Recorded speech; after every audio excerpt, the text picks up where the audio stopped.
Nostromo, A Tale of the Seaboard. By Joseph Conrad.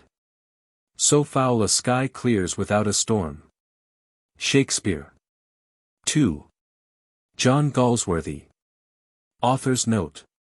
Nostromo is the most anxiously meditated of the longer novels which belong to the period following upon the publication of the Typhoon volume of short stories. I don't mean to say that I became then conscious of any impending change in my mentality and in my attitude towards the tasks of my writing life.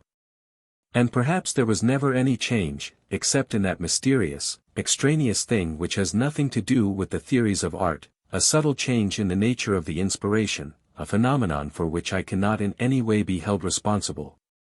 What, however, did cause me some concern was that after finishing the last story of the Typhoon volume it seemed somehow that there was nothing more in the world to write about. This so strangely negative but disturbing mood lasted some little time, and then, as with many of my longer stories, the first hint for Nostromo came to me in the shape of a vagrant anecdote completely destitute of valuable details. As a matter of fact, in 1875 or 6, when very young, in the West Indies or rather in the Gulf of Mexico, for my contacts with land were short, few, and fleeting, I heard the story of some man who was supposed to have stolen single-handed a whole lighter full of silver, somewhere on the tierra firme seaboard during the troubles of a revolution. On the face of it this was something of a feat, but I heard no details, and having no particular interest in crime qua crime I was not likely to keep that one in my mind.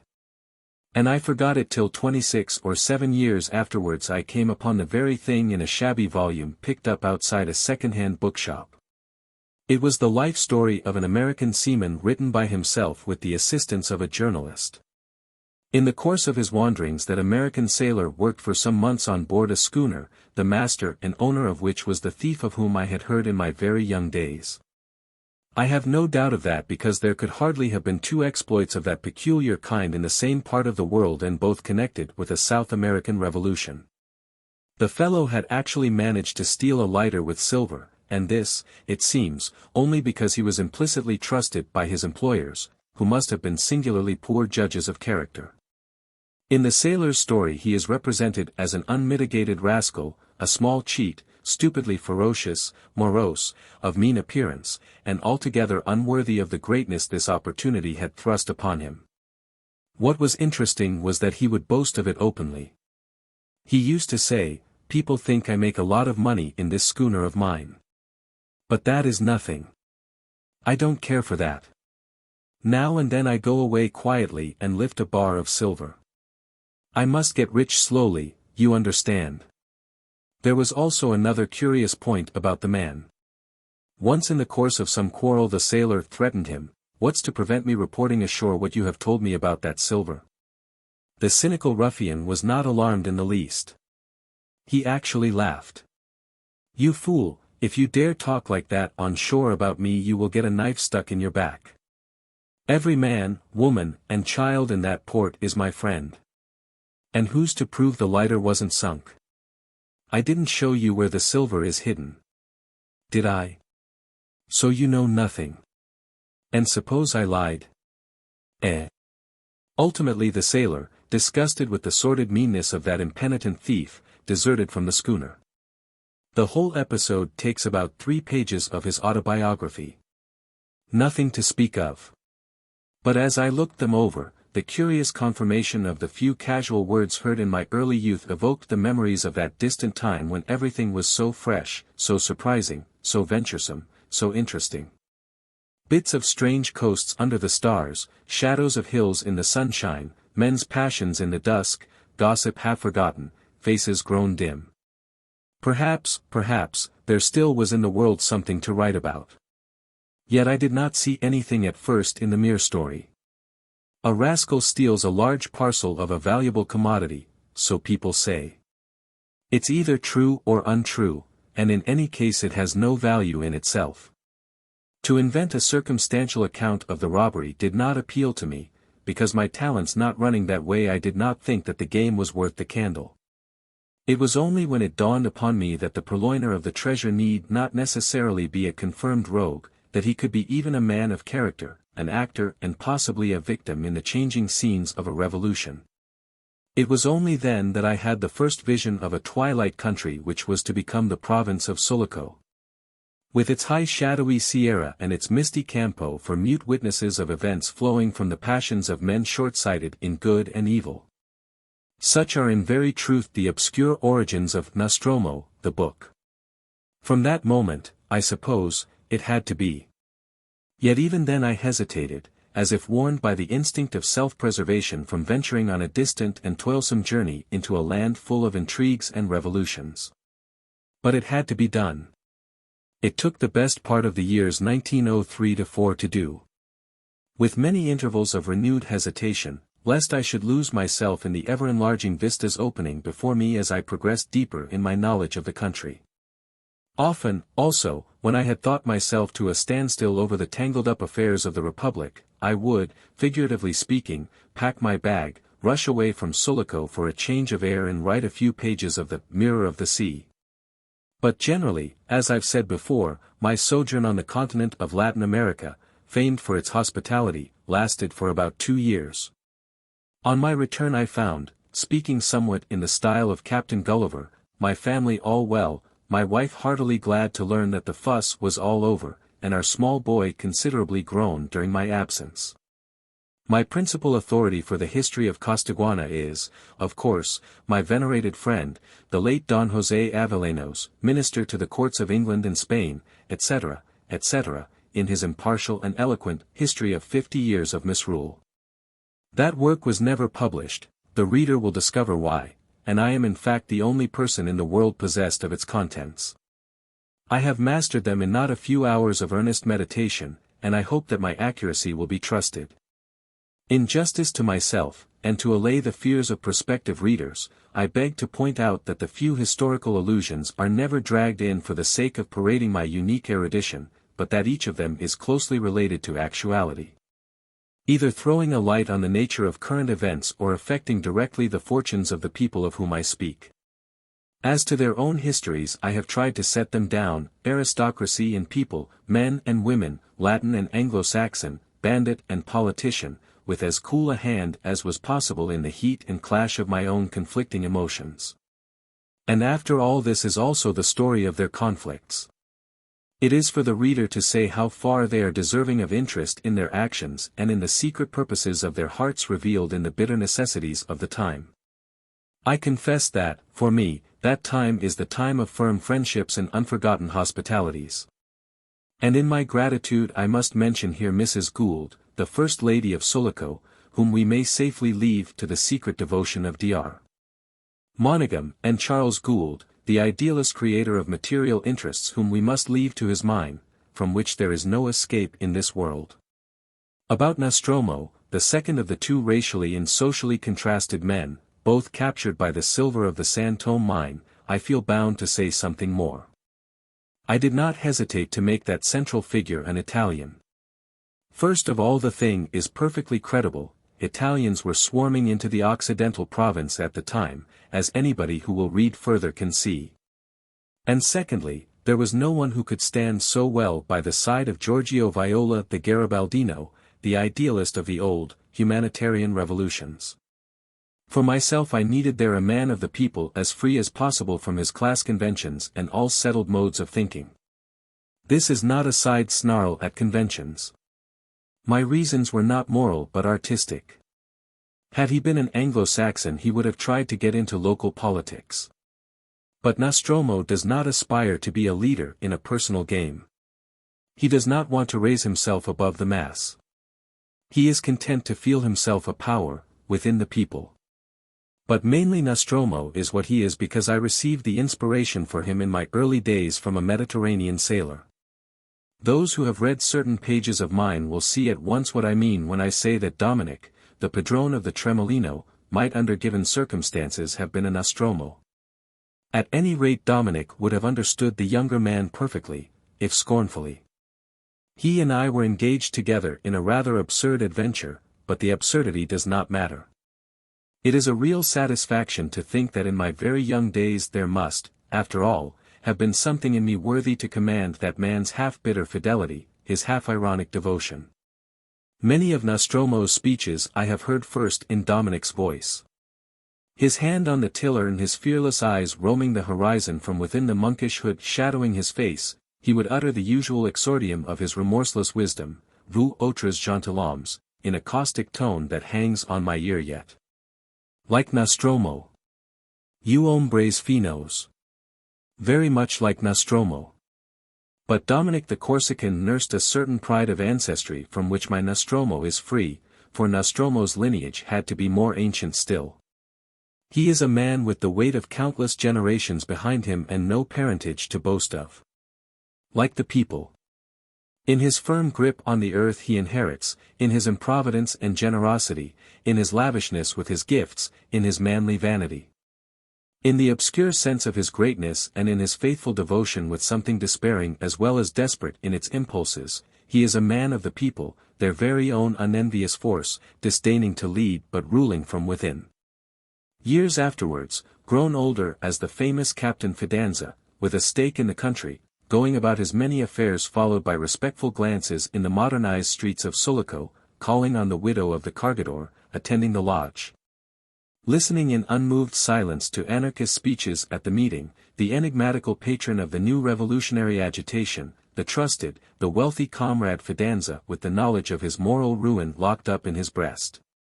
He remains essentially a man of the people. In his mingled love and scorn of life and in the bewildered conviction of having been betrayed, of dying betrayed he hardly knows by what or by whom, he is still of the people, their undoubted great man, with a private history of his own. One more figure of those stirring times I would like to mention, and that is Antonia Avellanos, the beautiful Antonia. Whether she is a possible variation of Latin American girlhood I wouldn't dare to affirm. But, for me, she is. Always a little in the background by the side of her father, my venerated friend, I hope she has yet relief enough to make intelligible what I am going to say. Of all the people who had seen with me the birth of the Occidental Republic, she is the only one who has kept in my memory the aspect of continued life. Antonia the aristocrat and Nostromo the man of the people are the artisans of the new era, the true creators of the new state. He by his legendary and daring feat, she, like a woman, simply by the force of what she is, the only being capable of inspiring a sincere passion in the heart of a trifler.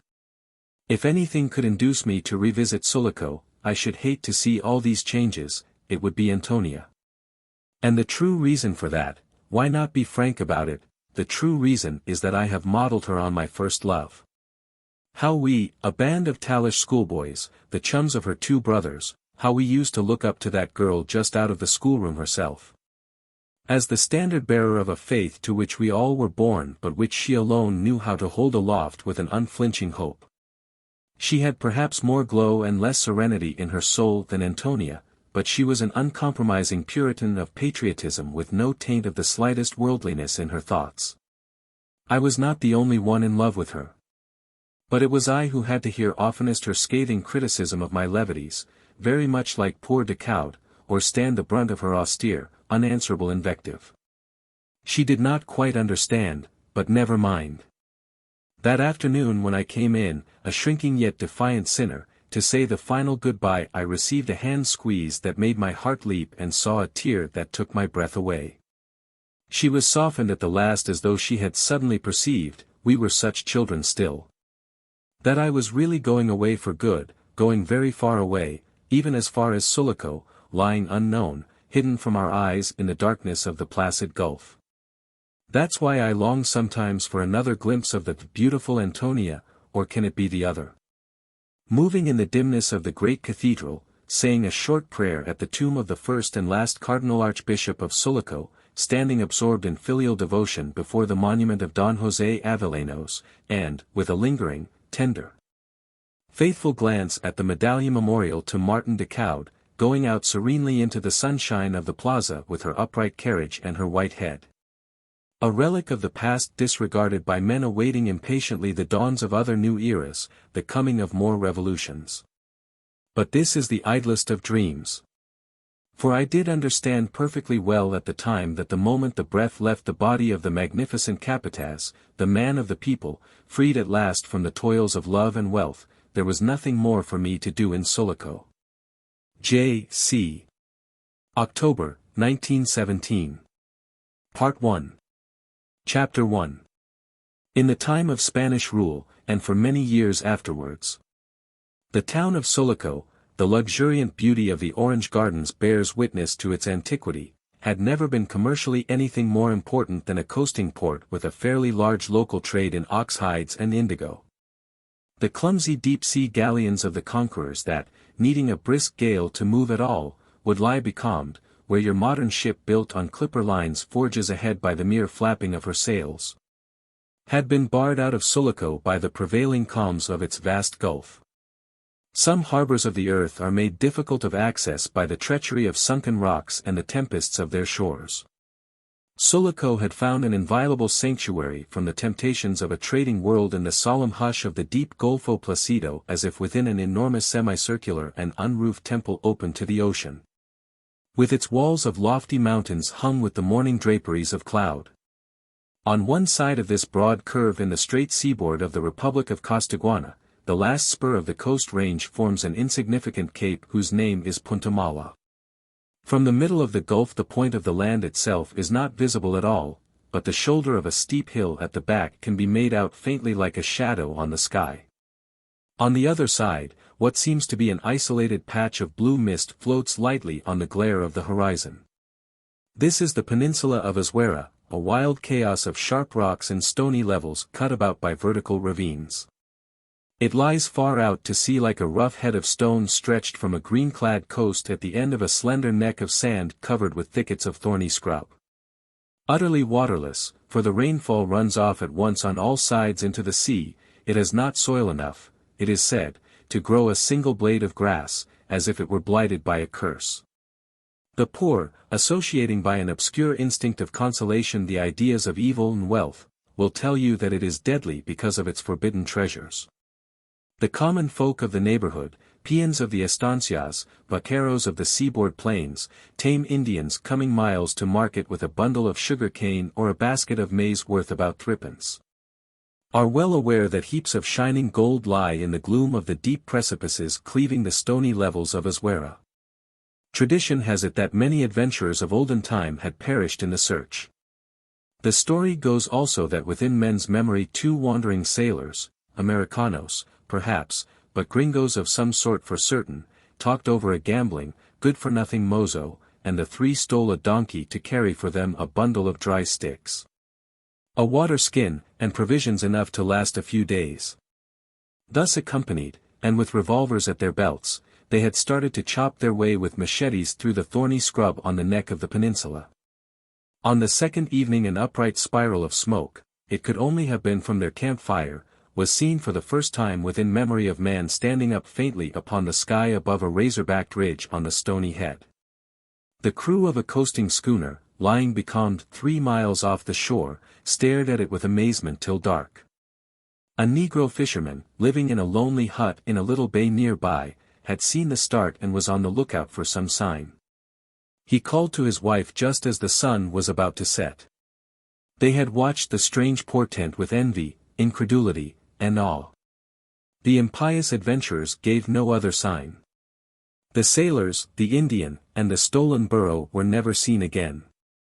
As to the mozo, a Sulaco man, his wife paid for some masses, and the poor 4-footed beast, being without sin, had been probably permitted to die.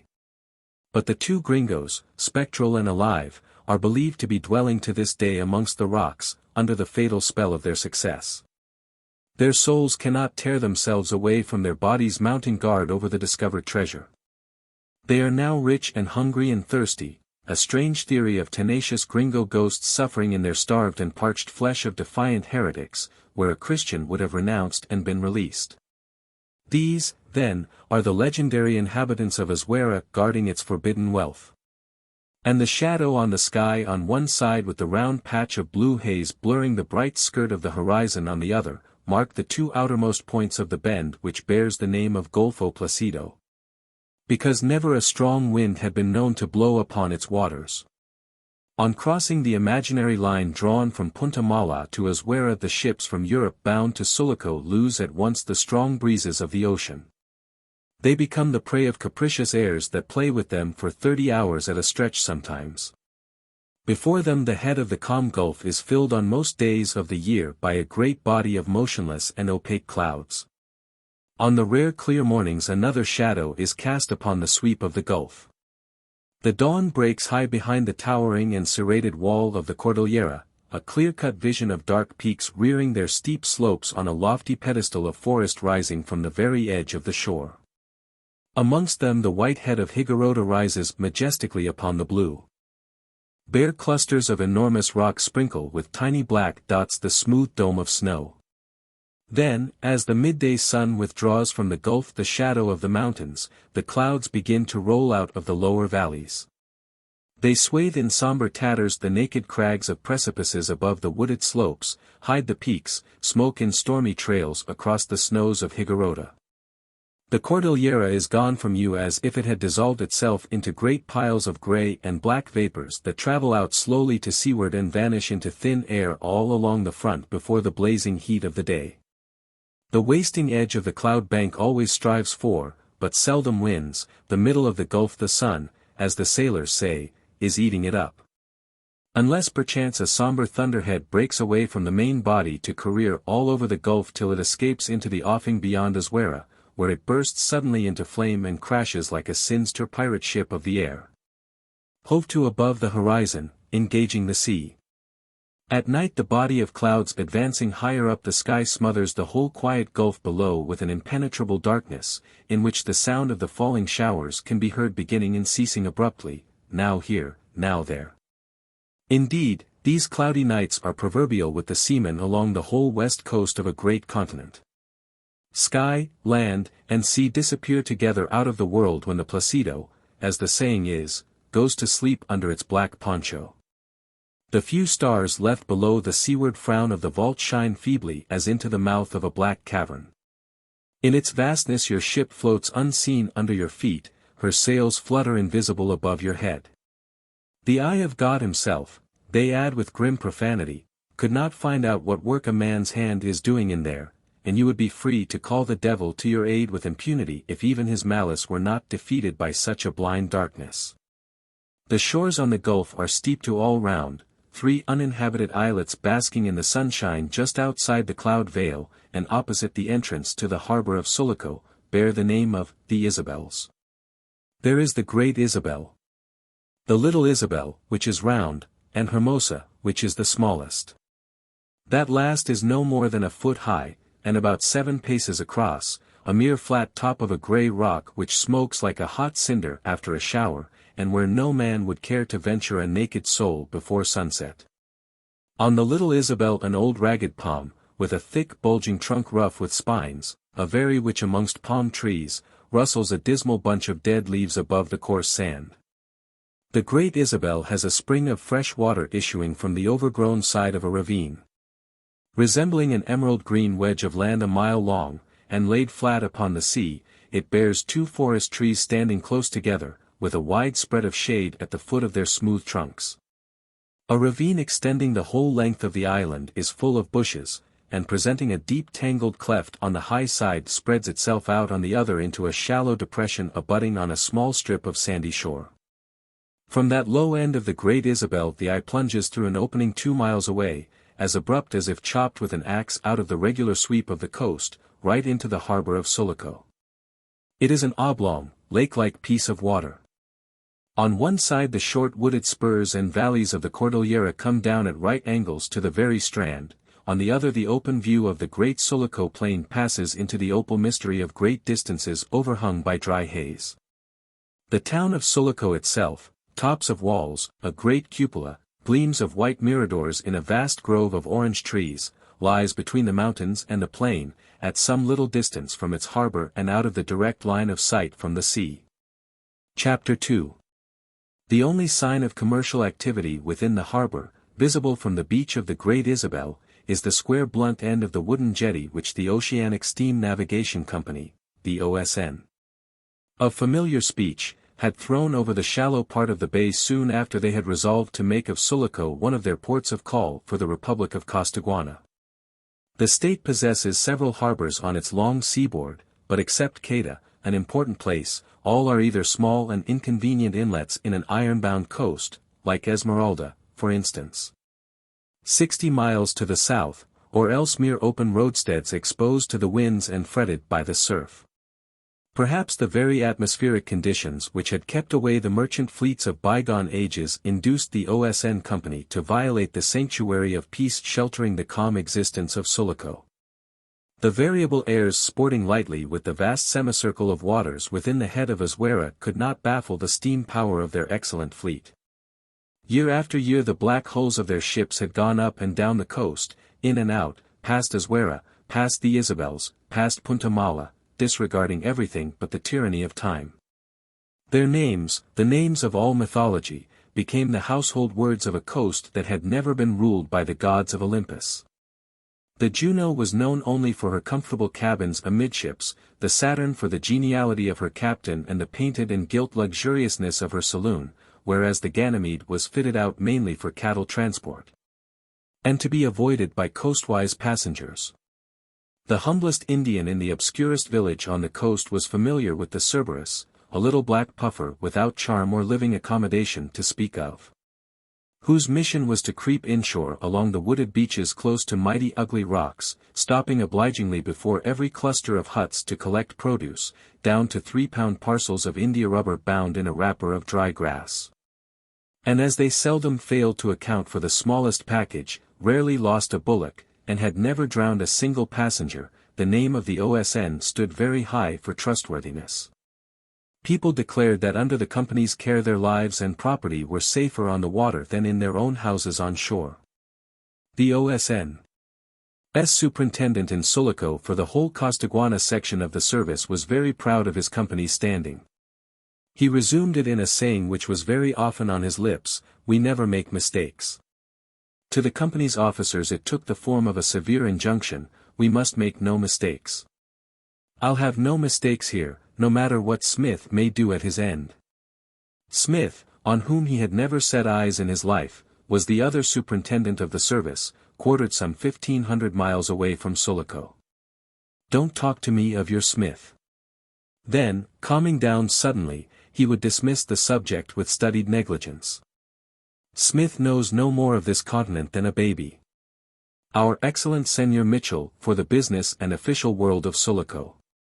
Fussy Joe, for the commanders of the company's ships." Captain Joseph Mitchell prided himself on his profound knowledge of men and things in the country, cosas de Costaguana.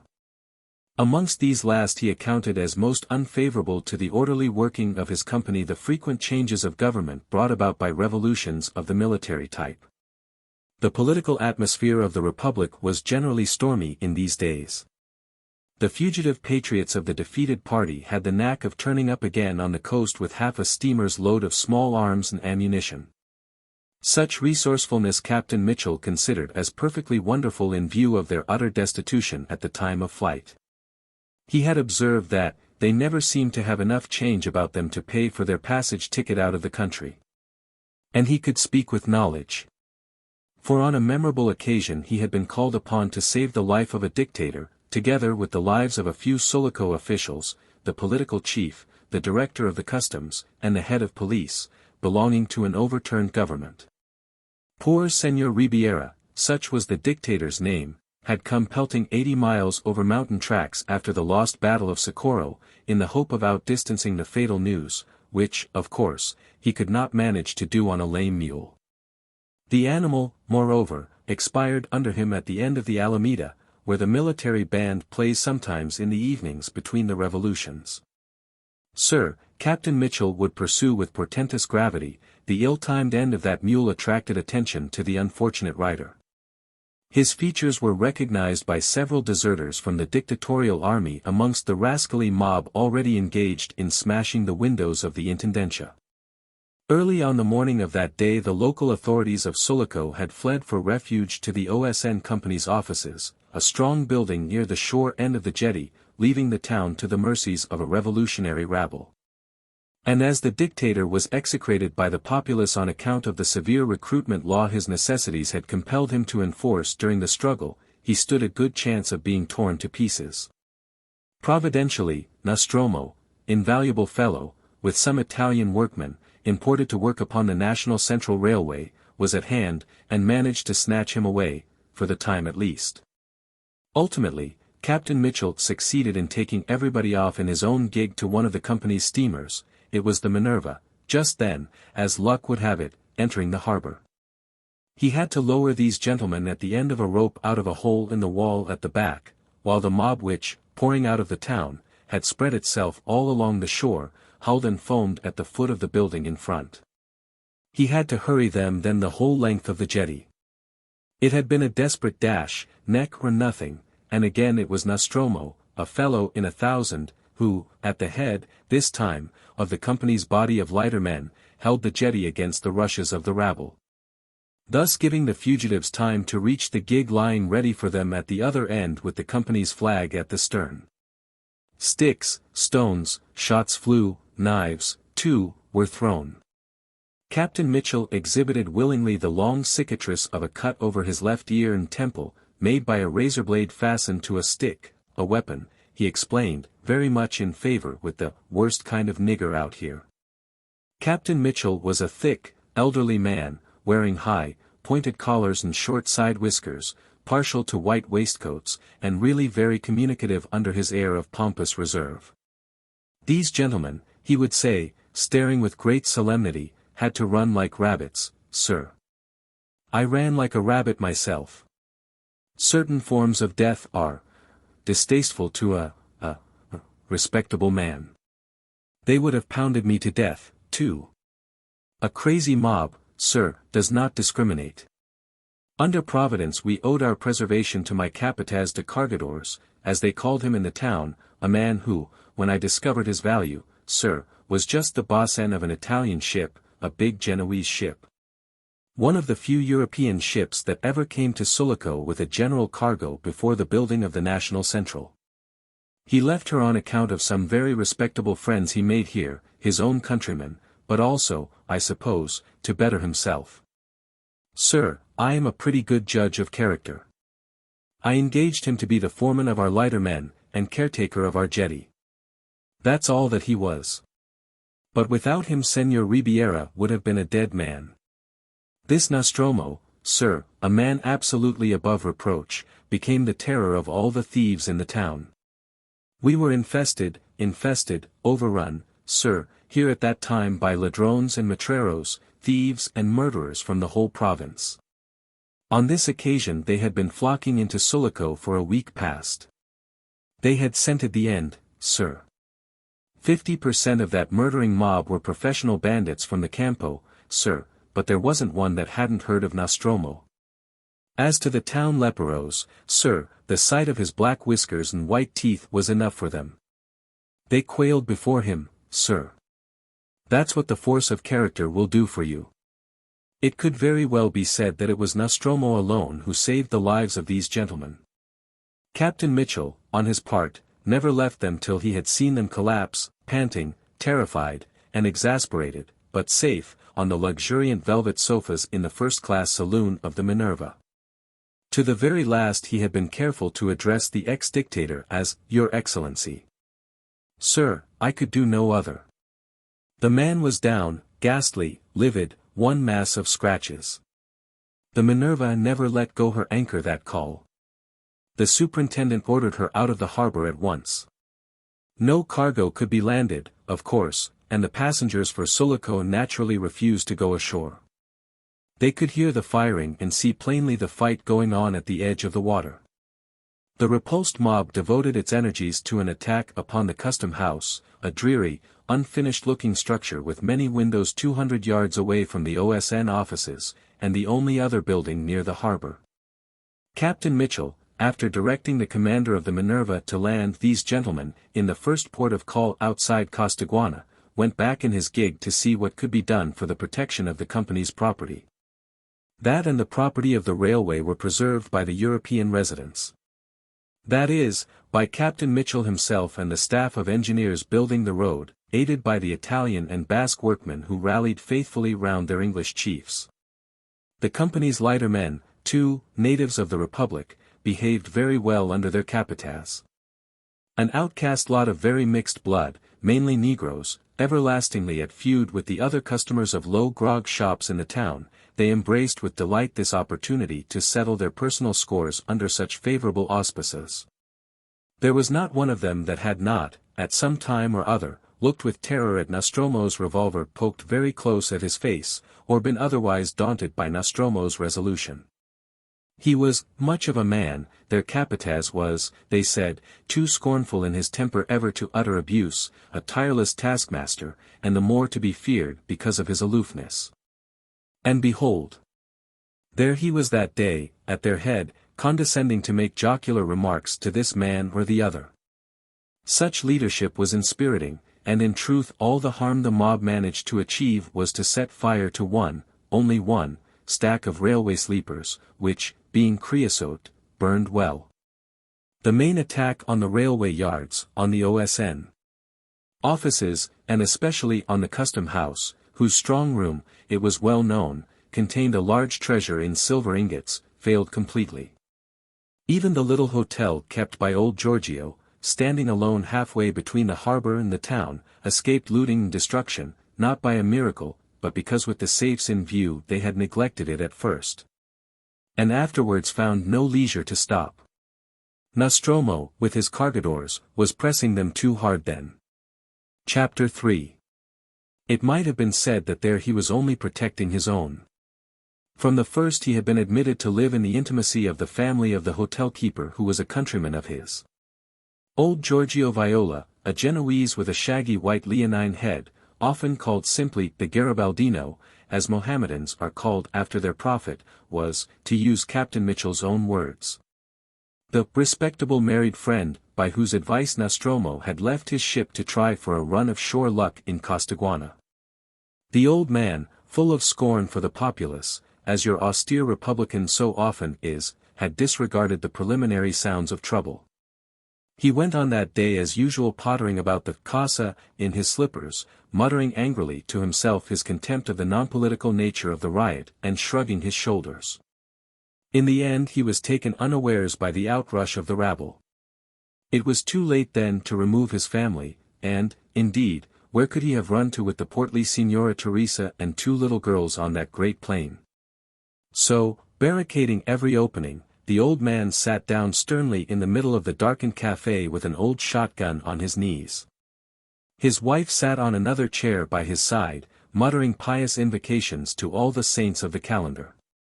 The old republican did not believe in saints, or in prayers, or in what he called, priest's religion. Liberty and Garibaldi were his divinities, but he tolerated superstition in women, preserving in these matters a lofty and silent attitude.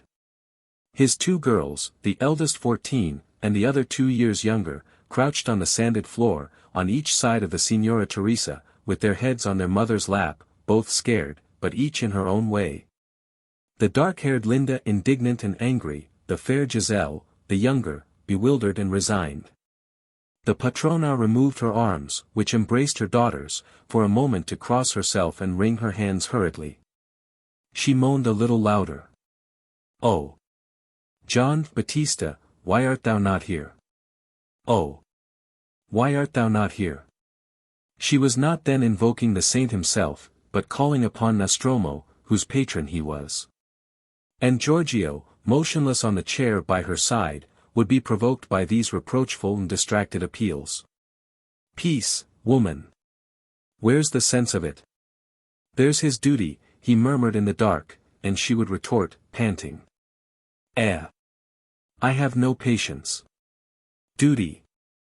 What of the woman who has been like a mother to him? I bent my knee to him this morning. Don't you go out, Gian Battista, stop in the house, Battistino, look at those two little innocent children."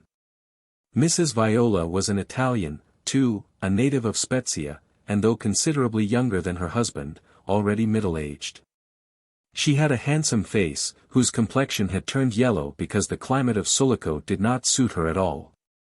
Her voice was a rich contralto. When, with her arms folded tight under her ample bosom, she scolded the squat, thick-legged China girls handling linen, plucking fowls, pounding corn in wooden mortars amongst the mud outbuildings at the back of the house. She could bring out such an impassioned, vibrating, sepulchral note that the chained watchdog bolted into his kennel with a great rattle. Luis, a cinnamon-colored mulatto with a sprouting mustache and thick, dark lips, would stop sweeping the cafe with a broom of palm leaves to let a gentle shudder run down his spine. His languishing almond eyes would remain closed for a long time. This was the staff of the Casa Viola, but all these people had fled early that morning at the first sounds of the riot, preferring to hide on the plain rather than trust themselves in the house. A preference for which they were in no way to blame, since, whether true or not, it was generally believed in the town that the Garibaldino had some money buried under the clay floor of the kitchen. The dog, an irritable, shaggy brute, barked violently and whined plaintively in turns at the back, running in and out of his kennel as rage or fear prompted him. Bursts of great shouting rose and died away, like wild gusts of wind on the plain round the barricaded house. The fitful popping of shots grew louder above the yelling.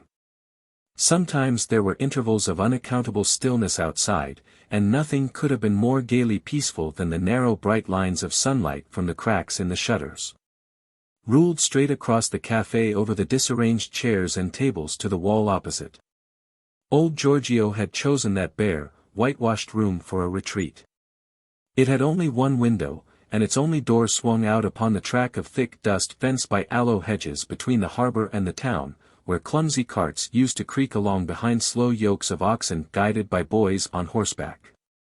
In a pause of stillness Giorgio cocked his gun. The ominous sound wrung a low moan from the rigid figure of the woman sitting by his side.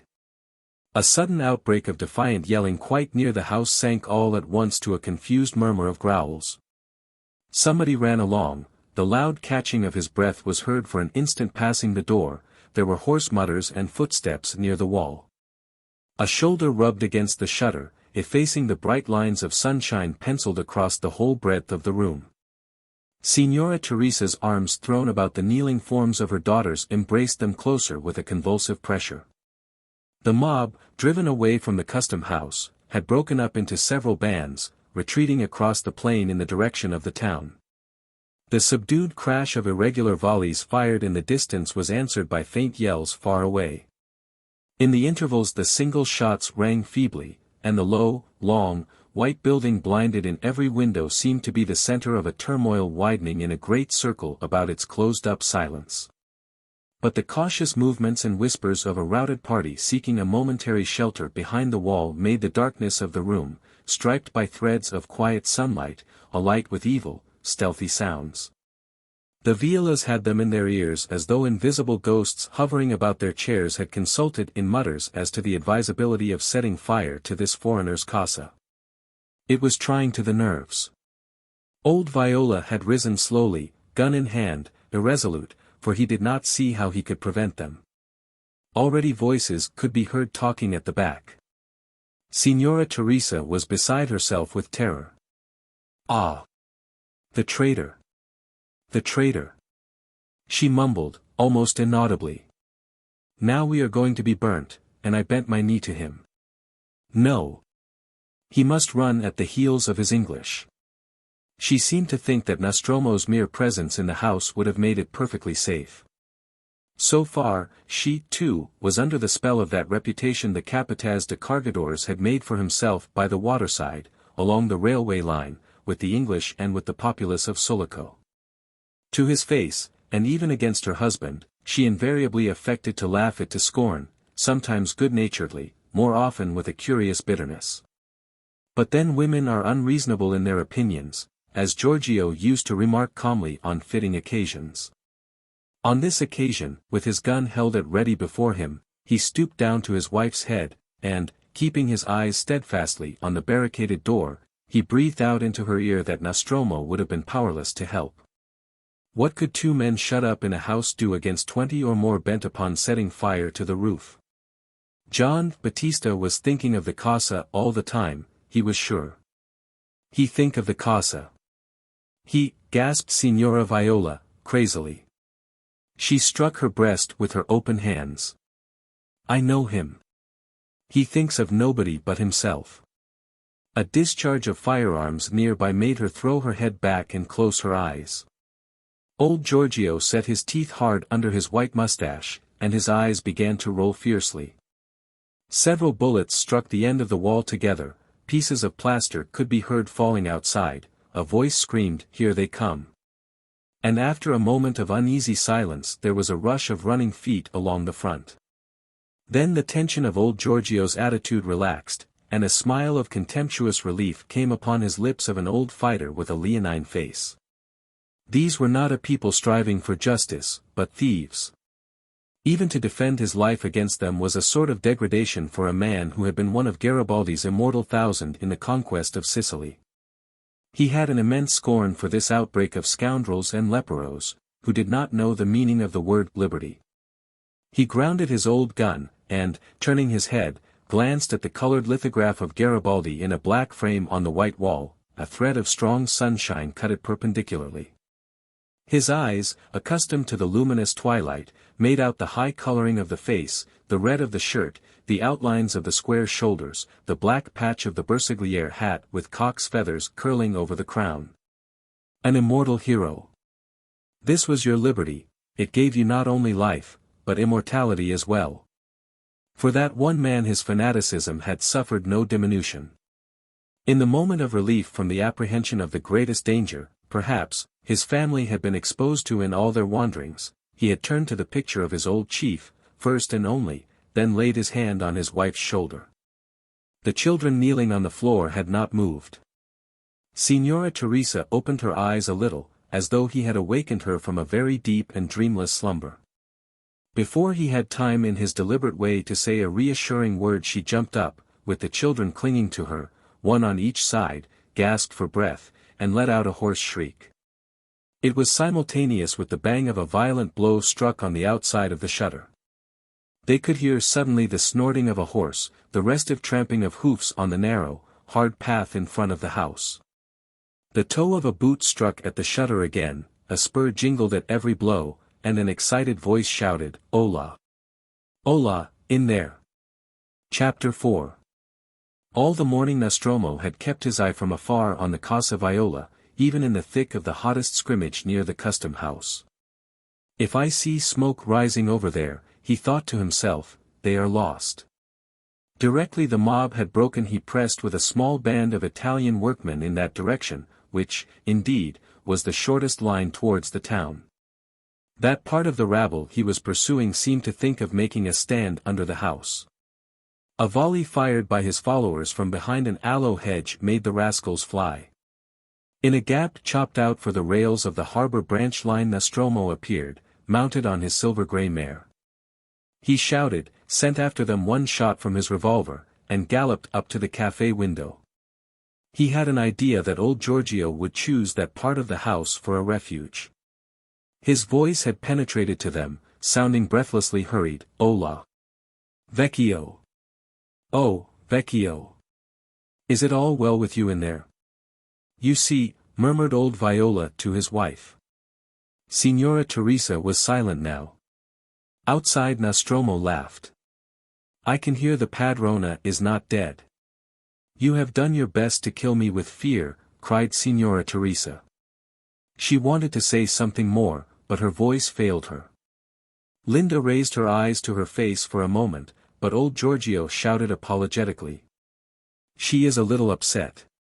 Outside Nostromo shouted back with another laugh, "She cannot upset me." Signora Teresa found her voice. "It is what I say. You have no heart, and you have no conscience, Gian Battista." They heard him will his horse away from the shutters.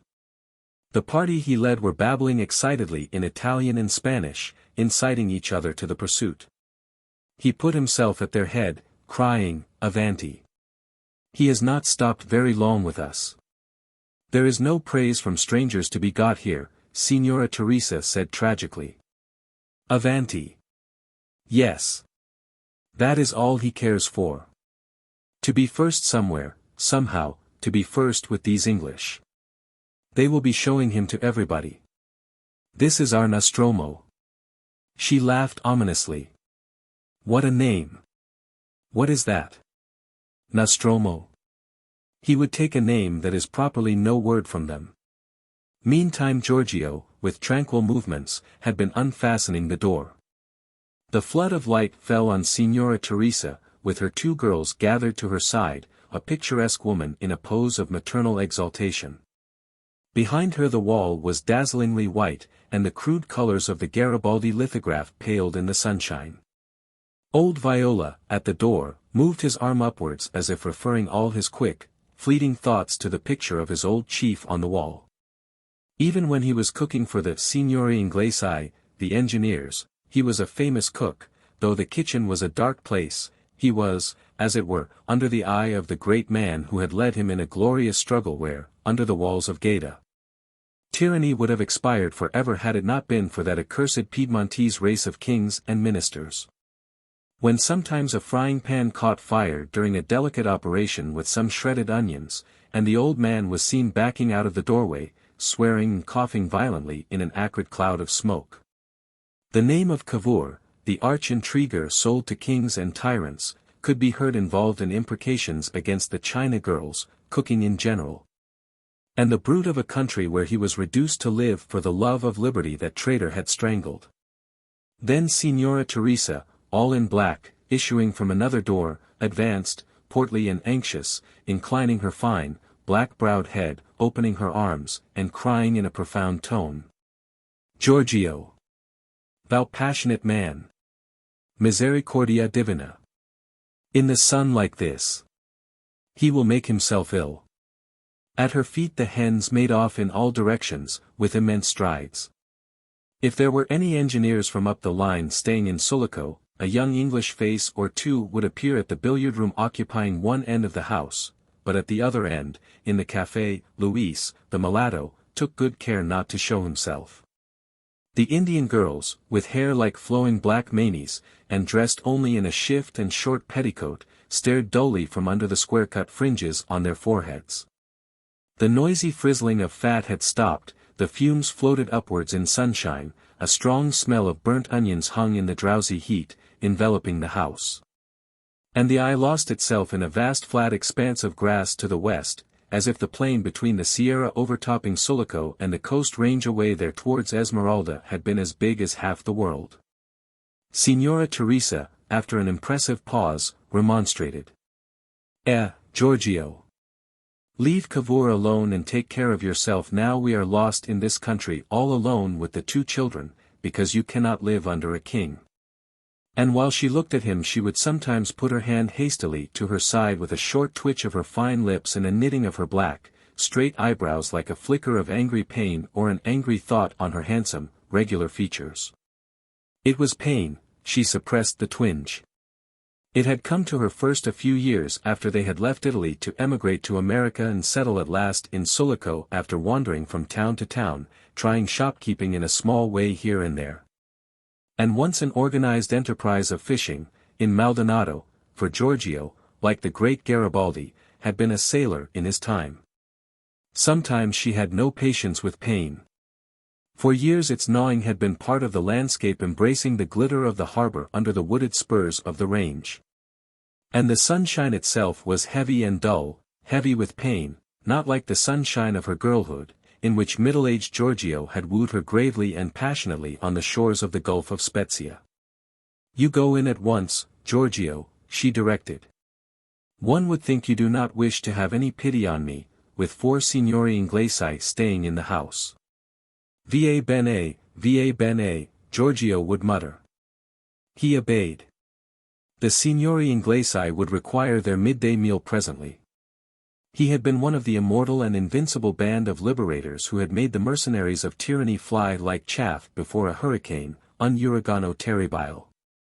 But that was before he was married and had children. And before tyranny had reared its head again amongst the traitors who had imprisoned Garibaldi, his hero. There were 3 doors in the front of the house, and each afternoon the Garibaldino could be seen at one or another of them with his big bush of white hair, his arms folded, his legs crossed, leaning back his leonine head against the side. And looking up the wooded slopes of the foothills at the snowy dome of Higuerota. The front of his house threw off a black long rectangle of shade, broadening slowly over the soft ox-cart track. Through the gaps, chopped out in the oleander hedges, the harbor branch railway, laid out temporarily on the level of the plain, curved away its shining parallel ribbons on a belt of scorched and withered grass within 60 yards of the end of the house. In the evening the empty material trains of flat cars circled round the dark green grove of Sulaco, and ran, undulating slightly with white jets of steam, over the plain towards the Casa Viola, on their way to the railway yards by the harbor. The Italian drivers saluted him from the footplate with raised hand, while the Negro brakesmen sat carelessly on the brakes, looking straight forward, with the rims of their big hats flapping in the wind. In return Giorgio would give a slight sideways jerk of the head, without unfolding his arms. On this memorable day of the riot his arms were not folded on his chest. His hand grasped the barrel of the gun grounded on the threshold. He did not look up once at the white dome of Higuerota, whose cool purity seemed to hold itself aloof from a hot earth. His eyes examined the plain curiously. Tall trails of dust subsided here and there. In a speckless sky the sun hung clear and blinding.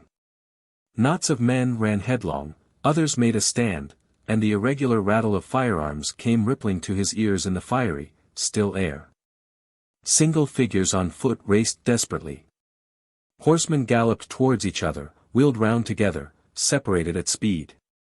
Giorgio saw one fall, rider and horse disappearing as if they had galloped into a chasm, and the movements of the animated scene were like the passages of a violent game played upon the plain by dwarfs mounted and on foot, yelling with tiny throats. Under the mountain that seemed a colossal embodiment of silence. Never before had Giorgio seen this bit of plain so full of active life. His gaze could not take in all its details at once. He shaded his eyes with his hand, till suddenly the thundering of many hoofs nearby startled him. A troop of horses had broken out of the fenced paddock of the railway company.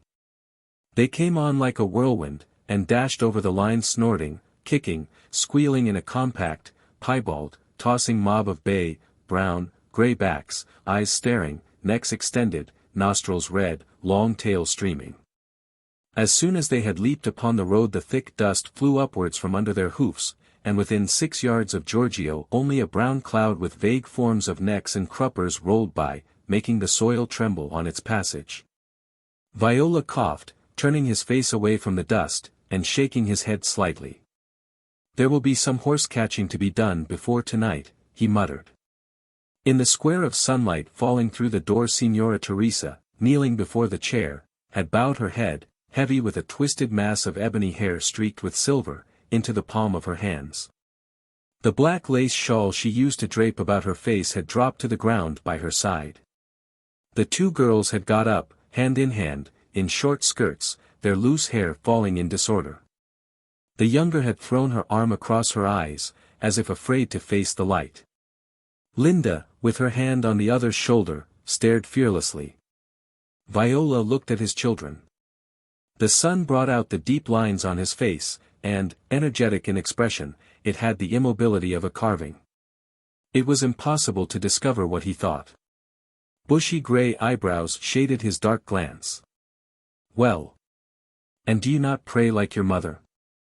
Linda pouted, advancing her red lips, which were almost too red.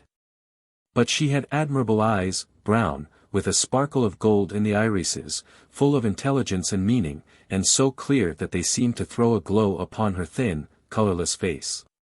There were bronze glints in the somber clusters of her hair, and the eyelashes, long and coal black, made her complexion appear still more pale. "Mother is going to offer up a lot of candles in the church. She always does when Nostromo has been away fighting. I shall have some to carry up to the chapel of the Madonna in the cathedral." She said all this quickly, with great assurance, in an animated, penetrating voice. Then, giving her sister's shoulder a slight shake, she added. "And she will be made to carry one, too." "Why made?" inquired Giorgio, gravely. "Does she not want to?" "She is timid," said Linda, with a little burst of laughter. "People notice her fair hair as she goes along with us. They call out after her, 'Look at the Rubia. Look at the Rubiacita.' They call out in the streets. She is timid. And you? You are not timid, the father pronounced, slowly. She tossed back all her dark hair. Nobody calls out after me. Old Giorgio contemplated his children thoughtfully. There was 2 years' difference between them. They had been born to him late, years after the boy had died. Had he lived he would have been nearly as old as Gian Battista, he whom the English called Nostromo. But as to his daughters, the severity of his temper, his advancing age, his absorption in his memories, had prevented his taking much notice of them.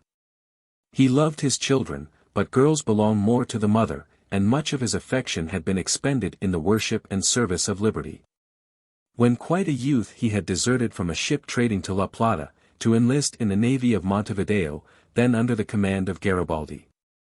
Afterwards, in the Italian Legion of the Republic struggling against the encroaching tyranny of Rosas, he had taken part, on great plains, on the banks of immense rivers, in the fiercest fighting perhaps the world had ever known.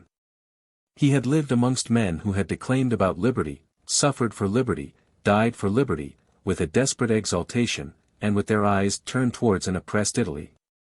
His own enthusiasm had been fed on scenes of carnage, on the examples of lofty devotion, on the din of armed struggle, on the inflamed language of proclamations. He had never parted from the chief of his choice, the fiery apostle of independence, keeping by his side in America and in Italy till after the fatal day of Aspremont, when the treachery of kings, emperors, and ministers had been revealed to the world in the wounding and imprisonment of his hero, a catastrophe that had instilled into him a gloomy doubt of ever being able to understand the ways of divine justice. He did not deny it, however it required patience, he would say. Though he disliked priests, and would not put his foot inside a church for anything, he believed in God. Were not the proclamations against tyrants addressed to the peoples in the name of God and liberty? God for men, religions for women, he muttered sometimes. In Sicily, an Englishman who had turned up in Palermo after its evacuation by the army of the king, had given him a Bible in Italian, the publication of the British and Foreign Bible Society, bound in a dark leather cover. In periods of political adversity, in the pauses of silence when the revolutionists issued no proclamations, Giorgio earned his living with the first work that came to hand, as sailor, as dock laborer on the quays of Genoa.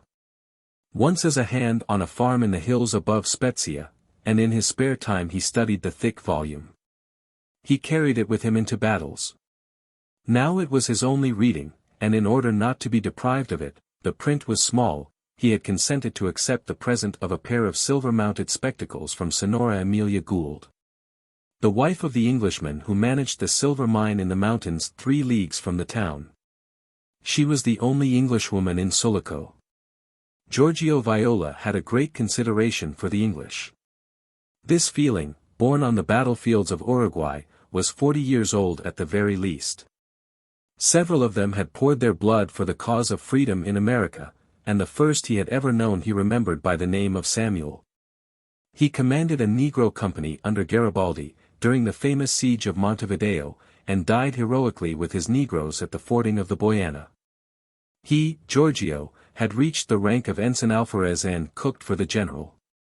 Later, in Italy, he, with the rank of lieutenant, rode with the staff and still cooked for the general. He had cooked for him in Lombardy through the whole campaign.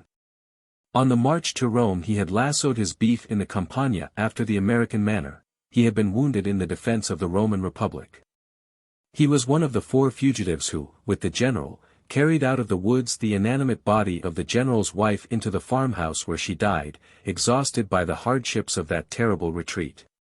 He had survived that disastrous time to attend his general in Palermo when the Neapolitan shells from the castle crashed upon the town.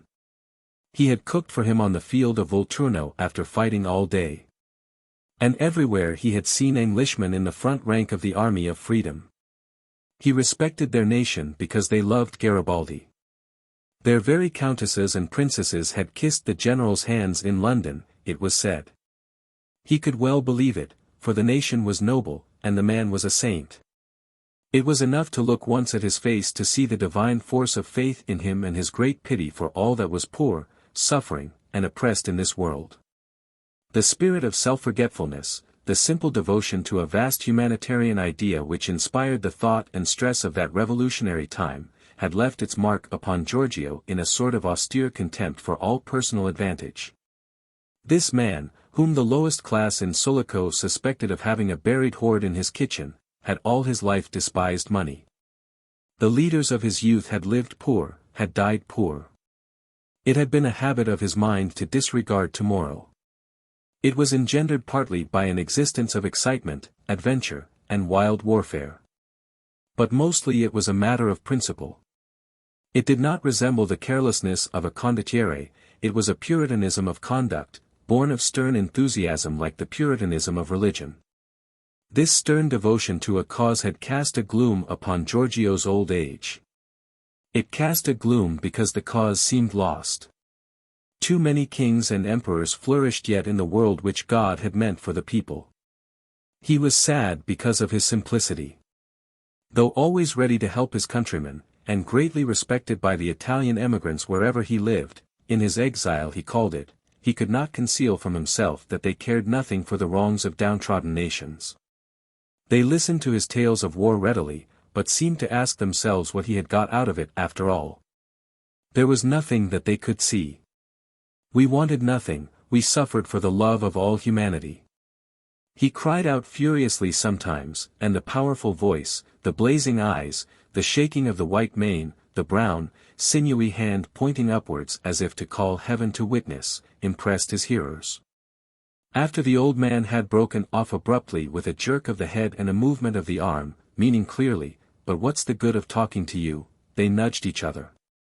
There was in old Giorgio an energy of feeling, a personal quality of conviction, something they called terribilita, an old lion, they used to say of him.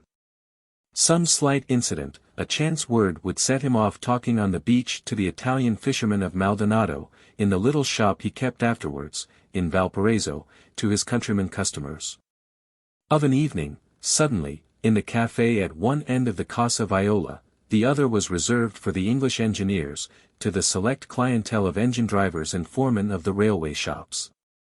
With their handsome, bronzed, lean faces, shiny black ringlets, glistening eyes, broad-chested, bearded, sometimes a tiny gold ring in the lobe of the ear, the aristocracy of the railway works listened to him, turning away from their cards or dominoes.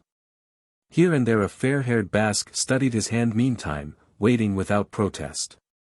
No native of Costaguana intruded there. This was the Italian stronghold.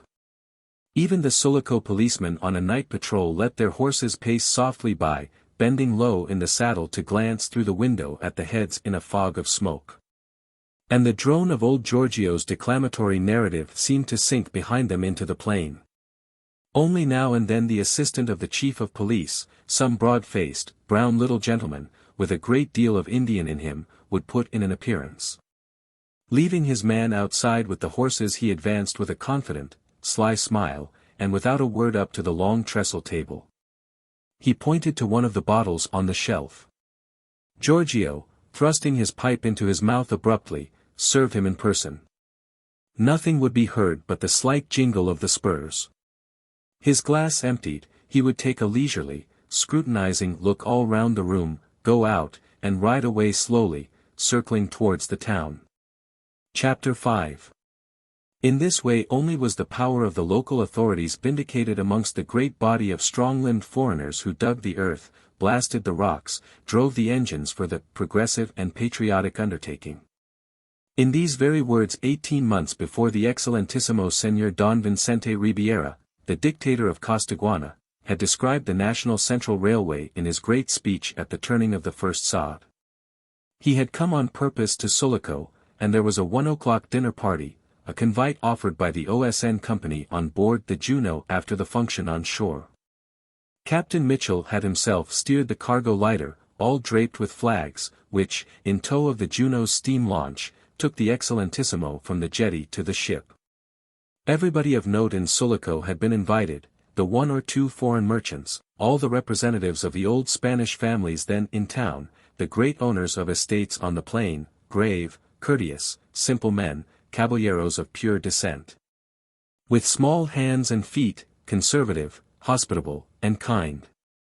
The Occidental province was their stronghold, their Blanco party had triumphed now, it was their president-dictator, a Blanco of the Blancos, who sat smiling urbanely between the representatives of two friendly foreign powers. They had come with him from Sta Marta to countenance by their presence the enterprise in which the capital of their countries was engaged. The only lady of that company was Mrs. Gould, the wife of Don Carlos, the administrator of the San Tomé silver mine. The ladies of Sulaco were not advanced enough to take part in the public life to that extent. They had come out strongly at the great ball at the Intendencia the evening before, but Mrs. Gould alone had appeared, a bright spot in the group of black coats behind the president-dictator, on the crimson cloth-covered stage erected under a shady tree on the shore of the harbor, where the ceremony of turning the first sod had taken place. She had come off in the cargo lighter, full of notabilities, sitting under the flutter of gay flags, in the place of honor by the side of Captain Mitchell, who steered. And her clear dress gave the only truly festive note to the somber gathering in the long, gorgeous saloon of the Juno. The head of the chairman of the railway board, from London, handsome and pale in a silvery mist of white hair and clipped beard, hovered near her shoulder attentive, smiling, and fatigued. The journey from London to Sta Marta in mail boats and the special carriages of the Sta Marta coastline, the only railway so far, had been tolerable, even pleasant, quite tolerable. But the trip over the mountains to Sulaco was another sort of experience, in an old diligencia over impassable roads skirting awful precipices. "We have been upset twice in one day on the brink of very deep ravines," he was telling Mrs. Gould in an undertone. "And when we arrived here at last I don't know what we should have done without your hospitality. What an out-of-the-way place Sulaco is, and for a harbor, too. Astonishing. Ah, but we are very proud of it.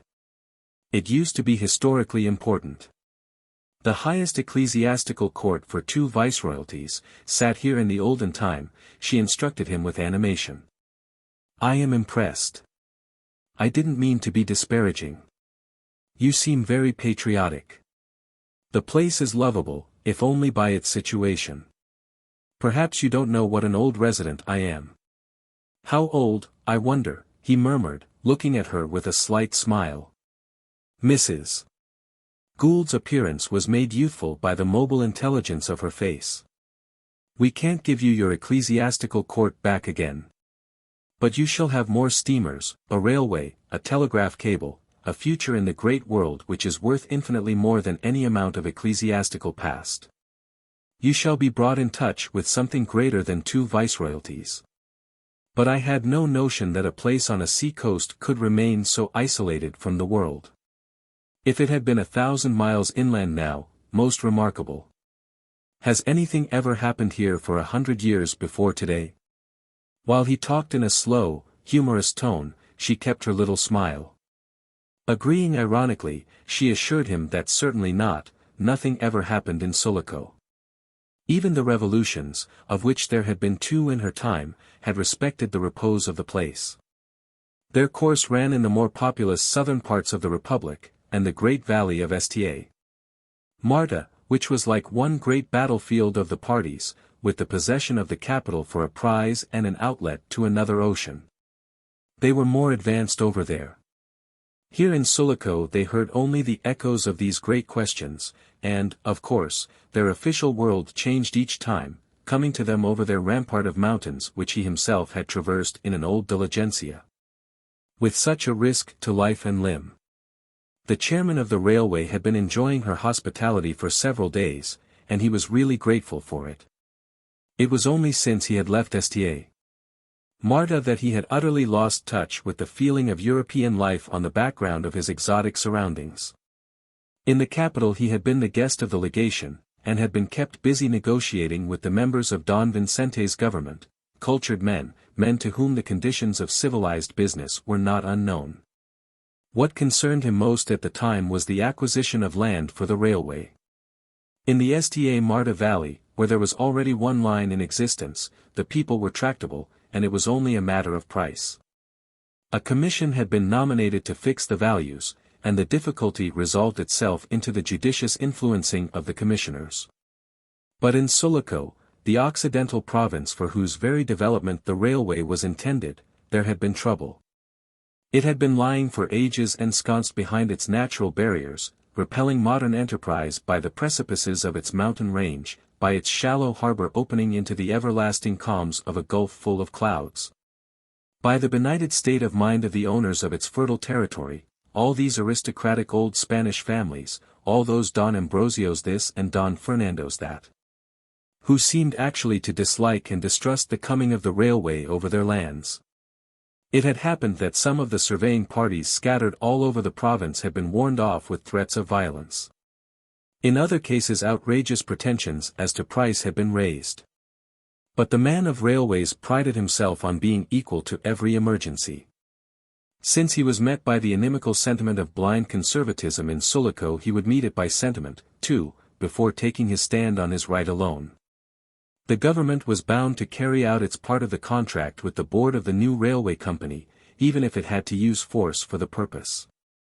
But he desired nothing less than an armed disturbance in the smooth working of his plans. They were much too vast and far-reaching, and too promising to leave a stone unturned. And so he imagined to get the president-dictator over there on a tour of ceremonies and speeches, culminating in a great function at the turning of the first sod by the harbor shore. After all, he was their own creature, that Don Vicente. He was the embodied triumph of the best elements in the state.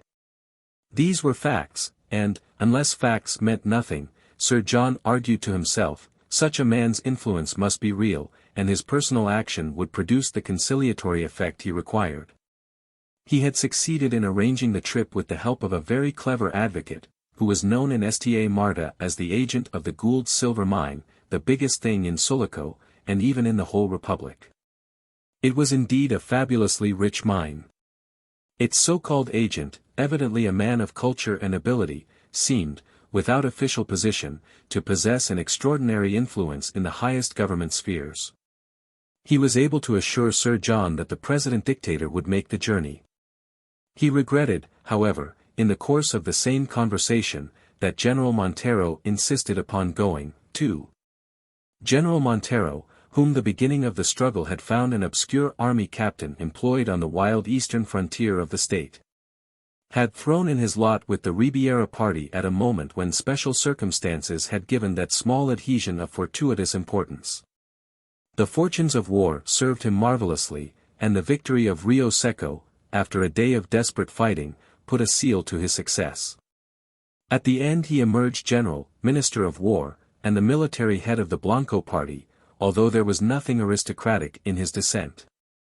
Indeed, it was said that he and his brother, orphans, had been brought up by the munificence of a famous European traveler, in whose service their father had lost his life. Another story was that their father had been nothing but a charcoal burner in the woods, and their mother a baptized Indian woman from the far interior. However that might be, the Costaguana press was in the habit of styling Montero's forest march from his commandancia to join the Blanco forces at the beginning of the troubles, the most heroic military exploit of modern times. About the same time, too, his brother had turned up from Europe, where he had gone apparently as secretary to a consul. Having, however, collected a small band of outlaws, he showed some talent as guerrilla chief and had been rewarded at the pacification by the post of military commandant of the capital. The Minister of War, then, accompanied the dictator.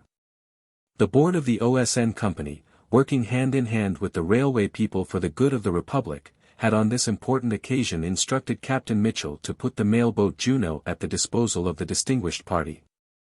Don Vicente, journeying south from Sta Marta, had embarked at Queda, the principal port of Costaguana, and came to Sulaco by sea.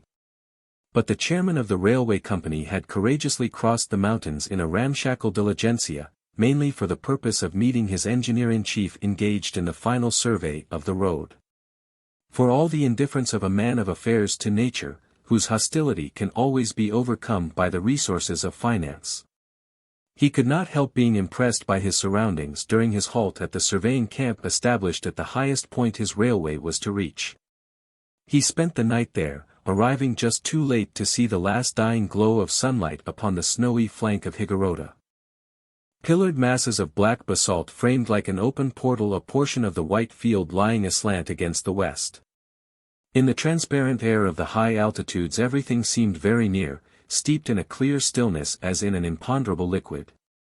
And with his ear ready to catch the first sound of the expected diligencia, the engineer-in-chief, at the door of a hut of rough stones, had contemplated the changing hues on the enormous side of the mountain, thinking that in this sight, as in a piece of inspired music, there could be found together the utmost delicacy of shaded expression and a stupendous magnificence of effect.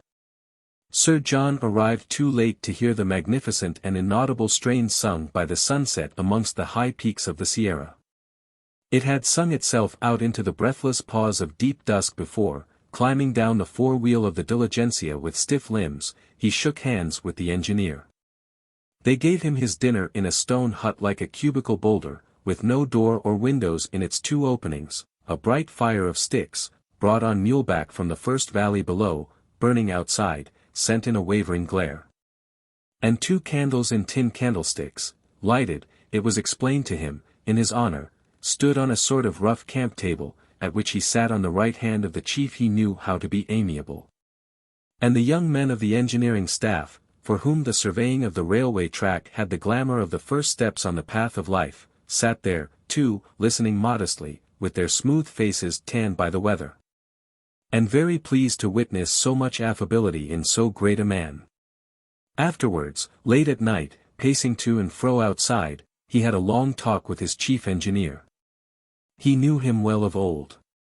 This was not the first undertaking in which their gifts, as elementally different as fire and water, had worked in conjunction.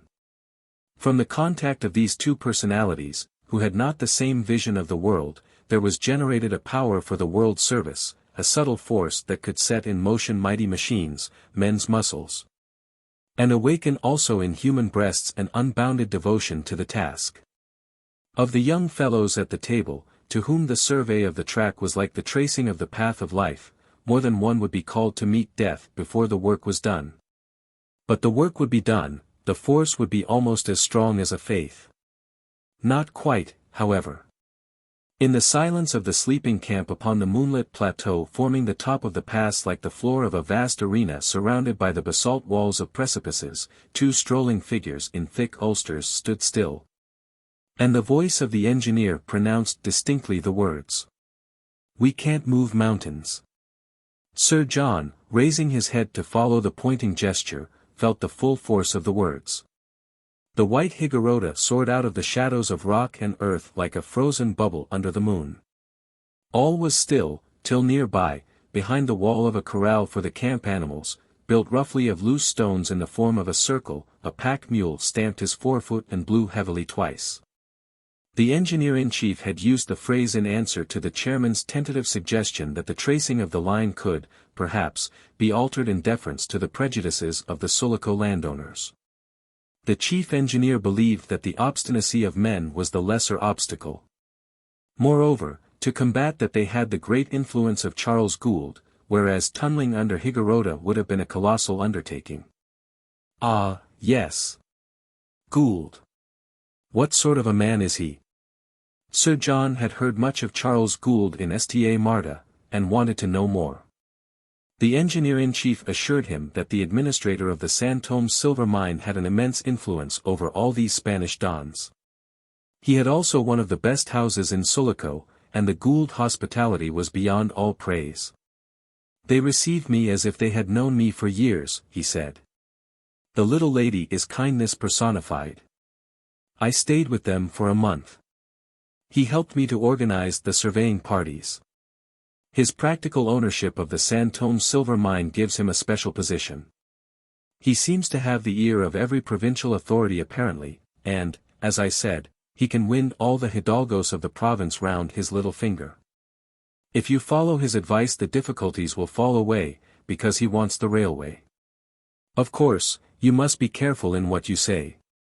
He's English, and besides he must be immensely wealthy. The Holroyd house is in with him in that mine, so you may imagine. He interrupted himself as, from before one of the little fires burning outside the low wall of the corral, arose the figure of a man wrapped in a poncho up to the neck. The saddle which he had been using for a pillow made a dark patch on the ground against the red glow of embers.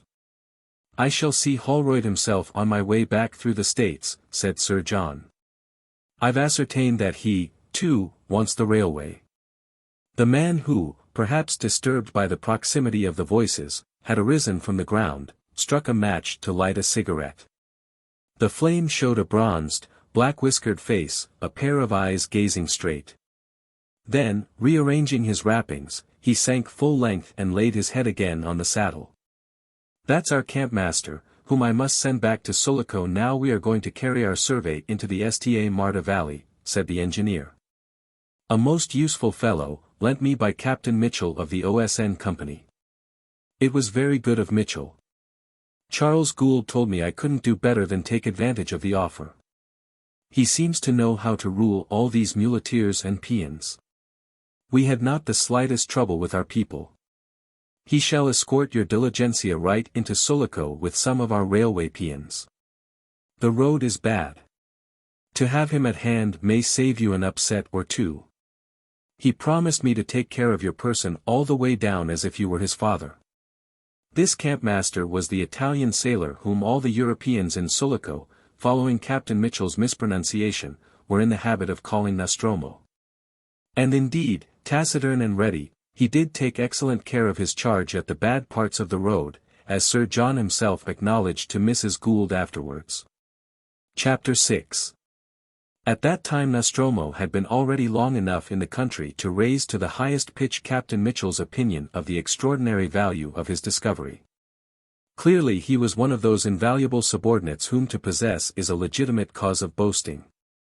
Captain Mitchell plumed himself upon his eye for men, but he was not selfish, and in the innocence of his pride was already developing that mania for lending you my capataz de cargadores which was to bring Nostromo into personal contact. Sooner or later, with every European in Sulaco, as a sort of universal factotum, a prodigy of efficiency in his own sphere of life. "The fellow is devoted to me, body and soul," Captain Mitchell was given to affirm. And though nobody, perhaps, could have explained why it should be so, it was impossible on a survey of their relation to throw doubt on that statement, unless, indeed, one were a bitter, eccentric character like Dr. Monaghan, for instance, whose short, hopeless laugh expressed somehow an immense mistrust of mankind. Not that Dr. Monaghan was a prodigal either of laughter or of words. He was bitterly taciturn when at his best. At his worst people feared the open scornfulness of his tongue. Only Mrs. Gould could keep his unbelief in men's motives within due bounds. But even to her, on an occasion not connected with Nostromo, and in a tone which for him was gentle, even to her, he had said once, "Really, it is most unreasonable to demand that a man should think of other people so much better than he is able to think of himself." And Mrs. Gould had hastened to drop the subject. There were strange rumors of the English doctor. Years ago, in the time of Guzman Bento, he had been mixed up, it was whispered, in a conspiracy which was betrayed and, as people expressed it, drowned in blood. His hair had turned grey, his hairless, seamed face was of a brick-dust color. The large check pattern of his flannel shirt and his old stained Panama hat were an established defiance to the conventionalities of Sulaco. Had it not been for the immaculate cleanliness of his apparel he might have been taken for one of those shiftless Europeans that are a moral eyesore to the respectability of a foreign colony in almost every exotic part of the world.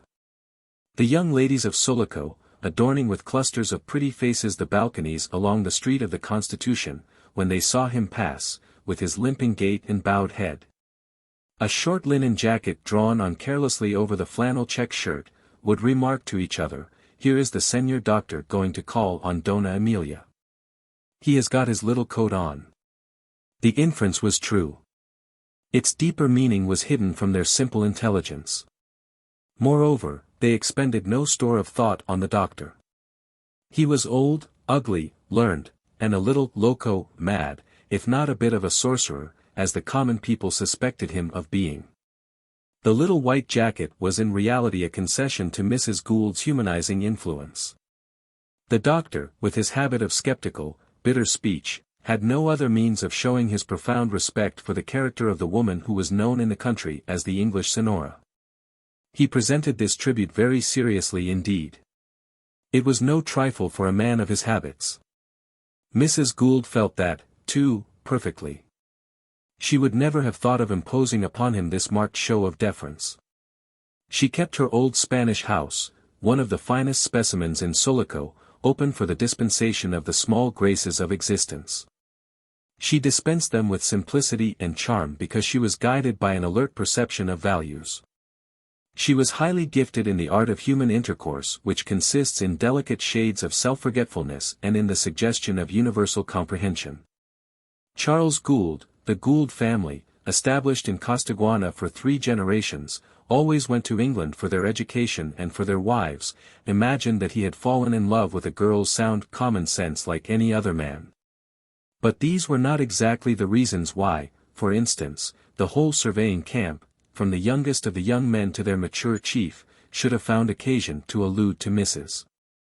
Gould's house so frequently amongst the high peaks of the Sierra. She would have protested that she had done nothing for them, with a low laugh and a surprised widening of her grey eyes, had anybody told her how convincingly she was remembered on the edge of the snow line above Sulaco. But directly, with a little capable air of setting her wits to work, she would have found an explanation. Of course, it was such a surprise for these boys to find any sort of welcome here. And I suppose they are homesick. I suppose everybody must be always just a little homesick. She was always sorry for homesick people. Born in the country, as his father before him, spare and tall, with a flaming mustache, a neat chin, clear blue eyes, auburn hair, and a thin, fresh, red face, Charles Gould looked like a new arrival from over the sea. His grandfather had fought in the cause of independence under Bolivar, in that famous English legion which on the battlefield of Carabobo had been saluted by the great liberator as saviors of his country. One of Charles Gould's uncles had been the elected president of that very province of Sulaco, then called a state, in the days of Federation. And afterwards had been put up against the wall of a church and shot by the order of the barbarous Unionist general, Guzman Bento. It was the same Guzman Bento who, becoming later perpetual president, famed for his ruthless and cruel tyranny, readied his apotheosis in the popular legend of a sanguinary land-haunting spectre whose body had been carried off by the devil in person from the brick mausoleum in the nave of the Church of Assumption in St. Marta. Thus, at least, the priests explained its disappearance to the barefooted multitude that streamed in, awestruck, to gaze at the hole in the side of the ugly box of bricks before the great altar. Guzman Bento of cruel memory had put to death great numbers of people besides Charles Gould's uncle, but with a relative martyred in the cause of aristocracy, the Sulaco oligarchs. This was the phraseology of Guzman Bento's time. Now they were called blancos, and had given up the federal idea, which meant the families of pure Spanish descent, considered Charles as one of themselves. With such a family record, no one could be more of a Costaguanero than Don Carlos Gould. But his aspect was so characteristic that in the talk of common people he was just the Inglés, the Englishman of Sulaco. He looked more English than a casual tourist, a sort of heretic pilgrim, however, quite unknown in Sulaco. He looked more English than the last arrived batch of young railway engineers, than anybody out of the hunting field pictures in the numbers of Punch reaching his wife's drawing room 2 months or so after date. It astonished you to hear him talk Spanish, Castellan, as the natives say, or the Indian dialect of the country people so naturally. His accent had never been English. But there was something so indelible in all these ancestral Goulds, liberators, explorers, coffee planters, merchants, revolutionists, of Costaguana, that he, the only representative of the 3rd generation in a continent possessing its own style of horsemanship, went on looking thoroughly English even on horseback. This is not said of him in the mocking spirit of the llaneros, men of the Great Plains, who think that no one in the world knows how to sit a horse but themselves.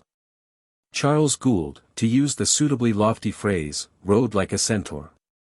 Riding for him was not a special form of exercise, it was a natural faculty, as walking straight is to all men sound of mind and limb. But, all the same, when cantering beside the ruddy ox-cart track to the mine he looked in his English clothes and with his imported saddlery as though he had come this moment to Costaguana at his easy swift peso-trot. Straight out of some green meadow at the other side of the world. His way would lie along the old Spanish road, the Camino Real of popular speech, the only remaining vestige of a fact and name left by that royalty old Giorgio Viola hated, and whose very shadow had departed from the land. For the big equestrian statue of Charles IV at the entrance of the Alameda, towering white against the trees, was only known to the folk from the country and to the beggars of the town that slept on the steps around the pedestal. As the horse of stone. The other Carlos, turning off to the left with a rapid clatter of hoofs on the disjointed pavement, Don Carlos Gould, in his English clothes, looked as incongruous. But much more at home than the kingly cavalier reining in his steed on the pedestal above the sleeping leperos, with his marble arm raised towards the marble rim of a plumed hat. The weather-stained effigy of the mounted king, with its vague suggestion of a saluting gesture, seemed to present an inscrutable breast to the political changes which had robbed it of its very name. But neither did the other horseman, well known to the people, keen and alive on his well-shaped, slate-colored beast with a white eye, wear his heart on the sleeve of his English coat. His mind preserved its steady poise as if sheltered in the passionless stability of private and public decencies at home in Europe. He accepted with a like calm the shocking manner in which the Sulaco ladies smothered their faces with pearl powder till they looked like white plaster casts with beautiful living eyes, the peculiar gossip of the town. And the continuous political changes, the constant saving of the country, which to his wife seemed a puerile and bloodthirsty game of murder and rapine played with terrible earnestness by depraved children. In the early days of her Costaguana life, the little lady used to clench her hands with exasperation at not being able to take the public affairs of the country as seriously as the incidental atrocity of methods deserved. She saw in them a comedy of naive pretenses, but hardly anything genuine except her own appalled indignation.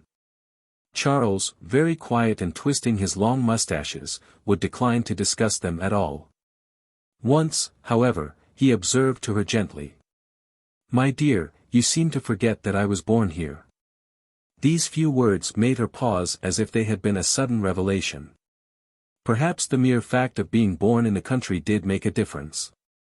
She had a great confidence in her husband, it had always been very great. He had struck her imagination from the first by his unsentimentalism, by that very quietude of mind which she had erected in her thought for a sign of perfect competency in the business of living.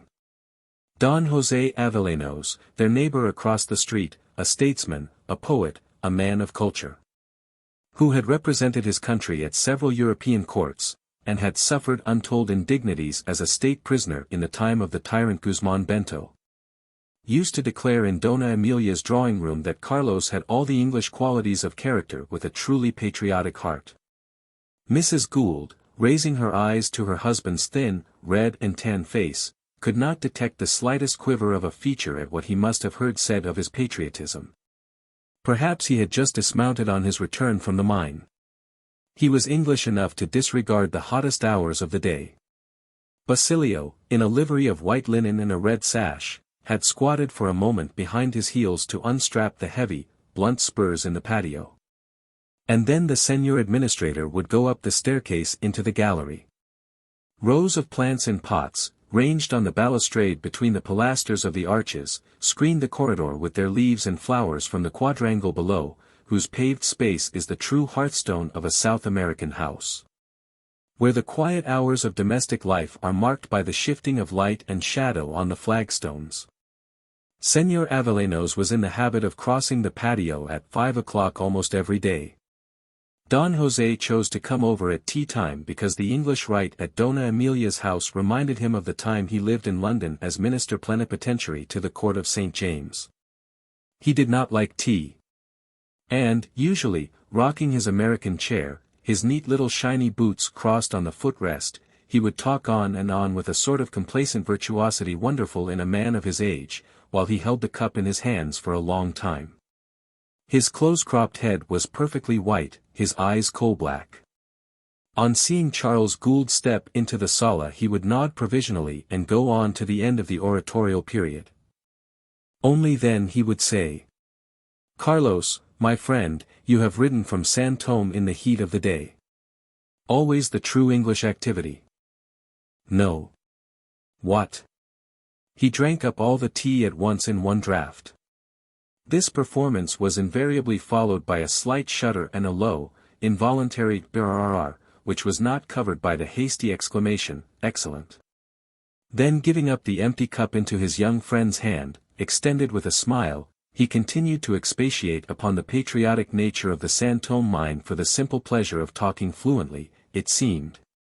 While his reclining body jerked backwards and forwards in a rocking chair of the sort exported from the United States. The ceiling of the largest drawing room of the Casa Gould extended its white level far above his head.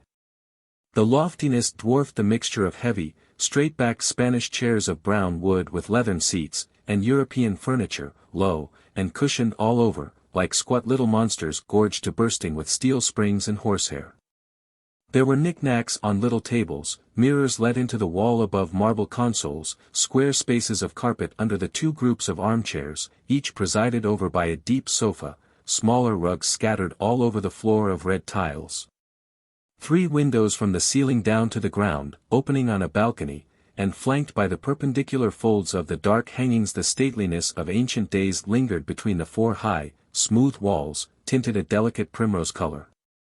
And Mrs. Gould, with her little head and shining coils of hair, sitting in a cloud of muslin and lace before a slender mahogany table, resembled a fairy posed lightly before dainty philters dispensed out of vessels of silver and porcelain. Mrs. Gould knew the history of the San Tomé mine. Worked in the early days mostly by means of lashes on the backs of slaves, its yield had been paid for in its own weight of human bones. Whole tribes of Indians had perished in the exploitation.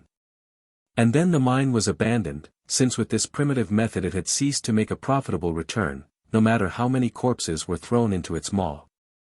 Then it became forgotten. It was rediscovered after the War of Independence. An English company obtained the right to work it, and found so rich a vein that neither the exactions of successive governments, nor the periodical raids of recruiting officers upon the population of paid miners they had created, could discourage their perseverance.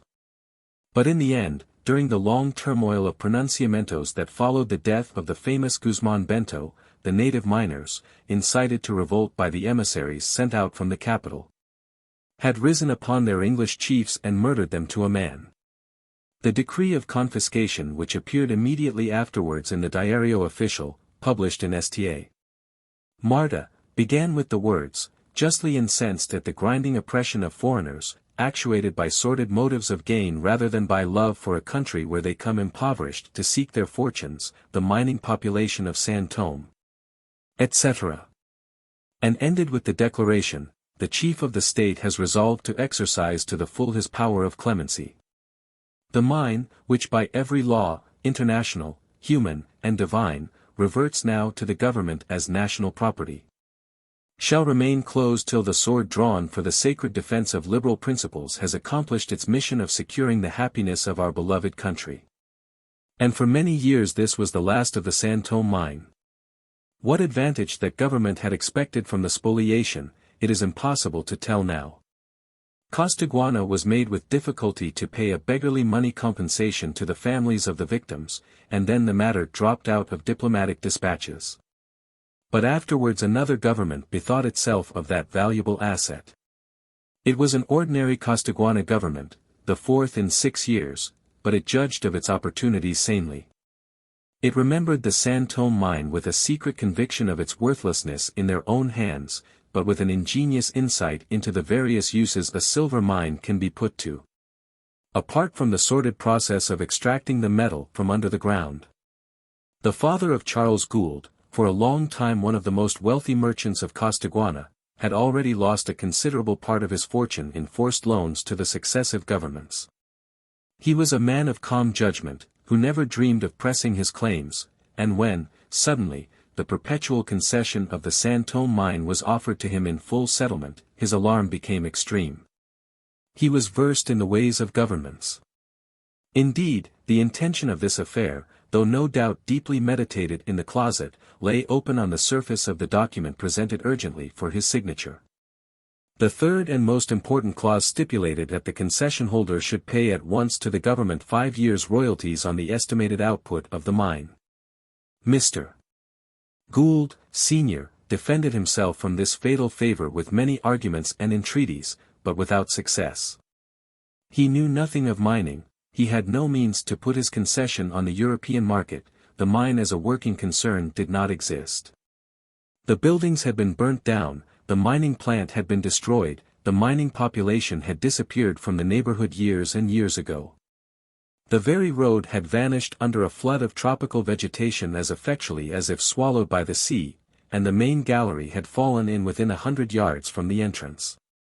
It was no longer an abandoned mine. It was a wild, inaccessible, and rocky gorge of the Sierra, where vestiges of charred timber, some heaps of smashed bricks, and a few shapeless pieces of rusty iron could have been found under the matted mass of thorny creepers covering the ground.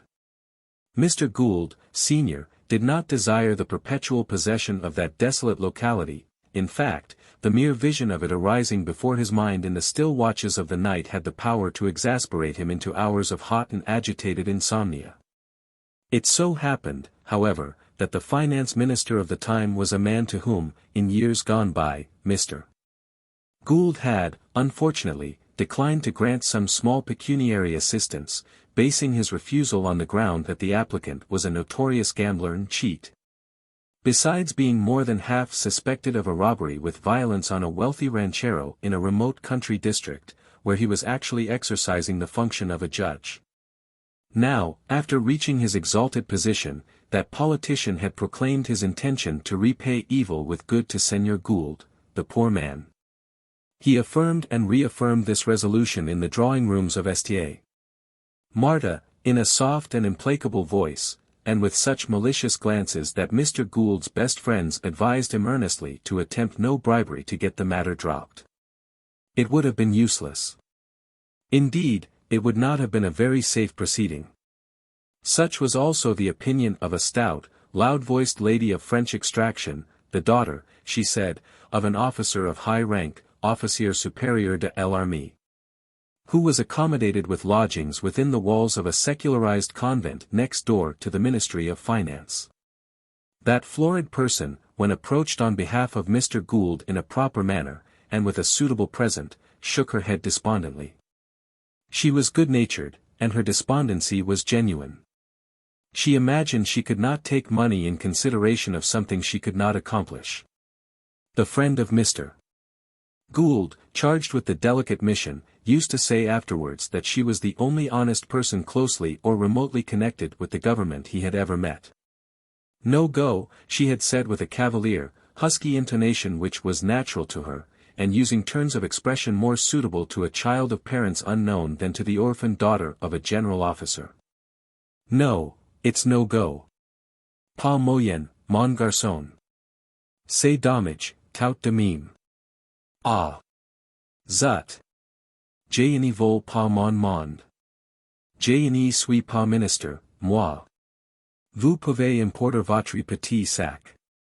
For a moment, biting her carmine lip, she deplored inwardly the tyranny of the rigid principles governing the sale of her influence in high places.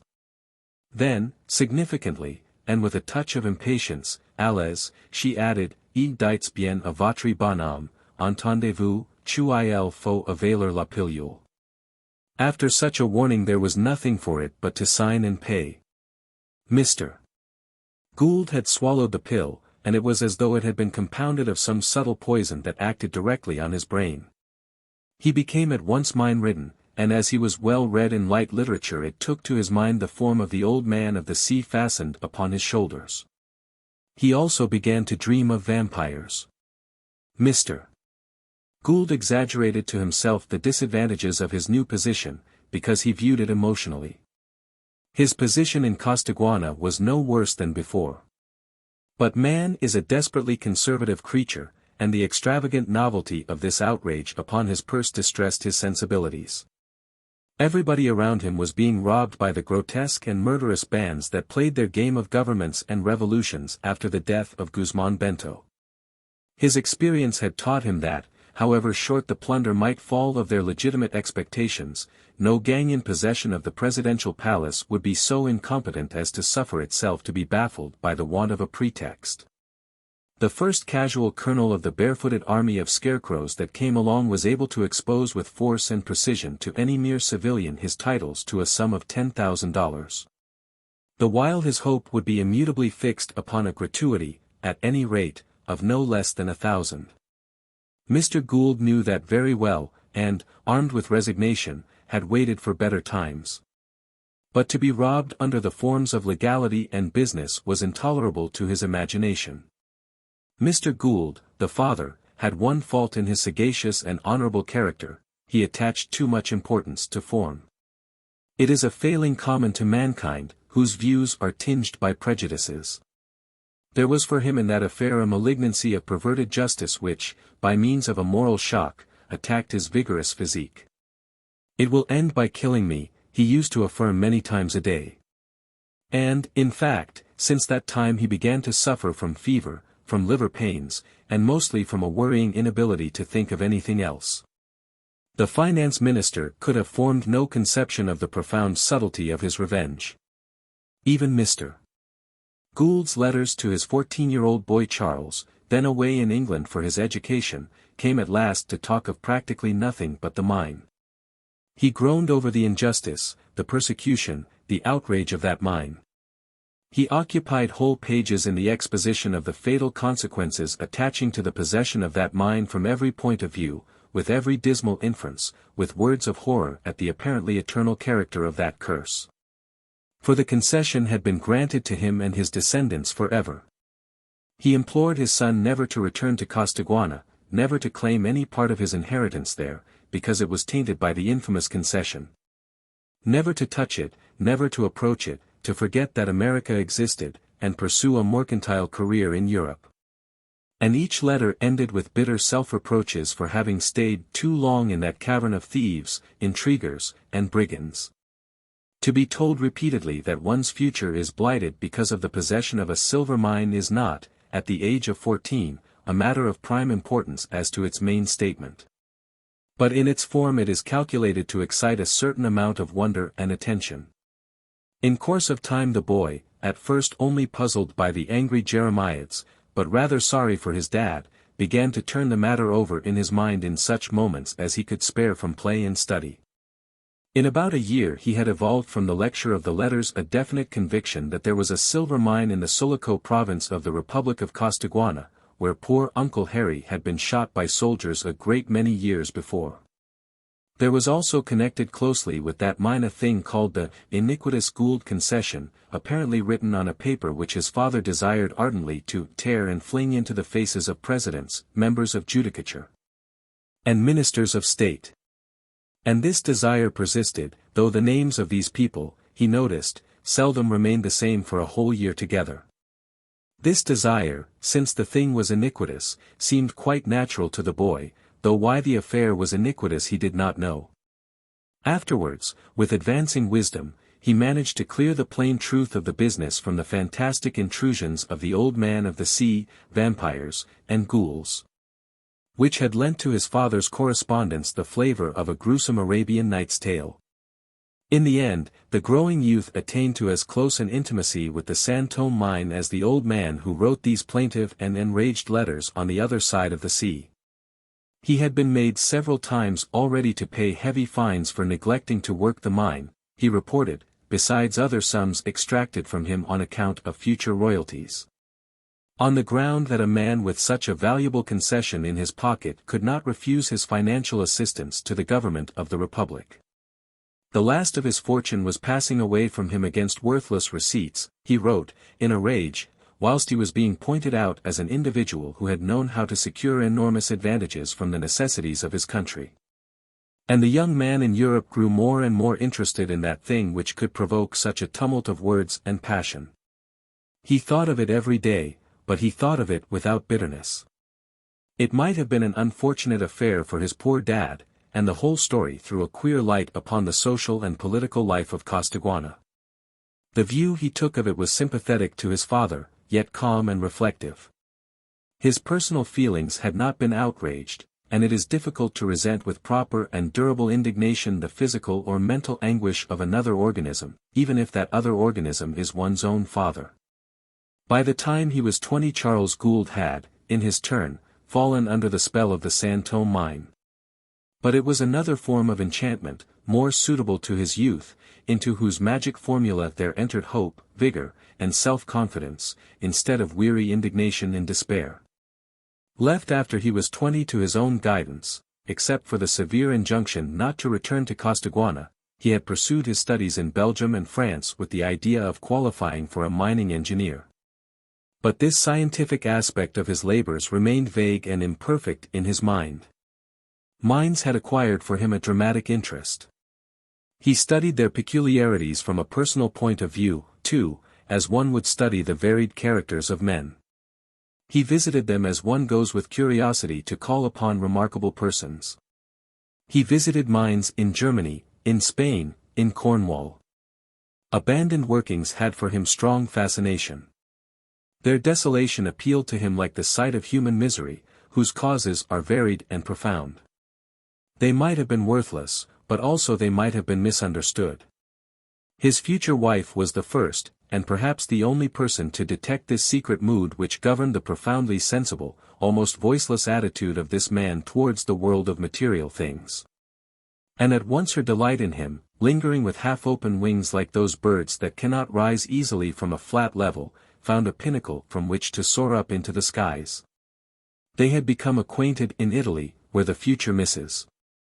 Gould was staying with an old and pale aunt who, years before, had married a middle-aged, impoverished Italian marquis. She now mourned that man, who had known how to give up his life to the independence and unity of his country. Who had known how to be as enthusiastic in his generosity as the youngest of those who fell for that very cause of which old Giorgio Viola was a drifting relic, as a broken spar is suffered to float away disregarded after a naval victory. The Marchesa led a still, whispering existence, nun-like in her black robes and a white band over the forehead, in a corner of the first floor of an ancient and ruinous palace, whose big, empty halls downstairs sheltered under their painted ceilings the harvests, the fowls, and even the cattle, together with the whole family of the tenant farmer. The two young people had met in Lucca.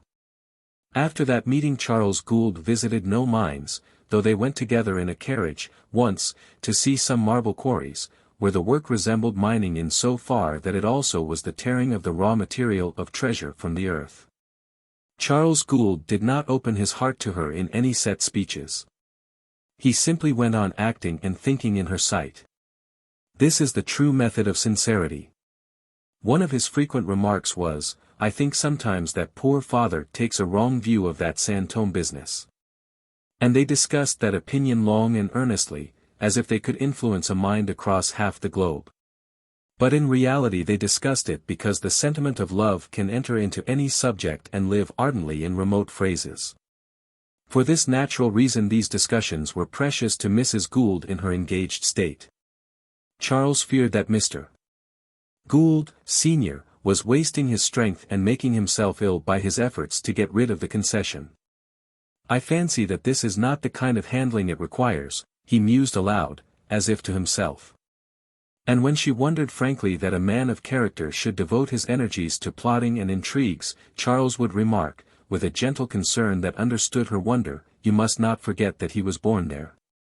She would set her quick mind to work upon that, and then make the inconsequent retort, which he accepted as perfectly sagacious, because, in fact, it was so. "Well, and you? You were born there, too." He knew his answer. "That's different. I've been away 10 years. Dad never had such a long spell, and it was more than 30 years ago." She was the first person to whom he opened his lips after receiving the news of his father's death. "It has killed him," he said. He had walked straight out of town with the news, straight out before him in the noonday sun on the white road, and his feet had brought him face to face with her in the hall of the ruined palazzo, a room magnificent and naked, with here and there a long strip of damask, black with damp and age, hanging down on a bare panel of the wall. It was furnished with exactly one gilt armchair, with a broken back, and an octagon columnar stand bearing a heavy marble vase ornamented with sculptured masks and garlands of flowers, and cracked from top to bottom.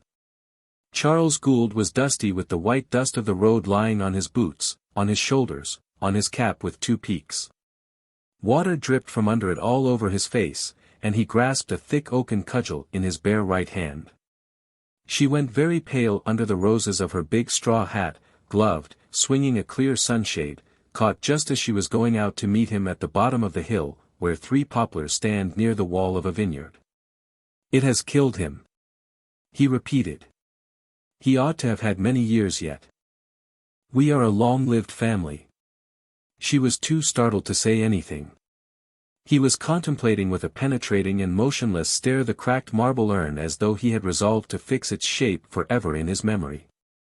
It was only when, turning suddenly to her, he blurted out twice, "I've come to you, I've come straight to you," without being able to finish his phrase, that the great pitifulness of that lonely and tormented death in Costaguana came to her with the full force of its misery.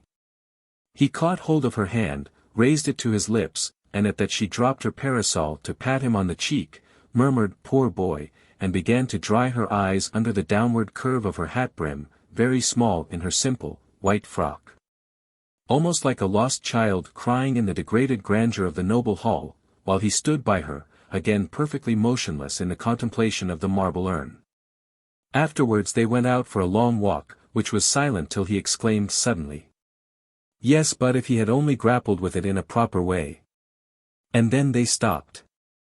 Everywhere there were long shadows lying on the hills, on the roads, on the enclosed fields of olive trees, the shadows of poplars, of wide chestnuts, of farm buildings, of stone walls. And in mid-air the sound of a bell, thin and alert, was like the throbbing pulse of the sunset glow. Her lips were slightly parted as though in surprise that he should not be looking at her with his usual expression. His usual expression was unconditionally approving and attentive. He was in his talks with her the most anxious and deferential of dictators, an attitude that pleased her immensely. It affirmed her power without detracting from his dignity. That slight girl, with her little feet, little hands, little face attractively overweight by great coils of hair. With a rather large mouth, whose mere parting seemed to breathe upon you the fragrance of frankness and generosity, had the fastidious soul of an experienced woman. She was, before all things and all flatteries, careful of her pride in the object of her choice. But now he was actually not looking at her at all. And his expression was tense and irrational, as is natural in a man who elects to stare at nothing past a young girl's head. Well, yes. It was iniquitous. They corrupted him thoroughly, the poor old boy. Oh! Why wouldn't he let me go back to him? But now I shall know how to grapple with this. After pronouncing these words with immense assurance, he glanced down at her, and at once fell a prey to distress, incertitude, and fear. The only thing he wanted to know now, he said, was whether she did love him enough, whether she would have the courage to go with him so far away. He put these questions to her in a voice that trembled with anxiety, for he was a determined man. She did. She would. And immediately the future hostess of all the Europeans in Sulaco had the physical experience of the earth falling away from under her. It vanished completely, even to the very sound of the bell. When her feet touched the ground again, the bell was still ringing in the valley. She put her hands up to her hair, breathing quickly, and glanced up and down the stony lane. It was reassuringly empty. Meantime, Charles, stepping with one foot into a dry and dusty ditch, picked up the open parasol, which had bounded away from them with a martial sound of drum taps. He handed it to her soberly, a little crestfallen. They turned back, and after she had slipped her hand on his arm, the first words he pronounced were, "It's lucky that we shall be able to settle in a coast town. You've heard its name. It is Sulaco. I am so glad poor father did get that house. He bought a big house there years ago, in order that there should always be a Casa Gould in the principal town of what used to be called the Occidental Province. I lived there once, as a small boy, with my dear mother, for a whole year, while poor father was away in the United States on business. You shall be the new mistress of the Casa Gould. And later, in the inhabited corner of the palazzo above the vineyards, the marble hills, the pines and olives of Lucca, he also said. The name of Gould has been always highly respected in Sulaco. My uncle Harry was chief of the state for some time, and has left a great name amongst the first families. By this I mean the pure Creole families, who take no part in the miserable farce of governments. Uncle Harry was no adventurer. In Costaguana we Goulds are no adventurers.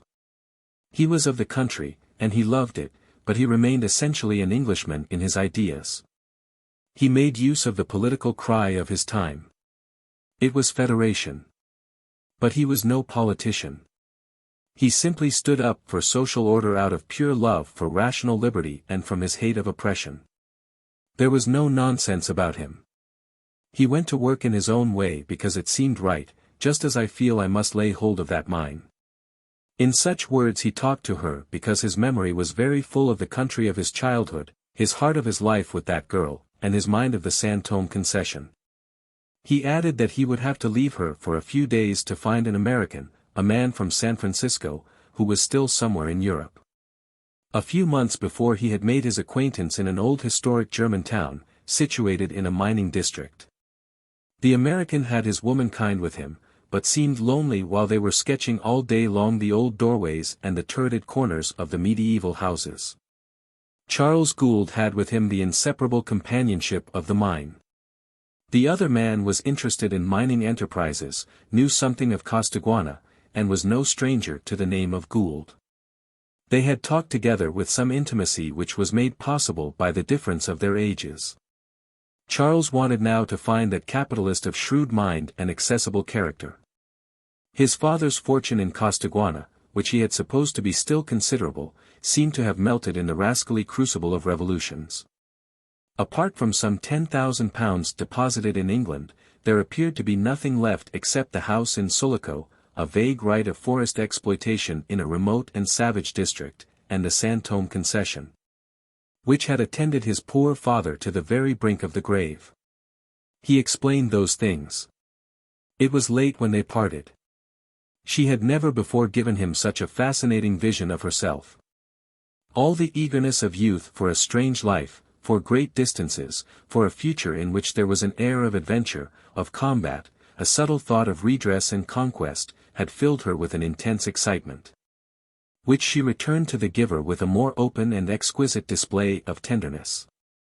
He left her to walk down the hill, and directly he found himself alone he became sober. That irreparable change that death makes in the course of our daily thoughts can be felt in a vague and poignant discomfort of mind.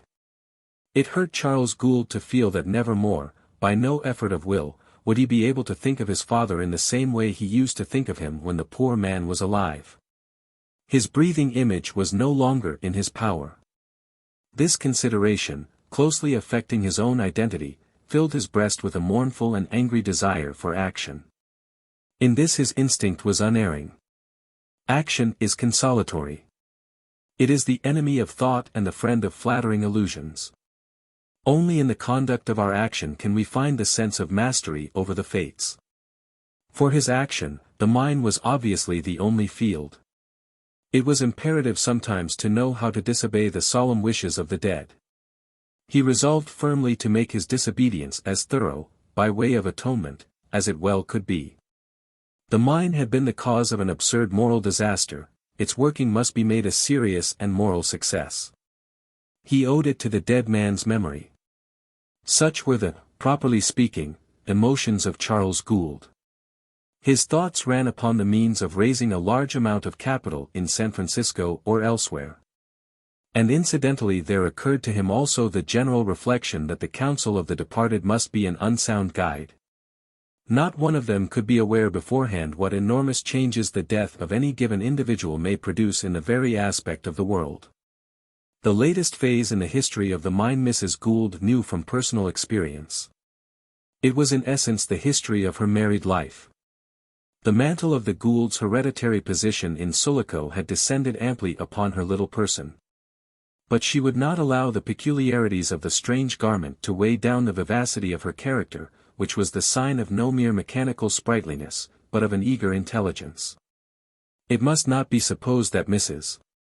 Gould's mind was masculine.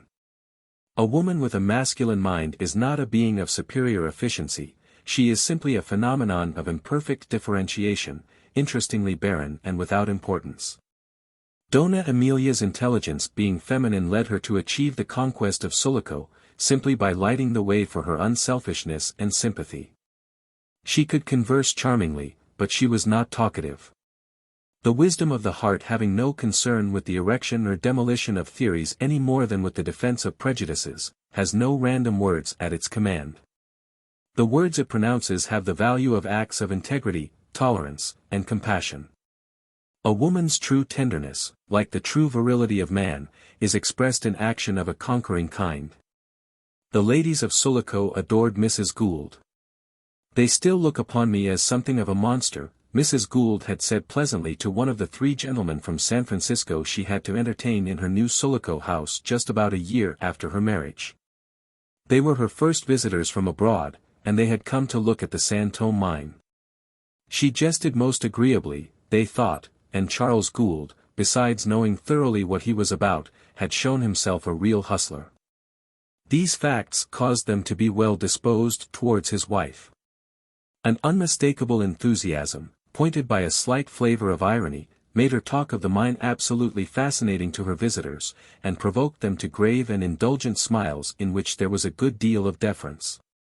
Perhaps had they known how much she was inspired by an idealistic view of success they would have been amazed at the state of her mind as the Spanish-American ladies had been amazed at the tireless activity of her body. She would, in her own words, have been for them something of a monster. However, the Goulds were in essentials a reticent couple, and their guests departed without the suspicion of any other purpose but simple profit in the working of a silver mine. Mrs. Gould had out her own carriage, with 2 white mules, to drive them down to the harbor, whence the Ceres was to carry them off into the Olympus of plutocrats. Captain Mitchell had snatched at the occasion of leave-taking to remark to Mrs. Gould, in a low, confidential mutter, "This marks an epoch." Mrs. Gould loved the patio of her Spanish house. A broad flight of stone steps was overlooked silently from a niche in the wall by a Madonna in blue robes with the crowned child sitting on her arm. Subdued voices ascended in the early mornings from the paved well of the quadrangle, with the stamping of horses and mules led out in pairs to drink at the cistern. A tangle of slender bamboo stems drooped its narrow, blade-like leaves over the square pool of water, and the fat coachman sat muffled up on the edge, holding lazily the ends of halters in his hand. Barefooted servants passed to and fro, issuing from dark, low doorways below, 2 laundry girls with baskets of washed linen, the baker with the tray of bread made for the day. Leonarda, her own camarista, bearing high up, swung from her hand raised above her raven black head, a bunch of starched underskirts dazzlingly white in the slant of sunshine. Then the old porter would hobble in, sweeping the flagstones, and the house was ready for the day. All the lofty rooms on 3 sides of the quadrangle opened into each other and into the corridor, with its wrought iron railings and a border of flowers, whence, like the lady of the medieval castle, she could witness from above all the departures and arrivals of the casa, to which the sonorous arched gateway lent an air of stately importance. She had watched her carriage roll away with the 3 guests from the north. She smiled. Their 3 arms went up simultaneously to their 3 hats. Captain Mitchell, the 4th, in attendance, had already begun a pompous discourse. Then she lingered. She lingered, approaching her face to the clusters of flowers here and there as if to give time to her thoughts to catch up with her slow footsteps along the straight vista of the corridor. A fringed Indian hammock from Aroa, gay with colored featherwork, had been swung judiciously in a corner that caught the early sun, for the mornings are cool in Sulaco. The cluster of Flor de Noche Buena blazed in great masses before the open glass doors of the reception rooms. A big green parrot, brilliant like an emerald in a cage that flashed like gold, screamed out ferociously, "Viva Costaguana!" Then called twice mellifluously, "Leonarda!" Leonarda, in imitation of Mrs. Gould's voice, and suddenly took refuge in immobility and silence. Mrs. Gould reached the end of the gallery and put her head through the door of her husband's room. Charles Gould, with one foot on a low wooden stool, was already strapping his spurs. He wanted to hurry back to the mine. Mrs. Gould, without coming in, glanced about the room. One tall, broad bookcase, with glass doors, was full of books. But in the other, without shelves, and lined with red baize, were arranged firearms, Winchester carbines, revolvers, a couple of shotguns, and even 2 pairs of double-barreled holster pistols. Between them, by itself, upon a strip of scarlet velvet, hung an old cavalry saber, once the property of Don Enrique Gould, the hero of the Occidental Province, presented by Don José Avellanos, the hereditary friend of the family. Otherwise, the plastered white walls were completely bare, except for a watercolor sketch of the San Tomé mountain, the work of Dona Emilia herself. In the middle of the red-tiled floor stood 2 long tables littered with plans and papers, a few chairs, and a glass showcase containing specimens of ore from the mine. Mrs. Gould, looking at all these things in turn, wondered aloud why the talk of these wealthy and enterprising men discussing the prospects, the working, and the safety of the mine rendered her so impatient and uneasy. Whereas she could talk of the mine by the hour with her husband with unwearied interest and satisfaction. And dropping her eyelids expressively, she added, "What do you feel about it, Charlie?" Then, surprised at her husband's silence, she raised her eyes, opened wide, as pretty as pale flowers. He had done with the spurs, and, twisting his mustache with both hands, horizontally, he contemplated her from the height of his long legs with a visible appreciation of her appearance. The consciousness of being thus contemplated pleased Mrs. Gould. "They are considerable men," he said. "I know. But have you listened to their conversation? They don't seem to have understood anything they have seen here. They have seen the mine. They have understood that to some purpose," Charles Gould interjected, in defense of the visitors, and then his wife mentioned the name of the most considerable of the 3. He was considerable in finance and in industry. His name was familiar to many millions of people. He was so considerable that he would never have traveled so far away from the center of his activity if the doctors had not insisted, with veiled menaces, on his taking a long holiday. Mr. Holroyd's sense of religion, Mrs. Gould pursued, was shocked and disgusted at the tawdriness of the dressed-up saints in the cathedral, the worship, he called it, of wood and tinsel. But it seemed to me that he looked upon his own God as a sort of influential partner, who gets his share of profits in the endowment of churches. That's a sort of idolatry. He told me he endowed churches every year, Charlie. "No end of them," said Mr. Gould, marveling inwardly at the mobility of her physiognomy. "All over the country. He's famous for that sort of munificence." "Oh, he didn't boast," Mrs. Gould declared, scrupulously. "I believe he's really a good man, but so stupid. A poor chulo who offers a little silver arm or leg to thank his God for a cure is as rational and more touching." "He's at the head of immense silver and iron interests," Charles Gould observed. "Ah, yes. The religion of silver and iron. He's a very civil man, though he looked awfully solemn when he first saw the Madonna on the staircase, who's only wood and paint, but he said nothing to me. My dear Charlie, I heard those men talk among themselves. Can it be that they really wish to become, for an immense consideration, drawers of water and hewers of wood to all the countries and nations of the earth? A man must work to some end," Charles Gould said, vaguely. Mrs. Gould, frowning, surveyed him from head to foot. With his riding breeches, leather leggings, an article of apparel never before seen in Costaguana, a Norfolk coat of grey flannel, and those great flaming mustaches, he suggested an officer of cavalry turned gentleman farmer. This combination was gratifying to Mrs. Gould's tastes. "How thin the poor boy is," she thought. "He overworks himself." But there was no denying that his fine-drawn, keen red face, and his whole, long-limbed, lank person had an air of breeding and distinction. And Mrs. Gould relented. "I only wondered what you felt," she murmured, gently. During the last few days, as it happened, Charles Gould had been kept too busy thinking twice before he spoke to have paid much attention to the state of his feelings. But theirs was a successful match, and he had no difficulty in finding his answer. "The best of my feelings are in your keeping, my dear," he said, lightly. And there was so much truth in that obscure phrase that he experienced towards her at the moment a great increase of gratitude and tenderness.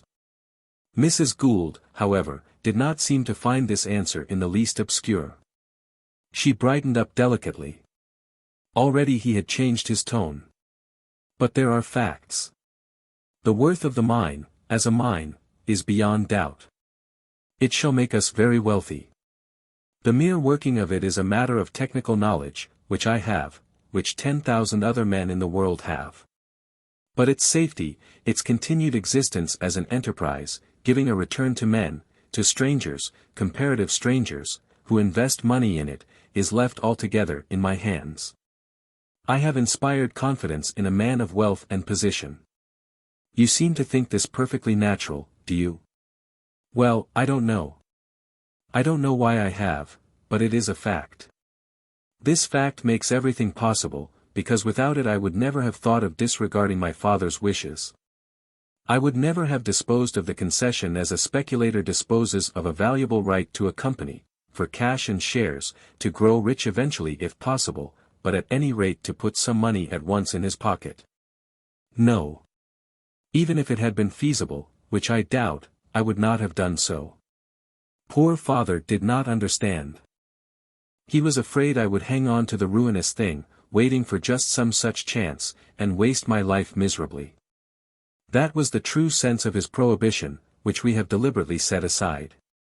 They were walking up and down the corridor. Her head just reached to his shoulder. His arm, extended downwards, was about her waist.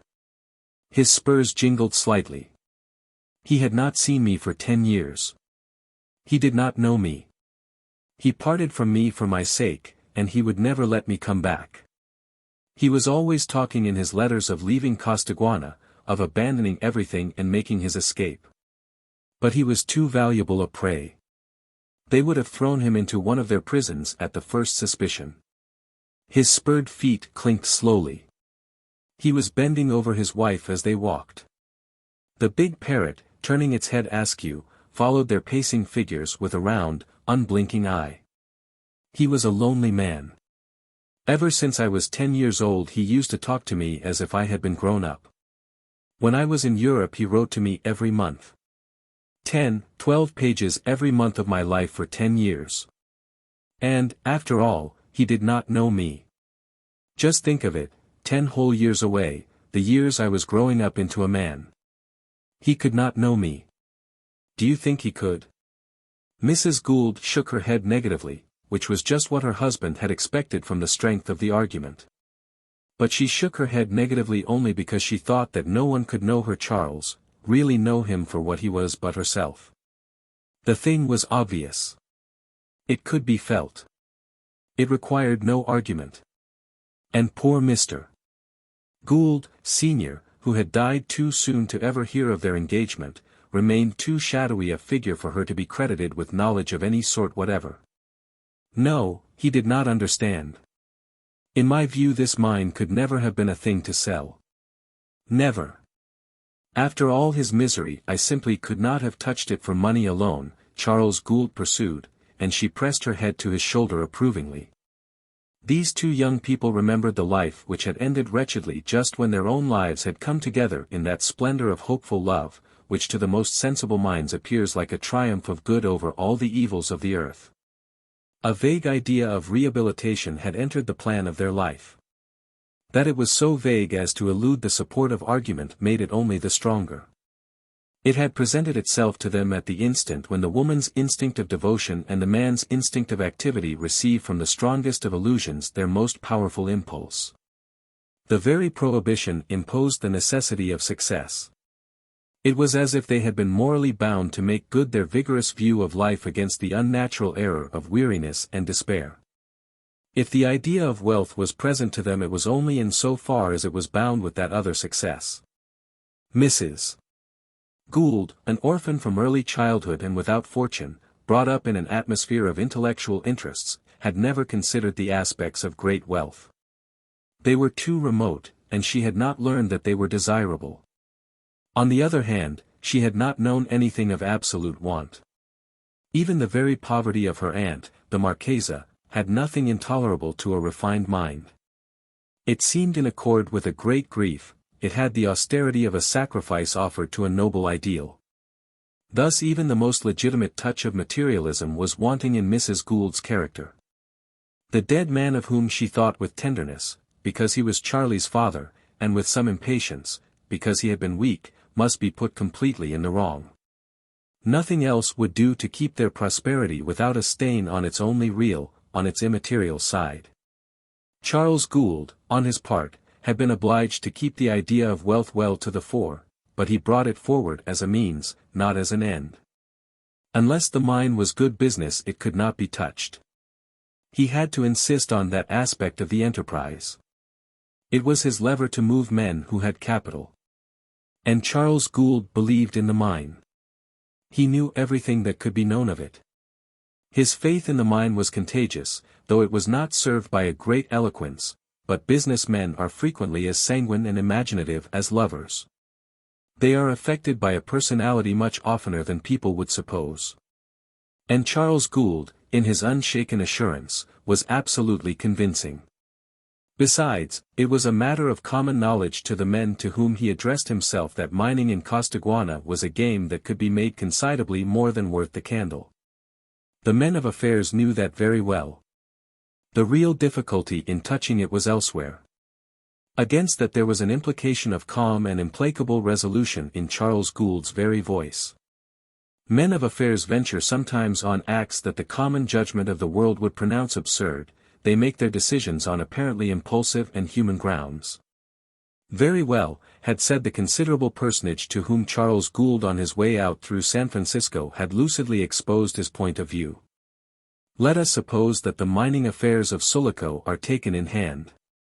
There would then be in it, first, the house of Holroyd, which is all right, then, Mr. Charles Gould, a citizen of Costaguana, who is also all right, and, lastly, the government of the Republic. So far this resembles the first start of the Atacama nitrate fields, where there was a financing house, a gentleman of the name of Edwards, and a government, or, rather, two governments, two South American governments. And you know what came of it. War came of it, devastating and prolonged war came of it, Mr. Gould. However, here we possess the advantage of having only one South American government hanging around for plunder out of the deal. It is an advantage.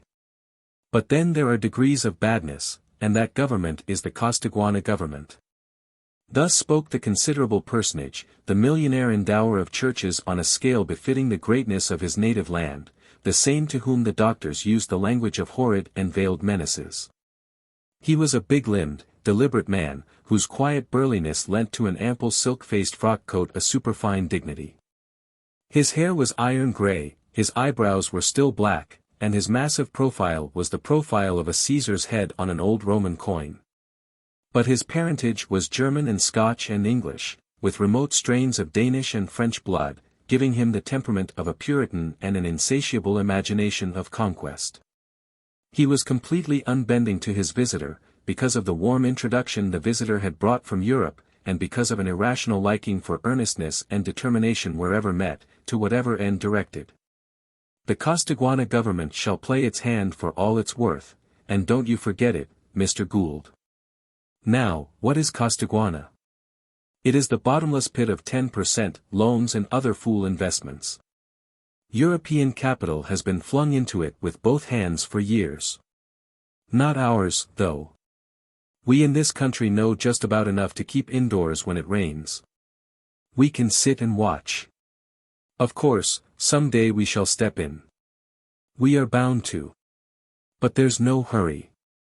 Time itself has got to wait on the greatest country in the whole of God's universe. We shall be giving the word for everything, industry, trade, law, journalism, art, politics, and religion, from Cape Horn clear over to Smith Sound, and beyond, too, if anything worth taking hold of turns up at the North Pole. And then we shall have the leisure to take in hand the outlying islands and continents of the earth. We shall run the world's business whether the world likes it or not. The world can't help it, and neither can we, I guess." By this he meant to express his faith in destiny in words suitable to his intelligence, which was unskilled in the presentation of general ideas. His intelligence was nourished on facts. And Charles Gould, whose imagination had been permanently affected by the one great fact of a silver mine, had no objection to this theory of the world's future. If it had seemed distasteful for a moment, it was because the sudden statement of such vast eventualities dwarfed almost to nothingness the actual matter in hand. He and his plans and all the mineral wealth of the Occidental province appeared suddenly robbed of every vestige of magnitude. The sensation was disagreeable, but Charles Gould was not dull. Already he felt that he was producing a favorable impression. The consciousness of that flattering fact helped him to a vague smile, which his big interlocutor took for a smile of discreet and admiring assent. He smiled quietly, too. And immediately Charles Gould, with that mental agility mankind will display in defense of a cherished hope, reflected that the very apparent insignificance of his aim would help him to success. His personality and his mind would be taken up because it was a matter of no great consequence, one way or another, to a man who referred his action to such a prodigious destiny. And Charles Gould was not humiliated by this consideration, because the thing remained as big as ever for him. Nobody else's vast conceptions of destiny could diminish the aspect of his desire for the redemption of the San Tomé mine. In comparison to the correctness of his aim, definite in space and absolutely attainable within a limited time, the other man appeared for an instant as a dreamy idealist of no importance. The great man, massive and benignant, had been looking at him thoughtfully. When he broke the short silence, it was to remark that concessions flew about thick in the air of Costaguana.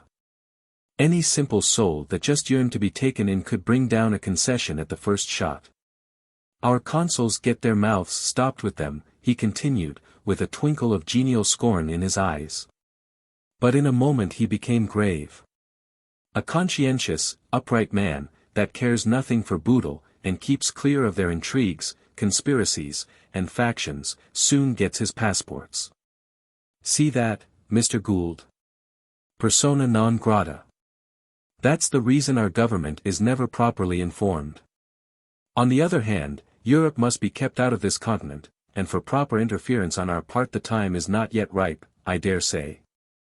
But we here, we are not this country's government, neither are we simple souls. Your affair is all right. The main question for us is whether the second partner, and that's you, is the right sort to hold his own against the third and unwelcome partner, which is one or another of the high and mighty robber gangs that run the Costaguana government. What do you think, Mr. Gould, eh? He bent forward to look steadily into the unflinching eyes of Charles Gould, who, remembering the large box full of his father's letters, put the accumulated scorn and bitterness of many years into the tone of his answer. As far as the knowledge of these men and their methods and their politics is concerned, I can answer for myself. I have been fed on that sort of knowledge since I was a boy.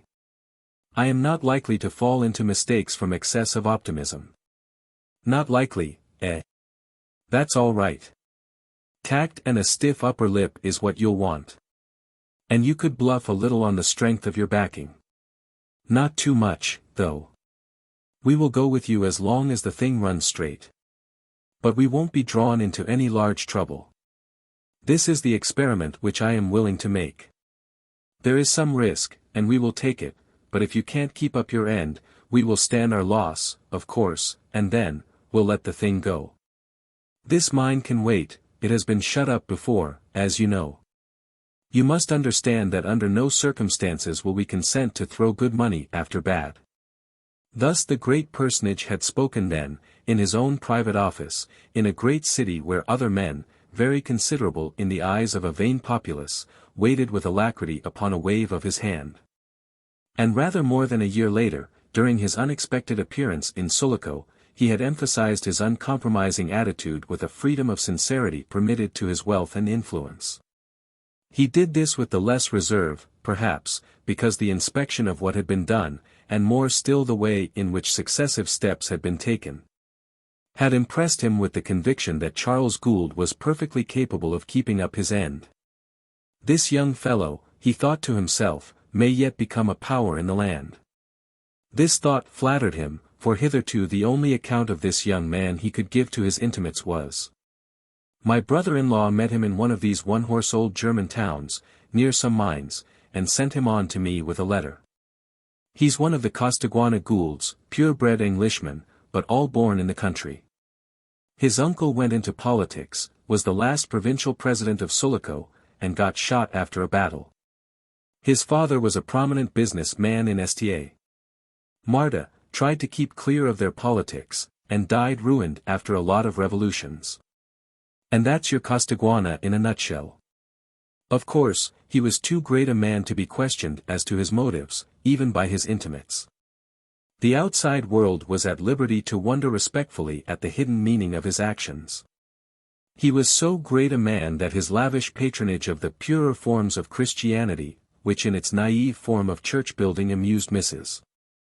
Gould, was looked upon by his fellow citizens as the manifestation of a pious and humble spirit. But in his own circles of the financial world the taking up of such a thing as the San Tomé mine was regarded with respect, indeed, but rather as a subject for discreet jocularity. It was a great man's caprice.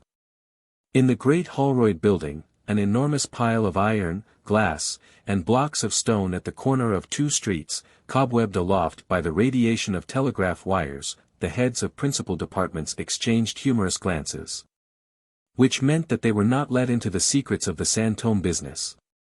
The Costaguana mail, it was never large, one fairly heavy envelope, was taken unopened straight into the great man's room, and no instructions dealing with it had ever been issued thence. The office whispered that he answered personally, and not by dictation either, but actually writing in his own hand, with pen and ink, and, it was to be supposed, taking a copy in his own private press copybook, inaccessible to profane eyes. Some scornful young men, insignificant pieces of minor machinery in that 11-story high workshop of great affairs, expressed frankly their private opinion that the great chief had done at last something silly, and was ashamed of his folly. Others, elderly and insignificant, but full of romantic reverence for the business that had devoured their best years, used to mutter darkly and knowingly that this was a portentous sign. That the Holroyd connection meant by and by to get hold of the whole Republic of Costaguana, lock, stock, and barrel. But, in fact, the hobby theory was the right one. It interested the great man to attend personally to the San Tomé mine. It interested him so much that he allowed this hobby to give a direction to the first complete holiday he had taken for quite a startling number of years. He was not running a great enterprise there, no mere railway board or industrial corporation. He was running a man. A success would have pleased him very much on refreshingly novel grounds, but, on the other side of the same feeling, it was incumbent upon him to cast it off utterly at the first sign of failure. A man may be thrown off. The papers had unfortunately trumpeted all over the land his journey to Costaguana. If he was pleased at the way Charles Gould was going on, he infused an added grimness into his assurances of support. Even at the very last interview, half an hour or so before he rolled out of the patio, hat in hand, behind Mrs. Gould's white mules, he had said in Charles's room, "You go ahead in your own way, and I shall know how to help you as long as you hold your own. But you may rest assured that in a given case we shall know how to drop you in time." To this Charles Gould's only answer had been, "You may begin sending out the machinery as soon as you like." And the great man had liked this imperturbable assurance. The secret of it was that to Charles Gould's mind these uncompromising terms were agreeable. Like this the mind preserved its identity, with which he had endowed it as a boy, and it remained dependent on himself alone. It was a serious affair, and he, too, took it grimly. "Of course," he said to his wife, alluding to this last conversation with the departed guest, while they walked slowly up and down the corridor, followed by the irritated eye of the parrot, "of course. A man of that sort can take up a thing or drop it when he likes. He will suffer from no sense of defeat. He may have to give in, or he may have to die tomorrow, but the great silver and iron interests will survive, and someday will get hold of Costaguana along with the rest of the world. They had stopped near the cage. The parrot, catching the sound of a word belonging to his vocabulary, was moved to interfere. Parrots are very human. Viva Costaguana! He shrieked, with intense self-assertion, and, instantly ruffling up his feathers, assumed an air of puffed-up somnolence behind the glittering wires. "And do you believe that, Charlie?" Mrs. Gould asked. "This seems to me most awful materialism, Anne." "My dear, it's nothing to me," interrupted her husband, in a reasonable tone. "I make use of what I see. What's it to me whether his talk is the voice of destiny or simply a bit of claptrap eloquence? There's a good deal of eloquence of one sort or another produced in both Americas. The air of the New World seems favorable to the art of declamation. Have you forgotten how dear Avellanos can hold forth for hours here?" "Oh, but that's different," protested Mrs. Gould, almost shocked. The allusion was not to the point. Don José was a dear good man, who talked very well, and was enthusiastic about the greatness of the San Tomé mine. "How can you compare them, Charles?" she exclaimed, reproachfully. "He has suffered, and yet he hopes." The working competence of men, which she never questioned, was very surprising to Mrs. Gould, because upon so many obvious issues they showed themselves strangely muddle-headed.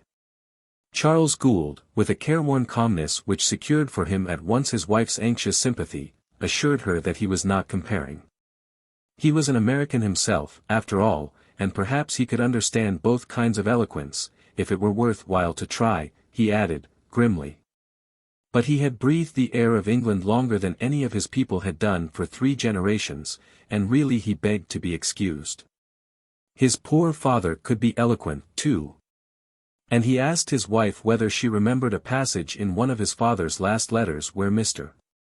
Gould had expressed the conviction that God looked wrathfully at these countries, or else he would let some ray of hope fall through a rift in the appalling darkness of intrigue, bloodshed, and crime that hung over the Queen of Continents. Mrs. Gould had not forgotten. "You read it to me, Charlie," she murmured. "It was a striking pronouncement. How deeply your father must have felt its terrible sadness. He did not like to be robbed." "It exasperated him," said Charles Gould. "But the image will serve well enough. What is wanted here is law, good faith, order, security. Anyone can declaim about these things, but I pin my faith to material interests. Only let the material interests once get a firm footing, and they are bound to impose the conditions on which alone they can continue to exist. That's how your money-making is justified here in the face of lawlessness and disorder. It is justified because the security which it demands must be shared with an oppressed people. A better justice will come afterwards. That's your ray of hope." His arm pressed her slight form closer to his side for a moment. "And who knows whether in that sense even the San Tomé mine may not become that little rift in the darkness which poor father despaired of ever seeing." She glanced up at him with admiration. He was competent. He had given a vast shape to the vagueness of her unselfish ambitions. "Charlie," she said, "you are splendidly disobedient." He left her suddenly in the corridor to go and get his hat, a soft, grey sombrero, an article of national costume which combined unexpectedly well with his English get-up. He came back, a riding whip under his arm, buttoning up a dogskin glove. His face reflected the resolute nature of his thoughts. His wife had waited for him at the head of the stairs, and before he gave her the parting kiss he finished the conversation. "What should be perfectly clear to us," he said, "is the fact that there is no going back. Where could we begin life afresh? We are in now for all that there is in us." He bent over her upturned face very tenderly and a little remorsefully. Charles Gould was competent because he had no illusions. The Gould concession had to fight for life with such weapons as could be found at once in the mire of a corruption that was so universal as almost to lose its significance. He was prepared to stoop for his weapons. For a moment he felt as if the silver mine, which had killed his father, had decoyed him further than he meant to go, and with the roundabout logic of emotions, he felt that the worthiness of his life was bound up with success. There was no going back. Chapter 7. Miss Gould was too intelligently sympathetic not to share that feeling. It made life exciting, and she was too much of a woman not to like excitement. But it frightened her, too, a little.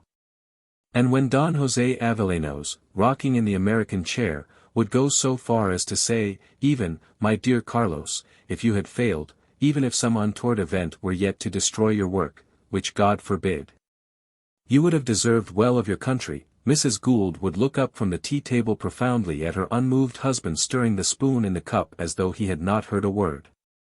Not that Don José anticipated anything of the sort. He could not praise enough dear Carlos's tact and courage.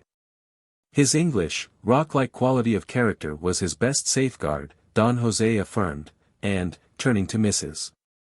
Gould, as to you, Amelia, my soul, he would address her with the familiarity of his age and old friendship, you are as true a patriot as though you had been born in our midst. This might have been less or more than the truth. Mrs.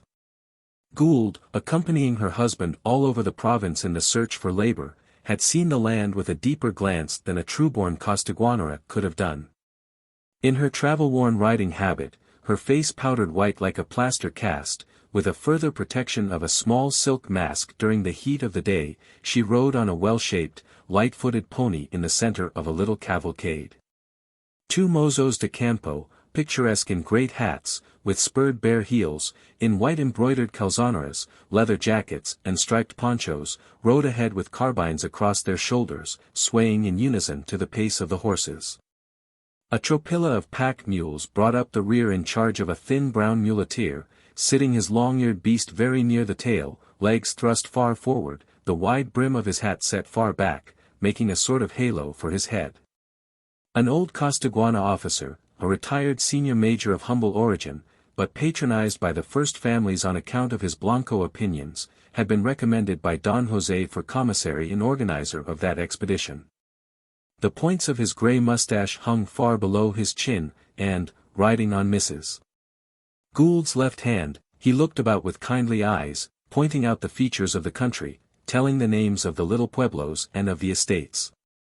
Of the smooth-walled haciendas like long fortresses crowning the knolls above the level of the Sulaco valley.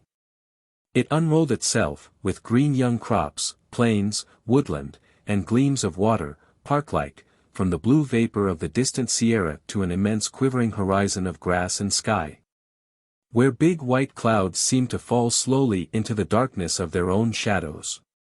Men plowed with wooden plows and yoked oxen, small on a boundless expanse, as if attacking immensity itself.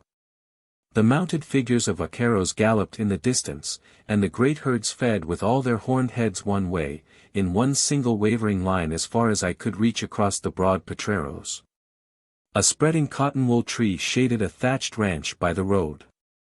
The trudging files of burdened Indians taking off their hats, would lift sad, mute eyes to the cavalcade raising the dust of the crumbling camino real made by the hands of their enslaved forefathers. And Mrs. Gould, with each day's journey, seemed to come nearer to the soul of the land in the tremendous disclosure of this interior unaffected by the slight European veneer of the coast towns, a great land of plain and mountain and people, suffering and mute, waiting for the future in a pathetic immobility of patience. She knew its sights and its hospitality, dispensed with a sort of slumberous dignity in those great houses presenting long, blind walls and heavy portals to the windswept pastures. She was given the head of the tables, where masters and dependents sat in a simple and patriarchal state.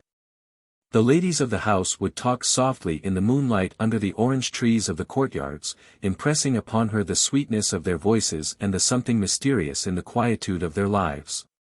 In the morning the gentlemen, well mounted in braided sombreros and embroidered riding suits, with much silver on the trappings of their horses, would ride forth to escort the departing guests before committing them, with grave goodbyes, to the care of God at the boundary pillars of their estates. In all these households she could hear stories of political outrage. Friends, relatives, ruined, imprisoned, killed in the battles of senseless civil wars, barbarously executed in ferocious proscriptions. As though the government of the country had been a struggle of lust between bands of absurd devils let loose upon the land with sabers and uniforms and grandiloquent phrases. And on all the lips she found a weary desire for peace, the dread of officialdom with its nightmarish parody of administration without law, without security, and without justice. She bore a whole 2 months of wandering very well. She had that power of resistance to fatigue which one discovers here and there in some quite frail-looking women with surprise, like a state of possession by a remarkably stubborn spirit. Don Pepe, the old Costaguana major, after much display of solicitude for the delicate lady, had ended by conferring upon her the name of the never-tired Senora. Mrs. Gould was indeed becoming a Costaguanera. Having acquired in southern Europe a knowledge of true peasantry, she was able to appreciate the great worth of the people. She saw the man under the silent, sad-eyed beast of burden. She saw them on the road carrying loads, lonely figures upon the plain, toiling under great straw hats, with their white clothing flapping about their limbs in the wind. She remembered the villages by some group of Indian women at the fountain impressed upon her memory, by the face of some young Indian girl with a melancholy and sensual profile. Raising an earthenware vessel of cool water at the door of a dark hut with a wooden porch cumbered with great brown jars. The solid wooden wheels of an ox cart, halted with its shafts in the dust, showed the strokes of the axe. And a party of charcoal carriers, with each man's load resting above his head on the top of the low mud wall, slept stretched in a row within the strip of shade. The heavy stonework of bridges and churches left by the conquerors proclaimed the disregard of human labor, the tribute labor of vanished nations. The power of king and church was gone, but at the sight of some heavy ruinous pile overtopping from a knoll the low mud walls of a village, Don Pepe would interrupt the tale of his campaigns to exclaim, "Poor Costaguana! Before, it was everything for the padres, nothing for the people, and now it is everything for those great politicos in Sta Marta, for Negroes and thieves." Charles talked with the alcaldes, with the fiscals, with the principal people in towns, and with the caballeros on the estates. The commandants of the districts offered him escorts, for he could show an authorization from the Sulaco political chief of the day. How much the document had cost him in gold $20 pieces was a secret between himself, a great man in the United States, who condescended to answer the Sulaco mail with his own hand, and a great man of another sort. With a dark olive complexion and shifty eyes, inhabiting then the palace of the Intendencia in Sulaco, and who piqued himself on his culture and Europeanism generally in a rather French style because he had lived in Europe for some years, in exile. He said. However, it was pretty well known that just before this exile he had incautiously gambled away all the cash in the custom house of a small port where a friend in power had procured for him the post of sub-collector. That youthful indiscretion had, amongst other inconveniences, obliged him to earn his living for a time as a café waiter in Madrid. But his talents must have been great, after all, since they had enabled him to retrieve his political fortunes so splendidly. Charles Gould, exposing his business with an imperturbable steadiness, called him Excellency. The provincial Excellency assumed a weary superiority, tilting his chair far back near an open window in the true Costaguana manner. The military band happened to be braying operatic selections on the plaza just then, and twice he raised his hand imperatively for silence in order to listen to a favorite passage. "Exquisite, delicious," he murmured. While Charles Gould waited, standing by with inscrutable patience. Lucia de Lammermoor. I am passionate for music. It transports me. Ha! The divine, ha, Mozart. See. Divine. What is it you were saying? Of course, rumors had reached him already of the newcomer's intentions. Besides, he had received an official warning from Sta Marta. His manner was intended simply to conceal his curiosity and impress his visitor. But after he had locked up something valuable in the drawer of a large writing desk in a distant part of the room, he became very affable, and walked back to his chair smartly. If you intend to build villages and assemble a population near the mine, you shall require a decree of the Minister of the Interior for that, he suggested in a businesslike manner. I have already sent a memorial, said Charles Gould, steadily, and I reckon now confidently upon your Excellency's favourable conclusions. The Excellency was a man of many moods. With the receipt of the money a great mellowness had descended upon his simple soul. Unexpectedly he fetched a deep sigh. Ah, Don Carlos! What we want is advanced men like you in the province. The lethargy of these aristocrats. The want of public spirit. The absence of all enterprise. I, with my profound studies in Europe, you understand.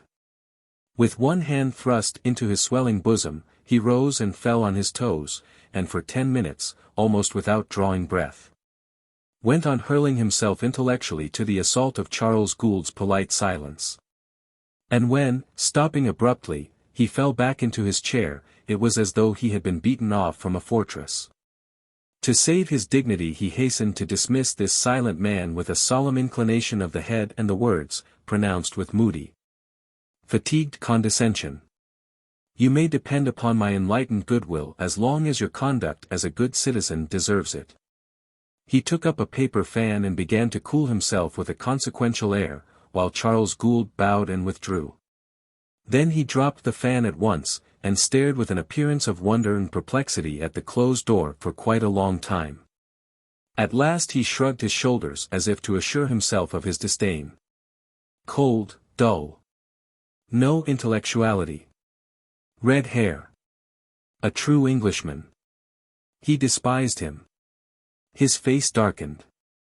What meant this unimpressed and frigid behavior? He was the first of the successive politicians sent out from the capital to rule the Occidental province whom the manner of Charles Gould in official intercourse was to strike as offensively independent. Charles Gould assumed that if the appearance of listening to deplorable balderdash must form part of the price he had to pay for being left unmolested, the obligation of uttering balderdash personally was by no means included in the bargain. He drew the line there. To these provincial autocrats, before whom the peaceable population of all classes had been accustomed to tremble, the reserve of that English-looking engineer caused an uneasiness which swung to and fro between cringing and truculence. Gradually all of them discovered that, no matter what party was in power, that man remained in most effective touch with the higher authorities in Sta Marta. This was a fact, and it accounted perfectly for the Goulds being by no means so wealthy as the engineer-in-chief on the new railway could legitimately suppose. Following the advice of Don José Avellanos, who was a man of good counsel, though rendered timid by his horrible experiences of Guzman Bento's time, Charles Gould had kept clear of the capital. But in the current gossip of the foreign residents there he was known, with a good deal of seriousness underlying the irony, by the nickname of King of Sulaco. An advocate of the Costaguana bar, a man of reputed ability in good character, member of the distinguished Moraga family possessing extensive estates in the Sulaco Valley, was pointed out to strangers, with a shade of mystery and respect. As the agent of the San Tomé mine, political, you know.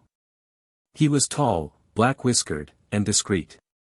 It was known that he had easy access to ministers, and that the numerous Costaguana generals were always anxious to dine at his house. Presidents granted him audience with facility.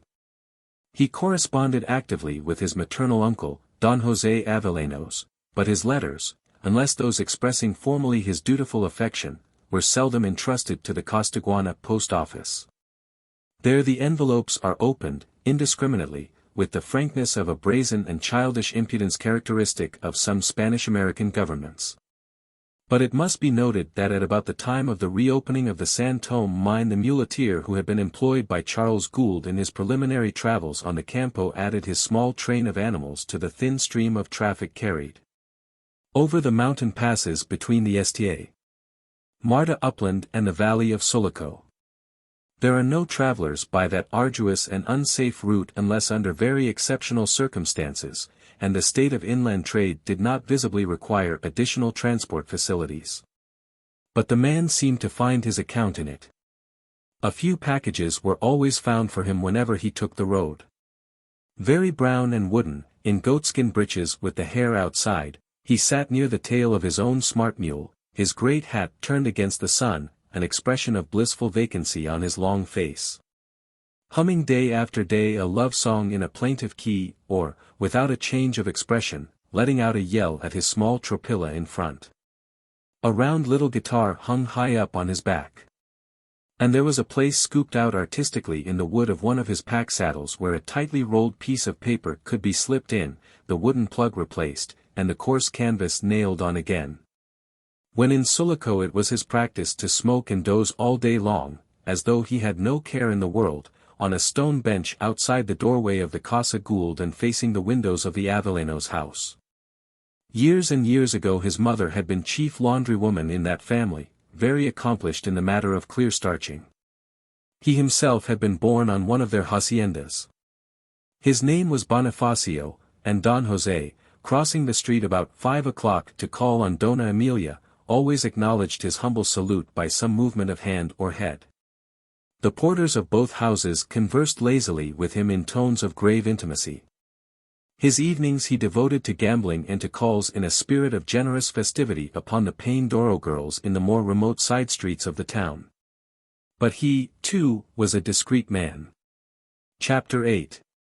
Those of us whom business or curiosity took to Sulaco in these years before the first advent of the railway can remember the steadying effect of the San Tomé mine upon the life of that remote province. The outward appearances had not changed then as they have changed since, as I am told, with cable cars running along the streets of the Constitution, and carriage roads far into the country, to Rincon and other villages. Where the foreign merchants and the Ricos generally have their modern villas, and a vast railway goods yard by the harbour, which has a quayside, a long range of warehouses, and quite serious, organized labor troubles of its own. Nobody had ever heard of labor troubles then. The cargadores of the port formed, indeed, an unruly brotherhood of all sorts of scum, with a patron saint of their own.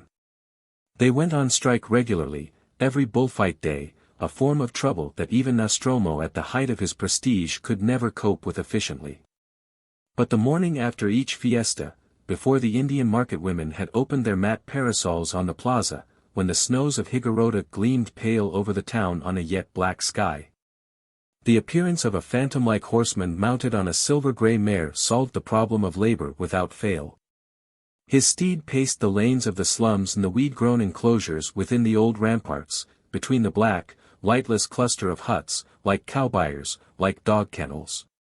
The horseman hammered with the butt of a heavy revolver at the doors of low pulperias, of obscene lean-to sheds sloping against the tumble-down piece of a noble wall. At the wooden sides of dwellings so flimsy that the sound of snores and sleepy mutters within could be heard in the pauses of the thundering clatter of his blows. He called out men's names menacingly from the saddle, once, twice. The drowsy answers, grumpy, conciliating, savage, jocular, or deprecating, came out into the silent darkness in which the horseman sat still, and presently a dark figure would flit out coughing in the still air. Sometimes a low-toned woman cried through the window-hole softly, "He's coming directly, senor," and the horseman waited silent on a motionless horse. But if perchance he had to dismount, then, after a while, from the door of that hovel or of that pulperia, with a ferocious scuffle and stifled imprecations, a cargador would fly out head first and hands abroad, to sprawl under the forelegs of the silver-grey mare, who only pricked forward her sharp little ears. She was used to that work, and the man, picking himself up, would walk away hastily from Nostromo's revolver, reeling a little along the street in snarling low curses. At sunrise Captain Mitchell, coming out anxiously in his night attire onto the wooden balcony running the whole length of the OSN Company's lonely building by the shore, would see the lighters already underway, figures moving busily about the cargo cranes, perhaps hear the invaluable Nostromo, now dismounted and in the checked shirt and red sash of a Mediterranean sailor, bawling orders from the end of the jetty in a stentorian voice. A fellow in 1,000. The material apparatus of perfected civilization which obliterates the individuality of old towns under the stereotyped conveniences of modern life had not intruded as yet. But over the worn-out antiquity of Sulaco, so characteristic with its stuccoed houses and barred windows, with the great yellowy white walls of abandoned convents behind the rows of somber green cypresses. That fact, very modern in its spirit, the San Tomé mine had already thrown its subtle influence. It had altered, too, the outward character of the crowds on feast days on the plaza before the open portal of the cathedral, by the number of white ponchos with a green stripe affected as holiday wear by the San Tomé miners. They had also adopted white hats with green cord and braid, articles of good quality, which could be obtained in the storehouse of the administration for very little money. A peaceable cholo wearing these colors, unusual in Costaguana, was somehow very seldom beaten to within an inch of his life on a charge of disrespect to the town police. Neither ran he much risk of being suddenly lassoed on the road by a recruiting party of lanceros, a method of voluntary enlistment looked upon as almost legal in the Republic. Whole villages were known to have volunteered for the army in that way. But, as Don Pepe would say with a hopeless shrug to Mrs. Gould, what would you? Poor people. Pobrecitos. Pobrecitos. But the state must have its soldiers. Thus professionally spoke Don Pepe, the fighter, with pendant mustaches, a nut-brown, lean face, and a clean run of a cast-iron jaw, suggesting the type of a cattle-herd horseman from the great llanos of the south.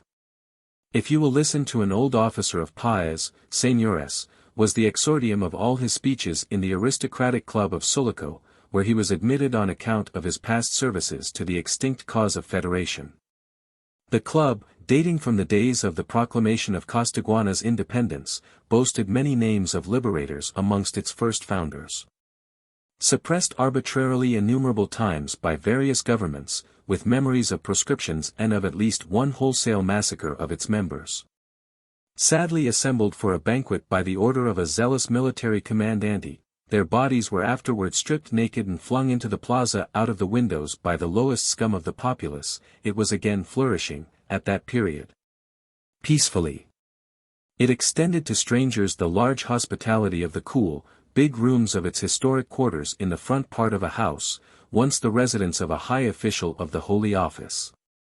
The two wings, shut up, crumbled behind the nailed doors, and what may be described as a grove of young orange trees grown in the unpaved patio concealed the utter ruin of the back part facing the gate. You turned in from the street, as if entering a secluded orchard, where you came upon the foot of a disjointed staircase, guarded by a moss-stained effigy of some saintly bishop, mitred and staffed, and bearing the indignity of a broken nose meekly, with his fine stone hands crossed on his breast. The chocolate-colored faces of servants with mops of black hair peeped at you from above. The click of billiard balls came to your ears, and ascending the steps, you would perhaps see in the first sala, very stiff upon a straight-backed chair, in a good light, Don Pepe moving his long mustaches as he spelt his way, at arm's length, through an old Estier Marta newspaper. His horse, a stony-hearted but persevering black brute with a hammer head, you would have seen in the street dozing motionless under an immense saddle, with its nose almost touching the curbstone of the sidewalk. Don Pepe went down from the mountain, as the phrase, often heard in Sulaco, went, could also be seen in the drawing-room of the Casa Gould. He sat with modest assurance at some distance from the tea-table. With his knees close together, and a kindly twinkle of drollery in his deep-set eyes, he would throw his small and ironic pleasantries into the current of conversation. There was in that man a sort of sane, humorous shrewdness, and a vein of genuine humanity so often found in simple old soldiers of proved courage who have seen much desperate service. Of course he knew nothing whatever of mining, but his employment was of a special kind. He was in charge of the whole population in the territory of the mine, which extended from the head of the gorge to where the cart track from the foot of the mountain enters the plain. Crossing a stream over a little wooden bridge painted green, the color of hope, being also the color of the mine. It was reported in Sulaco that up there, at the mountain, Don Pepe walked about precipitous paths, girt with a great sword and in a shabby uniform with tarnished bullion epaulets of a senior major. Most miners being Indians, with big wild eyes, addressed him as Tata, father, as these barefooted people of Costaguana will address anybody who wears shoes, but it was Basilio, Mr.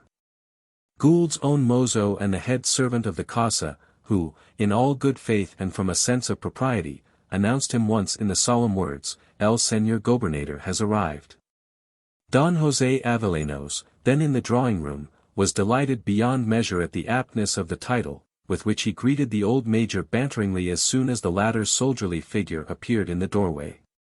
Don Pepe only smiled in his long mustaches, as much as to say, you might have found a worse name for an old soldier. And el Señor Gobernador he had remained, with his small jokes upon his function and upon his domain, where he affirmed with humorous exaggeration to Mrs. Gould.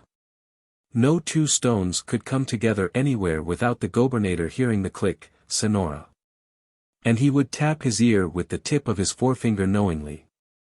Even when the number of the miners alone rose to over 600 he seemed to know each of them individually, all the innumerable Josés, Manuels, Ignacios.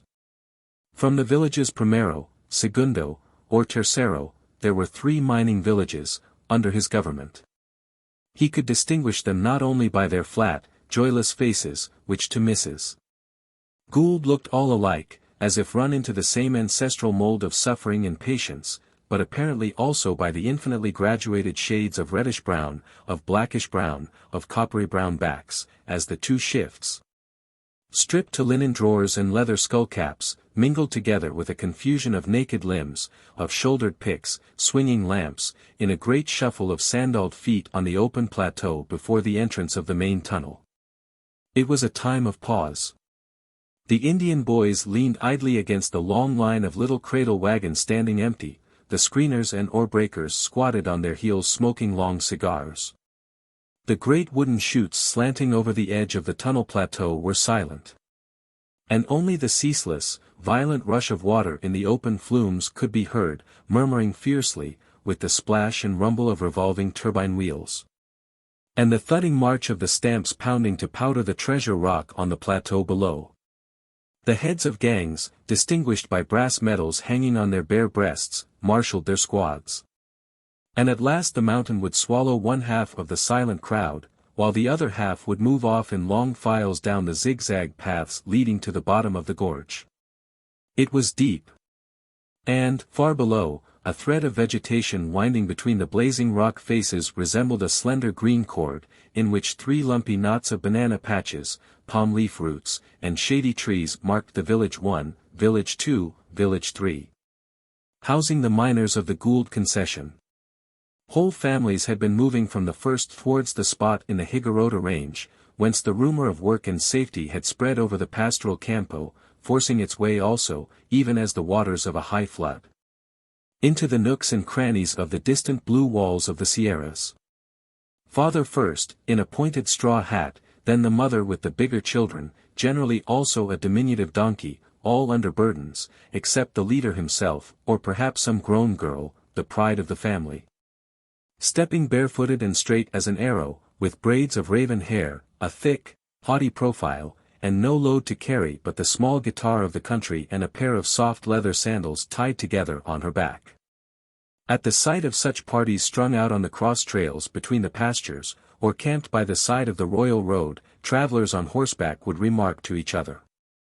More people going to the San Tomé mine. We shall see others tomorrow. And spurring on in the dusk they would discuss the great news of the province, the news of the San Tomé mine. A rich Englishman was going to work it, and perhaps not an Englishman, quien sabe. A foreigner with much money.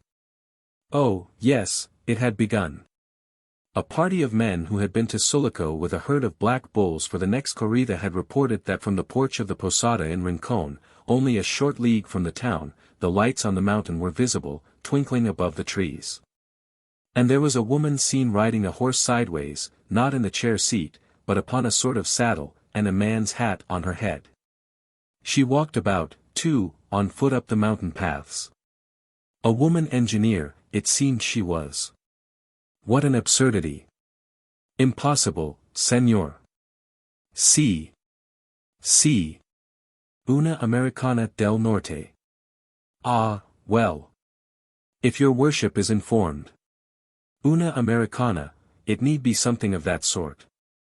And they would laugh a little with astonishment and scorn, keeping a wary eye on the shadows of the road, for one is liable to meet bad men when traveling late on the campo.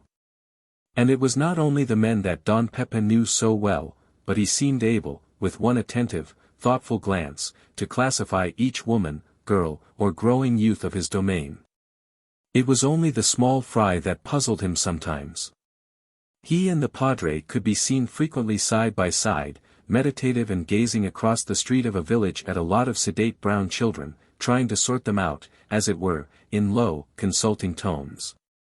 Or else they would together put searching questions as to the parentage of some small, staid urchin met wandering, naked and grave, along the road with a cigar in his baby mouth, and perhaps his mother's rosary, purloined for purposes of ornamentation, hanging in a loop of beads low down on his rotund little stomach. The spiritual and temporal pastors of the mine flock were very good friends. With Dr. Monaghan, the medical pastor, who had accepted the charge from Mrs. Gould, and lived in the hospital building, they were on not so intimate terms. But no one could be on intimate terms with El Señor Doctor, who, with his twisted shoulders, drooping head, sardonic mouth, and sidelong bitter glance, was mysterious and uncanny. The other two authorities worked in harmony. Father Roman, dried up, small, alert, wrinkled, with big round eyes, a sharp chin, and a great snuff-taker, was an old campaigner, too. He had shriven many simple souls on the battlefields of the Republic, kneeling by the dying on hillsides, in the long grass, in the gloom of the forests, to hear the last confession with the smell of gunpowder smoke in his nostrils, the rattle of muskets, the hum and spatter of bullets in his ears. And where was the harm if, at the presbytery, they had a game with a pack of greasy cards in the early evening, before Don Pepe went his last rounds to see that all the watchmen of the mine, a body organized by himself, were at their posts. For that last duty before he slept, Don Pepe did actually gird his old sword on the veranda of an unmistakable American white frame house, which Father Roman called the presbytery. Nearby, a long, low, dark building, steeple-roofed, like a vast barn with a wooden cross over the gable, was the miners' chapel. There Father Roman said Mass every day before a somber altarpiece representing the resurrection, the grey slab of the tombstone balanced on one corner, a figure soaring upwards, long-limbed and livid, in an oval of pallid light. And a helmeted brown legionary smitten down, right across the bituminous foreground. This picture, my children, muy linda y maravillosa, Father Roman would say to some of his flock, which you behold here through the munificence of the wife of our Senior Administrator, has been painted in Europe, a country of saints and miracles. And much greater than our Costaguana. And he would take a pinch of snuff with unction. But when once an inquisitive spirit desired to know in what direction this Europe was situated, whether up or down the coast, Father Roman, to conceal his perplexity, became very reserved and severe. No doubt it is extremely far away. But ignorant sinners like you of the San Tomé mine should think earnestly of everlasting punishment instead of inquiring into the magnitude of the earth, with its countries and populations altogether beyond your understanding. With a "Good night, Padre, good night, Don Pepe," the gobernator would go off, holding up his saber against his side, his body bent forward, with a long, plodding stride in the dark.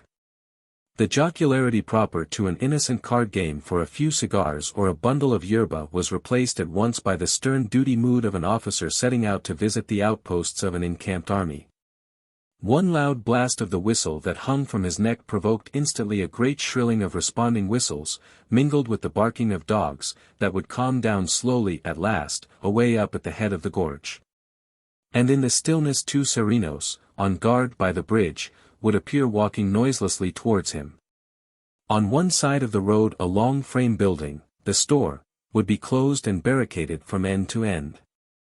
Facing it another white frame house, still longer, and with a veranda, the hospital, would have lights in the 2 windows of Dr. Monaghan's quarters. Even the delicate foliage of a clump of pepper trees did not stir, so breathless would be the darkness warmed by the radiation of the overheated rocks. Don Pepe would stand still for a moment with the 2 motionless serenos before him, and, abruptly, high up on the sheer face of the mountain, dotted with single torches, like drops of fire fallen from the 2 great blazing clusters of lights above, the ore chutes would begin to rattle. The great clattering, shuffling noise, gathering speed and weight, would be caught up by the walls of the gorge, and sent upon the plain in a growl of thunder. The pasadero in Rincon swore that on calm nights, by listening intently, he could catch the sound in his doorway as of a storm in the mountains. To Charles Gould's fancy it seemed that the sound must reach the uttermost limits of the province. Riding at night towards the mine, it would meet him at the edge of a little wood just beyond Rincon. There was no mistaking the growling mutter of the mountain pouring its stream of treasure under the stamps. And it came to his heart with the peculiar force of a proclamation thundered forth over the land and the marvelousness of an accomplished fact fulfilling an audacious desire. He had heard this very sound in his imagination on that far-off evening when his wife and himself, after a tortuous ride through a strip of forest, had reined in their horses near the stream. And had gazed for the first time upon the jungle-grown solitude of the gorge. The head of a palm rose here and there. In a high ravine round the corner of the San Tomé mountain, which is square like a blockhouse, the thread of a slender waterfall flashed bright and glassy through the dark green of the heavy fronds of tree ferns. Don Pepe, in attendance, rode up, and, stretching his arm up the gorge, had declared with mock solemnity, "Behold the very paradise of snakes, Sonora." And then they had wheeled their horses and ridden back to sleep that night at Rincon. The alcalde, an old, skinny Moreno, a sergeant of Guzman Bento's time, had cleared respectfully out of his house with his 3 pretty daughters, to make room for the foreign Sonora and their worships the caballeros. All he asked Charles Gould, whom he took for a mysterious and official person, to do for him was to remind the supreme government, El Gobierno Supreme, of a pension, amounting to about $1 a month, to which he believed himself entitled. It had been promised to him, he affirmed, straightening his bent back martially, many years ago, for my valor in the wars with the wild Indios when a young man, Señor. The waterfall existed no longer. The tree ferns that had luxuriated in its spray had died around the dried-up pool, and the high ravine was only a big trench half filled up with the refuse of excavations and tailings. The torrent, dammed up above, sent its water rushing along the open flumes of scooped tree trunks striding on trestle legs to the turbines working the stamps on the lower plateau, the Mesa Grande of the San Tomé mountain. Only the memory of the waterfall, with its amazing fernery, like a hanging garden above the rocks of the gorge, was preserved in Mrs. Gould's watercolor sketch. She had made it hastily one day from a cleared patch in the bushes, sitting in the shade of a roof of straw erected for her on 3 rough poles under Don Pepe's direction. Mrs. Gould had seen it all from the beginning, the clearing of the wilderness, the making of the road, the cutting of new paths up the cliff face of San Tomé. For weeks together she had lived on the spot with her husband.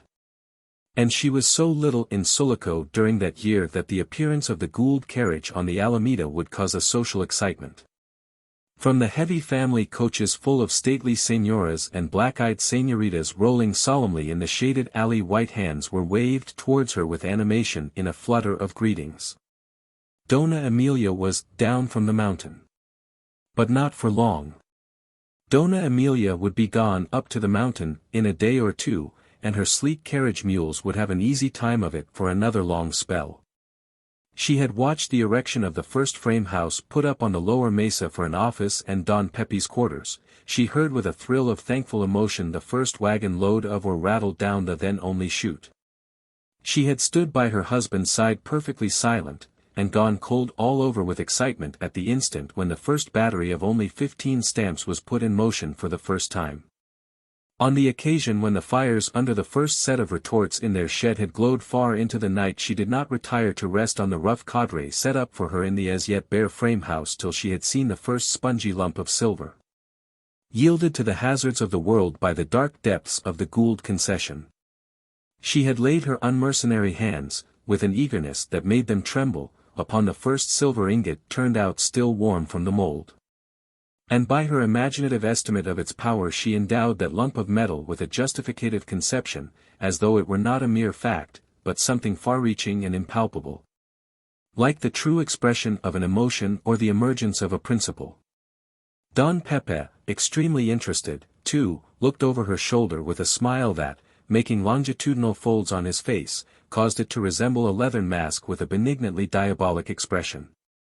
Would not the muchachos of Hernandez like to get hold of this insignificant object, that looks, por Dios, very much like a piece of tin, he remarked, jocularly. Hernandez, the robber, had been an inoffensive, small ranchero, kidnapped with circumstances of peculiar atrocity from his home during one of the civil wars, and forced to serve in the army.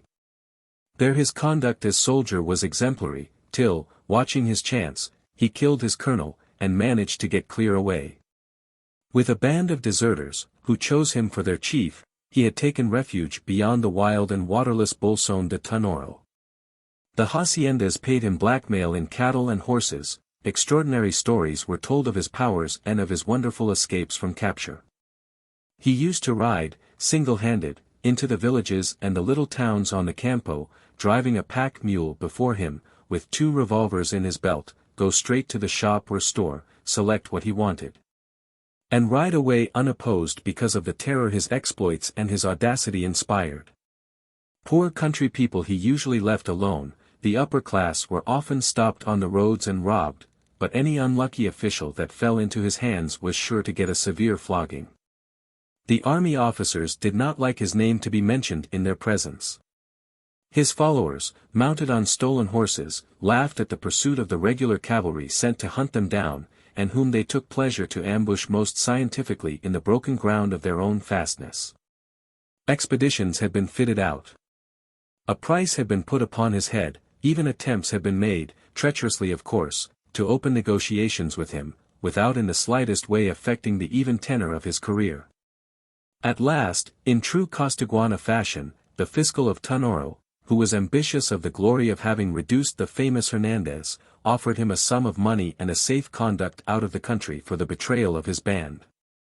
But Hernandez evidently was not of the stuff of which the distinguished military politicians and conspirators of Costaguana are made. This clever but common device, which frequently works like a charm in putting down revolutions, failed with the chief of vulgar salteadores. It promised well for the fiscal at first, but ended very badly for the squadron of lanceros posted, by the fiscal's directions, in a fold of the ground into which Hernandez had promised to lead his unsuspecting followers. They came, indeed, at the appointed time, but creeping on their hands and knees through the bush, and only let their presence be known by a general discharge of firearms, which emptied many saddles. The troopers who escaped came riding very hard into Tonoro. It is said that their commanding officer, who, being better mounted, rode far ahead of the rest, afterwards got into a state of despairing intoxication and beat the ambitious fiscal severely with the flat of his saber in the presence of his wife and daughters, for bringing this disgrace upon the national army. The highest civil official of Tonoro, falling to the ground in a swoon, was further kicked all over the body and rowelled with sharp spurs about the neck and face because of the great sensitiveness of his military colleague. This gossip of the inland Campo, so characteristic of the rulers of the country with its story of oppression, inefficiency, fatuous methods, treachery, and savage brutality, was perfectly known to Mrs. Gould. That it should be accepted with no indignant comment by people of intelligence, refinement, and character as something inherent in the nature of things was one of the symptoms of degradation that had the power to exasperate her almost to the verge of despair. Still looking at the ingot of silver, she shook her head at Don Pepe's remark. If it had not been for the lawless tyranny of your government, Don Pepe, many an outlaw now with Hernandez would be living peaceably and happy by the honest work of his hands. Senora, cried Don Pepe, with enthusiasm, it is true. It is as if God had given you the power to look into the very breasts of people. You have seen them working round you, Dona Emilia, meek as lambs, patient like their own burros, brave like lions. I have led them to the very muzzles of guns, I, who stand here before you, Senora, in the time of Paez, who was full of generosity, and in courage only approached by the uncle of Don Carlos here, as far as I know. No wonder there are bandits in the Campo when there are none but thieves, swindlers, and sanguinary macaques to rule us in Sta Marta. However, all the same, a bandit is a bandit, and we shall have a dozen good straight Winchesters to ride with the silver down to Sulaco.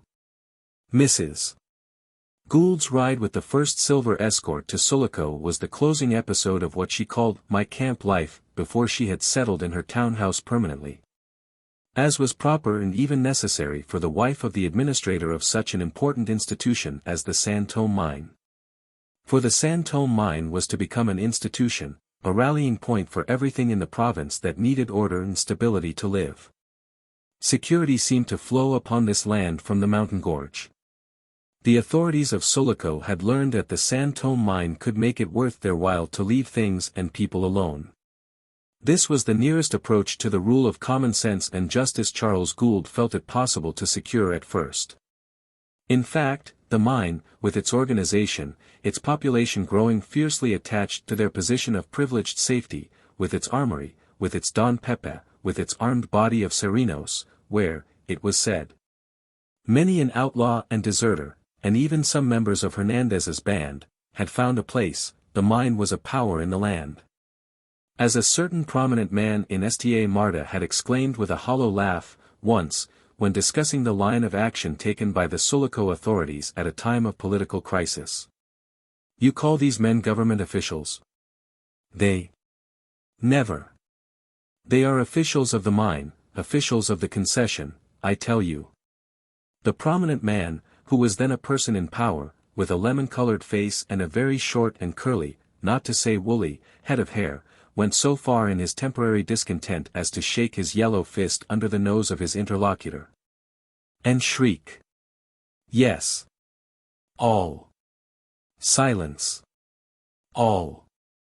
I tell you. The political geef, the chief of the police, the chief of the customs, the general, all, are the officials of that Gould. Thereupon an intrepid but low and argumentative murmur would flow on for a space in the ministerial cabinet, and the prominent man's passion would end in a cynical shrug of the shoulders. After all, he seemed to say, what did it matter as long as the minister himself was not forgotten during his brief day of authority? But all the same, the unofficial agent of the San Tomé mine, working for a good cause, had his moments of anxiety, which were reflected in his letters to Don José Avellanos, his maternal uncle. No sanguinary macaque from Sta Marta shall set foot on that part of Costaguana which lies beyond the San Tomé bridge, Don Pepe used to assure Mrs. Gould. Except, of course, as an honored guest, for our senior administrator is a deep politico. But to Charles Gould, in his own room, the old major would remark with a grim and soldierly cheeriness, we are all playing our heads at this game.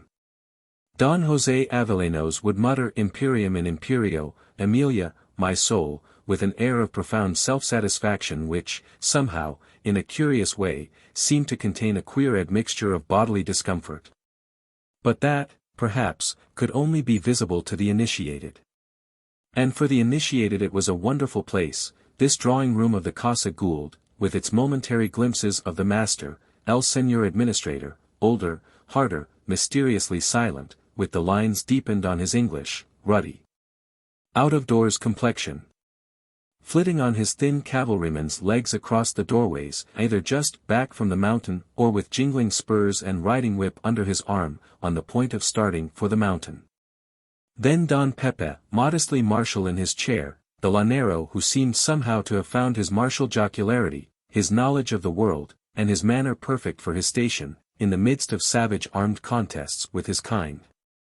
Avellanos, polished and familiar, the diplomatist with his loquacity covering much caution and wisdom in delicate advice, with his manuscript of a historical work on Costaguana, entitled 50 Years of Misrule, which, at present, he thought it was not prudent, even if it were possible, to give to the world. These three, and also Dona Emilia amongst them, gracious, small, and fairy-like, before the glittering tea set, with one common master thought in their heads, with one common feeling of a tense situation. With one ever-present aim to preserve the inviolable character of the mine at every cost.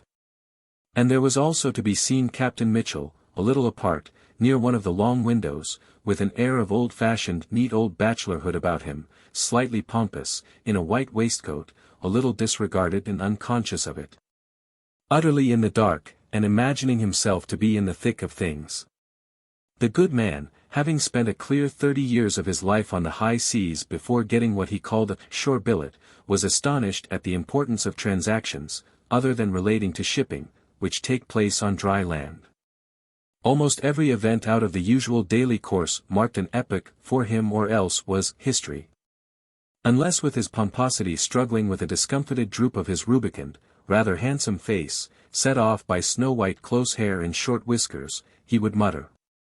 "Ah, that, sir, was a mistake." The reception of the first consignment of San Tomé silver for shipment to San Francisco in one of the OSN Company's mailboats had, of course, marked an epoch for Captain Mitchell. The ingots packed in boxes of stiff oxhide with plated handles, small enough to be carried easily by 2 men, were brought down by the serenos of the mine walking in careful couples along the half-mile or so of steep, zigzag paths to the foot of the mountain. There they would be loaded into a string of 2-wheeled carts, resembling roomy coffers with a door at the back, and harnessed tandem with 2 mules each, waiting under the guard of armed and mounted serenos. Don Pepe padlocked each door in succession, and at the signal of his whistle the string of carts would move off, closely surrounded by the clank of spur and carbine, with jolts and cracking of whips. With a sudden deep rumble over the boundary bridge, into the land of thieves and sanguinary macaques, Don Pepe defined that crossing.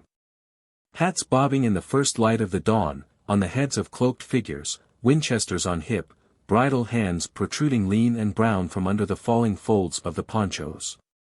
The convoy skirting a little wood, along the mine trail, between the mud huts and low walls of Rincon, increased its pace on the Camino Real, mules urged to speed, escort galloping. Don Carlos riding alone ahead of a dust storm affording a vague vision of long ears of mules, of fluttering little green and white flags stuck upon each cart, of raised arms in a mob of sombreros with the white gleam of ranging eyes. And Don Pepe, hardly visible in the rear of that rattling dust trail, with a stiff seat and impassive face, rising and falling rhythmically on an ewe-necked silver-bit black brute with a hammer head. The sleepy people in the little clusters of huts, in the small ranches near the road, recognized by the headlong sound the charge of the San Tomé silver escort towards the crumbling wall of the city on the Campo side. They came to the doors to see it dash by over ruts and stones, with a clatter and clank and cracking of whips, with the reckless rush and precise driving of a field battery hurrying into action. And the solitary English figure of the Senior Administrator riding far ahead in the lead. In the fenced roadside paddocks loose horses galloped wildly for a while, the heavy cattle stood up breast deep in the grass, lowing mutteringly at the flying noise. A meek Indian villager would glance back once and hasten to shove his loaded little donkey bodily against a wall, out of the way of the San Tomé silver escort going to the sea. A small knot of Chile leperos under the stone horse of the Alameda would mutter, "Caramba," on seeing it take a wide curve at a gallop and dart into the empty street of the Constitution. For it was considered the correct thing, the only proper style by the mule drivers of the San Tomé mine to go through the waking town from end to end without a check in the speed as if chased by a devil. The early sunshine glowed on the delicate primrose, pale pink, pale blue fronts of the big houses with all their gates shut yet, and no face behind the iron bars of the windows. In the whole sunlit range of empty balconies along the street only one white figure would be visible high up above the clear pavement, the wife of the Senior Administrator, leaning over to see the escort go by to the harbor, a mass of heavy, fair hair twisted up negligently on her little head, and a lot of lace about the neck of her muslin wrapper. With a smile to her husband's single, quick, upward glance, she would watch the whole thing stream past below her feet with an orderly uproar, till she answered by a friendly sign the salute of the galloping Don Pepe, the stiff, deferential inclination with a sweep of the hat below the knee. The string of padlocked carts lengthened, the size of the escort grew bigger as the years went on. Every 3 months an increasing stream of treasure swept through the streets of Sulaco on its way to the strong room in the OSN Company's building by the harbor, there to await shipment for the north. Increasing in volume, and of immense value also. For, as Charles Gould told his wife once with some exultation, there had never been seen anything in the world to approach the vein of the Gould concession. For them both, each passing of the escort under the balconies of the Casa Gould was like another victory gained in the conquest of peace for Sulaco. No doubt the initial action of Charles Gould had been helped at the beginning by a period of comparative peace which occurred just about that time. And also by the general softening of manners as compared with the epoch of civil wars whence had emerged the iron tyranny of Guzman Bento of fearful memory. In the contests that broke out at the end of his rule, which had kept peace in the country for a whole 15 years, there was more fatuous imbecility, plenty of cruelty and suffering still. But much less of the old-time fierce and blindly ferocious political fanaticism. It was all more vile, more base, more contemptible, and infinitely more manageable in the very outspoken cynicism of motives. It was more clearly a brazen-faced scramble for a constantly diminishing quantity of booty. Since all enterprise had been stupidly killed in the land. Thus it came to pass that the province of Sulaco, once the field of cruel party vengeances, had become in a way one of the considerable prizes of political career. The great of the earth, in Sta. Marta, reserved the posts in the old Occidental state to those nearest and dearest to them, nephews, brothers, husbands of favorite sisters, bosom friends, trusty supporters, or prominent supporters of whom perhaps they were afraid. It was the blessed province of great opportunities and of largest salaries. For the San Tomé mine had its own unofficial pay list, whose items and amounts, fixed in consultation by Charles Gould and Señor Avellanos, were known to a prominent business man in the United States, who for 20 minutes or so in every month gave his undivided attention to Sulaco affairs. At the same time the material interests of all sorts, backed up by the influence of the San Tomé mine, were quietly gathering substance in that part of the Republic. If, for instance, the Sulaco collectorship was generally understood, in the political world of the capital, to open the way to the Ministry of Finance, and so on for every official post, then, on the other hand, the despondent business circles of the Republic had come to consider the Occidental province as the promised land of safety, especially if a man managed to get on good terms with the administration of the mine. Charles Gould, excellent fellow. Absolutely necessary to make sure of him before taking a single step. Get an introduction to him from Moraga if you can, the agent of the King of Sulaco, don't you know? No wonder, then, that Sir John, coming from Europe to smooth the path for his railway, had been meeting the name, and even the nickname, of Charles Gould at every turn in Costaguana. The agent of the San Tomé administration in Sta. Marta, a polished, well-informed gentleman. Sir John thought him, had certainly helped so greatly in bringing about the presidential tour that he began to think that there was something in the faint whispers hinting at the immense occult influence of the Gould concession. What was currently whispered was this, that the San Tomé administration had, in part, at least, financed the last revolution, which had brought into a 5-year dictatorship Don Vicente Ribiera, a man of culture and of unblemished character.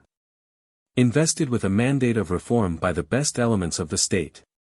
Serious, well-informed men seemed to believe the fact, to hope for better things, for the establishment of legality, of good faith and order in public life so much the better, then, thought Sir John. He worked always on a great scale. There was a loan to the state, and a project for systematic colonization of the Occidental province, involved in one vast scheme with the construction of the National Central Railway. Good faith, order, honesty, peace, were badly wanted for this great development of material interests.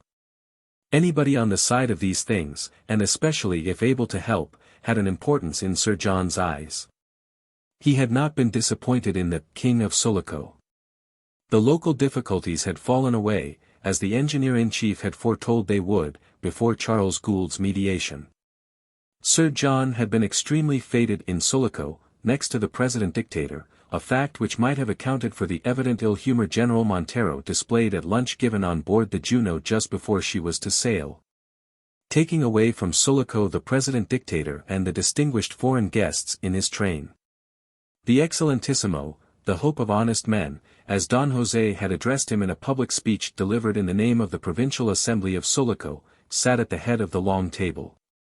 Captain Mitchell, positively stony-eyed and purple in the face with the solemnity of this historical event, occupied the foot as the representative of the OSN Company in Sulaco, the hosts of that informal function, with the captain of the ship and some minor officials from the shore around him.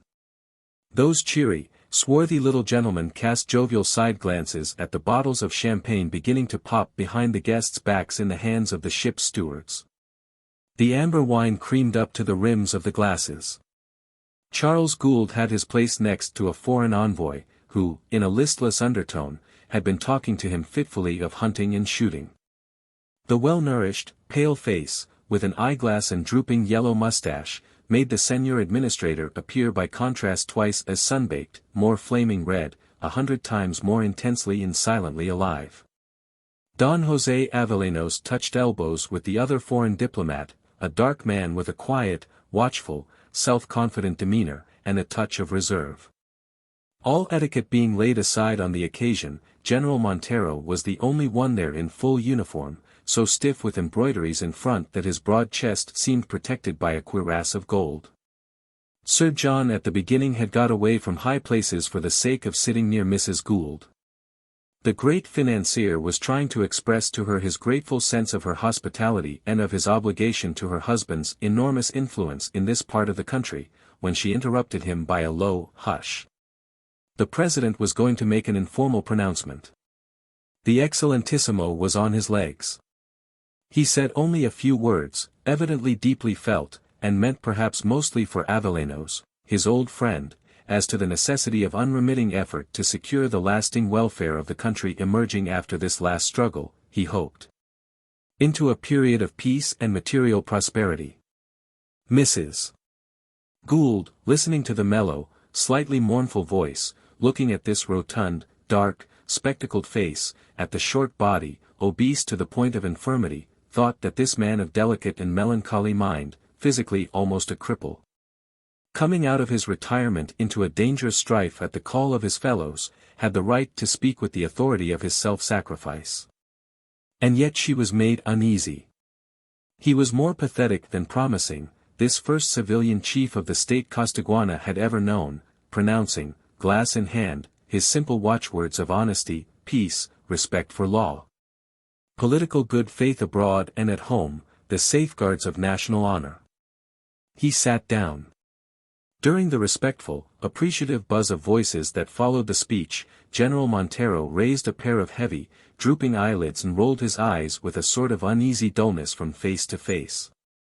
The military backwoods hero of the party, though secretly impressed by the sudden novelties and splendors of his position, he had never been on board a ship before, and had hardly ever seen the sea except from a distance. Understood by a sort of instinct the advantage his surly, unpolished attitude of a savage fighter gave him amongst all these refined Blanco aristocrats. But why was it that nobody was looking at him? He wondered to himself angrily. He was able to spell out the print of newspapers, and knew that he had performed the greatest military exploit of modern times. "My husband wanted the railway, Mrs. Gould said to Sir John in the general murmur of resumed conversations. All this brings nearer the sort of future we desire for the country, which has waited for it in sorrow long enough, God knows. But I will confess that the other day, during my afternoon drive when I suddenly saw an Indian boy ride out of a wood with the red flag of a surveying party in his hand, I felt something of a shock. The future means change, an utter change. And yet even here there are simple and picturesque things that one would like to preserve." Sir John listened, smiling. But it was his turn now to hush Mrs. Gould. "General Montero is going to speak," he whispered, and almost immediately added, in comic alarm, "Heavens! He's going to propose my own health, I believe." General Montero had risen with a jingle of steel scabbard and a ripple of glitter on his gold-embroidered breast, a heavy sword hilt appeared at his side above the edge of the table. In this gorgeous uniform, with his bull neck, his hooked nose flattened on the tip upon a blue-black, dyed mustache, he looked like a disguised and sinister vaquero. The drone of his voice had a strangely rasping, soulless ring. He floundered, lowering, through a few vague sentences, then suddenly raising his big head and his voice together, burst out harshly. "The honor of the country is in the hands of the army. I assure you I shall be faithful to it." He hesitated till his roaming eyes met Sir John's face upon which he fixed a lurid, sleepy glance, and the figure of the lately negotiated loan came into his mind. He lifted his glass. "I drink to the health of the man who brings us 1.5 million of pounds." He tossed off his champagne, and sat down heavily with a half-surprised, half-bullying look all round the faces in the profound, as if appalled, silence which succeeded the felicitous toast. Sir John did not move. "I don't think I am called upon to rise," he murmured to Mrs. Gould. "That sort of thing speaks for itself." But Don José Avellanos came to the rescue with a short oration, in which he alluded pointedly to England's goodwill towards Costaguana, a goodwill, he continued, significantly, of which I, having been in my time accredited to the court of St. James, am able to speak with some knowledge. Only then Sir John thought fit to respond, which he did gracefully in bad French, punctuated by bursts of applause and the here's of Captain Mitchell, who was able to understand a word now and then. Directly he had done, the financier of railways turned to Mrs. Gould. "You were good enough to say that you intended to ask me for something," he reminded her, gallantly. "What is it?" "Be assured that any request from you would be considered in the light of a favor to myself." She thanked him by a gracious smile. Everybody was rising from the table. "Let us go on deck," she proposed, "where I'll be able to point out to you the very object of my request." An enormous national flag of Costaguana, diagonal red and yellow, with 2 green palm trees in the middle, floated lazily at the mainmast head of the Juno. A multitude of fireworks being let off in their thousands at the water's edge in honor of the President kept up a mysterious crepitating noise half round the harbor. Now and then a lot of rockets, swishing upwards invisibly, detonated overhead with only a puff of smoke in the bright sky. Crowds of people could be seen between the town gate and the harbor, under the bunches of multicolored flags fluttering on tall poles. Faint bursts of military music would be heard suddenly, and the remote sound of shouting. A knot of ragged negroes at the end of the wharf kept on loading and firing a small iron cannon time after time. A grayish haze of dust hung thin and motionless against the sun. Don Vicente Ribiera made a few steps under the deck awning, leaning on the arm of Señor Avellanos. A wide circle was formed round him, where the mirthless smile of his dark lips and the sightless glitter of his spectacles could be seen turning amiably from side to side. The informal function arranged on purpose on board the Juno to give the President-Dictator an opportunity to meet intimately some of his most notable adherents in Sulaco was drawing to an end. On one side, General Montero, his bald head covered now by a plumed cocked hat, remained motionless on a skylight seat, a pair of big gauntlet hands folded on the hilt of the saber standing upright between his legs. The white plume, the coppery tint of his broad face, the blue-black of the mustaches under the curved beak, the mass of gold on sleeves and breast, the high shining boots with enormous spurs, the working nostrils. The imbecile and domineering stare of the glorious victor of Rio Seco had in them something ominous and incredible. The exaggeration of a cruel caricature, the fatuity of solemn masquerading, the atrocious grotesqueness of some military idol of Aztec conception and European bedecking, awaiting the homage of worshippers. Don José approached diplomatically this weird and inscrutable portent, and Mrs. Gould turned her fascinated eyes away at last. Charles, coming up to take leave of Sir John, heard him say, as he bent over his wife's hand, "Certainly. Of course, my dear Mrs. Gould, for a protégé of yours. Not the slightest difficulty. Consider it done." Going ashore in the same boat with the Goulds, Don José Avellanos was very silent. Even in the Gould carriage he did not open his lips for a long time. The mules trotted slowly away from the wharf between the extended hands of the beggars, who for that day seemed to have abandoned in a body the portals of churches. Charles Gould sat on the back seat and looked away upon the plain. A multitude of booths made of green boughs, of rushes, of odd pieces of plank eked out with bits of canvas had been erected all over it for the sale of cana, of dulces, of fruit, of cigars. Over little heaps of glowing charcoal Indian women, squatting on mats, cooked food in black earthen pots, and boiled the water for the mate gourds, which they offered in soft, caressing voices to the country people. A racecourse had been staked out for the vaqueros. And away to the left, from where the crowd was massed thickly about a huge temporary erection, like a circus tent of wood with a conical grass roof, came the resonant twanging of harp strings, the sharp ping of guitars. With the grave drumming throb of an Indian gombo pulsating steadily through the shrill choruses of the dancers. Charles Gould said presently. All this piece of land belongs now to the railway company.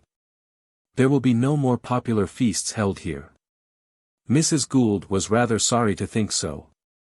She took this opportunity to mention how she had just obtained from Sir John the promise that the house occupied by Giorgio Viola should not be interfered with. She declared she could never understand why the survey engineers ever talked of demolishing that old building. It was not in the way of the projected harbour branch of the line in the least. She stopped the carriage before the door to reassure at once the old Genoese, who came out bareheaded and stood by the carriage step. She talked to him in Italian, of course, and he thanked her with calm dignity. An old Garibaldino was grateful to her from the bottom of his heart for keeping the roof over the heads of his wife and children. He was too old to wander any more. And is it for ever, signora? He asked. For as long as you like. Bene. Then the place must be named, it was not worth while before. He smiled ruggedly, with a running together of wrinkles at the corners of his eyes. I shall set about the painting of the name tomorrow. And what is it going to be, Giorgio? Albergo d'Italia Una, said the old Garibaldino, looking away for a moment. More in memory of those who have died, he added, than for the country stolen from us soldiers of liberty by the craft of that accursed Piedmontese race of kings and ministers. Mrs.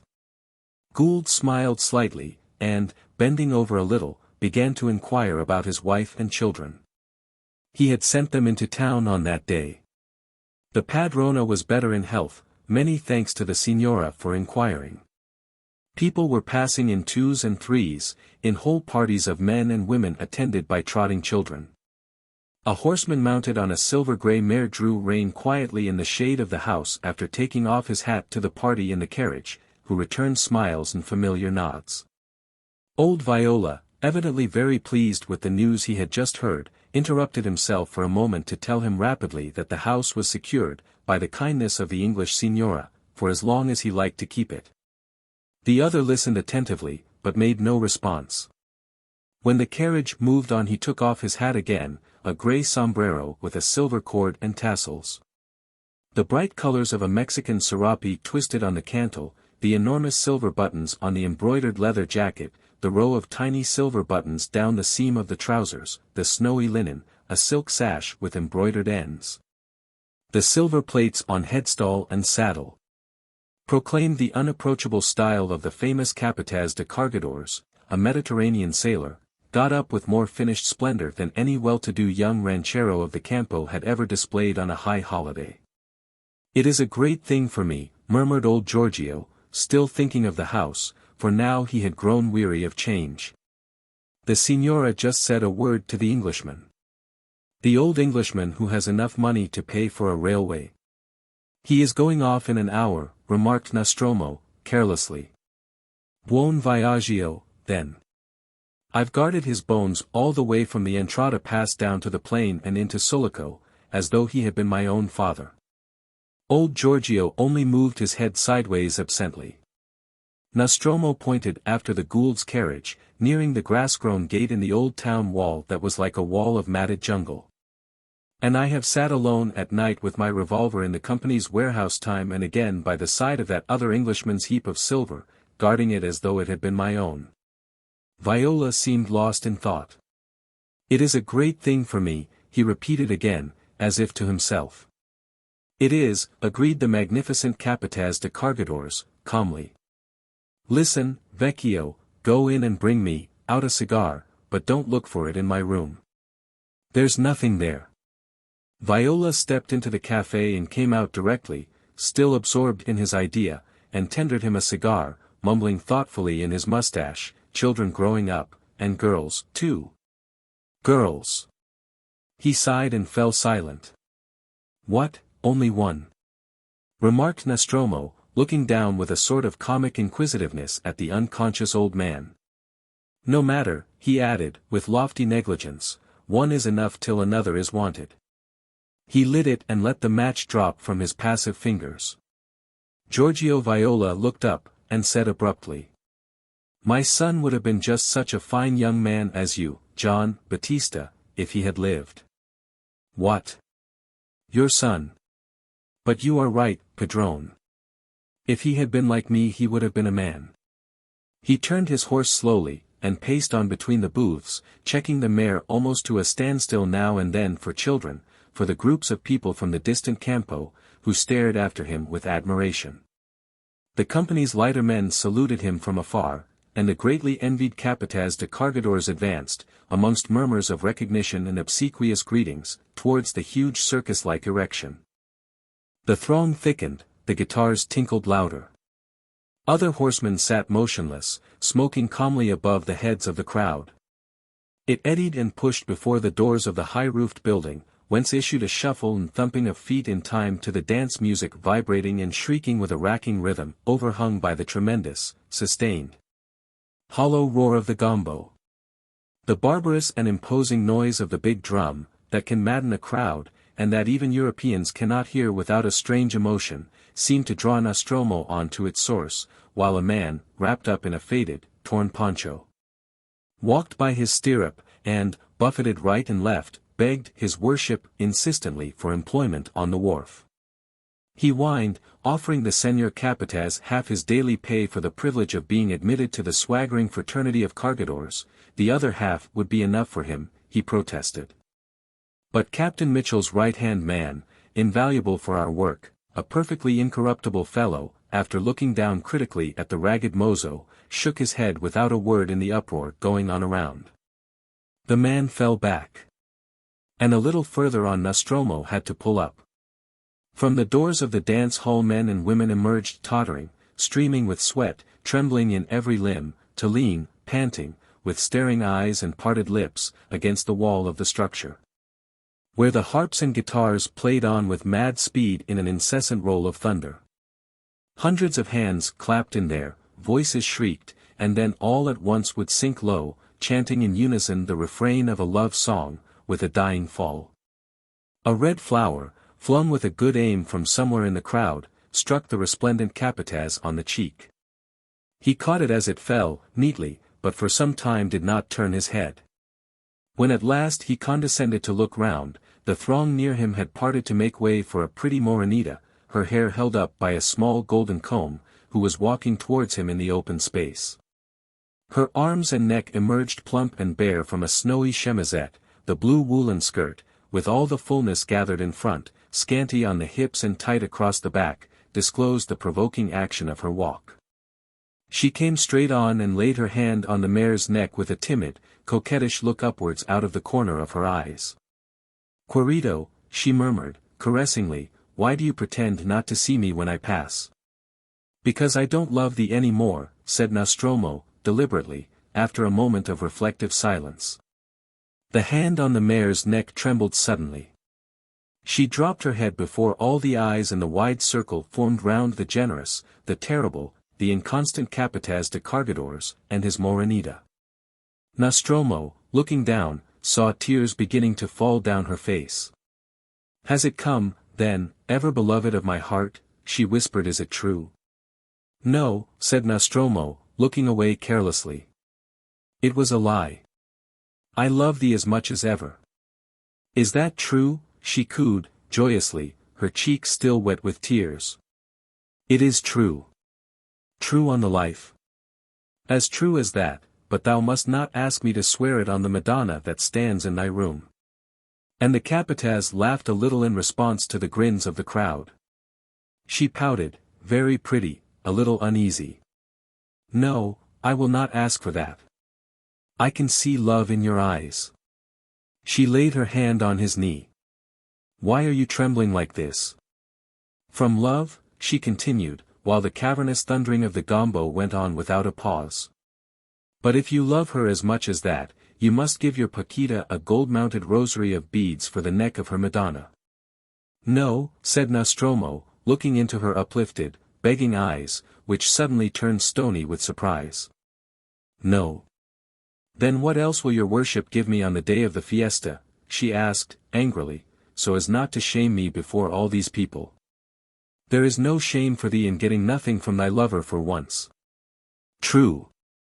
The shame is your worship's, my poor lovers," she flared up, sarcastically. Laughs were heard at her anger, at her retort. What an audacious spitfire she was. The people aware of this scene were calling out urgently to others in the crowd. The circle round the silver-grey mare narrowed slowly.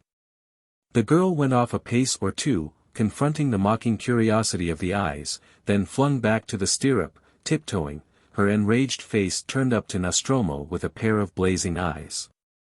He bent low to her in the saddle. "Juan," she hissed, "I could stab thee to the heart." The dreaded Capataz de Cargadores, magnificent and carelessly public in his amours, flung his arm round her neck and kissed her spluttering lips. A murmur went round. "A knife," he demanded at large, holding her firmly by the shoulder. 20 blades flashed out together in the circle. A young man in holiday attire, bounding in, thrust one in Nostromo's hand and bounded back into the ranks, very proud of himself. Nostromo had not even looked at him. "Stand on my foot," he commanded the girl, who, suddenly subdued, rose lightly, and when he had her up, encircling her waist, her face near to his, he pressed the knife into her little hand. "No, Morenita. You shall not put me to shame," he said. "You shall have your present, and so that everyone should know who is your lover today, you may cut all the silver buttons off my coat." There were shouts of laughter and applause at this witty freak, while the girl passed the keen blade, and the impassive rider jingled in his palm the increasing hoard of silver buttons. He eased her to the ground with both her hands full. After whispering for a while with a very strenuous face, she walked away, staring haughtily, and vanished into the crowd.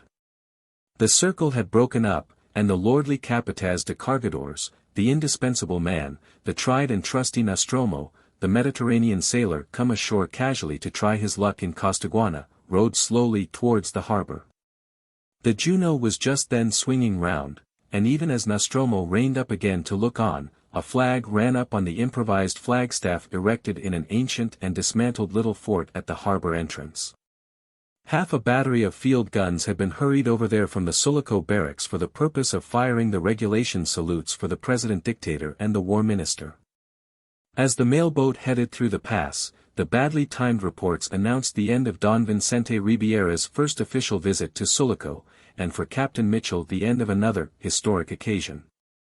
Next time when the hope of honest men was to come that way, a year and a half later, it was unofficially, over the mountain tracks, fleeing after a defeat on a lame mule. To be only just saved by Nostromo from an ignominious death at the hands of a mob. It was a very different event, of which Captain Mitchell used to say. "It was history, sir. And that fellow of mine, Nostromo, you know, was right in it. Absolutely making history, sir." But this event, creditable to Nostromo, was to lead immediately to another, which could not be classed either as history or as mistake in Captain Mitchell's phraseology. He had another word for it. "Sir," he used to say afterwards, "that was no mistake. It was a fatality. A misfortune, pure and simple, sir.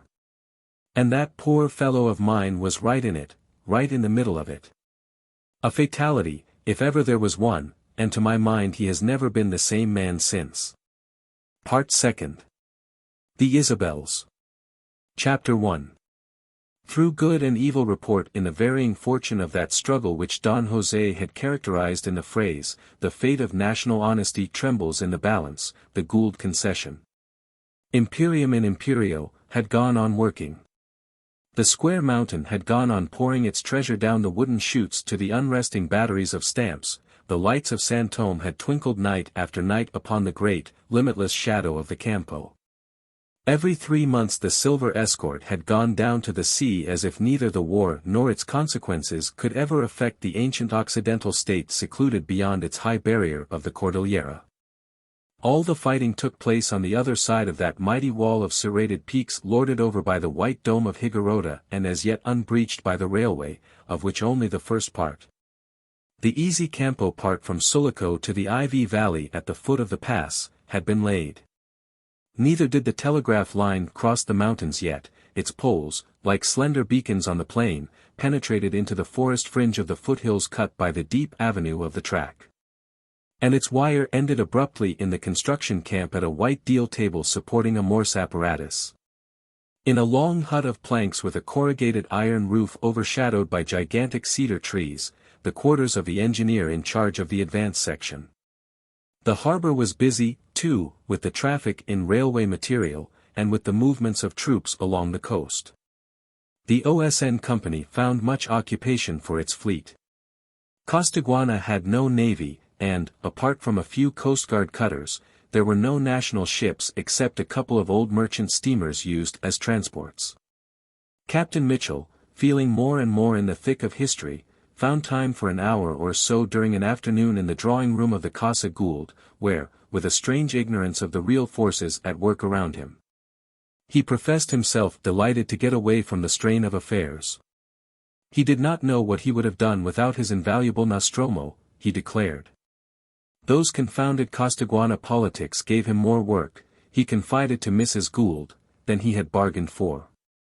Don José Avellanos had displayed in the service of the endangered Ribiera government an organizing activity and an eloquence of which the echoes reached even Europe. For, after the new loan to the Ribiera government, Europe had become interested in Costaguana. The sala of the Provincial Assembly, in the municipal buildings of Sulaco, with its portraits of the liberators on the walls and an old flag of Cortés preserved in a glass case above the president's chair, had heard all these speeches, the early one containing the impassioned declaration "Militarism is the enemy."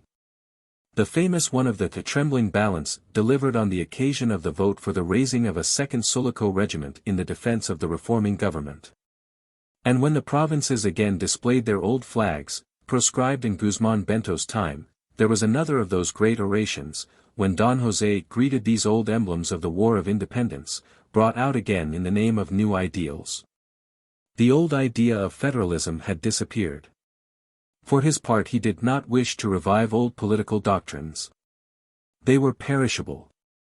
They died. But the doctrine of political rectitude was immortal.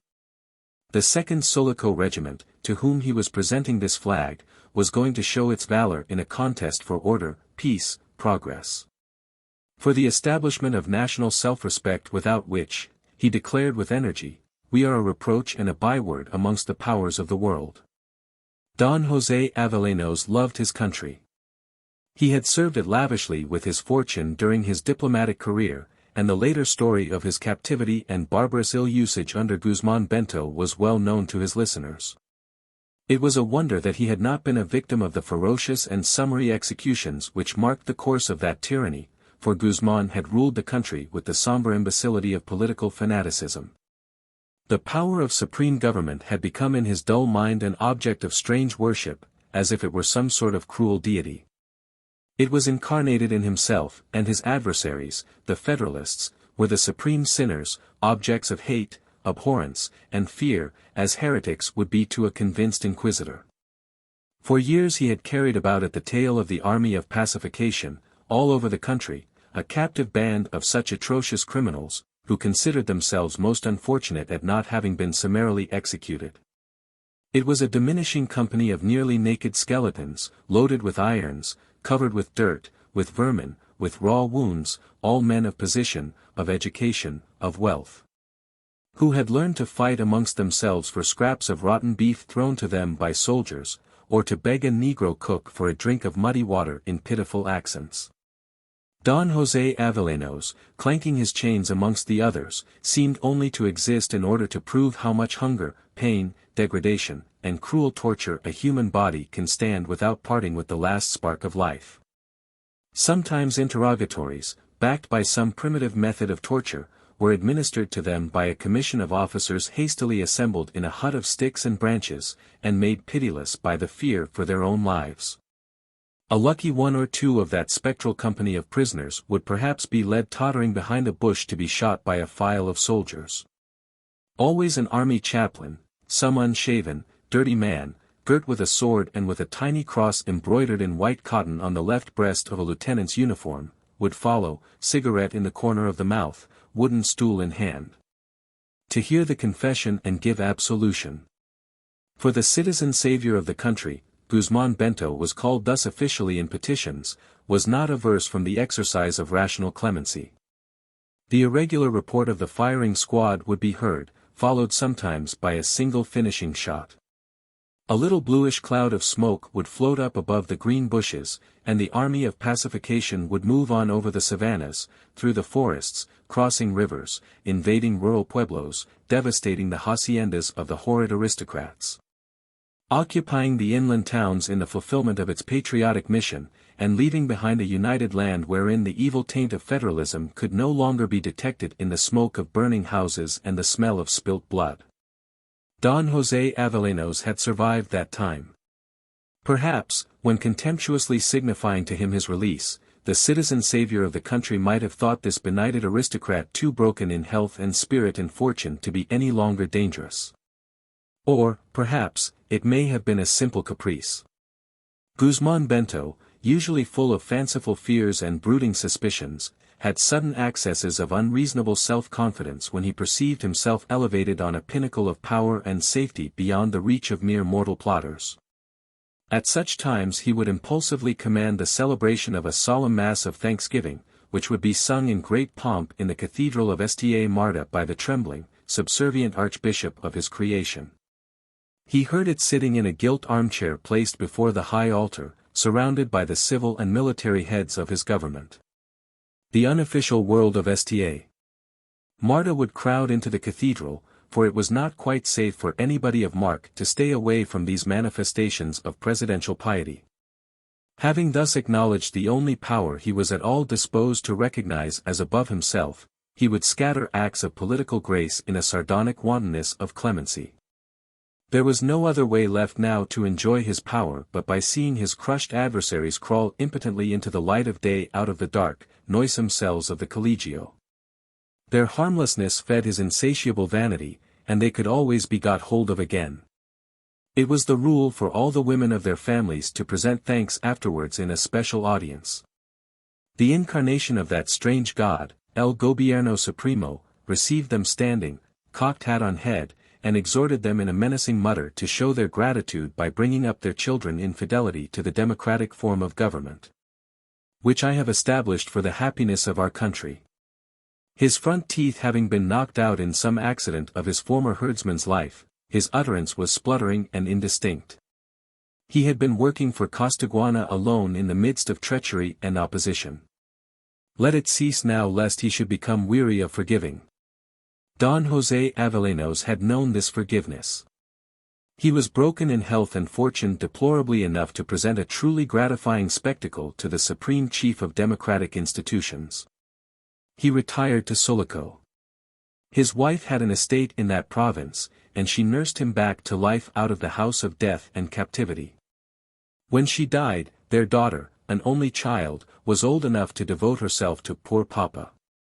Miss Avellanos, born in Europe and educated partly in England, was a tall, grave girl, with a self-possessed manner, a wide, white forehead, a wealth of rich brown hair, and blue eyes. The other young ladies of Sulaco stood in awe of her character and accomplishments. She was reputed to be terribly learned and serious. As to pride, it was well known that all the Corbelans were proud, and her mother was a Corbelan. Don José Avellanos depended very much upon the devotion of his beloved Antonia. He accepted it in the benighted way of men, who, though made in God's image, are like stone idols without sense before the smoke of certain burnt offerings. He was ruined in every way, but a man possessed of passion is not a bankrupt in life. Don José Avellanos desired passionately for his country, peace, prosperity, and, as the end of the preface to 50 Years of Misrule has it, an honorable place in the comedy of civilized nations. In this last phrase the minister plenipotentiary, cruelly humiliated by the bad faith of his government towards the foreign bondholders, stands disclosed in the Patriot. The fatuous turmoil of greedy factions succeeding the tyranny of Guzman Bento seemed to bring his desire to the very door of opportunity. He was too old to descend personally into the center of the arena at Sta Marta. But the men who acted there sought his advice at every step. He himself thought that he could be most useful at a distance, in Sulaco. His name, his connections, his former position, his experience commanded the respect of his class. The discovery that this man, living in dignified poverty in the Corbelan town residence, opposite the Casa Gould, could dispose of material means towards the support of the cause increased his influence. It was his open letter of appeal that decided the candidature of Don Vicente Ribiera for the presidency. Another of these informal state papers drawn up by Don José, this time in the shape of an address from the province, induced that scrupulous constitutionalist to accept the extraordinary powers conferred upon him for 5 years by an overwhelming vote of Congress in Sta Marta. It was a specific mandate to establish the prosperity of the people on the basis of firm peace at home, and to redeem the national credit by the satisfaction of all just claims abroad. On the afternoon the news of that vote had reached Sulaco by the usual roundabout postal way through Queda, and up the coast by steamer. Don José, who had been waiting for the mail in the Gould's drawing room, got out of the rocking chair, letting his hat fall off his knees. He rubbed his silvery, short hair with both hands, speechless with the excess of joy. "Emilia, my soul," he had burst out, "let me embrace you. Let me." Captain Mitchell, had he been there, would no doubt have made an apt remark about the dawn of a new era. But if Don José thought something of the kind, his eloquence failed him on this occasion. The inspirer of that revival of the Blanco party tottered where he stood. Mrs.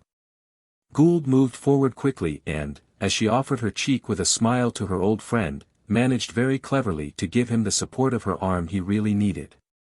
Don José had recovered himself at once, but for a time he could do no more than murmur, "Oh, you two patriots. Oh, you two patriots." Looking from one to the other. Vague plans of another historical work, wherein all the devotions to the regeneration of the country he loved would be enshrined for the reverent worship of posterity, flitted through his mind. The historian who had enough elevation of soul to write of Guzman Bento, yet this monster, imbrued in the blood of his countrymen, must not be held unreservedly to the execration of future years. It appears to be true that he, too, loved his country. He had given it 12 years of peace, and, absolute master of lives and fortunes as he was, he died poor. His worst fault, perhaps, was not his ferocity, but his ignorance.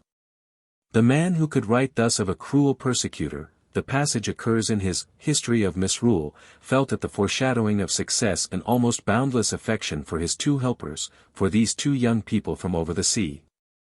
Just as years ago, calmly, from the conviction of practical necessity, stronger than any abstract political doctrine, Henry Gould had drawn the sword, so now, the times being changed, Charles Gould had flung the silver of the San Tomé into the fray. The Inglés of Sulaco, the Costaguana Englishman, of the third generation, was as far from being a political intriguer as his uncle from a revolutionary swashbuckler. Springing from the instinctive uprightness of their natures, their action was reasoned. They saw an opportunity and used the weapon to hand. Charles Gould's position, a commanding position in the background of that attempt to retrieve the peace and the credit of the Republic, was very clear.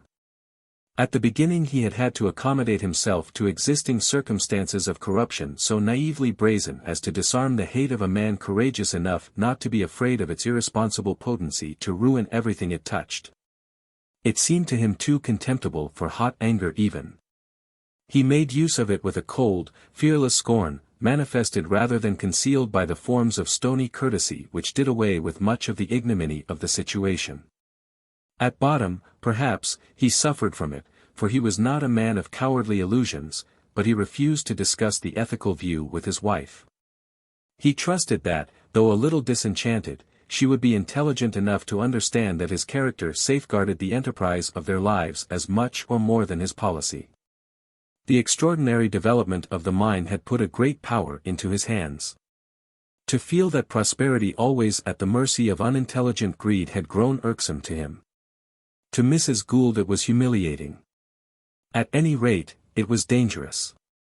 In the confidential communications passing between Charles Gould, the king of Sulaco, and the head of the silver and steel interests far away in California, the conviction was growing that any attempt made by men of education and integrity ought to be discreetly supported.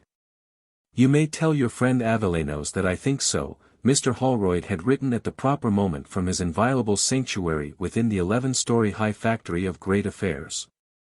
And shortly afterwards, with a credit opened by the Third Southern Bank, located next door but one to the Holroyd building, the Ribierist party in Costaguana took a practical shape under the eye of the administrator of the San Tomé mine.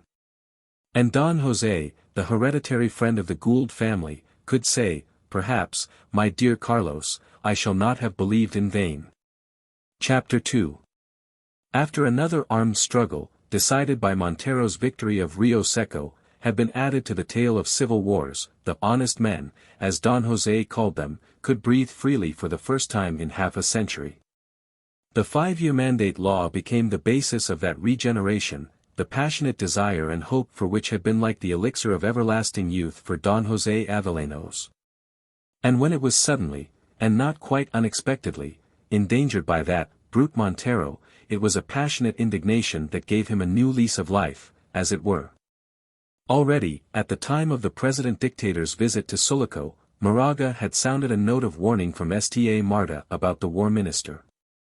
Montero and his brother made the subject of an earnest talk between the dictator-president and the Nestor-inspirer of the party.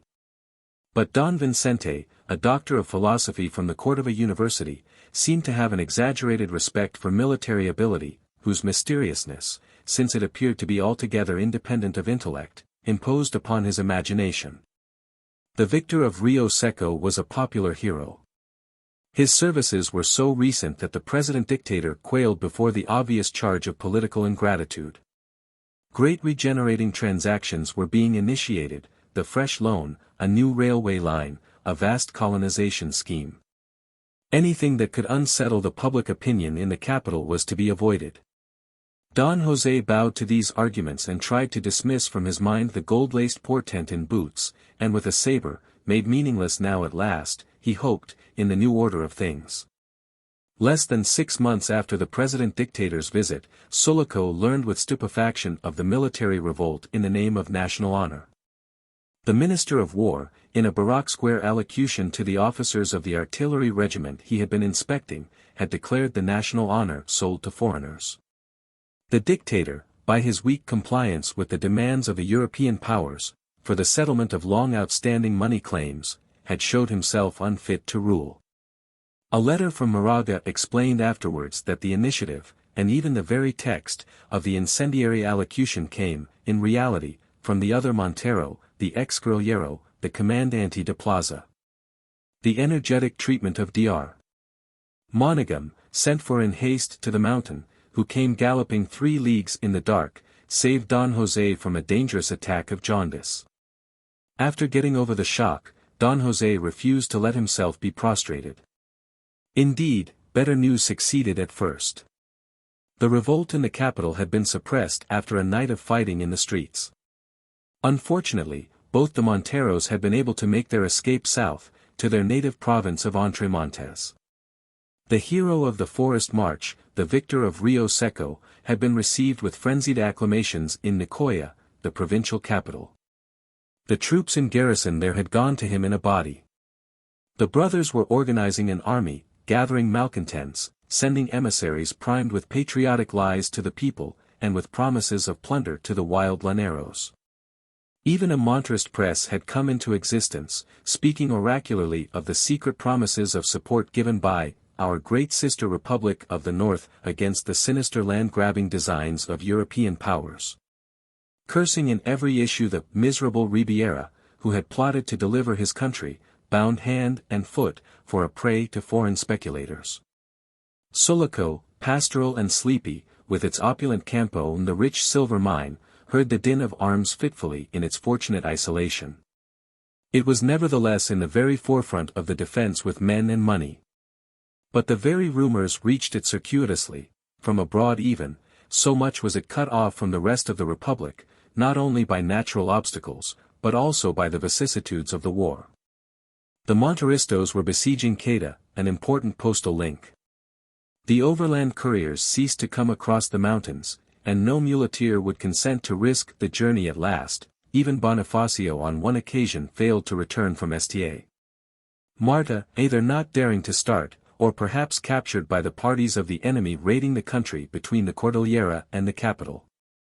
Monterist publications, however, found their way into the province, mysteriously enough. And also Monterist emissaries preaching death to aristocrats in the villages and towns of the Campo. Very early, at the beginning of the trouble, Hernandez, the bandit, had proposed, through the agency of an old priest of a village in the wilds, to deliver 2 of them to the Ribierist authorities in Tonoro. They had come to offer him a free pardon and the rank of colonel from General Montero in consideration of joining the rebel army with his mounted band. No notice was taken at the time of the proposal. It was joined, as an evidence of good faith, to a petition praying the Sulaco assembly for permission to enlist, with all his followers, in the forces being then raised in Sulaco for the defense of the 5-year mandate of regeneration. The petition, like everything else, had found its way into Don José's hands. He had showed to Mrs. Gould these pages of dirty grayish rough paper, perhaps looted in some village store, covered with the crabbed, illiterate handwriting of the old padre. Carried off from his hut by the side of a mud-walled church to be the secretary of the dreaded Saltetter. They had both bent in the lamplight of the Gould drawing-room over the document containing the fierce and yet humble appeal of the man against the blind and stupid barbarity turning an honest ranchero into a bandit. A postscript of the priest stated that, but for being deprived of his liberty for 10 days, he had been treated with humanity and the respect due to his sacred calling.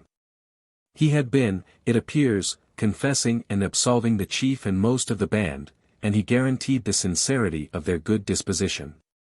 He had distributed heavy penances, no doubt in the way of litanies and fasts. But he argued shrewdly that it would be difficult for them to make their peace with God durably till they had made peace with men.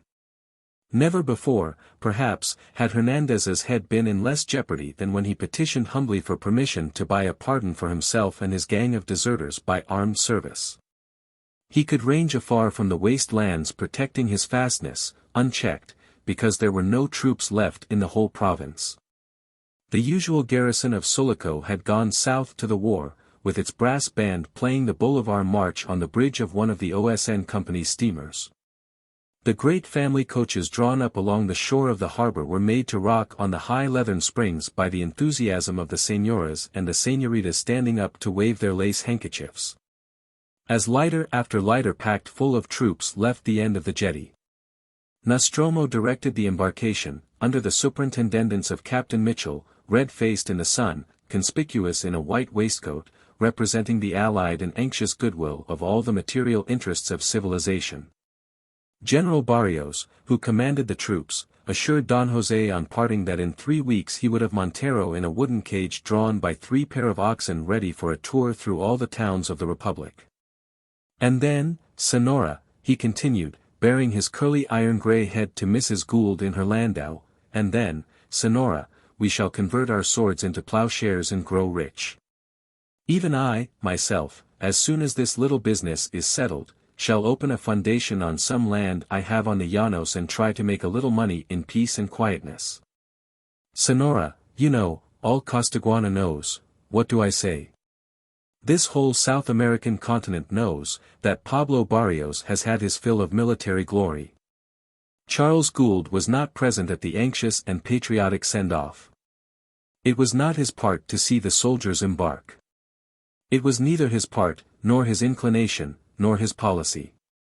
His part, his inclination, and his policy were united in one endeavor to keep unchecked the flow of treasure he had started single-handed from the reopened scar in the flank of the mountain. As the mine developed he had trained for himself some native help.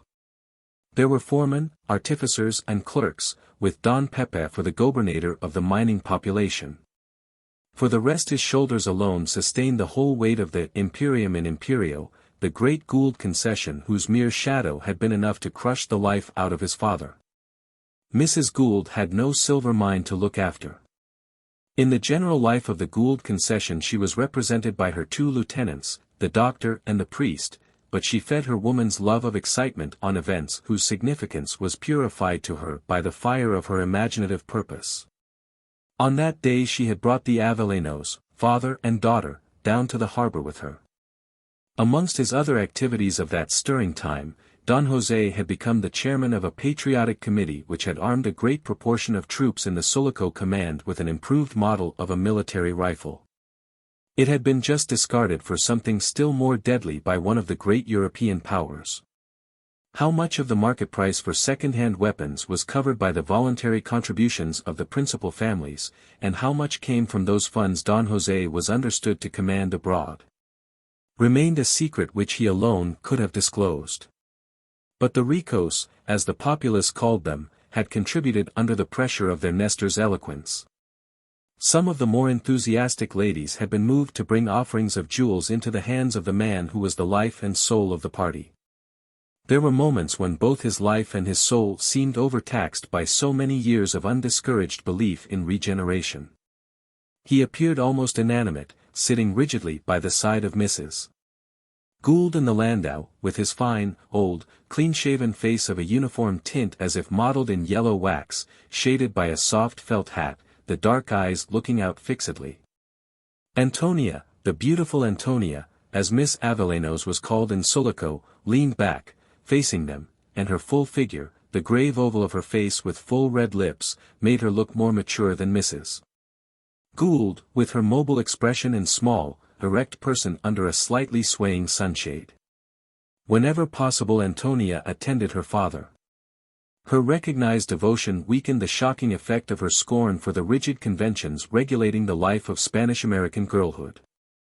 And, in truth, she was no longer girlish. It was said that she often wrote state papers from her father's dictation, and was allowed to read all the books in his library. At the receptions, where the situation was saved by the presence of a very decrepit old lady, relation of the Corblans, quite deaf and motionless in an armchair, Antonia could hold her own in a discussion with 2 or 3 men at a time. Obviously she was not the girl to be content with peeping through a barred window at a cloaked figure of a lover ensconced in a doorway opposite, which is the correct form of Costaguana courtship. It was generally believed that with her foreign upbringing and foreign ideas the learned and proud Antonia would never marry, unless, indeed, she married a foreigner from Europe or North America. Now that Sulaco seemed on the point of being invaded by all the world. Chapter 3. When General Barrios stopped to address Mrs. Gould, Antonia raised negligently her hand holding an open fan, as if to shade from the sun her head, wrapped in a light lace shawl. The clear gleam of her blue eyes gliding behind the black fringe of eyelashes paused for a moment upon her father, then traveled further to the figure of a young man of 30 at most, of medium height, rather thick-set, wearing a light overcoat. Bearing down with the open palm of his hand upon the knob of a flexible cane, he had been looking on from a distance, but directly he saw himself noticed, he approached quietly and put his elbow over the door of the landau. The shirt collar, cut low in the neck, the big bow of his cravat, the style of his clothing, from the round hat to the varnished shoes, suggested an idea of French elegance, but otherwise he was the very type of a fair Spanish Creole. The fluffy mustache and the short, curly, golden beard did not conceal his lips, rosy, fresh, almost pouting in expression. His full, round face was of that warm, healthy Creole white which is never tanned by its native sunshine. Martin de Caude was seldom exposed to the Costaguana sun under which he was born.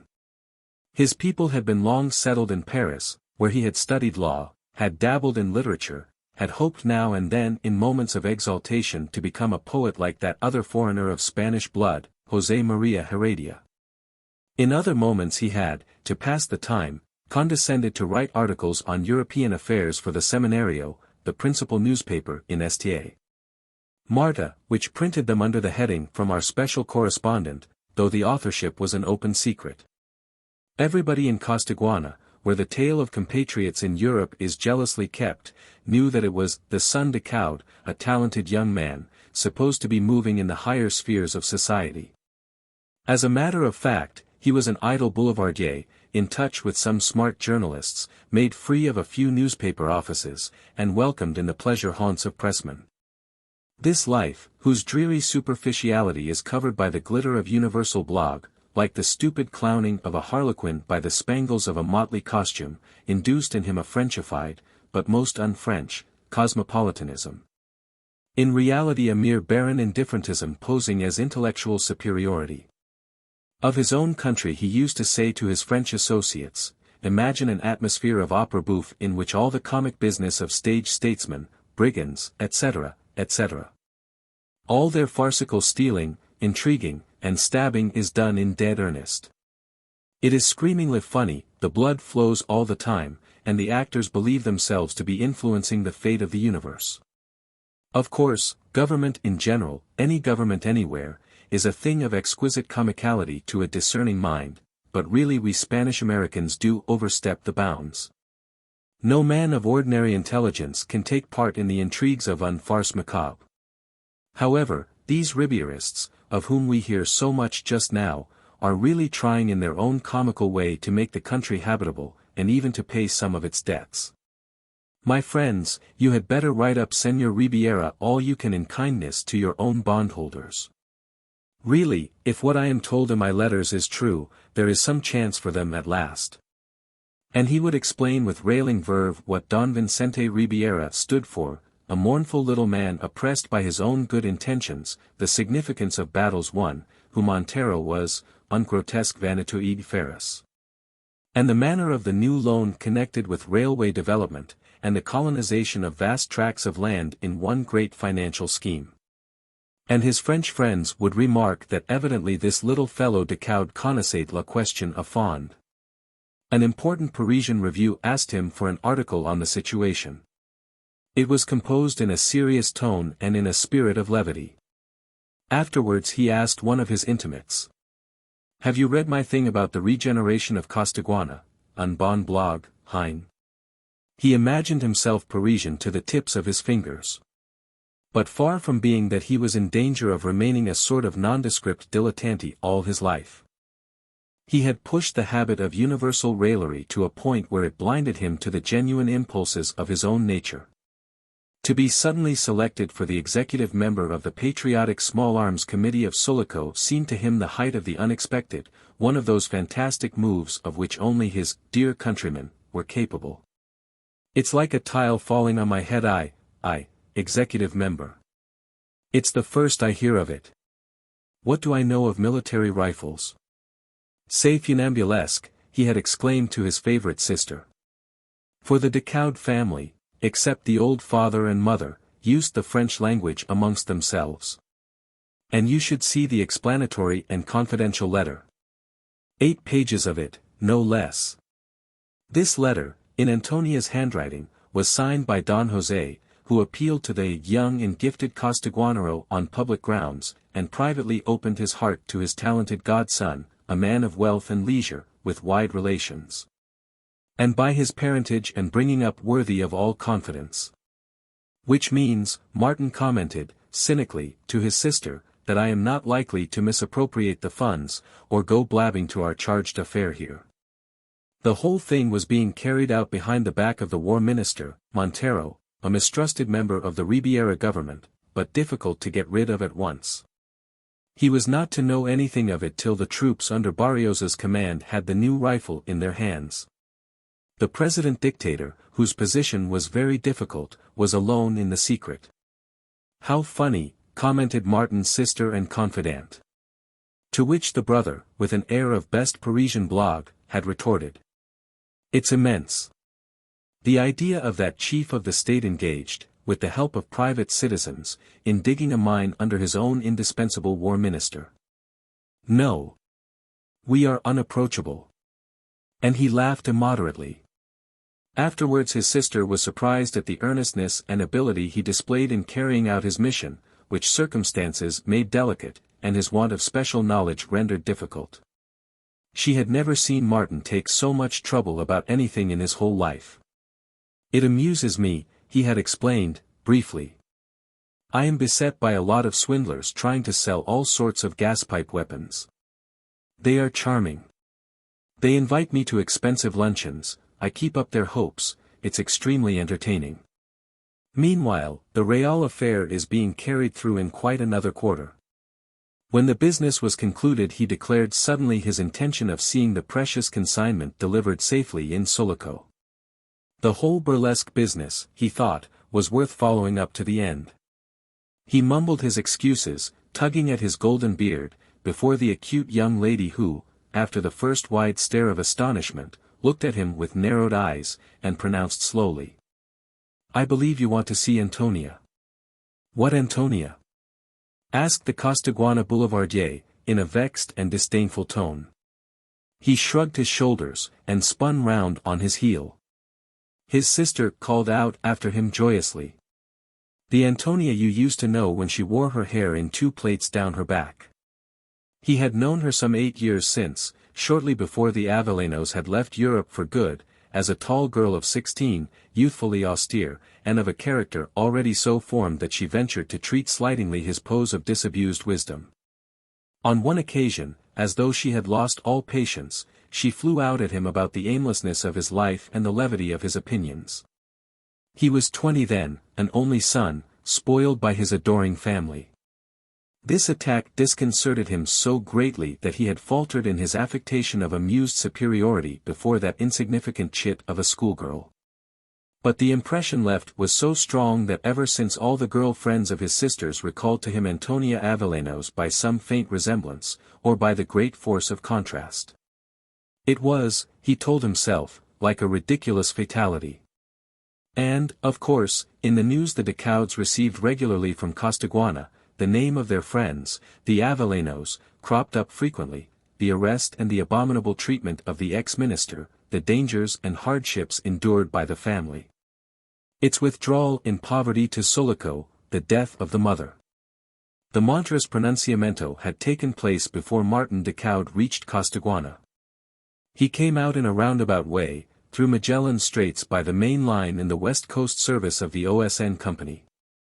His precious consignment arrived just in time to convert the first feelings of consternation into a mood of hope and resolution. Publicly he was made much of by the familias principales. Privately Don José, still shaken and weak, embraced him with tears in his eyes. "You have come out yourself. No less could be expected from a Decaud. Alas! Our worst fears have been realized," he moaned, affectionately. And again he hugged his godson. This was indeed the time for men of intellect and conscience to rally round the endangered cause. It was then that Martin Decaud, the adopted child of Western Europe, felt the absolute change of atmosphere. He submitted to being embraced and talked to without a word. He was moved in spite of himself by that note of passion and sorrow unknown on the more refined stage of European politics. But when the tall Antonia, advancing with her light step in the dimness of the big bare sala of the Avellanos house, offered him her hand, in her emancipated way, and murmured, "I am glad to see you here, Don Martin." He felt how impossible it would be to tell these two people that he had intended to go away by the next month's packet. Don José, meantime, continued his praises.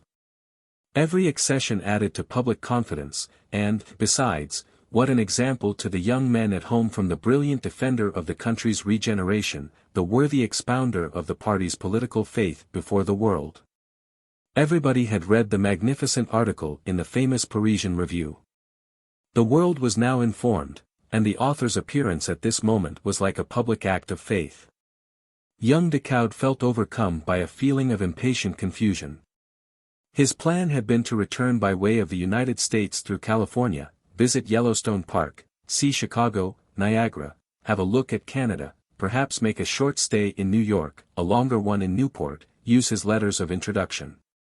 The pressure of Antonia's hand was so frank, the tone of her voice was so unexpectedly unchanged in its approving warmth, that all he found to say after his low bow was, "I am inexpressibly grateful for your welcome.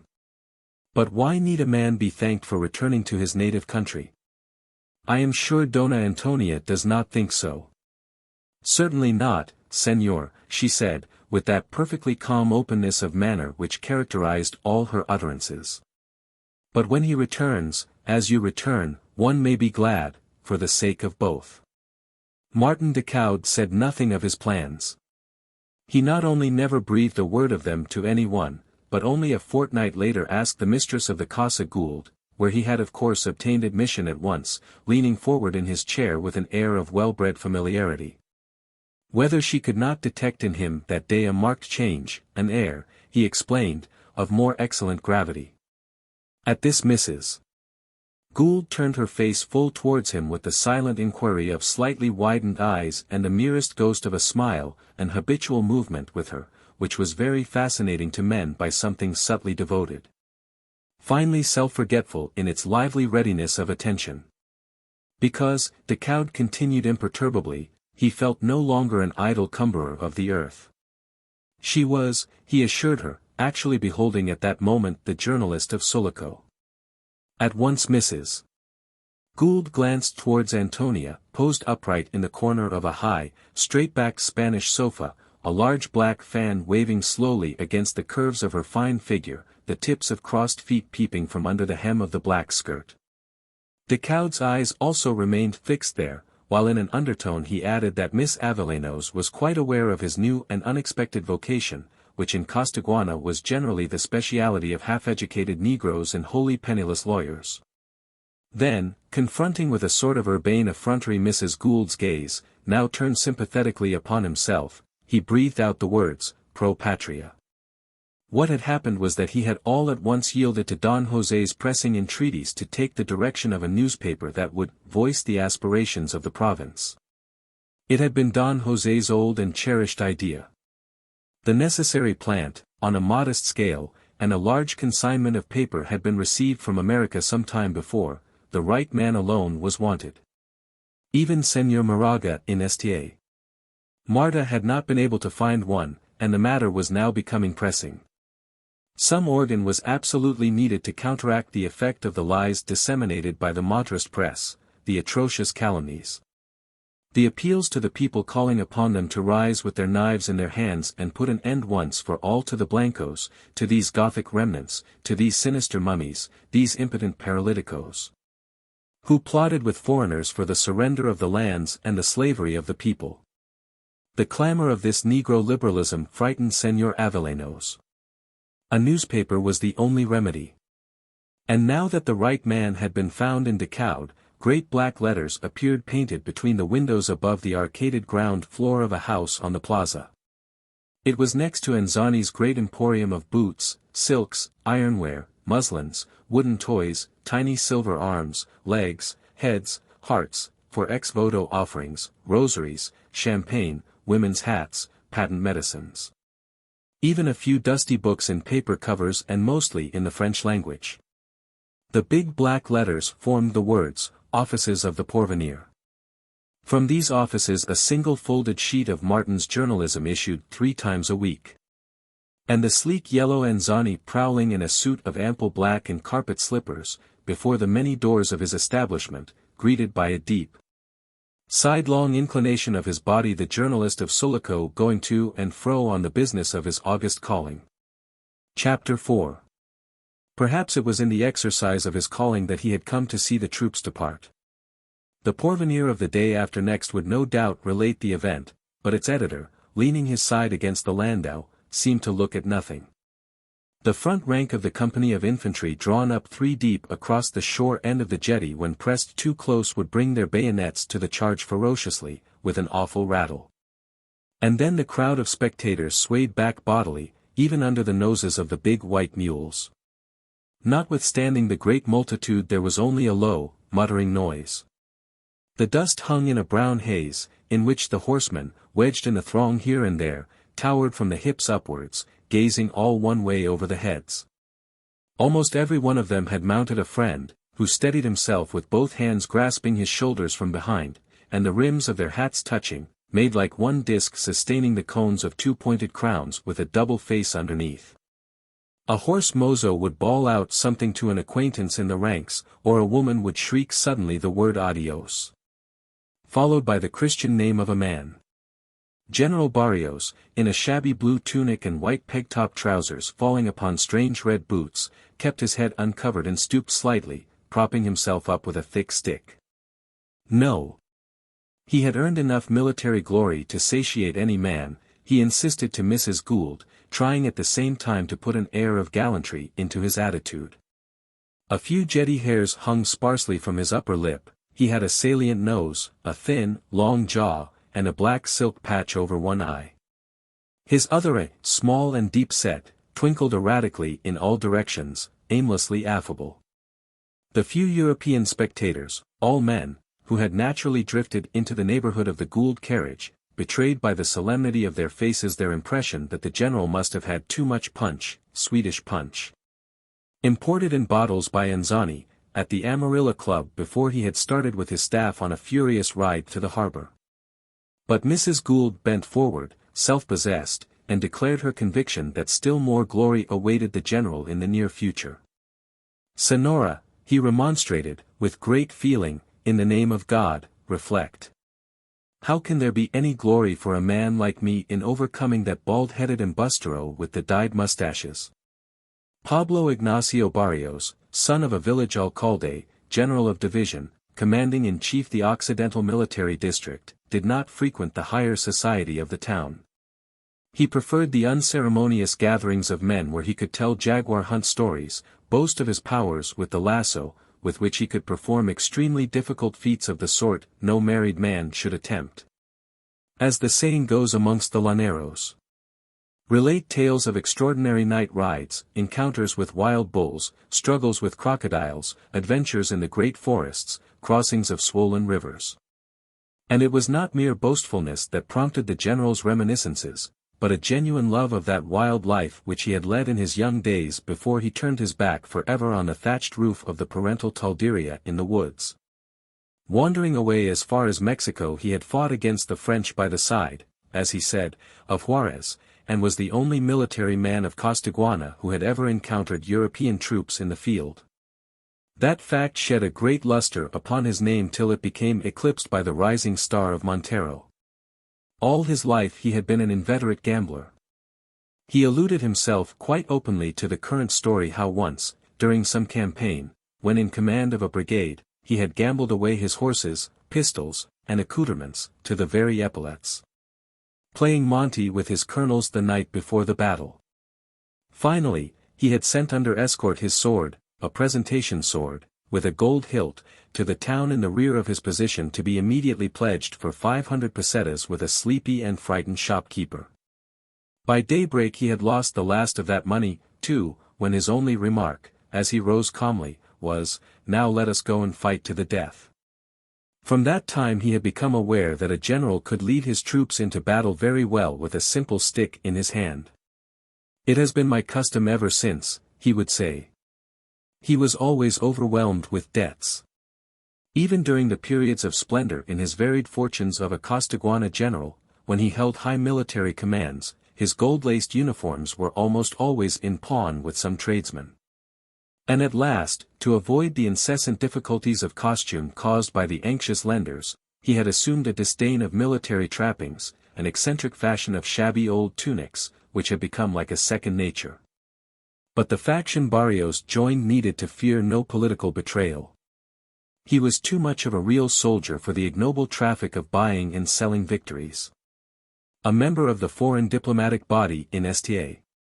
Marta had once passed a judgment upon him. "Barrios is a man of perfect honesty and even of some talent for war, mais il manque de tenue." After the triumph of the Ribierists he had obtained the reputedly lucrative Occidental command, mainly through the exertions of his creditors, the Sta. Marta shopkeepers, all great politicians, who moved heaven and earth in his interest publicly, and privately besieged Señor Moraga, the influential agent of the San Tomé mine, with the exaggerated lamentations that if the general were passed over, "we shall all be ruined." An incidental but favorable mention of his name in Mr. Gould Sr.'s long correspondence with his son had something to do with his appointment, too, but most of all undoubtedly his established political honesty. No one questioned the personal bravery of the Tiger Killer, as the populace called him. He was, however, said to be unlucky in the field, but this was to be the beginning of an era of peace. The soldiers liked him for his humane temper, which was like a strange and precious flower unexpectedly blooming on the hotbed of corrupt revolutions. And when he rode slowly through the streets during some military display, the contemptuous good humor of his solitary eye roaming over the crowds extorted the acclamations of the populace. The women of that class especially seemed positively fascinated by the long drooping nose, the peaked chin, the heavy lower lip, the black silk eye patch and band slanting rakishly over the forehead. His high rank always procured an audience of caballeros for his sporting stories, which he detailed very well with a simple, grave enjoyment. As to the society of ladies, it was irksome by the restraints it imposed without any equivalent, as far as he could see. He had not, perhaps, spoken 3 times on the whole to Mrs. Gould since he had taken up his high command. But he had observed her frequently riding with the Senior Administrator, and had pronounced that there was more sense in her little bridle hand than in all the female heads in Sulaco.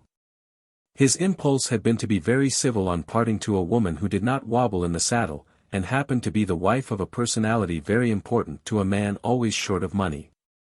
He even pushed his attentions so far as to desire the aide-de-camp at his side, a thick-set, short captain with a Tartar physiognomy, to bring along a corporal with a file of men in front of the carriage, lest the crowd in its backward surges should incommode the mules of the Sonora. Then, turning to the small knot of silent Europeans looking on within earshot, he raised his voice protectingly. "Señores, have no apprehension. Go on quietly making your ferrocarril, your railways, your telegraphs. There's enough wealth in Costaguana to pay for everything, or else you would not be here. Ha! Ha! Don't mind this little picardia of my friend Montero. In a little while you shall behold his dyed mustaches through the bars of a strong wooden cage. See, señores. Fear nothing, develop the country, work, work." The little group of engineers received this exhortation without a word, and after waving his hand at them loftily, he addressed himself again to Mrs. Gould. "That is what Don José says we must do. Be enterprising. Work. Grow rich. To put Montero in a cage is my work. And when that insignificant piece of business is done, then, as Don José wishes us, we shall grow rich, one and all, like so many Englishmen, because it is money that saves a country, and—" But a young officer in a very new uniform, hurrying up from the direction of the jetty, interrupted his interpretation of Señor Avellanos's ideals.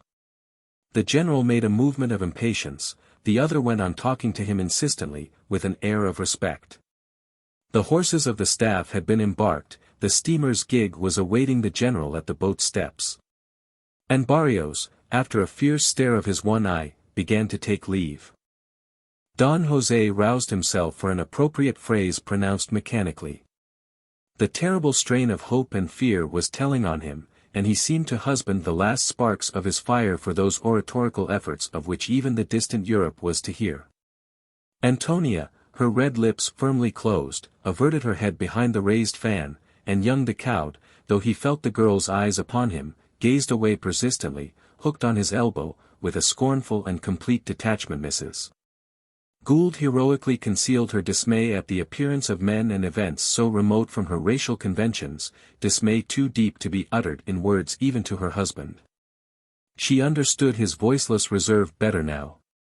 Their confidential intercourse fell, not in moments of privacy, but precisely in public, when the quick meeting of their glances would comment upon some fresh turn of events.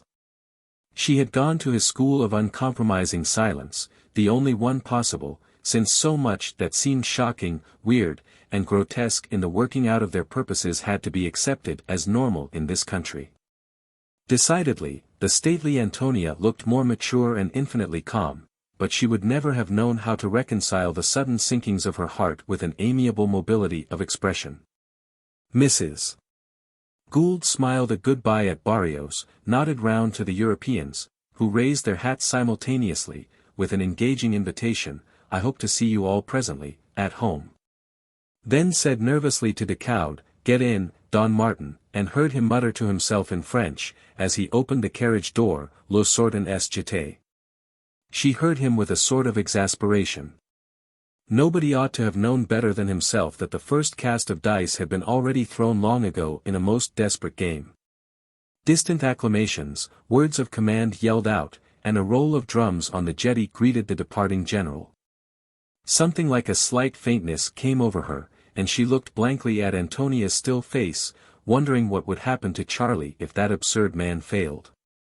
"A la casa, Ignacio," she cried at the motionless broad back of the coachman, who gathered the reins without haste, mumbling to himself under his breath, "Si, la casa. Si, esi Nina." The carriage rolled noiselessly on the soft track, the shadows fell long on the dusty little plain interspersed with dark bushes, mounds of turned-up earth, low wooden buildings with iron roofs of the railway company. The sparse row of telegraph poles strode obliquely clear of the town, bearing a single, almost invisible wire far into the great campo, like a slender, vibrating feeler of that progress waiting outside for a moment of peace to enter and twine itself about the weary heart of the land. The café window of the Albergo d'Italia Una was full of sunburnt, whiskered faces of railway men. But at the other end of the house, the end of the Signori Inglesi, old Giorgio, at the door with one of his girls on each side, bared his bushy head, as white as the snows of Higuerota. Mrs. Gould stopped the carriage. She seldom failed to speak to her protégé, moreover, the excitement, the heat, and the dust had made her thirsty. She asked for a glass of water. Giorgio sent the children indoors for it, and approached with pleasure expressed in his whole rugged countenance. It was not often that he had occasion to see his benefactress, who was also an Englishwoman, another title to his regard. He offered some excuses for his wife. It was a bad day with her, her oppressions, he tapped his own broad chest. She could not move from her chair that day. Decaud, ensconced in the corner of his seat, observed gloomily Mrs. Gould's old revolutionist, then, offhand. "Well, and what do you think of it all, Garibaldino?" Old Giorgio, looking at him with some curiosity, said civilly that the troops had marched very well. One-eyed Barrios and his officers had done wonders with the recruits in a short time. Those Indios, only caught the other day, had gone swinging past in double-quick time, like Bersaglieri. They looked well fed, too, and had whole uniforms. "Uniforms," he repeated with a half-smile of pity. A look of grim retrospect stole over his piercing, steady eyes. It had been otherwise in his time when men fought against tyranny, in the forests of Brazil, or on the plains of Uruguay, starving on half-raw beef without salt, half-naked, with often only a knife tied to a stick for a weapon. "And yet we used to prevail against the oppressor," he concluded, proudly. His animation fell, the slight gesture of his hand expressed discouragement, but he added that he had asked one of the sergeants to show him the new rifle. There was no such weapon in his fighting days, and if Barrios could not. "Yes, yes," broke in Don José, almost trembling with eagerness. "We are safe. The good Señor Viola is a man of experience. Extremely deadly, is it not so? You have accomplished your mission admirably, my dear Martin." Decaud, lolling back moodily, contemplated old Viola. "Ah. Yes. A man of experience.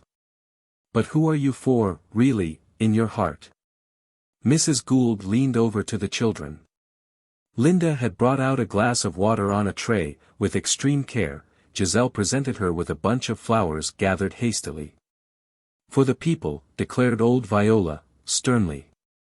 "We are all for the people, in the end." "Yes," muttered old Viola, savagely. "And meantime they fight for you.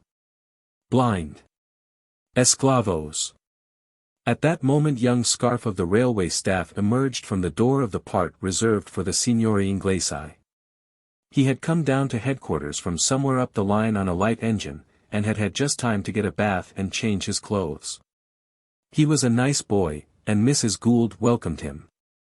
It's a delightful surprise to see you, Mrs. Gould.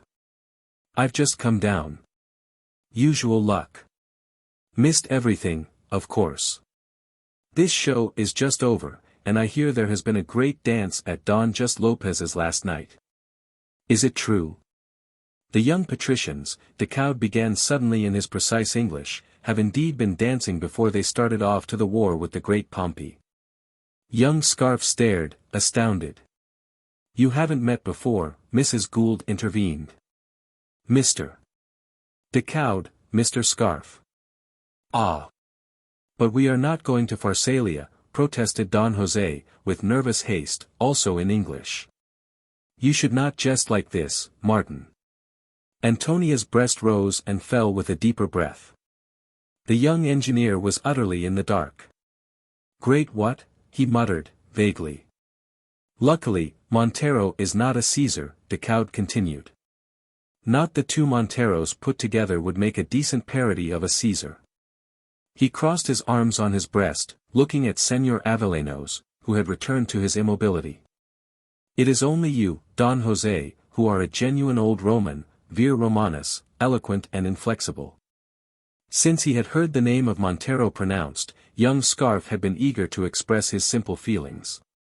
In a loud and youthful tone he hoped that this Montero was going to be licked once for all and done with. There was no saying what would happen to the railway if the revolution got the upper hand. Perhaps it would have to be abandoned. It would not be the first railway gone to pot in Costaguana. You know, it's one of their so-called national things, he ran on, wrinkling up his nose as if the word had a suspicious flavor to his profound experience of South American affairs. And, of course, he chatted with animation. It had been such an immense piece of luck for him at his age to get appointed on the staff of a big thing like that, don't you know? It would give him the pull over a lot of chaps all through life, he asserted. Therefore, down with Montero. Mrs. Gould. His artless grin disappeared slowly before the unanimous gravity of the faces turned upon him from the carriage. Only that old chap, Don José, presenting a motionless, waxy profile, stared straight on as if deaf. Scarfe did not know the Avellanos very well. They did not give balls, and Antonia never appeared at a ground-floor window, as some other young ladies used to do attended by elder women, to chat with the caballeros on horseback in the calle. The stares of these Creoles did not matter much. But what on earth had come to Mrs. Gould? She said, "Go on, Ignacio," and gave him a slow inclination of the head. He heard a short laugh from that round-faced, Frenchified fellow. He colored up to the eyes, and stared at Giorgio Viola, who had fallen back with the children, hat in hand. "I shall want a horse presently," he said with some asperity to the old man. "Si, señor. There are plenty of horses," murmured the Garibaldino, smoothing absently, with his brown hands, the two heads, one dark with bronze glints, the other fair with a coppery ripple, of the two girls by his side. The returning stream of sightseers raised a great dust on the road. Horseman noticed the group. "Go to your mother," he said. "They are growing up as I am growing older, and there is nobody." He looked at the young engineer and stopped, as if awakened from a dream. Then, folding his arms on his breast, took up his usual position, leaning back in the doorway with an upward glance fastened on the white shoulder of Higuerota far away. In the carriage Martin Decaud, shifting his position as though he could not make himself comfortable, muttered as he swayed towards Antonia, "I suppose you hate me." Then in a loud voice he began to congratulate Don José upon all the engineers being convinced Ribierists. The interest of all those foreigners was gratifying. "You have heard this one. He is an enlightened well-wisher. It is pleasant to think that the prosperity of Costaguana is of some use to the world." "He is very young," Mrs. Gould remarked, quietly. "And so very wise for his age," retorted Decaud. "But here we have the naked truth from the mouth of that child." "You are right, Don José. The natural treasures of Costaguana are of importance to the progressive Europe represented by this youth. Just as 300 years ago the wealth of our Spanish fathers was a serious object to the rest of Europe, as represented by the bold buccaneers. There is a curse of futility upon our character, Don Quixote and Sancho Panza, chivalry and materialism, high-sounding sentiments and a supine morality, violent efforts for an idea and a sullen acquiescence in every form of corruption. We convulsed a continent for our independence only to become the passive prey of a democratic parody, the helpless victims of scoundrels and cutthroats, our institutions a mockery, our laws a farce, a Guzman Bento our master. And we have sunk so low that when a man like you has awakened our conscience, a stupid barbarian of a Montero, great heavens! A Montero becomes a deadly danger, and an ignorant, boastful Indio, like Barrios, is our defender. But Don José, disregarding the general indictment as though he had not heard a word of it, took up the defense of Barrios. The man was competent enough for his special task in the plan of campaign. It consisted in an offensive movement, with Queda as base, upon the flank of the revolutionist forces advancing from the south against Sta Marta, which was covered by another army with the president-dictator in its midst. Don José became quite animated with a great flow of speech, bending forward anxiously under the steady eyes of his daughter. Decaud, as if silenced by so much ardor, did not make a sound. The bells of the city were striking the hour of oration when the carriage rolled under the old gateway facing the harbor like a shapeless monument of leaves and stones. The rumble of wheels under the sonorous arch was traversed by a strange, piercing shriek, and Decaud, from his back seat, had a view of the people behind the carriage trudging along the road outside, all turning their heads, in sombreros and rebozos, to look at a locomotive which rolled quickly out of sight behind Giorgio Viola's house, under a white trail of steam that seemed to vanish in the breathless, hysterically prolonged scream of warlike triumph. And it was all like a fleeting vision, the shrieking ghost of a railway engine fleeing across the frame of the archway. Behind the startled movement of the people streaming back from a military spectacle with silent footsteps on the dust of the road.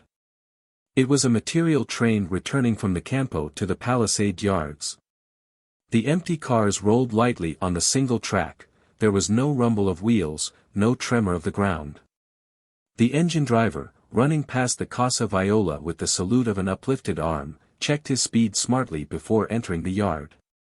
And when the ear-splitting screech of the steam whistle for the brakes had stopped, a series of hard, battering shocks, mingled with the clanking of chain couplings, made a tumult of blows and shaken fetters under the vault of the gate.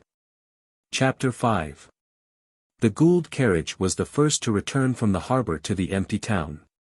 On the ancient pavement, laid out in patterns, sunk into ruts and holes, the portly Ignacio, mindful of the springs of the Parisian-built landau, had pulled up to a walk, and Decaud in his corner contemplated moodily the inner aspect of the gate. The squat turreted sides held up between them a mass of masonry with bunches of grass growing at the top, and a grey, heavily scrolled armorial shield of stone above the apex of the arch with the arms of Spain nearly smoothed out as if in readiness for some new device typical of the impending progress. The explosive noise of the railway trucks seemed to augment Decaud's irritation. He muttered something to himself, then began to talk aloud in curt, angry phrases thrown at the silence of the two women. They did not look at him at all. While Don José, with his semi-translucent, waxy complexion, overshadowed by the soft grey hat, swayed a little to the jolts of the carriage by the side of Mrs. Gould. This sound puts a new edge on a very old truth.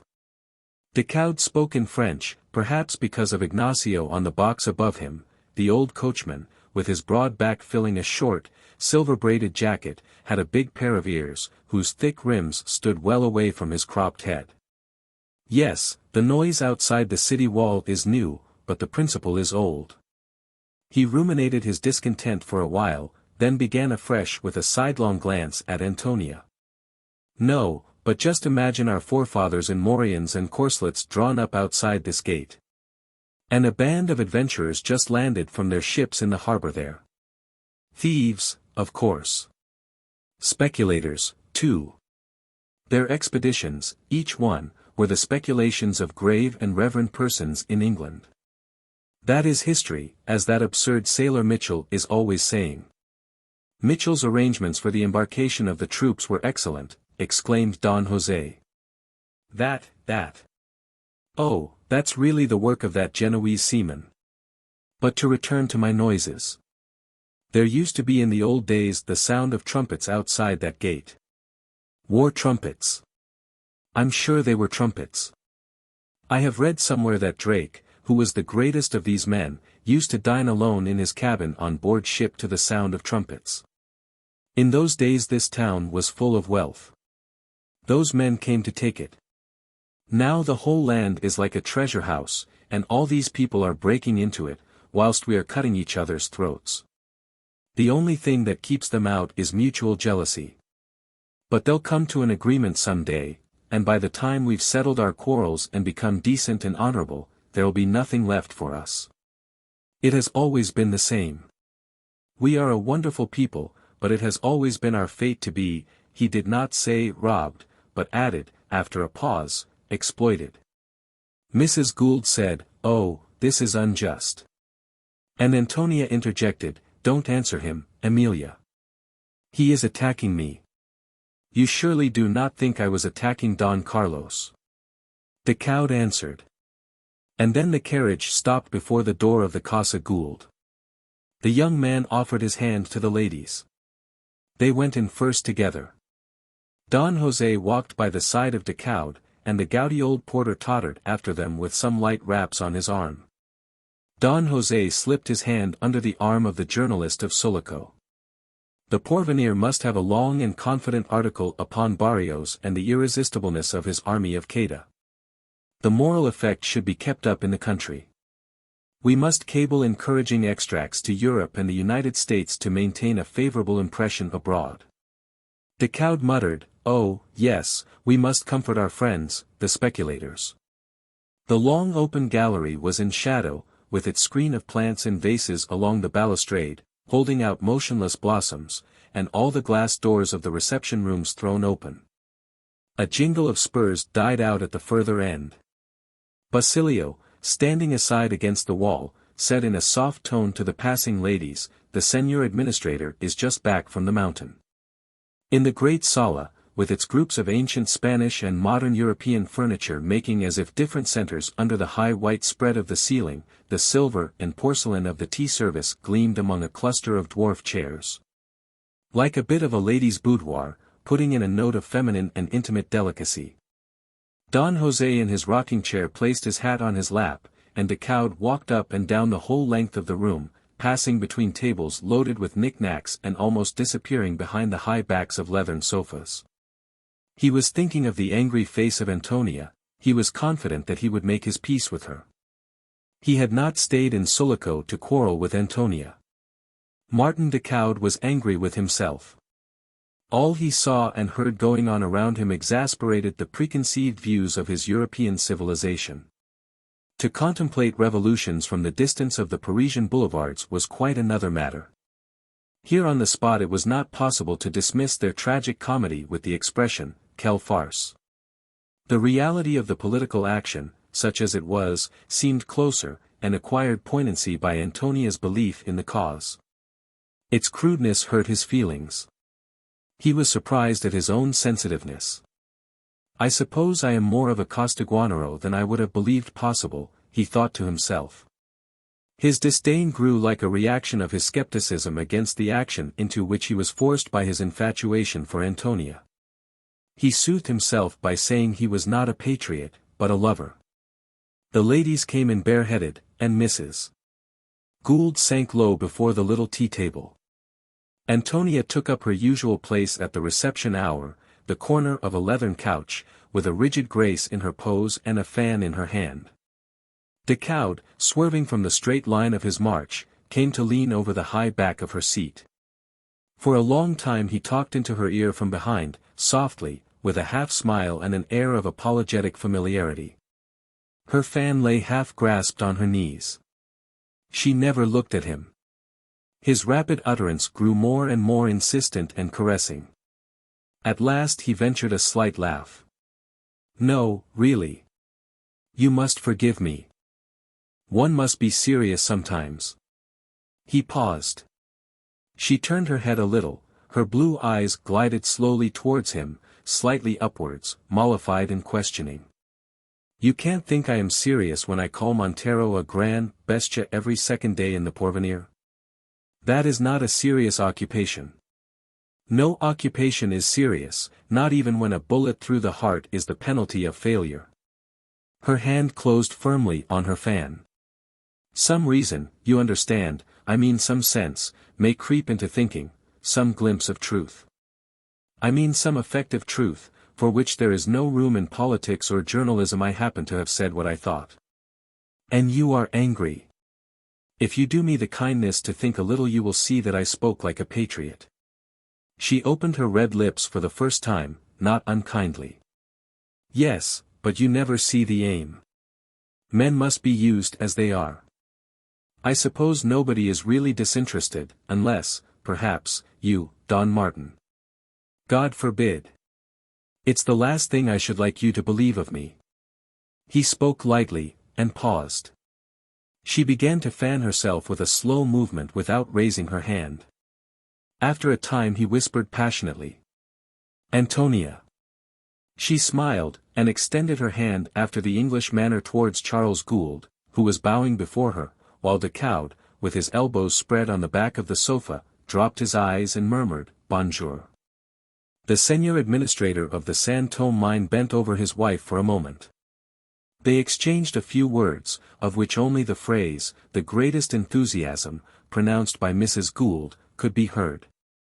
Yes, Decaud began in a murmur. Even he. This is sheer calumny, said Antonia, not very severely.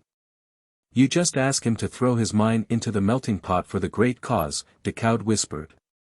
Don José had raised his voice. He rubbed his hands cheerily. The excellent aspect of the troops and the great quantity of new deadly rifles on the shoulders of those brave men seemed to fill him with an ecstatic confidence. Charles Gould, very tall and thin before his chair, listened, but nothing could be discovered in his face except a kind and deferential attention. Meantime, Antonia had risen, and, crossing the room, stood looking out of one of the 3 long windows giving on the street. Decaud followed her. The window was thrown open, and he leaned against the thickness of the wall. The long folds of the damask curtain, falling straight from the broad brass cornice, hid him partly from the room. He folded his arms on his breast, and looked steadily at Antonia's profile.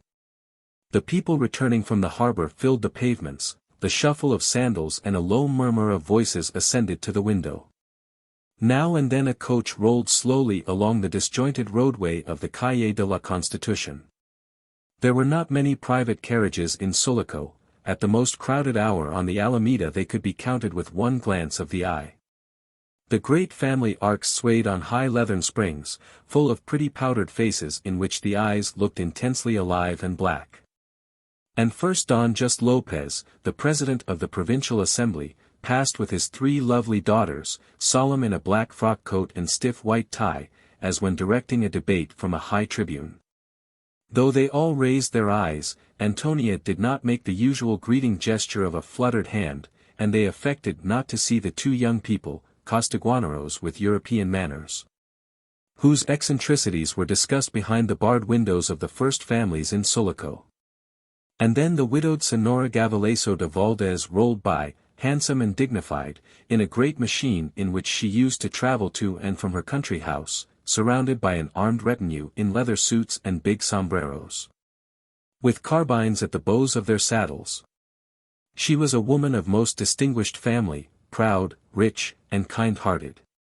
Her second son, Jamie, had just gone off on the staff of Barrios. The eldest, a worthless fellow of a moody disposition, filled Sulaco with the noise of his dissipations, and gambled heavily at the club. The 2 youngest boys, with yellow Ribierist cockades in their caps, sat on the front seat. She, too, affected not to see the Seigneur Decaud talking publicly with Antonia in defiance of every convention. And he not even her novio as far as the world knew. Though, even in that case, it would have been scandal enough.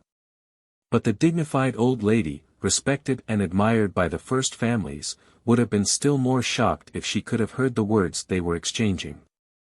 Did you say I lost sight of the aim? I have only one aim in the world.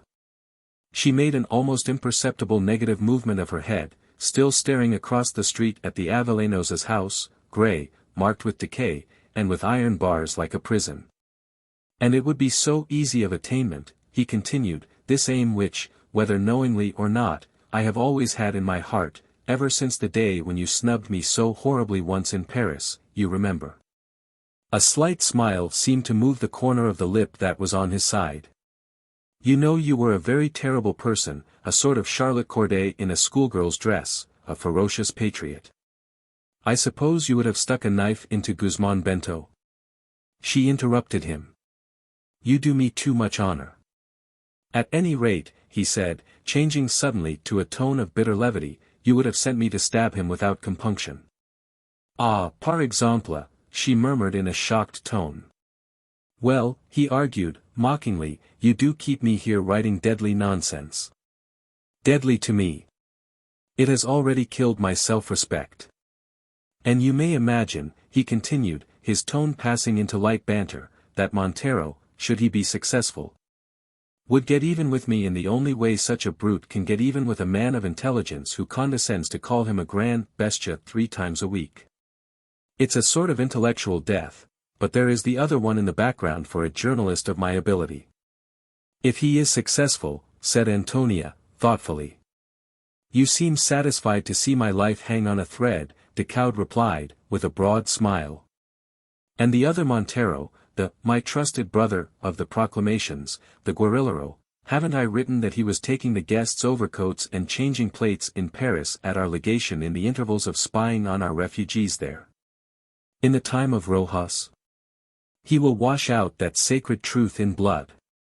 In my blood. Why do you look annoyed? This is simply a bit of the biography of one of our great men. What do you think he will do to me? There is a certain convent wall round the corner of the plaza, opposite the door of the Bull Ring. You know. Opposite the door with the inscription, Entrada de la Sombra. Appropriate, perhaps. That's where the uncle of our host gave up his Anglo-South American soul. And, note, he might have run away. A man who has fought with weapons may run away. You might have let me go with Barrios if you had cared for me. I would have carried one of those rifles, in which Don José believes, with the greatest satisfaction, in the ranks of poor peons and indios, that know nothing either of reason or politics. The most forlorn hope in the most forlorn army on earth would have been safer than that for which you made me stay here. When you make war you may retreat, but not when you spend your time in inciting poor ignorant fools to kill and to die. His tone remained light, and as if unaware of his presence she stood motionless, her hands clasped lightly, the fan hanging down from her interlaced fingers. He waited for a while, and then. I shall go to the wall, he said, with a sort of jocular desperation. Even that declaration did not make her look at him. Her head remained still, her eyes fixed upon the house of the Avellanos, whose chipped pilasters, broken cornices, the whole degradation of dignity was hidden now by the gathering dusk of the street. In her whole figure her lips alone moved, forming the words. Martin, you will make me cry. He remained silent for a minute, startled, as if overwhelmed by a sort of awed happiness, with the lines of the mocking smile still stiffened about his mouth, and incredulous surprise in his eyes. The value of a sentence is in the personality which utters it, for nothing new can be said by man or woman, and those were the last words, it seemed to him, that could ever have been spoken by Antonia. He had never made it up with her so completely in all their intercourse of small encounters, but even before she had time to turn towards him, which she did slowly with a rigid grace, he had begun to plead. My sister is only waiting to embrace you. My father is transported with joy. I won't say anything of my mother. Our mothers were like sisters. There is the mailboat for the south next week, let us go. That Moraga is a fool. A man like Montero is bribed. It's the practice of the country. Its tradition, its politics. Read 50 Years of Misrule. Leave poor Papa alone, Don Martin. He believes. I have the greatest tenderness for your father, he began, hurriedly. But I love you, Antonia. And Moraga has miserably mismanaged this business. Perhaps your father did, too, I don't know. Montero was bribable. Why, I suppose he only wanted his share of this famous loan for national development. Why didn't the stupid Sta. Marta people give him a mission to Europe, or something? He would have taken 5 years' salary in advance, and gone on loafing in Paris, this stupid, ferocious Indio. The man, she said, thoughtfully, and very calm before this outburst, was intoxicated with vanity. We had all the information, not from Moraga only, from others, too. There was his brother intriguing, too. Oh, yes, he said. Of course you know. You know everything. You read all the correspondence, you write all the papers, all those state papers that are inspired here, in this room, in blind deference to a theory of political purity. Hadn't you Charles Gould before your eyes? Rey de Sulaco. He and his mine are the practical demonstration of what could have been done. Do you think he succeeded by his fidelity to a theory of virtue? And all those railway people, with their honest work. Of course, their work is honest. But what if you cannot work honestly till the thieves are satisfied?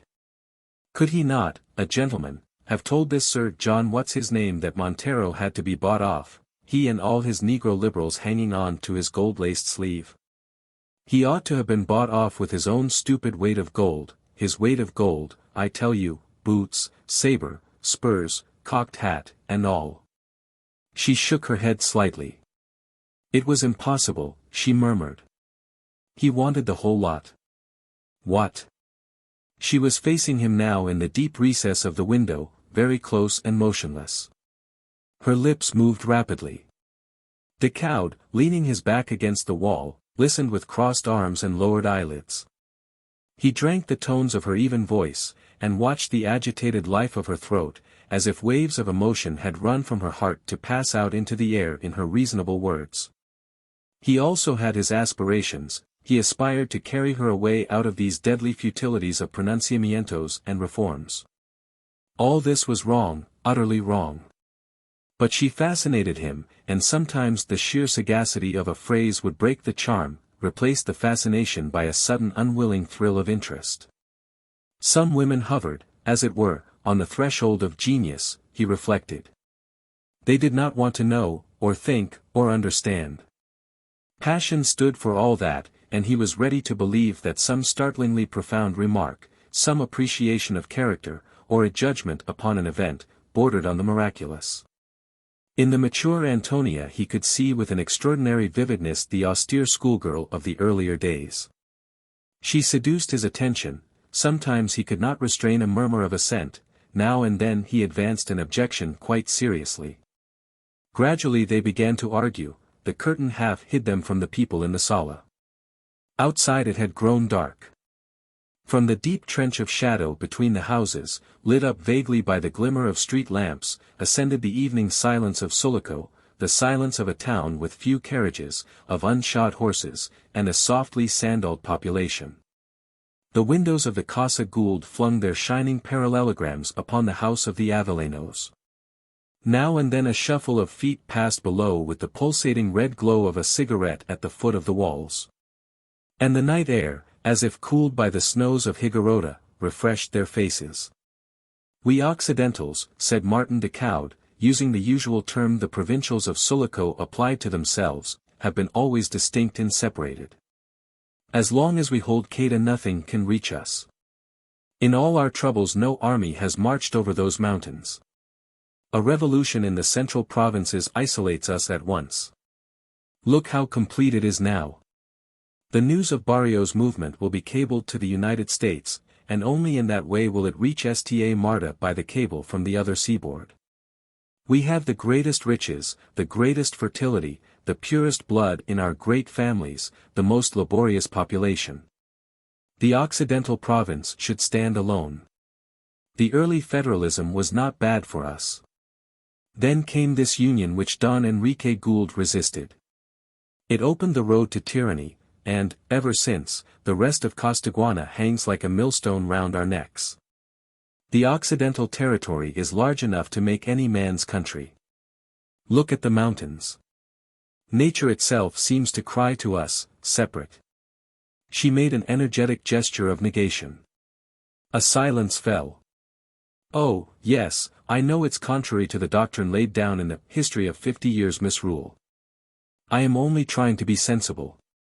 But my sense seems always to give you cause for offense. Have I startled you very much with this perfectly reasonable aspiration? She shook her head. No, she was not startled, but the idea shocked her early convictions. Her patriotism was larger. She had never considered that possibility.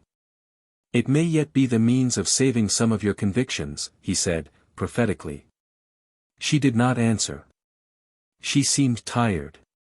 They leaned side by side on the rail of the little balcony, very friendly, having exhausted politics, giving themselves up to the silent feeling of their nearness, in one of those profound pauses that fall upon the rhythm of passion. Towards the plaza end of the street the glowing coals in the braseros of the market women cooking their evening meal gleamed red along the edge of the pavement. A man appeared without a sound in the light of a street lamp, showing the colored inverted triangle of his bordered poncho, square on his shoulders, hanging to a point below his knees.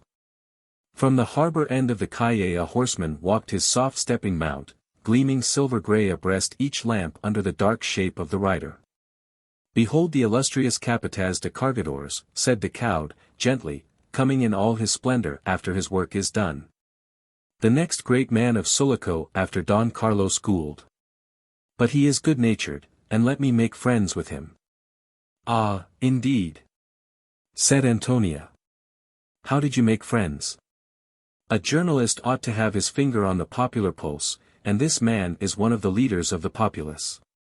A journalist ought to know remarkable men, and this man is remarkable in his way. Ah, yes, said Antonia, thoughtfully. It is known that this Italian has a great influence. The horseman had passed below them, with a gleam of dim light on the shining broad quarters of the grey mare, on a bright heavy stirrup, on a long silver spur. But the short flick of yellowish flame in the dusk was powerless against the muffled-up mysteriousness of the dark figure with an invisible face concealed by a great sombrero. Decaud and Antonia remained leaning over the balcony, side by side, touching elbows, with their heads overhanging the darkness of the street, and the brilliantly lighted sala at their backs. This was a tete-a-tete of extreme impropriety. Something of which in the whole extent of the Republic only the extraordinary Antonia could be capable, the poor, motherless girl, never accompanied, with a careless father, who had thought only of making her learn. Even Decaud himself seemed to feel that this was as much as he could expect of having her to himself till the revolution was over and he could carry her off to Europe, away from the endlessness of civil strife, whose folly seemed even harder to bear than its ignominy. After one Montero there would be another, the lawlessness of a populace of all colors and races, barbarism, irremediable tyranny. As the great liberator Bolivar had said in the bitterness of his spirit, America is ungovernable. Those who worked for her independence have plowed the sea. He did not care, he declared boldly, he seized every opportunity to tell her that though she had managed to make a Blanco journalist of him, he was no patriot.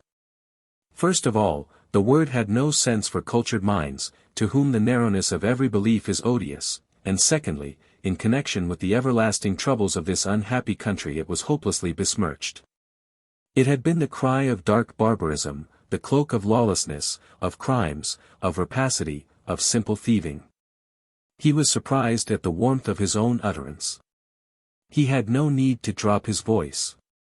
It had been low all the time, a mere murmur in the silence of dark houses with their shutters closed early against the night air, as is the custom of Sulaco.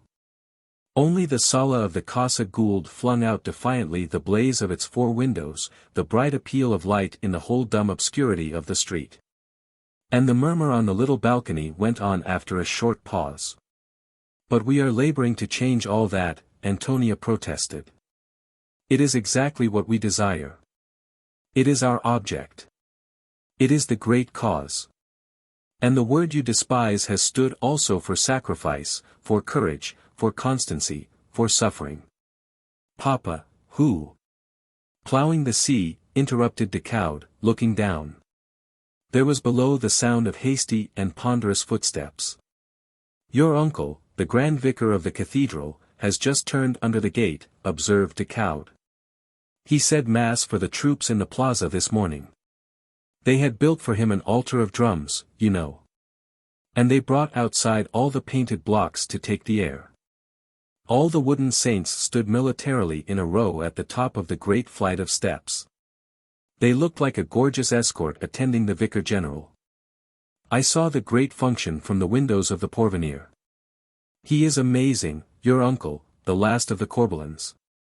He glittered exceedingly in his vestments with a great crimson velvet cross down his back.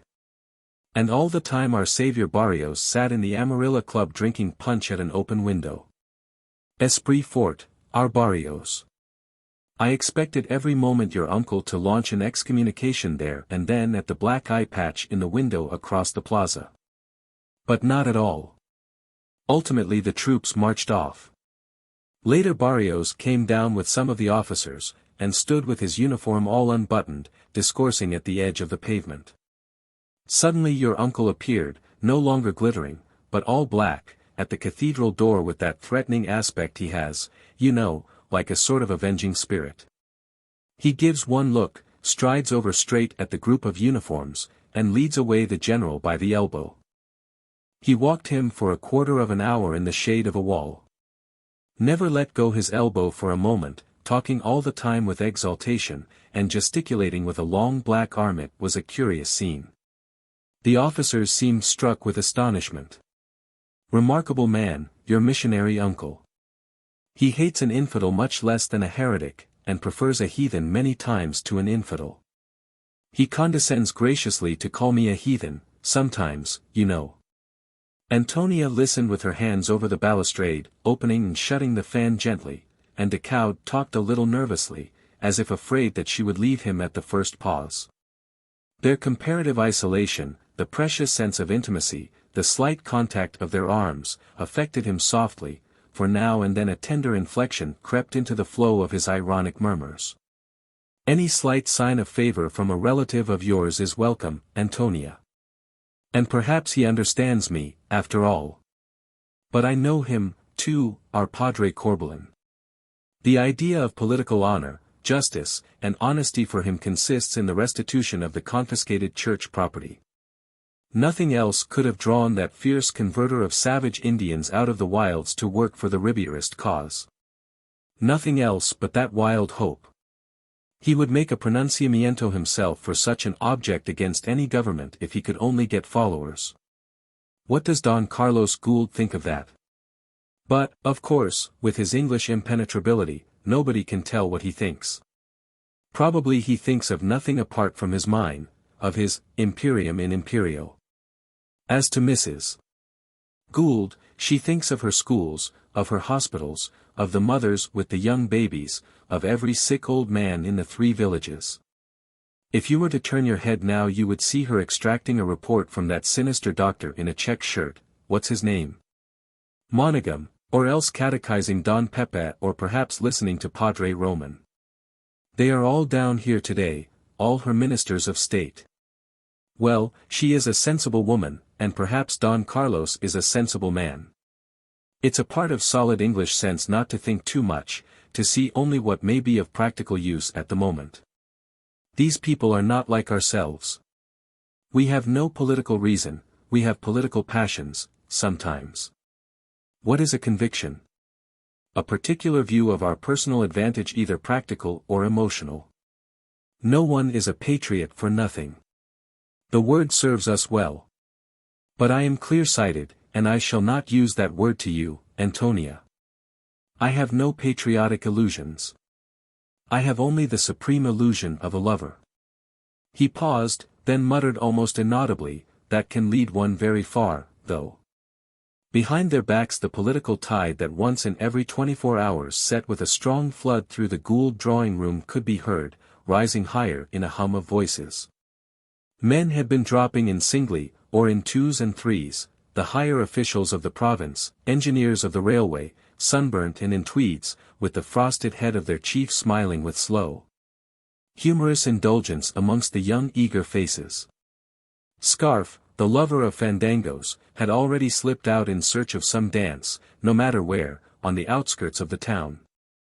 Don Just Lopez, after taking his daughters home, had entered solemnly, in a black creased coat buttoned up under his spreading brown beard. The few members of the provincial assembly present clustered at once around their president to discuss the news of the war and the last proclamation of the rebel Montero, the miserable Montero. Calling in the name of a justly incensed democracy upon all the provincial assemblies of the republic to suspend their sittings till his sword had made peace and the will of the people could be consulted. It was practically an invitation to dissolve, an unheard-of audacity of that evil madman. The indignation ran high in the knot of deputies behind José Avellanos. Don José, lifting up his voice, cried out to them over the high back of his chair, "Sulaco has answered by sending today an army upon his flank. If all the other provinces show only half as much patriotism as we Occidentals." A great outburst of acclamations covered the vibrating treble of the life and soul of the party. Yes. Yes. This was true. A great truth. Sulaco was in the forefront, as ever. It was a boastful tumult, the hopefulness inspired by the event of the day breaking out amongst those caballeros of the campo thinking of their herds, of their lands, of the safety of their families. Everything was at stake. No. It was impossible that Montero should succeed. This criminal, this shameless Indio. The clamor continued for some time, everybody else in the room looking towards the group where Don Just had put on his air of impartial solemnity as if presiding at a sitting of the provincial assembly. Decaud had turned round at the noise, and, leaning his back on the balustrade, shouted into the room with all the strength of his lungs, "Gran bestia." This unexpected cry had the effect of stilling the noise. All the eyes were directed to the window with an approving expectation, but Decaud had already turned his back upon the room, and was again leaning out over the quiet street. "This is the quintessence of my journalism. That is the supreme argument," he said to Antonia. "I have invented this definition, this last word on a great question. But I am no patriot. I am no more of a patriot than the capataz of the Sulaco cargadores, this Genoese who has done such great things for this harbor, this active usher-in of the material implements for our progress. You have heard Captain Mitchell confess over and over again that till he got this man he could never tell how long it would take to unload a ship. That is bad for progress. You have seen him pass by after his labors on his famous horse to dazzle the girls in some ballroom with an earthen floor. He is a fortunate fellow. His work is an exercise of personal powers. His leisure is spent in receiving the marks of extraordinary adulation. And he likes it, too. Can anybody be more fortunate? To be feared and admired is. And are these your highest aspirations, Don Martin? Interrupted Antonia. I was speaking of a man of that sort, said Decaud, curtly. The heroes of the world have been feared and admired. What more could he want? Decaud had often felt his familiar habit of ironic thought fall shattered against Antonia's gravity. She irritated him as if she, too, had suffered from that inexplicable feminine obtuseness which stands so often between a man and a woman of the more ordinary sort. But he overcame his vexation at once. He was very far from thinking Antonia ordinary, whatever verdict his skepticism might have pronounced upon himself. With a touch of penetrating tenderness in his voice he assured her that his only aspiration was to a felicity so high that it seemed almost unrealizable on this earth. She colored invisibly, with a warmth against which the breeze from the Sierra seemed to have lost its cooling power in the sudden melting of the snows. His whisper could not have carried so far, though there was enough ardor in his tone to melt a heart of ice. Antonia turned away abruptly, as if to carry his whispered assurance into the room behind, full of light, noisy with voices. The tide of political speculation was beating high within the four walls of the great sala, as if driven beyond the marks by a great gust of hope. Don Just's fan-shaped beard was still the center of loud and animated discussions. There was a self-confident ring in all the voices. Even the few Europeans around Charles Gould, a Dane, a couple of Frenchmen, a discreet fat German, smiling, with downcast eyes. The representatives of those material interests that had got a footing in Sulaco under the protecting might of the San Tomé mine, had infused a lot of good humor into their deference. Charles Gould, to whom they were paying their court, was the visible sign of the stability that could be achieved on the shifting ground of revolutions. They felt hopeful about their various undertakings.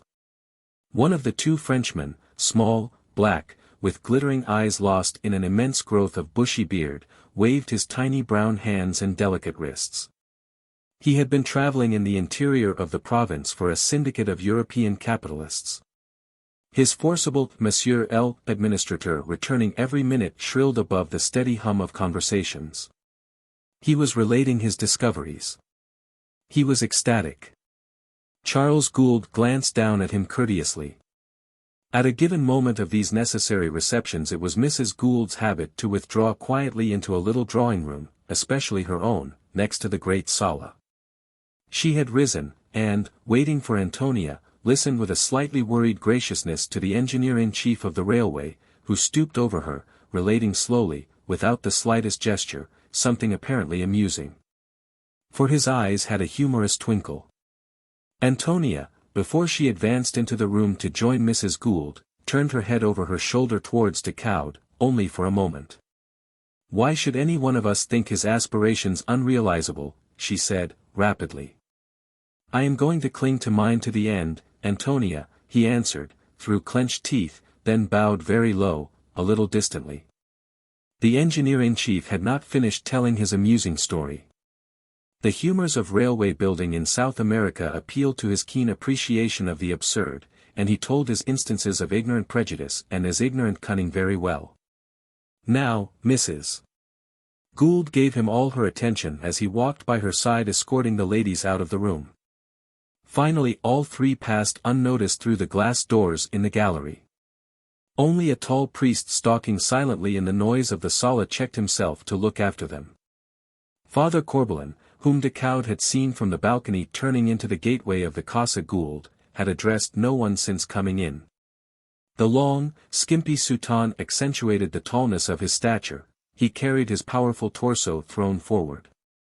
And the straight, black bar of his joined eyebrows, the pugnacious outline of the bony face, the white spot of a scar on the bluish-shaven cheeks, a testimonial to his apostolic zeal from a party of unconverted Indians, suggested something unlawful behind his priesthood, the idea of a chaplain of bandits. He separated his bony, knotted hands clasped behind his back, to shake his finger at Martin. Decaud had stepped into the room after Antonia. But he did not go far. He had remained just within, against the curtain, with an expression of not quite genuine gravity, like a grown-up person taking part in a game of children. He gazed quietly at the threatening finger. "I have watched your reverence converting General Barrios by a special sermon on the plaza," he said, without making the slightest movement. "What miserable nonsense!" Father Corbelan's deep voice resounded all over the room, making all the heads turn on the shoulders. "The man is a drunkard. Señores, the god of your general is a bottle." His contemptuous, arbitrary voice caused an uneasy suspension of every sound, as if the self-confidence of the gathering had been staggered by a blow. But nobody took up Father Corbelan's declaration.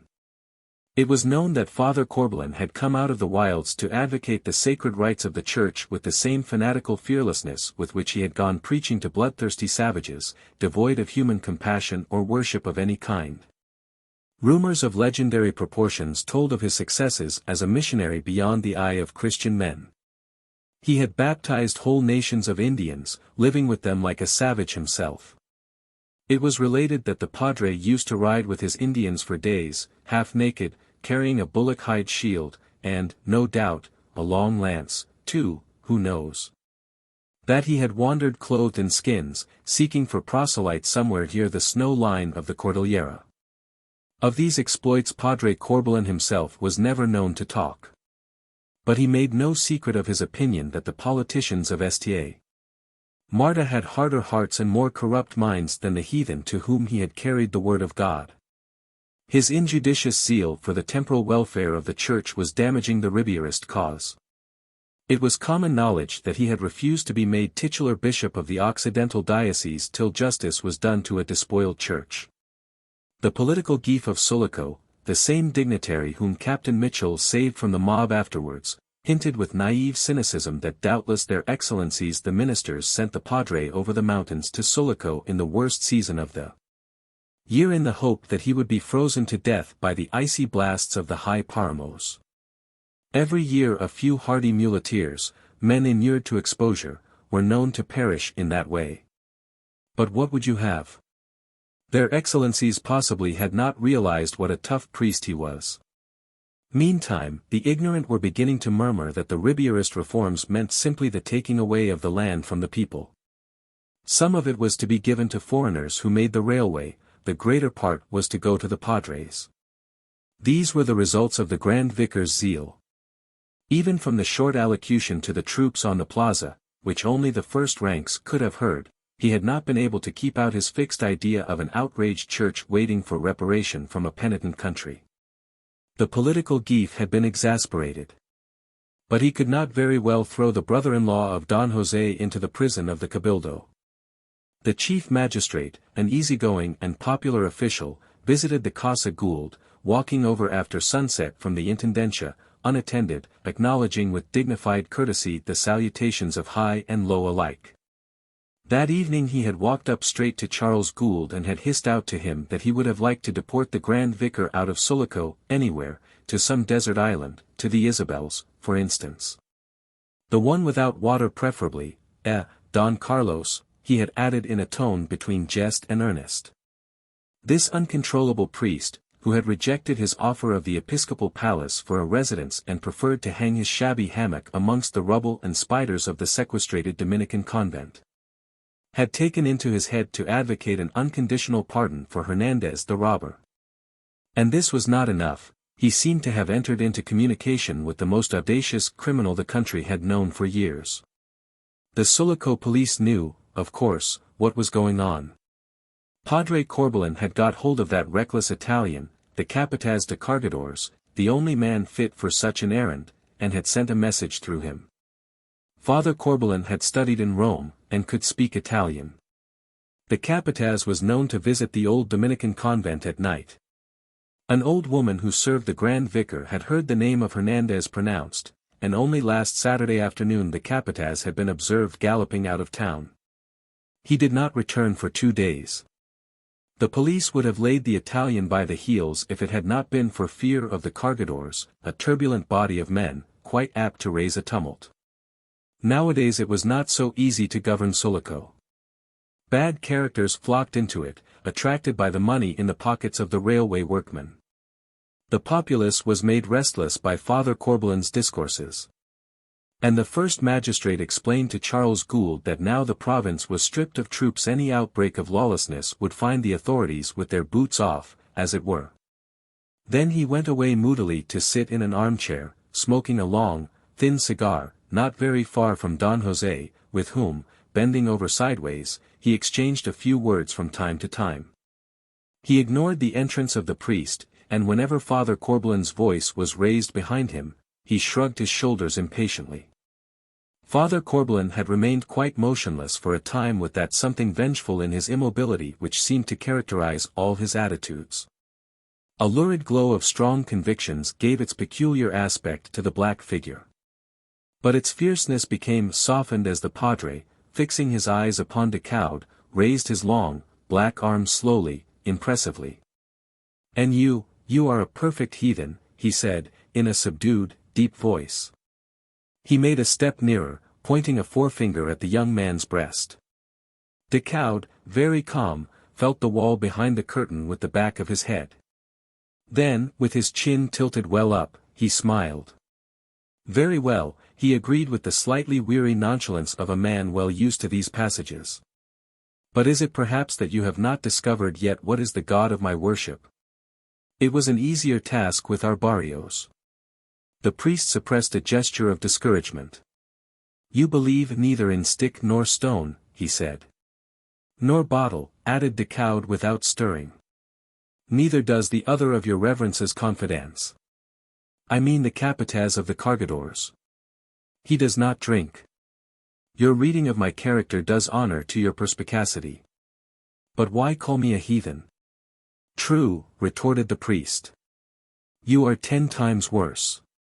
A miracle could not convert you. I certainly do not believe in miracles, said Decaud, quietly. Father Corbelan shrugged his high, broad shoulders doubtfully. A sort of Frenchman, godless, a materialist, he pronounced slowly, as if weighing the terms of a careful analysis. Neither the son of his own country nor of any other, he continued, thoughtfully. Scarcely human, in fact, Decaud commented under his breath, his head at rest against the wall, his eyes gazing up at the ceiling. The victim of this faithless age, Father Corbelan resumed in a deep but subdued voice. But of some use as a journalist. Decaud changed his pose and spoke in a more animated tone. Has your worship neglected to read the last number of the Porvenir? I assure you it is just like the others. On the general policy it continues to call Montero a gran bestia, and stigmatize his brother, the guerrillero, for a combination of lackey and spy. What could be more effective?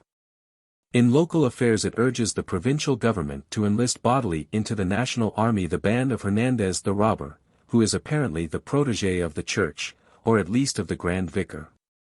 Nothing could be more sound. The priest nodded and turned on the heels of his square-toed shoes with big steel buckles. Again, with his hands clasped behind his back, he paced to and fro, planting his feet firmly. When he swung about, the skirt of his soutane was inflated slightly by the brusqueness of his movements. The great sala had been emptying itself slowly. When the Gief Politico rose to go, most of those still remaining stood up suddenly in sign of respect, and Don José Avellanos stopped the rocking of his chair. But the good-natured first official made a deprecatory gesture, waved his hand to Charles Gould, and went out discreetly. In the comparative peace of the room the screaming Monsieur l'Administrateur of the frail, hairy Frenchman seemed to acquire a preternatural shrillness. The explorer of the capitalist syndicate was still enthusiastic. $10 million worth of copper practically in sight, Monsieur l'Administrateur. 10 millions in sight. And a railway coming, a railway. They will never believe my report. C'est trop beau. He fell a prey to a screaming ecstasy, in the midst of sagely nodding heads, before Charles Gould's imperturbable calm. And only the priest continued his pacing, flinging round the skirt of his soutane at each end of his beat. Decaud murmured to him ironically, "Those gentlemen talk about their gods." Father Corbelan stopped short, looked at the journalist of Sulaco fixedly for a moment, shrugged his shoulders slightly, and resumed his plodding walk of an obstinate traveller. And now the Europeans were dropping off from the group around Charles Gould till the administrator of the great silver mine could be seen in his whole length, from head to foot. Left stranded by the ebbing tide of his guests on the great square of carpet, as it were a multicolored shoal of flowers and arabesques under his brown boots. Father Corbelan approached the rocking chair of Don José Avellanos. "Come, brother," he said, with kindly brusqueness and a touch of relieved impatience a man may feel at the end of a perfectly useless ceremony à la casa. A la casa. This has been all talk. Let us now go and think and pray for guidance from heaven. He rolled his black eyes upwards. By the side of the frail diplomatist, the life and soul of the party, he seemed gigantic, with a gleam of fanaticism in the glance. But the voice of the party, or, rather, its mouthpiece, the son Decaud from Paris, turned journalist for the sake of Antonia's eyes, knew very well that it was not so, that he was only a strenuous priest with one idea. Feared by the women and execrated by the men of the people. Martin Decaud, the dilettante in life, imagined himself to derive an artistic pleasure from watching the picturesque extreme of wrong-headedness into which an honest, almost sacred, conviction may drive a man. It is like madness. It must be, because it's self-destructive, Decaud had said to himself often. It seemed to him that every conviction, as soon as it became effective, turned into that form of dementia the gods send upon those they wish to destroy. But he enjoyed the bitter flavor of that example with the zest of a connoisseur in the art of his choice. Those two men got on well together, as if each had felt respectively that a masterful conviction, as well as utter skepticism, may lead a man very far on the bypaths of political action. Don José obeyed the touch of the big hairy hand. Decaud followed out the brothers-in-law.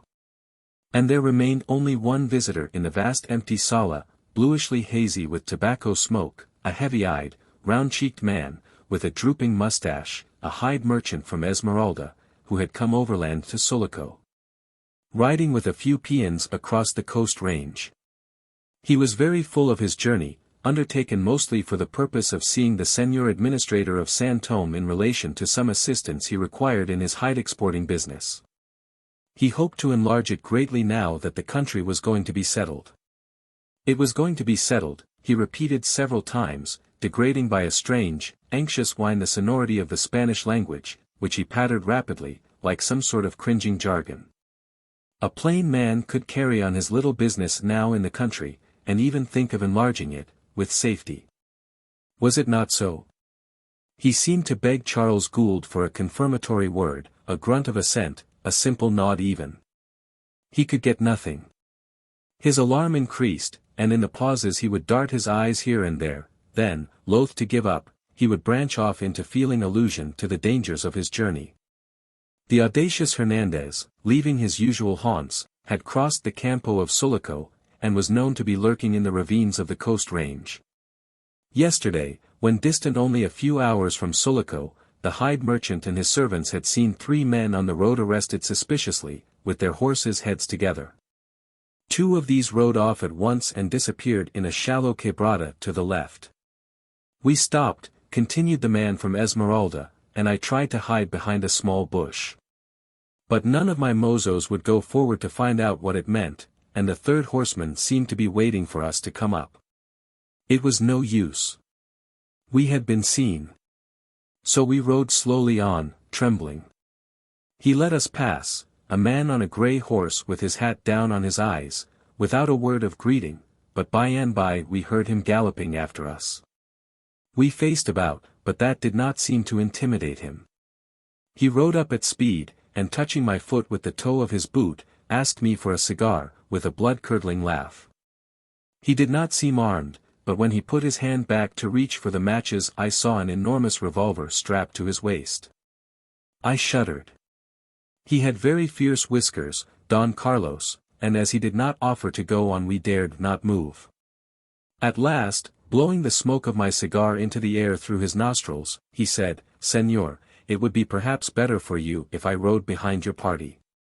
You are not very far from Sulaco now. Go you with God. What would you?" We went on. There was no resisting him.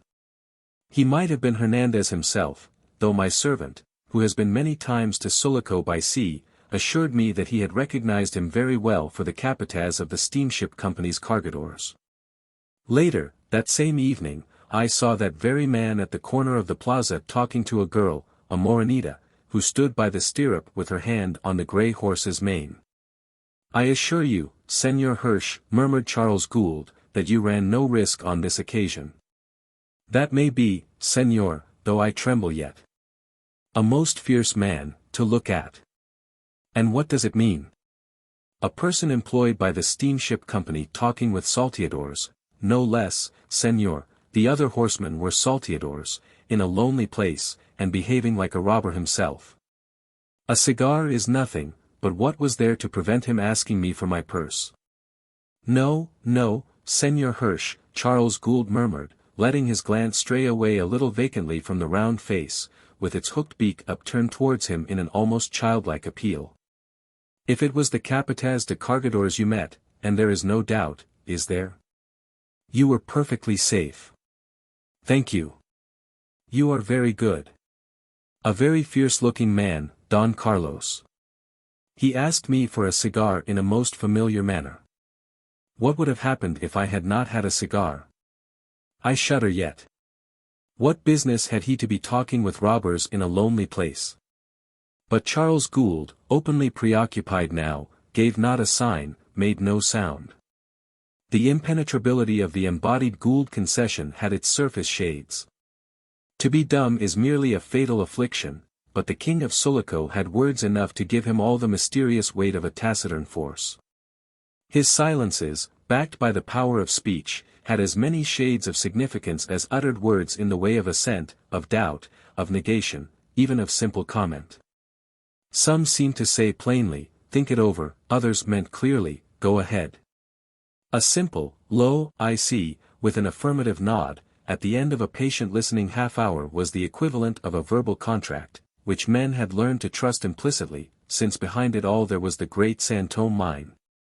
The head and front of the material interests, so strong that it depended on no man's goodwill in the whole length and breadth of the Occidental province, that is, on no goodwill which it could not buy 10 times over.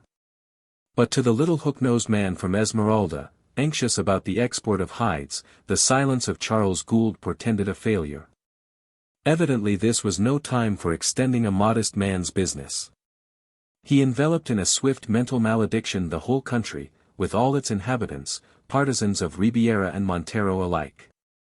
And there were incipient tears in his mute anger at the thought of the innumerable ox hides going to waste upon the dreamy expanse of the Campo, with its single palms rising like ships at sea within the perfect circle of the horizon. Its clumps of heavy timber motionless like solid islands of leaves above the running waves of grass. There were hides there, rotting, with no profit to anybody, rotting where they had been dropped by men called away to attend the urgent necessities of political revolutions. The practical, mercantile soul of Seigneur Hirsch rebelled against all that foolishness, while he was taking a respectful but disconcerted leave of the might and majesty of the San Tomé mine in the person of Charles Gould. He could not restrain a heartbroken murmur, wrung out of his very aching heart, as it were. It is a great, great foolishness, Don Carlos, all this. The price of hides in Hamburg is gone up, up. Of course the Ribierist government will do away with all that, when it gets established firmly. Meantime. He sighed. Yes, meantime, repeated Charles Gould, inscrutably.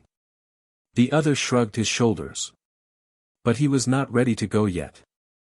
There was a little matter he would like to mention very much if permitted. It appeared he had some good friends in Hamburg, he murmured the name of the firm, who were very anxious to do business, in dynamite, he explained.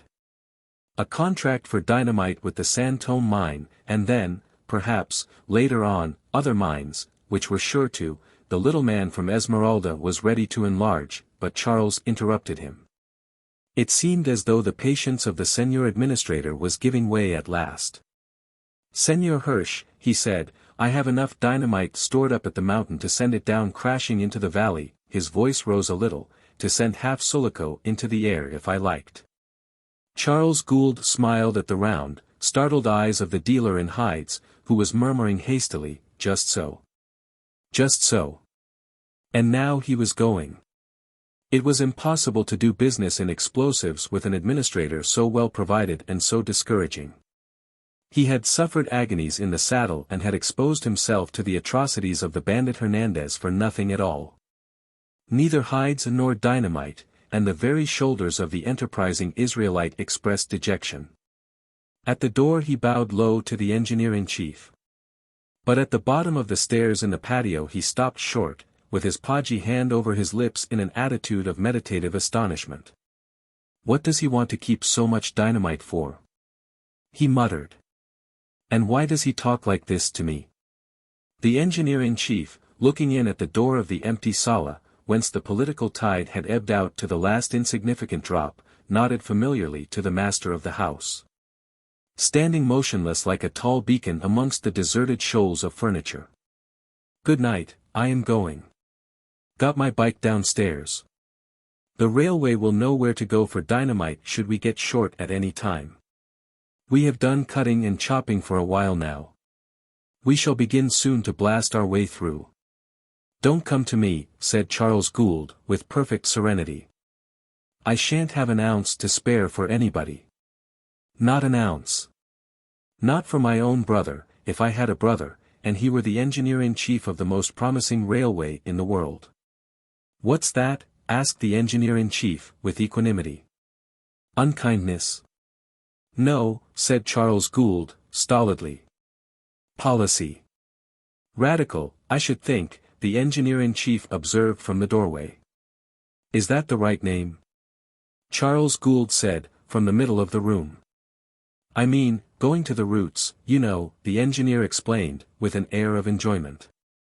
Why, yes, Charles pronounced, slowly. The Gould concession has struck such deep roots in this country, in this province, in that gorge of the mountains, that nothing but dynamite shall be allowed to dislodge it from there. It's my choice. It's my last card to play. The engineer-in-chief whistled low. A pretty game, he said, with a shade of discretion. And have you told Holroyd of that extraordinary trump card you hold in your hand? Card only when it's played, when it falls at the end of the game. Till then you may call it a weapon, suggested the railway man. No. You may call it rather an argument, corrected Charles Gould, gently. And that's how I've presented it to Mr. Holroyd. And what did he say to it? Asked the engineer, with undisguised interest. Charles Gould spoke after a slight pause. He said something about holding on like grim death and putting our trust in God. I should imagine he must have been rather startled. But then, pursued the administrator of the San Tomé mine, but then, he is very far away, you know, and, as they say in this country, God is very high above. The engineer's appreciative laugh died away down the stairs, where the Madonna with the child on her arm seemed to look after his shaking broad back from her shallow niche. Chapter 6. A profound stillness reigned in the Casa Gould. The master of the house, walking along the corridor, opened the door of his room, and saw his wife sitting in a big armchair, his own smoking armchair, thoughtful, contemplating her little shoes. And she did not raise her eyes when he walked in. Tired? Asked Charles Gould. A little, said Mrs. Gould.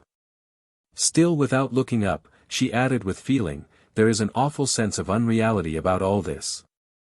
Charles Gould, before the long table strewn with papers, on which lay a hunting crop and a pair of spurs, stood looking at his wife. The heat and dust must have been awful this afternoon by the waterside, he murmured, sympathetically.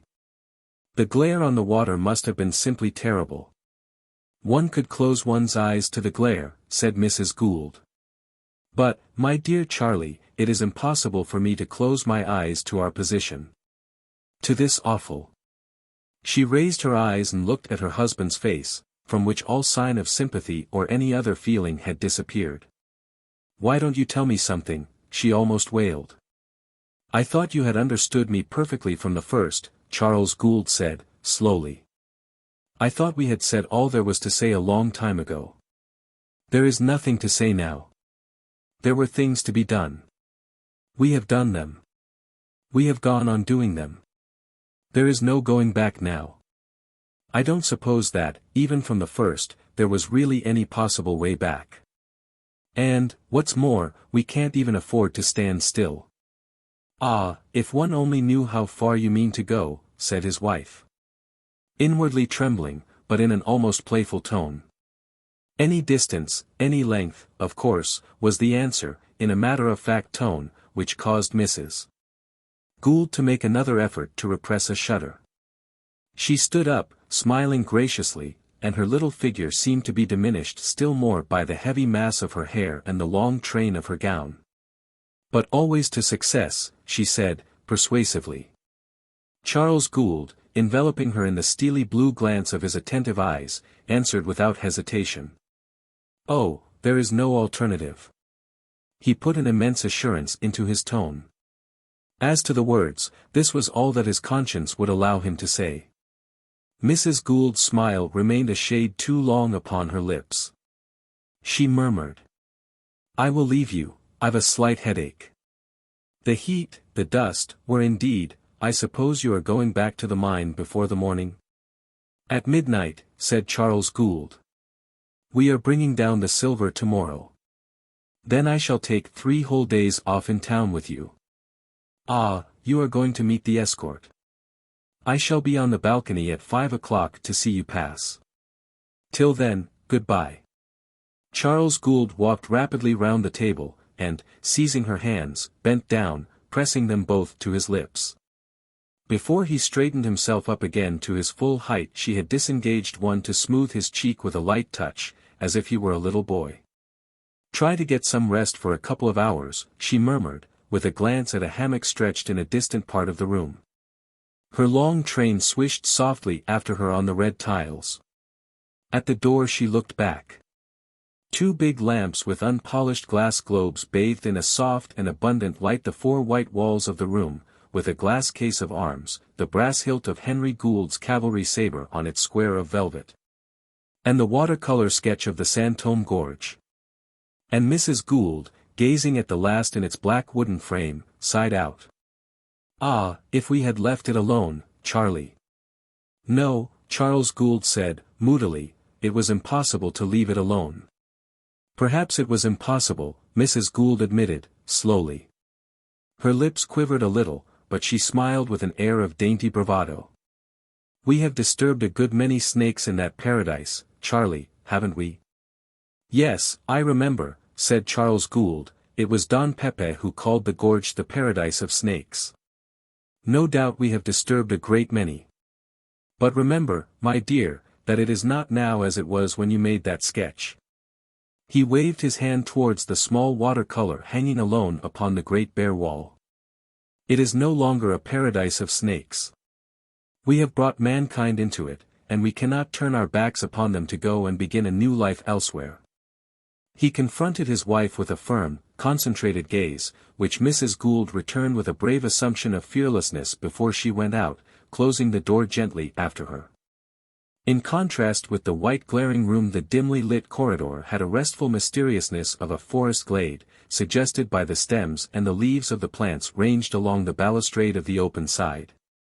In the streaks of light falling through the open doors of the reception rooms, the blossoms, white and red and pale lilac, came out vivid with the brilliance of flowers in a stream of sunshine, and Mrs. Gould, passing on, had the vividness of a figure seen in the clear patches of sun that checker the gloom of open glades in the woods. The stones in the rings upon her hand pressed to her forehead glittered in the lamplight abreast of the door of the sala. "Who's there?" she asked, in a startled voice.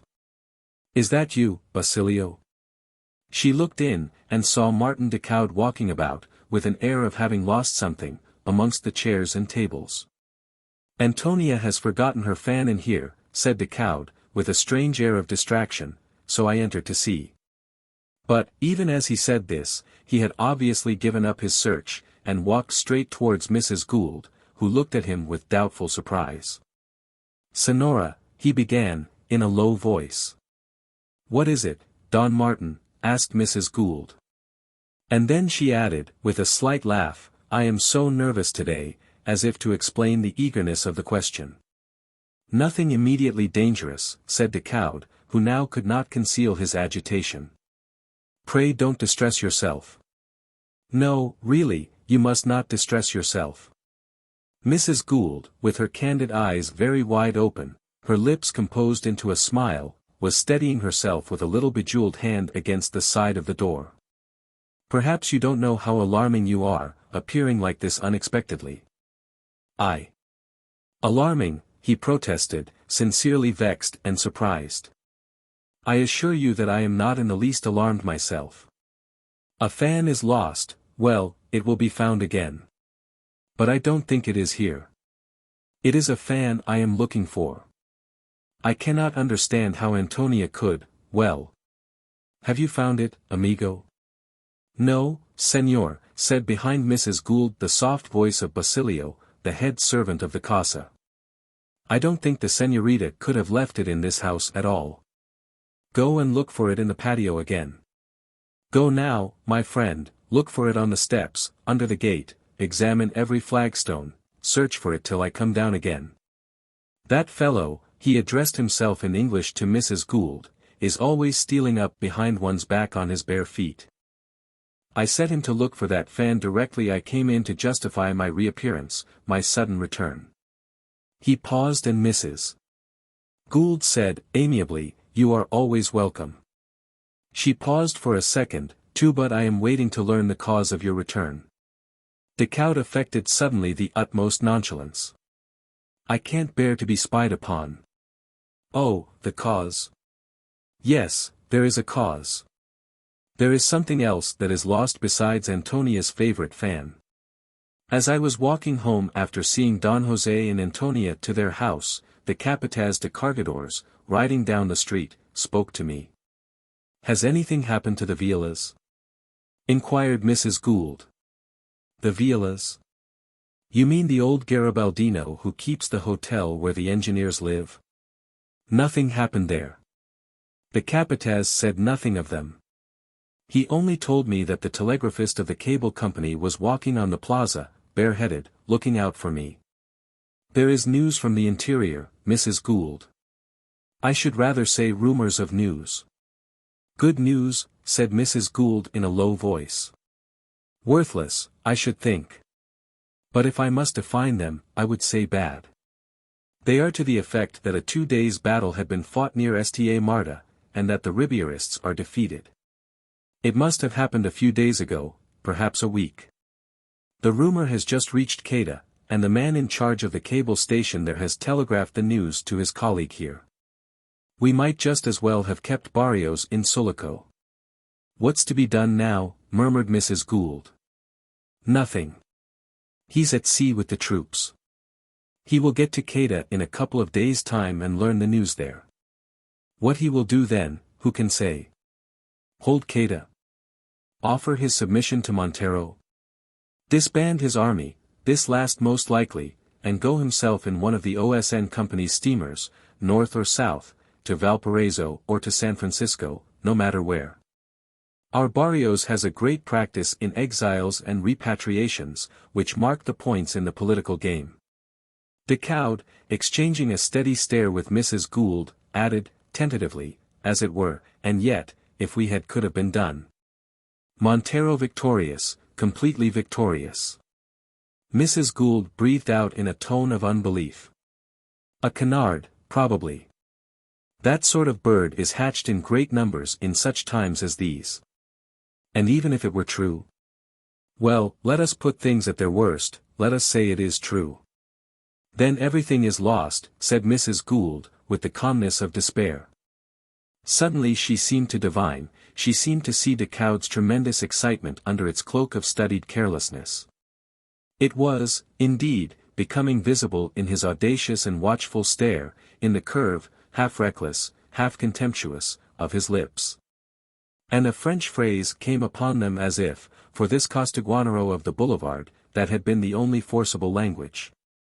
Non, madame. Rien n'est perdu. It electrified Mrs. Gould out of her benumbed attitude, and she said, vivaciously. What would you think of doing? But already there was something of mockery in Decaud's suppressed excitement. What would you expect a true Costaguanero to do? Another revolution, of course. On my word of honor, Mrs. Gould, I believe I am a true hijo del país, a true son of the country, whatever Father Corbelan may say. And I'm not so much of an unbeliever as not to have faith in my own ideas, in my own remedies, in my own desires. Yes, said Mrs. Gould, doubtfully. You don't seem convinced, Decaud went on again in French. Say, then, in my passions. Mrs. Gould received this addition unflinchingly. To understand it thoroughly she did not require to hear his muttered assurance. There is nothing I would not do for the sake of Antonia. There is nothing I am not prepared to undertake. There is no risk I am not ready to run. Decaud seemed to find a fresh audacity in this voicing of his thoughts. You would not believe me if I were to say that it is the love of the country which. She made a sort of discouraged protest with her arm, as if to express that she had given up expecting that motive from any one. A Sulaco revolution, Decaud pursued in a forcible undertone. The great cause may be served here, on the very spot of its inception, in the place of its birth, Mrs. Gould. Frowning, and biting her lower lip thoughtfully, she made a step away from the door. You are not going to speak to your husband? Decaud arrested her anxiously. But you will need his help. No doubt, Decaud admitted without hesitation. Everything turns upon the San Tomé mine, but I would rather he didn't know anything as yet of my hopes. A puzzled look came upon Mrs. Gould's face, and the Cowd, approaching, explained confidentially. Don't you see, he's such an idealist. Mrs. Gould flushed pink, and her eyes grew darker at the same time. Charlie an idealist, she said, as if to herself, wonderingly. What on earth do you mean?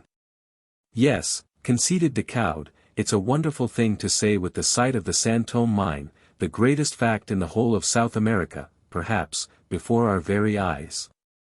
But look even at that, he has idealized this fact to a point, he paused. Mrs. Gould, are you aware to what point he has idealized the existence, the worth, the meaning of the San Tomé mine? Are you aware of it? He must have known what he was talking about. The effect he expected was produced. Mrs. Gould, ready to take fire, gave it up suddenly with a low little sound that resembled a moan. What do you know? She asked in a feeble voice. Nothing, answered the Cowd, firmly. But, then, don't you see, he's an Englishman. Well, what of that? Asked Mrs. Gould. Simply that he cannot act or exist without idealizing every simple feeling, desire, or achievement. He could not believe his own motives if he did not make them first a part of some fairy tale. The earth is not quite good enough for him, I fear. Do you excuse my frankness? Besides, whether you excuse it or not, it is part of the truth of things which hurts the, what do you call them? The Anglo-Saxon susceptibilities, and at the present moment I don't feel as if I could treat seriously either his conception of things or, if you allow me to say so, or yet yours. Mrs. Gould gave no sign of being offended. I suppose Antonia understands you thoroughly. Understands? Well, yes. But I am not sure that she approves. That, however, makes no difference. I am honest enough to tell you that, Mrs. Gould. Your idea, of course, is separation, she said. Separation, of course, declared Martin. Yes, separation of the whole Occidental province from the rest of the unquiet body. But my true idea, the only one I care for, is not to be separated from Antonia. And that is all? Asked Mrs. Gould, without severity. Absolutely. I am not deceiving myself about my motives. She won't leave Sulaco for my sake, therefore Sulaco must leave the rest of the Republic to its fate. Nothing could be clearer than that. I like a clearly defined situation. I cannot part with Antonia, therefore the one and indivisible Republic of Costaguana must be made to part with its western province. Fortunately it happens to be also a sound policy. The richest, the most fertile part of this land may be saved from anarchy. Personally, I care little, very little, but it's a fact that the establishment of Montero in power would mean death to me. In all the proclamations of general pardon which I have seen, my name, with a few others, is specially accepted. The brothers hate me, as you know very well, Mrs. Gould, and behold, here is the rumor of them having won a battle. You say that supposing it is true, I have plenty of time to run away. The slight, protesting murmur on the part of Mrs. Gould made him pause for a moment, while he looked at her with a somber and resolute glance. Ah, but I would, Mrs. Gould. I would run away if it served that which at present is my only desire. I am courageous enough to say that, and to do it, too. But women, even our women, are idealists. It is Antonia that won't run away. A novel sort of vanity. You call it vanity, said Mrs. Gould, in a shocked voice. Say pride, then, which, Father Corbelan would tell you, is a mortal sin. But I am not proud. I am simply too much in love to run away.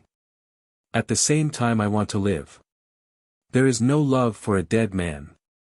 Therefore it is necessary that Sulaco should not recognize the victorious Montero.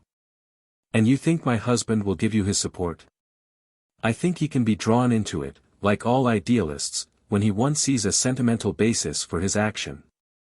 But I wouldn't talk to him. Mere clear facts won't appeal to his sentiment. It is much better for him to convince himself in his own way. And, frankly, I could not, perhaps, just now pay sufficient respect to either his motives or even, perhaps, to yours, Mrs. Gould. It was evident that Mrs. Gould was very determined not to be offended. She smiled vaguely, while she seemed to think the matter over. As far as she could judge from the girl's half-confidences, Antonia understood that young man. Obviously there was promise of safety in his plan, or rather in his idea. Moreover, right or wrong, the idea could do no harm. And it was quite possible, also, that the rumor was false. You have some sort of a plan, she said. Simplicity itself. Barrios has started, let him go on then. He will hold Queda, which is the door of the sea route to Sulaco. They cannot send a sufficient force over the mountains. No, not even to cope with the band of Hernandez. Meantime we shall organize our resistance here. And for that, this very Hernandez will be useful. He has defeated troops as a bandit, he will no doubt accomplish the same thing if he is made a colonel or even a general. You know the country well enough not to be shocked by what I say, Mrs. Gould. I have heard you assert that this poor bandit was the living, breathing example of cruelty, injustice, stupidity, and oppression, that ruin men's souls as well as their fortunes in this country. Well, there would be some poetical retribution in that man arising to crush the evils which had driven an honest ranchero into a life of crime. A fine idea of retribution in that, isn't there? Decaud had dropped easily into English, which he spoke with precision, very correctly, but with too many Z sounds. Think also of your hospitals, of your schools, of your ailing mothers and feeble old men, of all that population which you and your husband have brought into the rocky gorge of San Tomé. Are you not responsible to your conscience for all these people? Is it not worth while to make another effort, which is not at all so desperate as it looks, rather than? Decaud finished his thought with an upward toss of the arm, suggesting annihilation, and Mrs. Gould turned away her head with a look of horror. Why don't you say all this to my husband, she asked, without looking at Decaud, who stood watching the effect of his words. Ah! But Don Carlos is so English, he began. Mrs. Gould interrupted. Leave that alone, Don Martin. He's as much a Costaguanero, no. He's more of a Costaguanero than yourself. Sentimentalist, Decaud almost cooed, in a tone of gentle and soothing deference. Sentimentalist, after the amazing manner of your people. I have been watching El Rey de Sulaco since I came here on a fool's errand, and perhaps impelled by some treason of fate lurking behind the unaccountable turns of a man's life. But I don't matter, I am not a sentimentalist, I cannot endow my personal desires with a shining robe of silk and jewels. Life is not for me a moral romance derived from the tradition of a pretty fairy tale. No, Mrs. Gould, I am practical. I am not afraid of my motives. But, pardon me, I have been rather carried away. What I wish to say is that I have been observing. I won't tell you what I have discovered. No.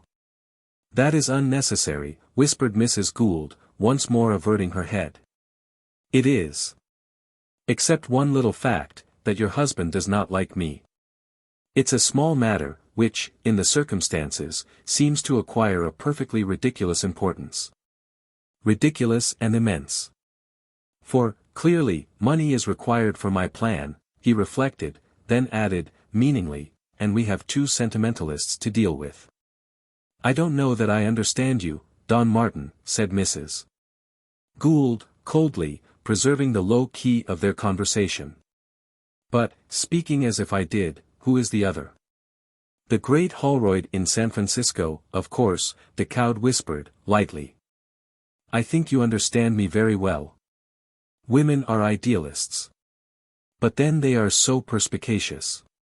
But whatever was the reason of that remark, disparaging and complimentary at the same time, Mrs. Gould seemed not to pay attention to it.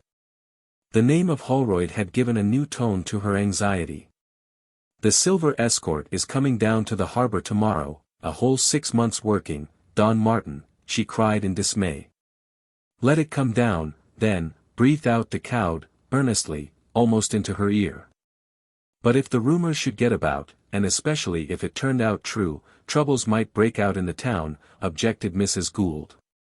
The cowed admitted that it was possible. He knew well the town children of the Sulaco Campo, sullen, thievish, vindictive, and bloodthirsty, whatever great qualities their brothers of the plain might have had. But then there was that other sentimentalist, who attached a strangely idealistic meaning to concrete facts. This stream of silver must be kept flowing north to return in the form of financial backing from the great house of Holroyd. Up at the mountain in the strong room of the mine the silver bars were worth less for his purpose than so much lead, from which at least bullets may be run. Let it come down to the harbor, ready for shipment. The next north-going steamer would carry it off for the very salvation of the San Tomé mine, which had produced so much treasure. And, moreover, the rumor was probably false, he remarked, with much conviction in his hurried tone. Besides, Sonora, concluded the cowed, we may suppress it for many days. I have been talking with the telegraphist in the middle of the Plaza Mayor, thus I am certain that we could not have been overheard. There was not even a bird in the air near us. And also let me tell you something more. I have been making friends with this man called Nostromo, the capataz. We had a conversation this very evening, I walking by the side of his horse as he rode slowly out of the town just now. He promised me that if a riot took place for any reason, even for the most political of reasons, you understand, his cargadores, an important part of the populace, you will admit, should be found on the side of the Europeans. He has promised you that? Mrs. Gould inquired, with interest. What made him make that promise to you? Upon my word, I don't know, declared the cowed, in a slightly surprised tone. He certainly promised me that, but now you ask me why, I could not tell you his reasons. He talked with his usual carelessness, which, if he had been anything else but a common sailor, I would call a pose or an affectation. The cowed, interrupting himself, looked at Mrs. Gould curiously. Upon the whole, he continued, I suppose he expects something to his advantage from it. You mustn't forget that he does not exercise his extraordinary power over the lower classes without a certain amount of personal risk and without a great profusion in spending his money. One must pay in some way or other for such a solid thing as individual prestige. He told me after we made friends at a dance, in a posada kept by a Mexican just outside the walls, that he had come here to make his fortune. I suppose he looks upon his prestige as a sort of investment. Perhaps he prizes it for its own sake, Mrs. Gould said in a tone as if she were repelling an undeserved aspersion. Viola, the Garibaldino, with whom he has lived for some years, calls him the incorruptible. Ah! He belongs to the group of your protégés out there towards the harbor, Mrs. Gould. Muy bien. And Captain Mitchell calls him wonderful.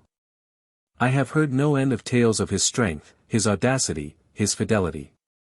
No end of fine things. Incorruptible. It is indeed a name of honor for the capataz of the cargadores of Sulaco. Incorruptible.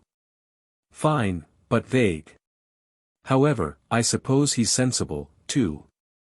And I talked to him upon that sane and practical assumption. I prefer to think him disinterested, and therefore trustworthy, Mrs. Gould said, with the nearest approach to curtness it was in her nature to assume.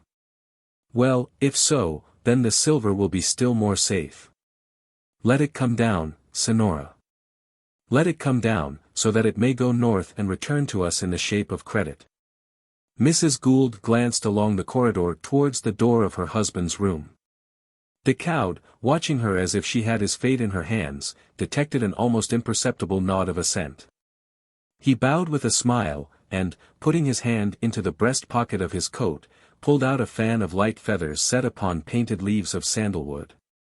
I had it in my pocket, he murmured, triumphantly, for a plausible pretext.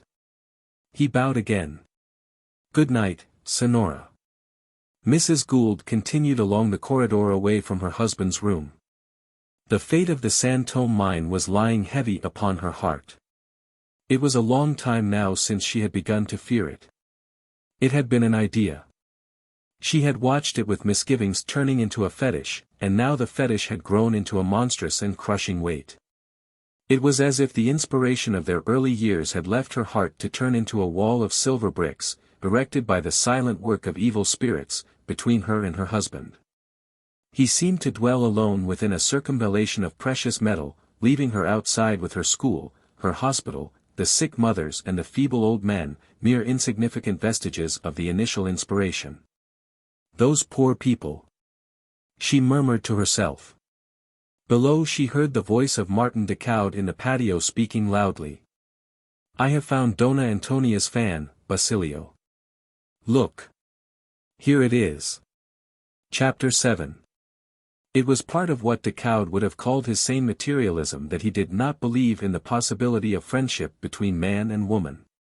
The one exception he allowed confirmed, he maintained, that absolute rule. Friendship was possible between brother and sister, meaning by friendship the frank unreserve, as before another human being, of thoughts and sensations. All the objectless and necessary sincerity of one's innermost life trying to react upon the profound sympathies of another existence. His favorite sister, the handsome, slightly arbitrary and resolute angel, ruling the father and mother de Caude in the first-floor apartments of a very fine Parisian house, was the recipient of Martin de Caude's confidences as to his thoughts, actions, purposes, doubts, and even failures. Prepare our little circle in Paris for the birth of another South American republic. One more or less, what does it matter? They may come into the world like evil flowers on a hotbed of rotten institutions. But the seed of this one has germinated in your brother's brain, and that will be enough for your devoted assent. I am writing this to you by the light of a single candle, in a sort of inn, near the harbor, kept by an Italian called Viola, a protégé of Mrs. Gould. The whole building, which, for all I know, may have been contrived by a conquistador farmer of the pearl fishery 300 years ago, is perfectly silent. So is the plain between the town and the harbor. Silent, but not so dark as the house, because the pickets of Italian workmen guarding the railway have lighted little fires all along the line. It was not so quiet around here yesterday. We had an awful riot, a sudden outbreak of the populace, which was not suppressed till late today. Its object, no doubt, was loot, and that was defeated, as you may have learned already from the cablegram sent via San Francisco and New York last night, when the cables were still open. You have read already there that the energetic action of the Europeans of the railway has saved the town from destruction, and you may believe that I wrote out the cable myself. We have no Reuters agency man here. I have also fired at the mob from the windows of the club, in company with some other young men of position.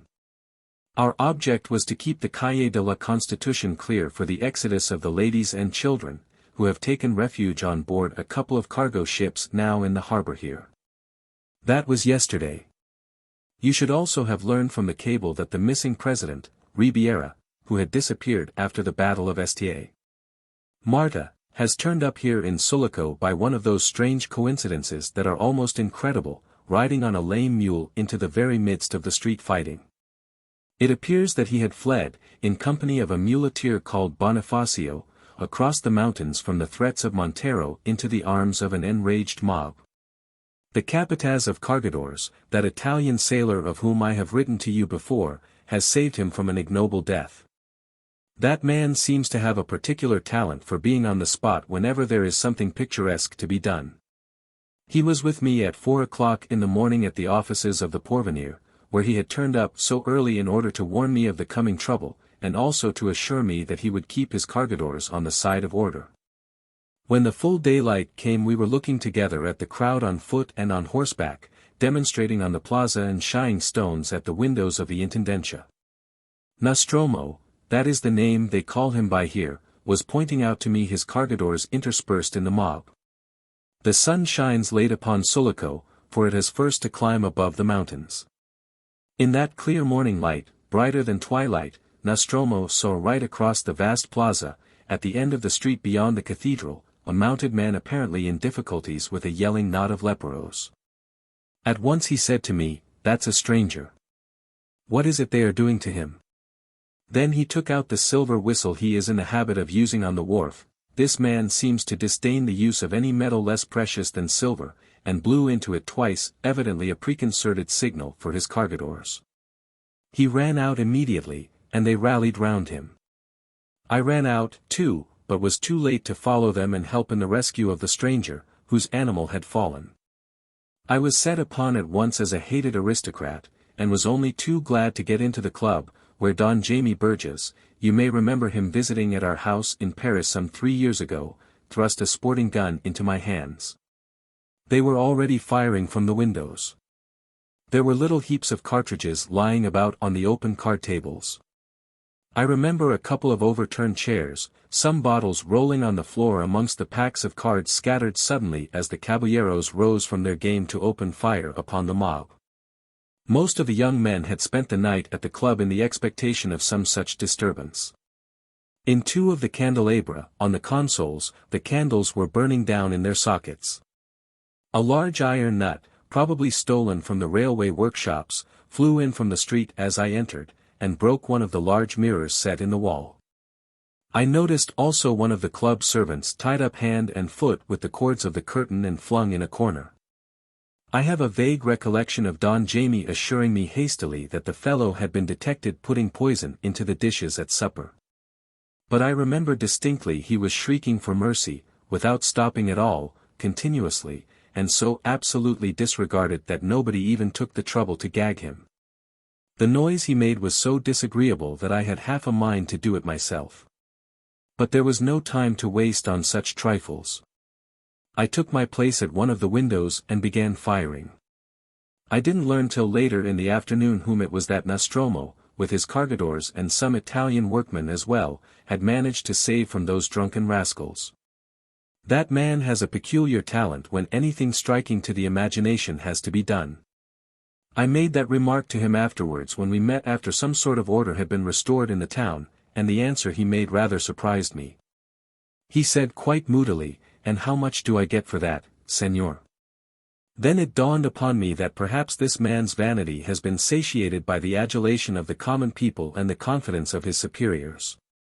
Decaud paused to light a cigarette, then, with his head still over his writing, he blew a cloud of smoke, which seemed to rebound from the paper. He took up the pencil again. That was yesterday evening on the plaza, while he sat on the steps of the cathedral, his hands between his knees, holding the bridle of his famous silver-grey mare. He had led his body of cargadores splendidly all day long. He looked fatigued. I don't know how I looked. Very dirty, I suppose. But I suppose I also looked pleased. From the time the fugitive president had been got off to the SS Minerva, the tide of success had turned against the mob. They had been driven off the harbor, and out of the better streets of the town, into their own maze of ruins and tolderias.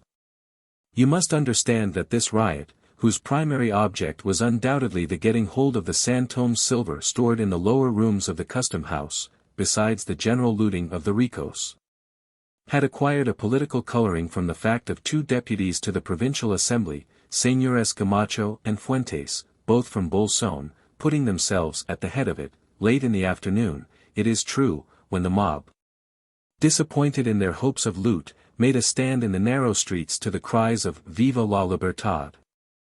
Down with feudalism! I wonder what they imagine feudalism to be. Down with the Goths and paralytics! I suppose the Señores Camacho and Fuentes knew what they were doing. They are prudent gentlemen. In the assembly they called themselves moderates, and opposed every energetic measure with philanthropic pensiveness. At the first rumors of Montero's victory, they showed a subtle change of the pensive temper, and began to defy poor Don Just Lopez in his presidential tribune with an effrontery to which the poor man could only respond by a dazed smoothing of his beard and the ringing of the presidential bell. Then, when the downfall of the Ribierist cause became confirmed beyond the shadow of a doubt, they have blossomed into convinced liberals, acting together as if they were Siamese twins, and ultimately taking charge, as it were, of the riot in the name of Monterist principles. Their last move of 8 o'clock last night was to organize themselves into a Montrist committee which sits, as far as I know, in a posada kept by a retired Mexican bullfighter, a great politician, too, whose name I have forgotten. Thence they have issued a communication to us, the Goths and Paralytics of the Amarilla Club, who have our own committee, inviting us to come to some provisional understanding for a truce, in order, they have the impudence to say, that the noble cause of liberty should not be stained by the criminal excesses of conservative selfishness. As I came out to sit with Nostromo on the cathedral steps, the club was busy considering a proper reply in the principal room, littered with exploded cartridges, with a lot of broken glass, blood smears, candlesticks, and all sorts of wreckage on the floor. But all this is nonsense. Nobody in the town has any real power except the railway engineers, whose men occupy the dismantled houses acquired by the company for their town station on one side of the plaza, and Nostromo, whose cargadores were sleeping under the arcades along the front of Anzani's shops. A fire of broken furniture out of the Intendencia saloons, mostly gilt, was burning on the plaza, in a high flame swaying right upon the statue of Charles IV. The dead body of a man was lying on the steps of the pedestal, his arms thrown wide open, and his sombrero covering his face, the attention of some friend, perhaps. The light of the flames touched the foliage of the first trees on the Alameda, and played on the end of a side street nearby, blocked up by a jumble of ox carts and dead bullocks. Sitting on one of the carcasses, a lepero, muffled up, smoked a cigarette. It was a truce, you understand. The only other living being on the plaza besides ourselves was a cargador walking to and fro, with a long, bare knife in his hand, like a sentry before the arcades, where his friends were sleeping. And the only other spot of light in the dark town were the lighted windows of the club, at the corner of the calle. After having written so far, Don Martin de Caud, the exotic dandy of the Parisian boulevard, got up and walked across the sanded floor of the café at one end of the albergo of United Italy, kept by Giorgio Viola, the old companion of Garibaldi.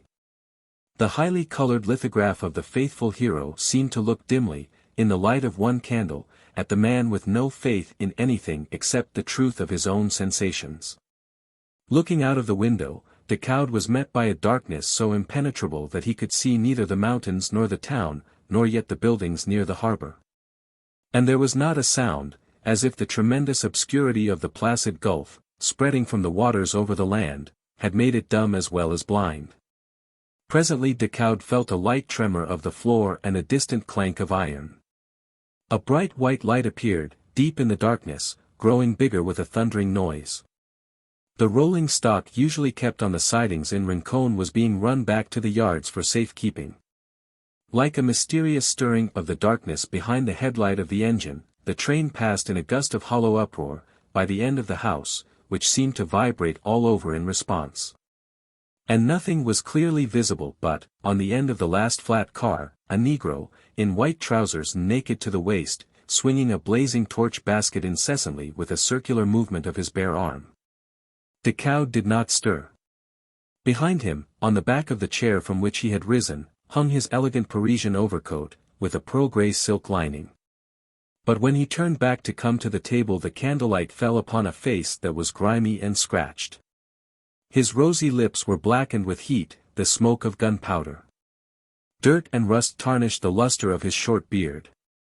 His shirt collar and cuffs were crumpled, the blue silken tie hung down his breast like a rag.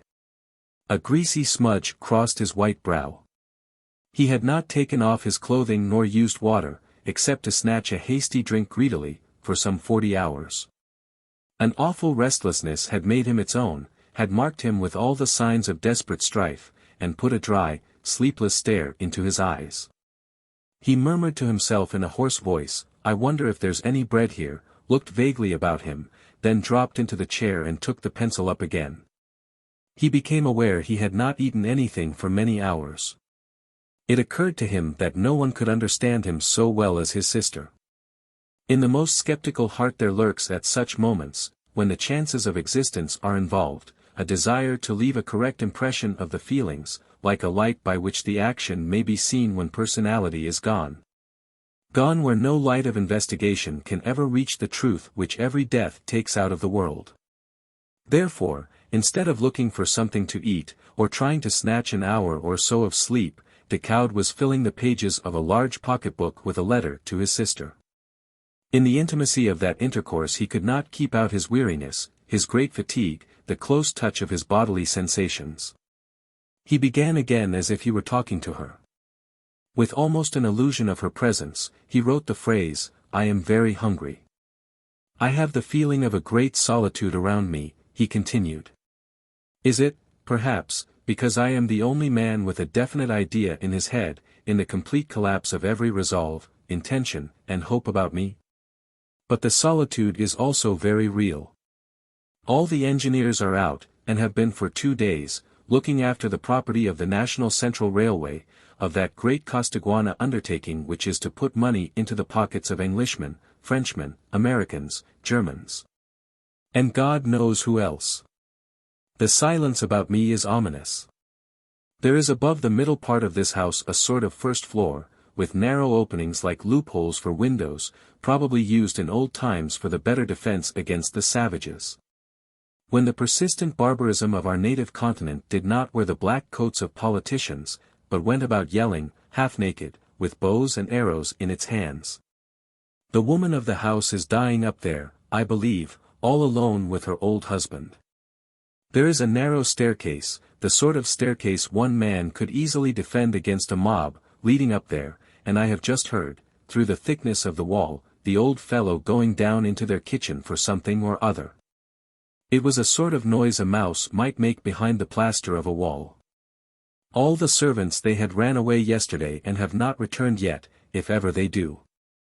For the rest, there are only 2 children here, 2 girls. The father has sent them downstairs, and they have crept into this café, perhaps because I am here. They huddle together in a corner, in each other's arms. I just noticed them a few minutes ago, and I feel more lonely than ever. Decoud turned half round in his chair, and asked, "Is there any bread here?" Linda's dark head was shaken negatively in response, above the fair head of her sister nestling on her breast. "You couldn't get me some bread?" insisted Decoud. The child did not move. He saw her large eyes stare at him very dark from the corner. "You're not afraid of me?" he said. "No," said Linda, "we are not afraid of you. You came here with Gian Battista." "You mean Nostromo," said Decoud. "The English call him so, but that is no name either for man or beast," said the girl, passing her hand gently over her sister's hair. "But he lets people call him so," remarked Decoud. "Not in this house," retorted the child. "Ah. Well, I shall call him the Capataz then." Decoud gave up the point, and after writing steadily for a while turned round again. "When do you expect him back?" he asked. "After he brought you here he rode off to fetch the senior doctor from the town for mother. He will be back soon. He stands a good chance of getting shot somewhere on the road," Decoud murmured to himself audibly. And Linda declared in her high-pitched voice, "Nobody would dare to fire a shot at Gian Battista." "You believe that?" asked Decoud, "do you?" "I know it," said the child, with conviction. "There is no one in this place brave enough to attack Gian Battista."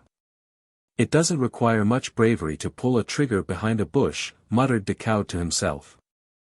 "Fortunately, the night is dark, or there would be but little chance of saving the silver of the mine." He turned again to his pocketbook, glanced back through the pages, and again started his pencil. That was the position yesterday, after the Minerva with the fugitive president had gone out of harbor, and the rioters had been driven back into the side lanes of the town. I sat on the steps of the cathedral with Nostromo, after sending out the cable message for the information of a more or less attentive world. Strangely enough, though the offices of the cable company are in the same building as the Porvenir, the mob, which has thrown my presses out of the window and scattered the type all over the plaza, has been kept from interfering with the instruments on the other side of the courtyard. As I sat talking with Nostromo, Bernhard, the telegraphist, came out from under the arcades with a piece of paper in his hand. The little man had tied himself up to an enormous sword and was hung all over with revolvers. "He is ridiculous," but the bravest German of his size that ever tapped the key of a Morse transmitter. He had received the message from Queta reporting the transports with Barrios's army just entering the port, and ending with the words, "The greatest enthusiasm prevails." I walked off to drink some water at the fountain, and I was shot at from the Alameda by somebody hiding behind a tree. But I drank, and didn't care. With Barrios in Queta and the great Cordillera between us and Montero's victorious army, I seemed, notwithstanding Messrs. Gamacho and Fuentes, to hold my new state in the hollow of my hand. I was ready to sleep, but when I got as far as the Casa Gould I found the patio full of wounded laid out on straw. Lights were burning, and in that enclosed courtyard on that hot night a faint odor of chloroform and blood hung about. At one end Dr. Monaghan, the doctor of the mine, was dressing the wounds. At the other, near the stairs, Father Corblin, kneeling, listened to the confession of a dying cargador. Mrs. Gould was walking about through these shambles with a large bottle in one hand and a lot of cotton wool in the other. She just looked at me and never even winked. Her camarista was following her, also holding a bottle, and sobbing gently to herself. I busied myself for some time in fetching water from the cistern for the wounded. Afterwards I wandered upstairs, meeting some of the first ladies of Sulaco, paler than I had ever seen them before, with bandages over their arms. Not all of them had fled to the ships. A good many had taken refuge for the day in the Casa Gould. On the landing a girl, with her hair half down, was kneeling against the wall under the niche where stands a Madonna in blue robes and a gilt crown on her head. I think it was the eldest Miss Lopez. I couldn't see her face, but I remember looking at the high French heel of her little shoe. She did not make a sound, she did not stir, she was not sobbing. She remained there, perfectly still, all black against the white wall, a silent figure of passionate piety. I am sure she was no more frightened than the other white-faced ladies I met carrying bandages. One was sitting on the top step tearing a piece of linen hastily into strips, the young wife of an elderly man of fortune here. She interrupted herself to wave her hand to my bow, as though she were in her carriage on the Alameda. The women of our country are worth looking at during a revolution. The rouge and pearl powder fall off, together with that passive attitude towards the outer world which education, tradition, custom impose upon them from the earliest infancy. I thought of your face, which from your infancy had the stamp of intelligence instead of that patient and resigned cast which appears when some political commotion tears down the veil of cosmetics and usage. In the great sala upstairs a sort of junta of notables was sitting, the remnant of the vanished provincial assembly. Don Just Lopez had had half his beard singed off at the muzzle of a trabuco loaded with slugs, of which every one missed him, providentially. And as he turned his head from side to side it was exactly as if there had been two men inside his frock coat, one nobly whiskered and solemn, the other untidy and scared. They raised a cry of "Decawed." Don Martin, at my entrance. I asked them, "What are you deliberating upon, gentlemen?" There did not seem to be any president, though Don José Avellanos sat at the head of the table. They all answered together, on the preservation of life and property. Till the new officials arrive, Don just explained to me, with the solemn side of his face offered to my view.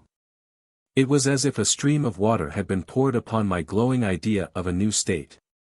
There was a hissing sound in my ears, and the room grew dim, as if suddenly filled with vapor. I walked up to the table blindly, as though I had been drunk. "You are deliberating upon surrender," I said. They all sat still, with their noses over the sheet of paper each had before him, God only knows why. Only Don José hid his face in his hands, muttering, "Never, never." But as I looked at him, it seemed to me that I could have blown him away with my breath. He looked so frail, so weak, so worn out. Whatever happens, he will not survive. The deception is too great for a man of his age. And hasn't he seen the sheets of 50 Years of Misrule, which we have begun printing on the presses of the Porvenir, littering the plaza, floating in the gutters, fired out as wads for trabucos loaded with handfuls of type, blown in the wind, trampled in the mud? I have seen pages floating upon the very waters of the harbor. It would be unreasonable to expect him to survive. It would be cruel. Do you know, I cried, what surrender means to you, to your women, to your children, to your property?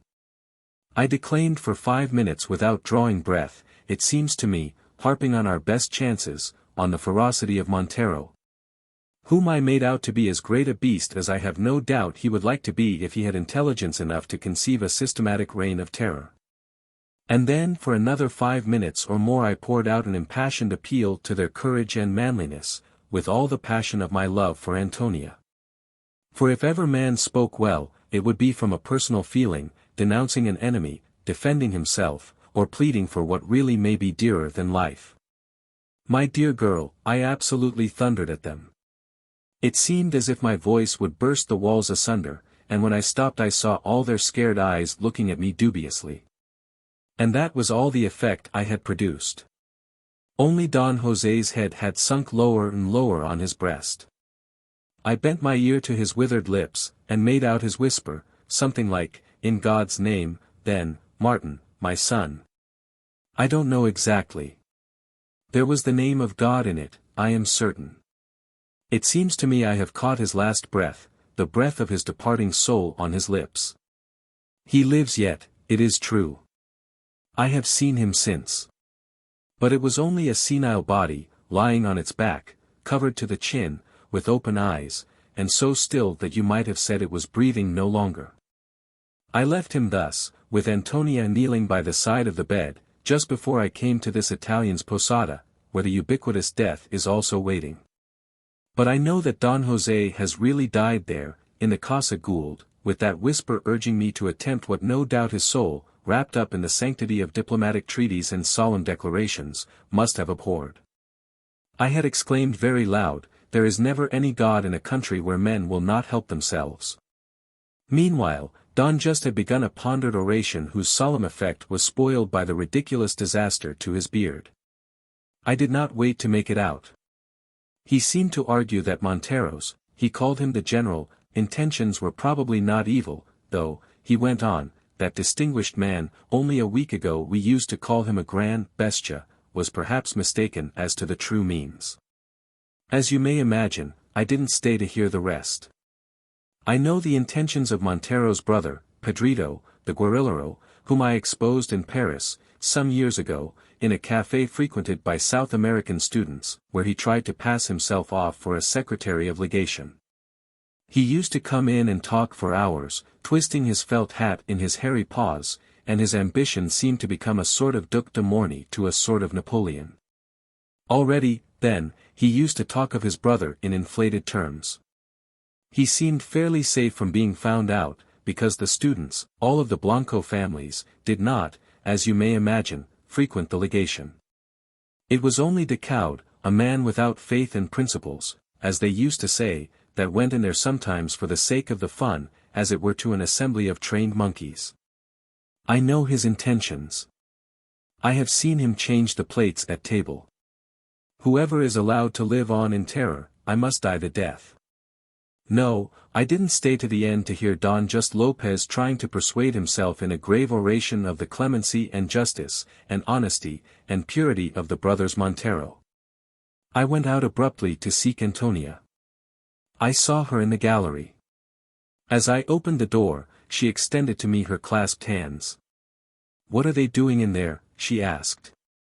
"Talking," I said, with my eyes looking into hers. Yes, but—" "Empty speeches," I interrupted her. "Hiding their fears behind imbecile hopes. They are all great parliamentarians there, on the English model, as you know." I was so furious that I could hardly speak. She made a gesture of despair. Through the door I held a little ajar behind me, we heard Don Just's measured mouthing monotone go on from phrase to phrase, like a sort of awful and solemn madness. After all, the democratic aspirations have, perhaps, their legitimacy. The ways of human progress are inscrutable, and if the fate of the country is in the hand of Montero, we ought. I crashed the door to on that. It was enough, it was too much. There was never a beautiful face expressing more horror and despair than the face of Antonia. I couldn't bear it, I seized her wrists. "Have they killed my father in there?" she asked. Her eyes blazed with indignation, but as I looked on, fascinated, the light in them went out. "It is a surrender," I said. And I remember I was shaking her wrists I held apart in my hands. "But it's more than talk. Your father told me to go on in God's name. My dear girl, there is that in Antonia which would make me believe in the feasibility of anything. One look at her face is enough to set my brain on fire. And yet I love her as any other man would, with the heart, and with that alone. She is more to me than his church to Father Corbelan. The Grand Vicar disappeared last night from the town, perhaps gone to join the band of Hernandez. She is more to me than his precious mind to that sentimental Englishman. I won't speak of his wife. She may have been sentimental once. The San Tomé mine stands now between those two people. Your father himself, Antonia," I repeated. "Your father, do you understand? Has told me to go on."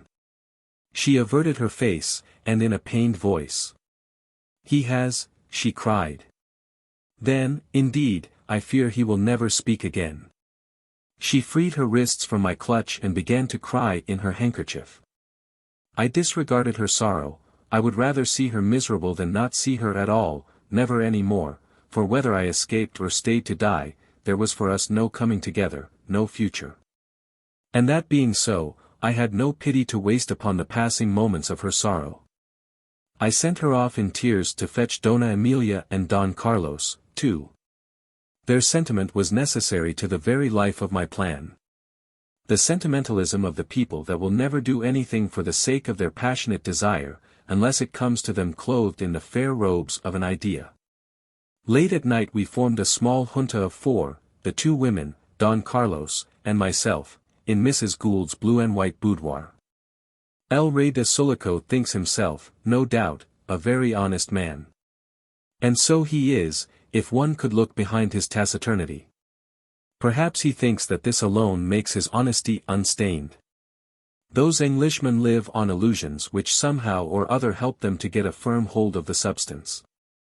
When he speaks it is by a rare yes or no that seems as impersonal as the words of an oracle. But he could not impose on me by his dumb reserve. I knew what he had in his head. He has his mind in his head.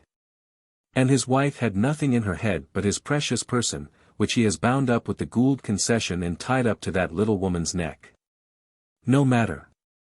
The thing was to make him present the affair to Holroyd, the steel and silver king, in such a manner as to secure his financial support. At that time last night, just 24 hours ago, we thought the silver of the mine safe in the custom house vaults till the northbound steamer came to take it away. And as long as the treasure flowed north, without a break, that utter sentimentalist, Holroyd, would not drop his idea of introducing, not only justice, industry, peace, to the benighted continents, but also that pet dream of his of a purer form of Christianity. Later on, the principal European really in Sulaco, the engineer-in-chief of the railway, came riding up the calle, from the harbor, and was admitted to our conclave. Meantime, the junta of the notables in the great sala was still deliberating. Only, one of them had run out in the corridor to ask the servant whether something to eat couldn't be sent in. The first words the engineer-in-chief said as he came into the boudoir were, "What is your house, dear Mrs. Gould?" A war hospital below, and apparently a restaurant above. I saw them carrying trays full of good things into the sala. "And here, in this boudoir," I said, "you behold the inner cabinet of the Occidental Republic that is to be." He was so preoccupied that he didn't smile at that, he didn't even look surprised. He told us that he was attending to the general dispositions for the defense of the railway property at the railway yards when he was sent for to go into the railway telegraph office. The engineer of the railhead, at the foot of the mountains, wanted to talk to him from his end of the wire. There was nobody in the office but himself and the operator of the railway telegraph, who read off the clicks aloud as the tape coiled its length upon the floor. And the purport of that talk, clicked nervously from a wooden shed in the depths of the forests, had informed the chief that President Ribiera had been, or was being, pursued. This was news, indeed, to all of us in Sulaco. Ribiera himself, when rescued, revived, and soothed by us, had been inclined to think that he had not been pursued. Ribiera had yielded to the urgent solicitations of his friends, and had left the headquarters of his discomfited army alone, under the guidance of Bonifacio, the muleteer, who had been willing to take the responsibility with the risk. He had departed at daybreak of the third day. His remaining forces had melted away during the night. Bonifacio and he rode hard on horses towards the Cordillera. Then they obtained mules, entered the passes, and crossed the Paramo of Ivy just before a freezing blast swept over that stony plateau, burying in a drift of snow the little shelter hut of stones in which they had spent the night. Afterwards poor Ribiera had many adventures, got separated from his guide, lost his mount, struggled down to the Campo on foot, and if he had not thrown himself on the mercy of a ranchero would have perished a long way from Sulaco. That man, who, as a matter of fact, recognized him at once, let him have a fresh mule, which the fugitive, heavy and unskilful, had ridden to death. And it was true he had been pursued by a party commanded by no less a person than Pedro Montero, the brother of the general. The cold wind of the Paramo luckily caught the pursuers on the top of the pass. Some few men, and all the animals, perished in the icy blast. The stragglers died, but the main body kept on. They found poor Bonifacio lying half dead at the foot of a snow slope, and bayonet him promptly in the true Civil War style. They would have had Ribiera, too, if they had not, for some reason or other, turned off the track of the old Camino Real, only to lose their way in the forests at the foot of the lower slopes. And there they were at last, having stumbled in unexpectedly upon the construction camp. The engineer at the railhead told his chief by wire that he had Pedro Montero absolutely there, in the very office, listening to the clicks. He was going to take possession of Sulaco in the name of the democracy. He was very overbearing. His men slaughtered some of the railway company's cattle without asking leave, and went to work broiling the meat on the embers. Pedrito made many pointed inquiries as to the silver mine, and what had become of the product of the last 6 months' working. He had said peremptorily, "Ask your chief up there by wire, he ought to know. Tell him that Don Pedro Montero, chief of the Campo and minister of the interior of the new government, desires to be correctly informed." He had his feet wrapped up in blood-stained rags, a lean, haggard face, ragged beard and hair, and had walked in limping, with a crooked branch of a tree for a staff. His followers were perhaps in a worse plight, but apparently they had not thrown away their arms, and, at any rate, not all their ammunition. Their lean faces filled the door and the windows of the telegraph hut. As it was at the same time the bedroom of the engineer in charge there, Montero had thrown himself on his clean blankets and lay there shivering and dictating requisitions to be transmitted by wire to Sulaco. He demanded a train of cars to be sent down at once to transport his men up. To this I answered from my end, the engineer-in-chief related to us, that I dared not risk the rolling stock in the interior, as there had been attempts to wreck trains all along the lines several times. "I did that for your sake, Gould," said the chief engineer. The answer to this was, in the words of my subordinate, "The filthy brute on my bed said, 'Suppose I were to have you shot?'" To which my subordinate, who, it appears, was himself operating, remarked that it would not bring the cars up. Upon that, the other, yawning, said, "Never mind, there is no lack of horses on the Campo." And, turning over, went to sleep on Harris's bed. This is why, my dear girl, I am a fugitive tonight. The last wire from Railhead says that Pedro Montero and his men left at daybreak, after feeding on asado beef all night. They took all the horses, they will find more on the road, they'll be here in less than 30 hours, and thus Sulaco is no place either for me or the great store of silver belonging to the Gould concession. But that is not the worst. The garrison of Esmeralda has gone over to the victorious party. We have heard this by means of the telegraphist of the cable company, who came to the Casa Gould in the early morning with the news. In fact, it was so early that the day had not yet quite broken over Sulaco. His colleague in Esmeralda had called him up to say that the garrison, after shooting some of their officers, had taken possession of a government steamer laid up in the harbor. It is really a heavy blow for me. I thought I could depend on every man in this province. It was a mistake. It was a monstrous revolution in Esmeralda, just such as was attempted in Sulaco, only that one came off. The telegraphist was signaling to Bernhard all the time, and his last transmitted words were, "They are bursting in the door, and taking possession of the cable office. You are cut off. Can do no more."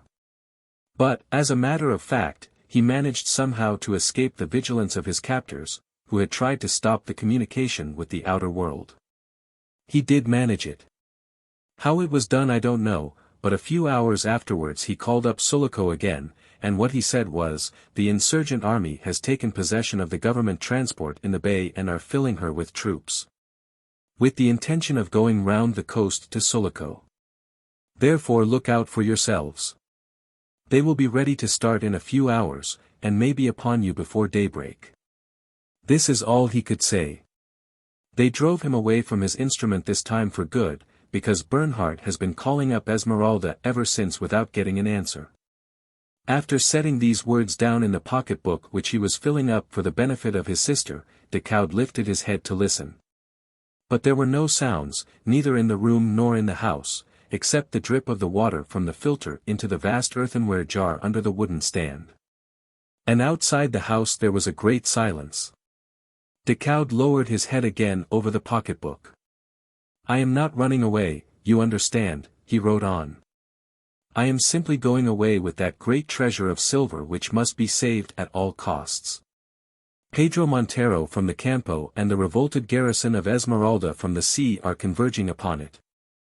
That it is there lying ready for them is only an accident. The real objective is the San Tomé mine itself, as you may well imagine.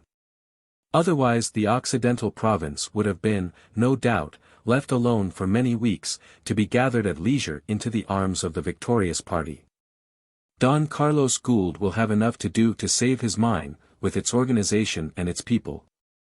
This imperium in imperio, this wealth-producing thing, to which his sentimentalism attaches a strange idea of justice. He holds to it as some men hold to the idea of love or revenge. Unless I am much mistaken in the man, it must remain inviolate or perish by an act of his will alone.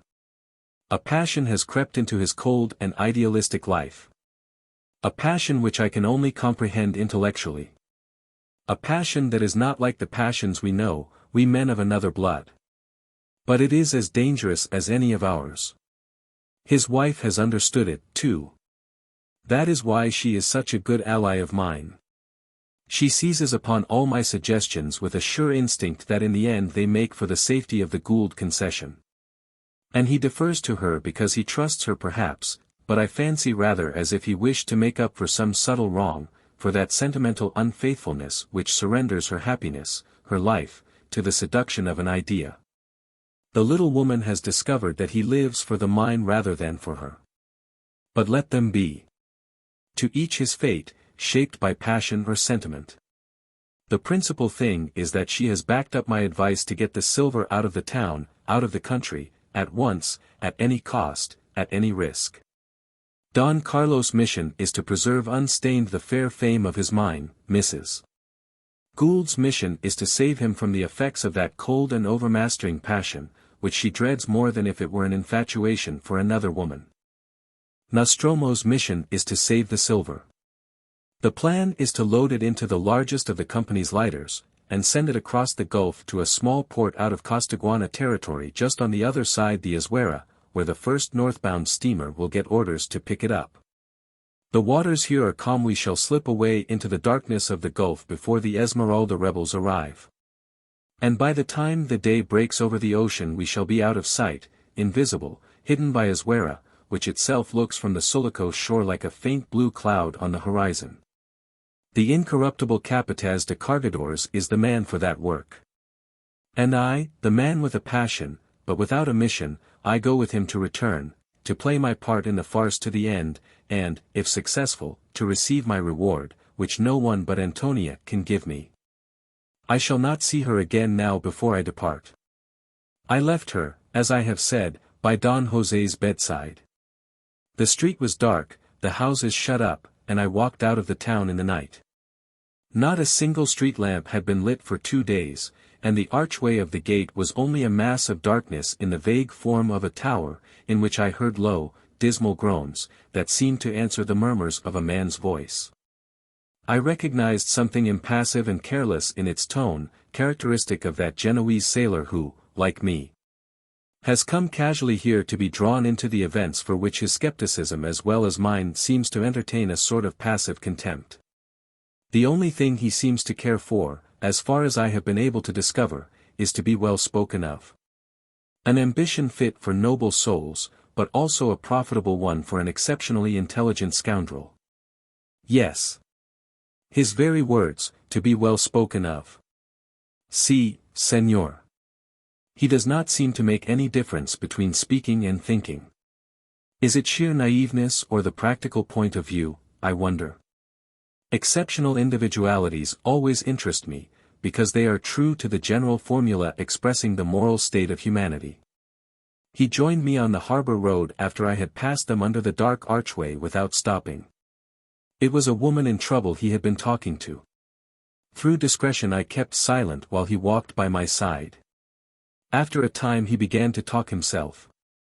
It was not what I expected. It was only an old woman, an old lace-maker, in search of her son, one of the street sweepers employed by the municipality. Friends had come the day before at daybreak to the door of their hovel calling him out. He had gone with them, and she had not seen him since. So she had left the food she had been preparing half-cooked on the extinct embers and had crawled out as far as the harbor, where she had heard that some town mozos had been killed on the morning of the riot. One of the cargadores guarding the custom house had brought out a lantern, and had helped her to look at the few dead left lying about there. Now she was creeping back, having failed in her search. So she sat down on the stone seat under the arch, moaning, because she was very tired. The capataz had questioned her, and after hearing her broken and groaning tale had advised her to go and look amongst the wounded in the patio of the Casa Gould. He had also given her $25, he mentioned carelessly. "Why did you do that?" I asked. "Do you know her?" "No, Señor. I don't suppose I have ever seen her before." "How should I? She has not probably been out in the streets for years. She is one of those old women that you find in this country at the back of huts, crouching over fireplaces, with a stick on the ground by their side, and almost too feeble to drive away the stray dogs from their cooking pots. Caramba! I could tell by her voice that death had forgotten her. But, old or young, they like money, and will speak well of the man who gives it to them." He laughed a little. "Señor, you should have felt the clutch of her paw as I put the piece in her palm." He paused. "My last, too," he added. I made no comment. He's known for his liberality and his bad luck at the game of Monte, which keeps him as poor as when he first came here. "I suppose, Don Martin," he began, in a thoughtful, speculative tone, "that the Senior Administrator of San Tomé will reward me some day if I save his silver?" I said that it could not be otherwise, surely. He walked on, muttering to himself. "Si, without doubt, and, look you, Señor Martin, what it is to be well spoken of. There is not another man that could have been even thought of for such a thing. I shall get something great for it some day. And let it come soon," he mumbled. "Time passes in this country as quick as anywhere else. This, Sir Sherry, is my companion in the great escape for the sake of the great cause. He is more naive than shrewd, more masterful than crafty, more generous with his personality than the people who make use of him are with their money. At least, that is what he thinks himself with more pride than sentiment. I am glad I have made friends with him. As a companion he acquires more importance than he ever had as a sort of minor genius in his way, as an original Italian sailor whom I allowed to come in the small hours and talk familiarly to the editor of the Porvenir while the paper was going through the press.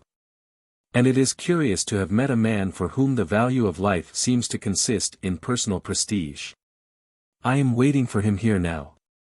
On arriving at the posada kept by Viola we found the children alone down below, and the old Genoese shouted to his countrymen to go and fetch the doctor. Otherwise we would have gone on to the wharf. where it appears Captain Mitchell with some volunteer Europeans and a few picked cargadores are loading the lighter with the silver that must be saved from Montero's clutches in order to be used for Montero's defeat. Nostromo galloped furiously back towards the town. He has been long gone already. This delay gives me time to talk to you. By the time this pocketbook reaches your hands much will have happened. But now it is a pause under the hovering wing of death in this silent house buried in the black night, with this dying woman, the two children crouching without a sound. And that old man whom I can hear through the thickness of the wall passing up and down with a light rubbing noise no louder than a mouse. And I, the only other with them, don't really know whether to count myself with the living or with the dead. Quien sabe, as the people here are prone to say in answer to every question. But no.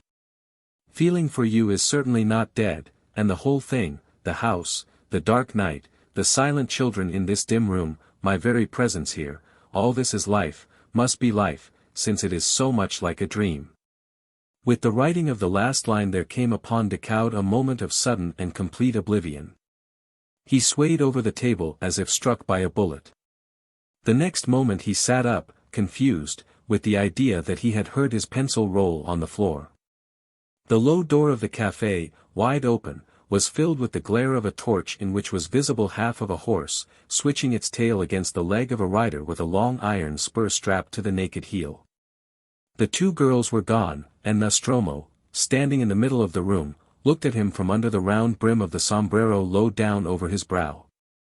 "I have brought that sour-faced English doctor in Senora Gould's carriage," said Nostromo. "I doubt if, with all his wisdom, he can save the padrona this time. They have sent for the children. A bad sign that." He sat down on the end of a bench. "She wants to give them her blessing, I suppose." Dazedly Decoud observed that he must have fallen sound asleep, and Nostromo said, with a vague smile, that he had looked in at the window and had seen him lying still across the table with his head on his arms. The English Senora had also come in the carriage, and went upstairs at once with the doctor. She had told him not to wake up Don Martin yet, but when they sent for the children he had come into the café. The half of the horse with its half of the rider swung round outside the door, the torch of tow and resin in the iron basket which was carried on a stick at the saddlebow flared right into the room for a moment, and Mrs. Gould entered hastily with a very white, tired face. The hood of her dark, blue cloak had fallen back. Both men rose. "Teresa wants to see you, Nostromo," she said. The capataz did not move. Decoud, with his back to the table, began to button up his coat. "The silver, Mrs. Gould, the silver," he murmured in English. "Don't forget that the Esmeralda garrison have got a steamer. They may appear at any moment at the harbor entrance. The doctor says there is no hope." Mrs. Gould spoke rapidly, also in English.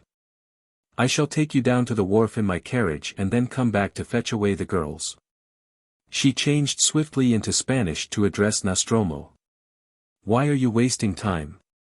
Old Giorgio's wife wishes to see you."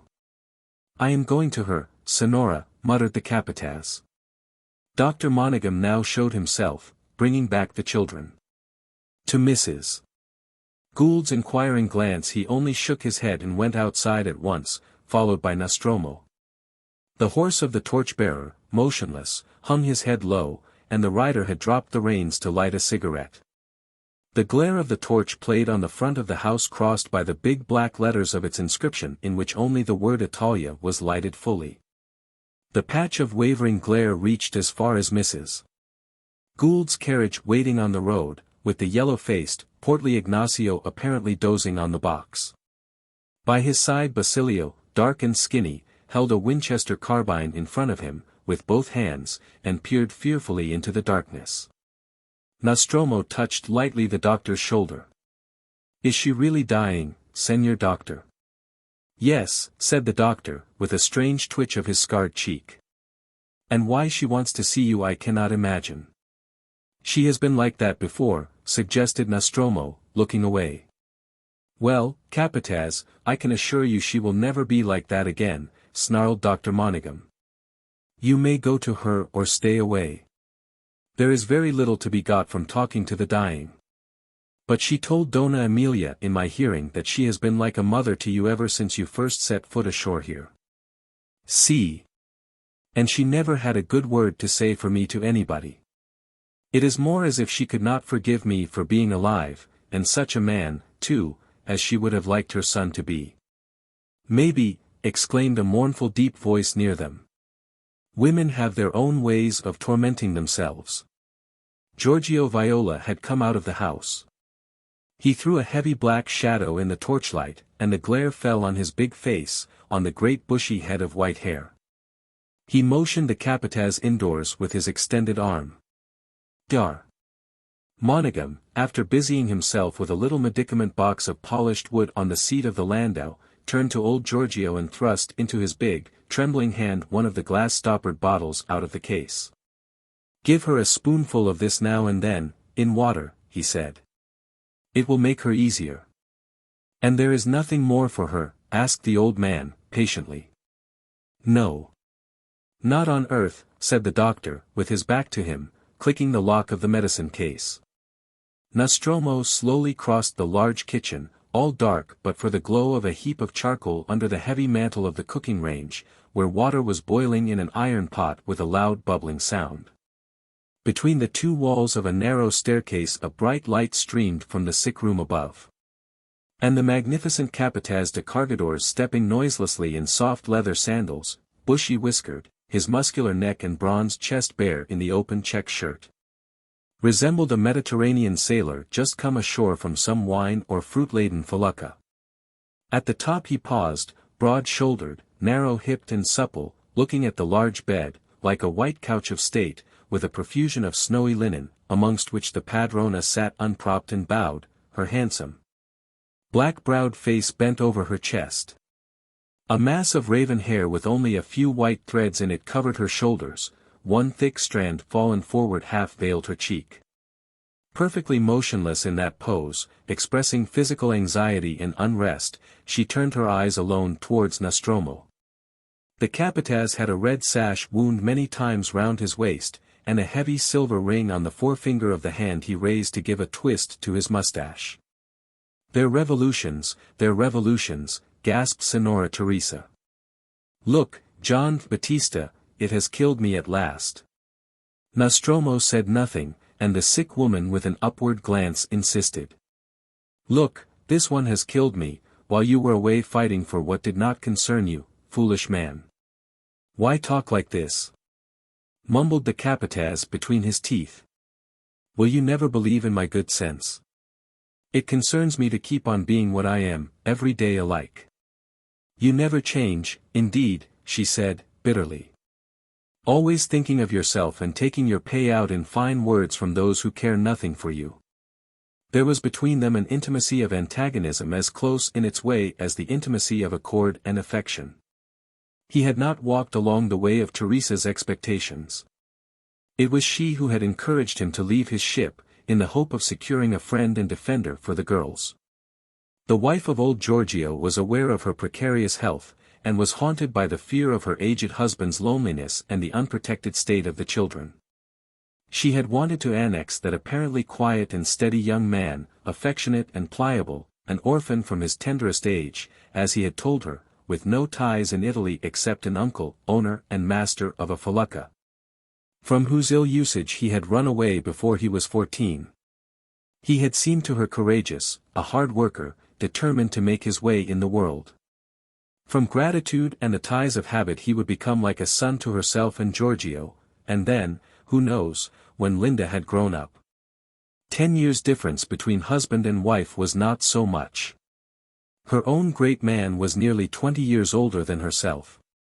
Gian Battista was an attractive young fellow, besides.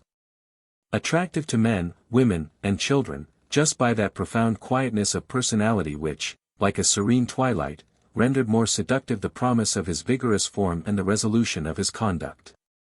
Old Giorgio, in profound ignorance of his wife's views and hopes, had a great regard for his young countryman. A man ought not to be tame, he used to tell her, quoting the Spanish proverb in defense of the splendid capataz. She was growing jealous of his success. He was escaping from her, she feared. She was practical, and he seemed to her to be an absurd spendthrift of these qualities which made him so valuable. He got too little for them. He scattered them with both hands amongst too many people, she thought. He laid no money by. She railed at his poverty, his exploits, his adventures, his loves and his reputation. But in her heart she had never given him up, as though, indeed, he had been her son. Even now, ill as she was, ill enough to feel the chill, black breath of the approaching end, she had wished to see him. It was like putting out her benumbed hand to regain her hold. But she had presumed too much on her strength.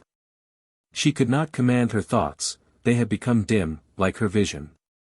The words faltered on her lips, and only the paramount anxiety and desire of her life seemed to be too strong for death. The Capataz said, "I have heard these things many times. You are unjust, but it does not hurt me. Only now you do not seem to have much strength to talk, and I have but little time to listen. I am engaged in a work of very great moment." She made an effort to ask him whether it was true that he had found time to go and fetch a doctor for her. Nostromo nodded affirmatively. She was pleased, it relieved her sufferings to know that the man had condescended to do so much for those who really wanted his help. It was a proof of his friendship. Her voice became stronger. "I want a priest more than a doctor," she said, pathetically. She did not move her head, only her eyes ran into the corners to watch the Capataz standing by the side of her bed. "Would you go to fetch a priest for me now? Think. A dying woman asks you." Nostromo shook his head resolutely. He did not believe in priests in their sacerdotal character. A doctor was an efficacious person, but a priest, as priest, was nothing, incapable of doing either good or harm. Nostromo did not even dislike the sight of them as old Giorgio did. The utter uselessness of the errand was what struck him most. "Padrona," he said, "you have been like this before, and got better after a few days.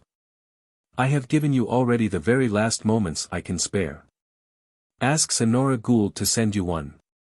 He was feeling uneasy at the impiety of this refusal. The Padrona believed in priests, and confessed herself to them. But all women did that. It could not be of much consequence. And yet his heart felt oppressed for a moment, at the thought what absolution would mean to her if she believed in it only ever so little. No matter. It was quite true that he had given her already the very last moment he could spare. "You refuse to go?" she gasped. "Ah! You are always yourself, indeed." "Listen to reason, Padrona," he said. "I am needed to save the silver of the mine. Do you hear? A greater treasure than the one which they say is guarded by ghosts and devils on Azuera. It is true. I am resolved to make this the most desperate affair I was ever engaged on in my whole life." She felt a despairing indignation. The supreme test had failed. Standing above her, Nostromo did not see the distorted features of her face, distorted by a paroxysm of pain and anger. Only she began to tremble all over. Her bowed head shook. The broad shoulders quivered. "Then God, perhaps, will have mercy upon me. But do you look to it, man, that you get something for yourself out of it, besides the remorse that shall overtake you some day." She laughed feebly. "Get riches at least for once, you indispensable," admired Gian Battista, "to whom the peace of a dying woman is less than the praise of people who have given you a silly name, and nothing besides, in exchange for your soul and body." The Capataz de Cargadores swore to himself under his breath. "Leave my soul alone, Padrona, and I shall know how to take care of my body. Where is the harm of people having need of me? What are you envying me that I have robbed you and the children of? Those very people you are throwing in my teeth have done more for old Giorgio than they ever thought of doing for me." He struck his breast with his open palm. His voice had remained low though he had spoken in a forcible tone. He twisted his mustaches one after another, and his eyes wandered a little about the room. "Is it my fault that I am the only man for their purposes? What angry nonsense are you talking, mother? Would you rather have me timid and foolish, selling watermelons on the marketplace or rowing a boat for passengers along the harbor, like a soft Neapolitan without courage or reputation? Would you have a young man live like a monk? I do not believe it. Would you want a monk for your eldest girl? Let her grow. What are you afraid of? You have been angry with me for everything I did for years. Ever since you first spoke to me, in secret from old Giorgio, about your Linda. Husband to one and brother to the other, did you say? Well, why not? I like the little ones, and a man must marry some time. But ever since that time you have been making little of me to everyone. Why? Did you think you could put a collar and chain on me as if I were one of the watchdogs they keep over there in the railway yards? Look here, Padrona, I am the same man who came ashore one evening and sat down in the thatched ranch you lived in at that time on the other side of the town and told you all about himself. You were not unjust to me then. What has happened since? I am no longer an insignificant youth. A good name, Giorgio says, is a treasure, Padrona. They have turned your head with their praises, gasped the sick woman. They have been paying you with words. Your folly shall betray you into poverty, misery, starvation. The very leperos shall laugh at you, the great Capataz. Nostromo stood for a time as if struck dumb. She never looked at him. A self-confident, mirthless smile passed quickly from his lips, and then he backed away. His disregarded figure sank down beyond the doorway. He descended the stairs backwards, with the usual sense of having been somehow baffled by this woman's disparagement of this reputation he had obtained and desired to keep. Downstairs in the big kitchen a candle was burning, surrounded by the shadows of the walls, of the ceiling, but no ruddy glare filled the open square of the outer door. The carriage with Mrs. Gould and Don Martin, preceded by the horseman bearing the torch, had gone on to the jetty. Dar. Monaghan, who had remained, sat on the corner of a hardwood table near the candlestick, his seamed, shaven face inclined sideways, his arms crossed on his breast, his lips pursed up, and his prominent eyes glaring stonily upon the floor of black earth. Near the overhanging mantel of the fireplace, where the pot of water was still boiling violently, old Giorgio held his chin in his hand, one foot advanced, as if arrested by a sudden thought. Adios, viejo, said Nostromo, feeling the handle of his revolver in the belt and loosening his knife in its sheath. He picked up a blue poncho lined with red from the table, and put it over his head. Adios, look after the things in my sleeping room, and if you hear from me no more, give up the box to Paquita. There is not much of value there, except my new serape from Mexico, and a few silver buttons on my best jacket. No matter. The things will look well enough on the next lover she gets, and the man need not be afraid I shall linger on earth after I am dead, like those gringos that haunt the Azuera. Dr. Monaghan twisted his lips into a bitter smile. After old Giorgio, with an almost imperceptible nod and without a word, had gone up the narrow stairs, he said. Why, Capataz? I thought you could never fail in anything. Nostromo, glancing contemptuously at the doctor, lingered in the doorway rolling a cigarette, then struck a match, and, after lighting it, held the burning piece of wood above his head till the flame nearly touched his fingers. No wind. He muttered to himself. Look here, senor, do you know the nature of my undertaking? Dr. Monaghan nodded sourly. It is as if I were taking up a curse upon me, senor doctor. A man with a treasure on this coast will have every knife raised against him in every place upon the shore. You see that, senor doctor. I shall float along with a spell upon my life till I meet somewhere the northbound steamer of the company, and then indeed they will talk about the Capataz of the Sulaco cargadores from one end of America to another. Dar. Monaghan laughed his short, throaty laugh. Nostromo turned round in the doorway. But if your worship can find any other man ready and fit for such business I will stand back. I am not exactly tired of my life, though I am so poor that I can carry all I have with myself on my horse's back. You gamble too much, and never say no to a pretty face, Capataz, said Dr. Monaghan, with sly simplicity. That's not the way to make a fortune. But nobody that I know ever suspected you of being poor. I hope you have made a good bargain in case you come back safe from this adventure. What bargain would your worship have made? Asked Nostromo, blowing the smoke out of his lips through the doorway. Dar. Monaghan listened up the staircase for a moment before he answered, with another of his short, abrupt laughs. Illustrious Capataz, for taking the curse of death upon my back, as you call it, nothing else but the whole treasure would do. Nostromo vanished out of the doorway with a grunt of discontent at this jeering answer. Dr. Monaghan heard him gallop away. Nostromo rode furiously in the dark. There were lights in the buildings of the OSN company near the wharf, but before he got there he met the Gould carriage. The horseman preceded it with the torch, whose light showed the white mules trotting, the portly Ignacio driving, and Basilio with the carbine on the box. From the dark body of the landau Mrs. Gould's voice cried, "They are waiting for you, Capataz." She was returning, chilly and excited, with Decaud's pocketbook still held in her hand.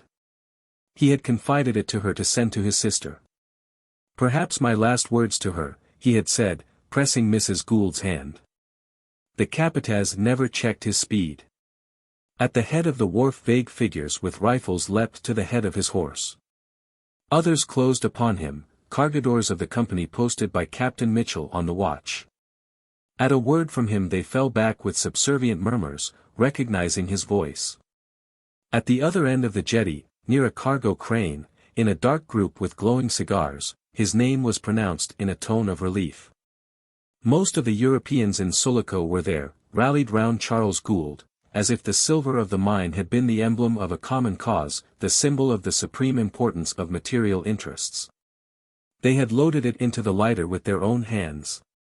Nostromo recognized Don Carlos Gould, a thin, tall shape standing a little apart and silent, to whom another tall shape, the engineer-in-chief, said aloud, "If it must be lost, it is 1,000,000 times better that it should go to the bottom of the sea." Martin Decaud called out from the lighter, "Au revoir, messers, till we clasp hands again over the newborn Occidental Republic." Only a subdued murmur responded to his clear, ringing tones. And then it seemed to him that the wharf was floating away into the night, but it was Nostromo, who was already pushing against a pile with one of the heavy sweeps. Decaud did not move, the effect was that of being launched into space. After a splash or two there was not a sound but the thud of Nostromo's feet leaping about the boat. He hoisted the big sail, a breath of wind fanned Decaud's cheek. Everything had vanished but the light of the lantern Captain Mitchell had hoisted upon the post at the end of the jetty to guide Nostromo out of the harbor. The two men, unable to see each other, kept silent till the lighter, slipping before the fitful breeze, passed out between almost invisible headlands into the still deeper darkness of the gulf. For a time the lantern on the jetty shone after them. The wind failed, then fanned up again, but so faintly that the big, half-decked boat slipped along with no more noise than if she had been suspended in the air. "We are out in the gulf now," said the calm voice of Nostromo. A moment after he added, "Senor Mitchell has lowered the light." "Yes," said Decaud, "nobody can find us now." A great recrudescence of obscurity embraced the boat. The sea in the gulf was as black as the clouds above. Nostromo, after striking a couple of matches to get a glimpse of the boat compass he had with him in the lighter, steered by the feel of the wind on his cheek. It was a new experience for Decaud, this mysteriousness of the great waters spread out strangely smooth, as if their restlessness had been crushed by the weight of that dense night. The Placido was sleeping profoundly under its black poncho. The main thing now for success was to get away from the coast and gain the middle of the gulf before day broke. The Isabels were somewhere at hand. "On your left as you look forward, senor," said Nostromo, suddenly. When his voice ceased, the enormous stillness, without light or sound, seemed to affect Decaud's senses like a powerful drug. He didn't even know at times whether he were asleep or awake. Like a man lost in slumber, he heard nothing, he saw nothing. Even his hand held before his face did not exist for his eyes. The change from the agitation, the passions and the dangers, from the sights and sounds of the shore, was so complete that it would have resembled death had it not been for the survival of his thoughts. In this foretaste of eternal peace they floated vivid and light, like unearthly clear dreams of earthly things that may haunt the souls freed by death from the misty atmosphere of regrets and hopes. Decaud shook himself, shuddered a bit, though the air that drifted past him was warm. He had the strangest sensation of his soul having just returned into his body from the circumambient darkness in which land, sea, sky, the mountains, and the rocks were as if they had not been. Nostromo's voice was speaking, though he, at the tiller, was also as if he were not. "Have you been asleep, Don Martin?" "Caramba! If it were possible I would think that I, too, have dozed off. I have a strange notion somehow of having dreamt that there was a sound of blubbering, a sound a sorrowing man could make, somewhere near this boat. Something between a sigh and a sob. Strange," muttered Decaud, stretched upon the pile of treasure boxes covered by many tarpaulins. "Could it be that there is another boat near us in the Gulf?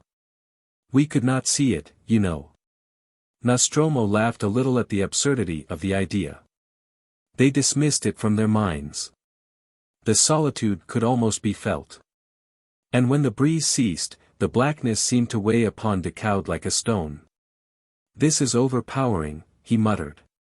"Do we move at all, Capataz?" "Not so fast as a crawling beetle tangled in the grass," answered Nostromo, and his voice seemed deadened by the thick veil of obscurity that felt warm and hopeless all about them. There were long periods when he made no sound, invisible and inaudible as if he had mysteriously stepped out of the lighter. In the featureless night Nostromo was not even certain which way the lighter headed after the wind had completely died out. He peered for the islands. There was not a hint of them to be seen, as if they had sunk to the bottom of the gulf. He threw himself down by the side of Decaud at last, and whispered into his ear that if daylight caught them near the Sulaco shore through want of wind, it would be possible to sweep the lighter behind the cliff at the high end of the Great Isabel, where she would lie concealed. Decaud was surprised at the grimness of his anxiety. To him the removal of the treasure was a political move. It was necessary for several reasons that it should not fall into the hands of Montero, but here was a man who took another view of this enterprise. The caballeros over there did not seem to have the slightest idea of what they had given him to do. Nostromo, as if affected by the gloom around, seemed nervously resentful. Decaud was surprised. The Capataz, indifferent to those dangers that seemed obvious to his companion, allowed himself to become scornfully exasperated by the deadly nature of the trust put, as a matter of course, into his hands. It was more dangerous, Nostromo said, with a laugh and a curse, than sending a man to get the treasure that people said was guarded by devils and ghosts in the deep ravines of Azuera. "Senor," he said, "we must catch the steamer at sea. We must keep out in the open looking for her till we have eaten and drunk all that has been put on board here. And if we miss her by some mischance, we must keep away from the land till we grow weak, and perhaps mad, and die, and drift dead. Until one or another of the steamers of the Compania comes upon the boat with the 2 dead men who have saved the treasure. That, senor, is the only way to save it, for, don't you see? For us to come to the land anywhere in 100 miles along this coast with this silver in our possession is to run the naked breast against the point of a knife. This thing has been given to me like a deadly disease. If men discover it I am dead, and you, too, senor, since you would come with me. There is enough silver to make a whole province rich, let alone a seaboard pueblo inhabited by thieves and vagabonds. Senor, they would think that heaven itself sent these riches into their hands, and would cut our throats without hesitation. I would trust no fair words from the best man around the shores of this wild gulf. Reflect that, even by giving up the treasure at the first demand, we would not be able to save our lives. Do you understand this, or must I explain?" "No, you needn't explain," said Decaud, a little listlessly. "I can see it well enough myself, that the possession of this treasure is very much like a deadly disease for men situated as we are. But it had to be removed from Sulaco, and you were the man for the task." "I was, but I cannot believe," said Nostromo, that its loss would have impoverished Don Carlos Gould very much. There is more wealth in the mountain. I have heard it rolling down the chutes on quiet nights when I used to ride to Rincon to see a certain girl, after my work at the harbor was done. For years the rich rocks have been pouring down with a noise like thunder, and the miners say that there is enough at the heart of the mountain to thunder on for years and years to come. And yet, the day before yesterday, we have been fighting to save it from the mob, and tonight I am sent out with it into this darkness, where there is no wind to get away with. As if it were the last lot of silver on earth to get bread for the hungry with. Ha! Ha! Well, I am going to make it the most famous and desperate affair of my life, wind or no wind. It shall be talked about when the little children are grown up and the grown men are old. Aha! The Montrists must not get hold of it, I am told, whatever happens to Nostromo the Capataz. And they shall not have it, I tell you, since it has been tied for safety round Nostromo's neck. I see it, murmured Decaud. He saw, indeed, that his companion had his own peculiar view of this enterprise. Nostromo interrupted his reflections upon the way men's qualities are made use of, without any fundamental knowledge of their nature, by the proposal they should slip the long oars out and sweep the lighter in the direction of the Isabels. It wouldn't do for daylight to reveal the treasure floating within a mile or so of the harbor entrance. The denser the darkness generally, the smarter were the puffs of wind on which he had reckoned to make his way. But tonight the gulf, under its poncho of clouds, remained breathless, as if dead rather than asleep. Don Martin's soft hands suffered cruelly, tugging at the thick handle of the enormous oar. He stuck to it manfully, setting his teeth. He, too, was in the toils of an imaginative existence, and that strange work of pulling a lighter seemed to belong naturally to the inception of a new state, acquired an ideal meaning from his love for Antonia. For all their efforts, the heavily laden lighter hardly moved. Nostromo could be heard swearing to himself between the regular splashes of the sweeps. "We are making a crooked path," he muttered to himself. "I wish I could see the islands." In his unskillfulness Don Martin overexerted himself. Now and then a sort of muscular faintness would run from the tips of his aching fingers through every fiber of his body, and pass off in a flush of heat. He had fought, talked, suffered mentally and physically, exerting his mind and body for the last 48 hours without intermission. He had had no rest, very little food, no pause in the stress of his thoughts and his feelings. Even his love for Antonia, whence he drew his strength and his inspiration, had reached the point of tragic tension during their hurried interview by Don José's bedside. And now, suddenly, he was thrown out of all this into a dark gulf, whose very gloom, silence, and breathless peace added a torment to the necessity for physical exertion. He imagined the lighter sinking to the bottom with an extraordinary shudder of delight. "I am on the verge of delirium," he thought. He mastered the trembling of all his limbs, of his breast, the inward trembling of all his body exhausted of its nervous force. "Shall we rest, Capataz?" he proposed in a careless tone. "There are many hours of night yet before us." "True.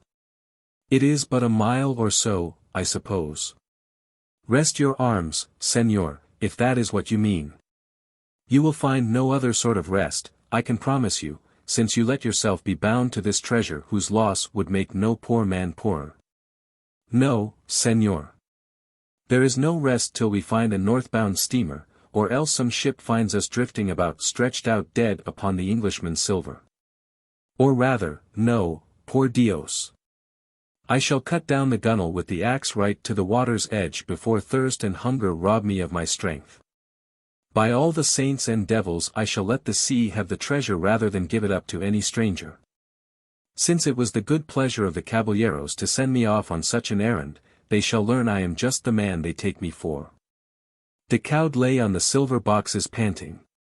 All his active sensations and feelings from as far back as he could remember seemed to him the maddest of dreams. Even his passionate devotion to Antonia, into which he had worked himself up out of the depths of his skepticism, had lost all appearance of reality. For a moment he was the prey of an extremely languid but not unpleasant indifference. "I am sure they didn't mean you to take such a desperate view of this affair," he said. What was it, then? A joke, snarled the man, who on the pay sheets of the OSN Company's establishment in Sulaco was described as foreman of the wharf against the figure of his wages.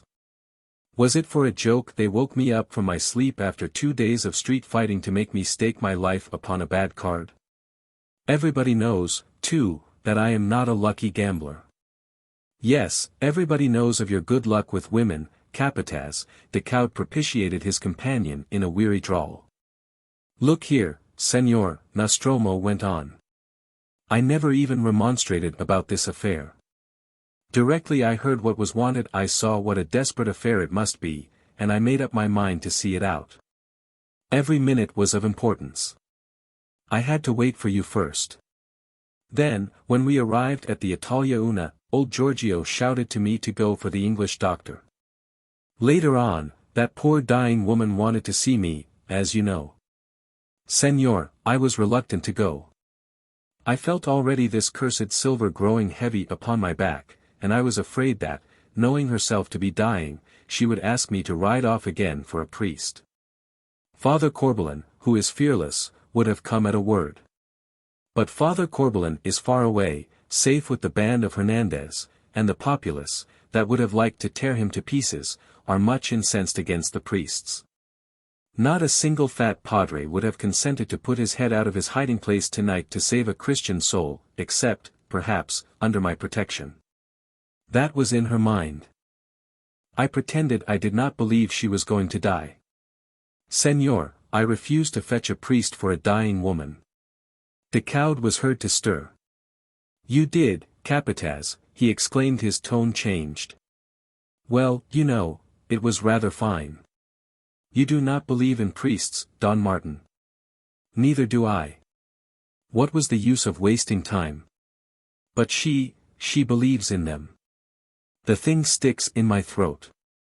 She may be dead already, and here we are floating helpless with no wind at all.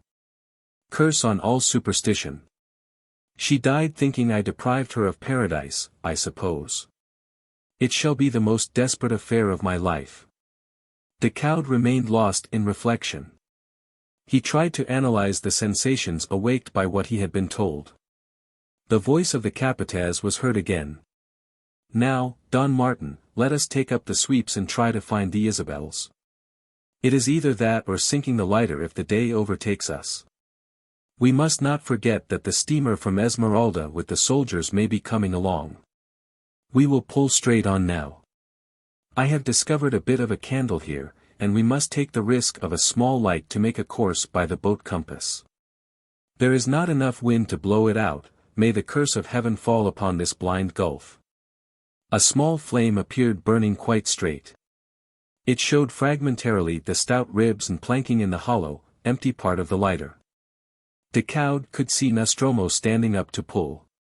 He saw him as high as the red sash on his waist, with a gleam of a white-handled revolver and the wooden haft of a long knife protruding on his left side. Decaud nerved himself for the effort of rowing. Certainly there was not enough wind to blow the candle out, but its flames swayed a little to the slow movement of the heavy boat. It was so big that with their utmost efforts they could not move it quicker than about a mile an hour.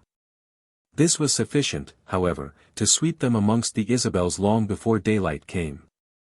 There was a good 6 hours of darkness before them, and the distance from the harbor to the Great Isabel did not exceed 2 miles.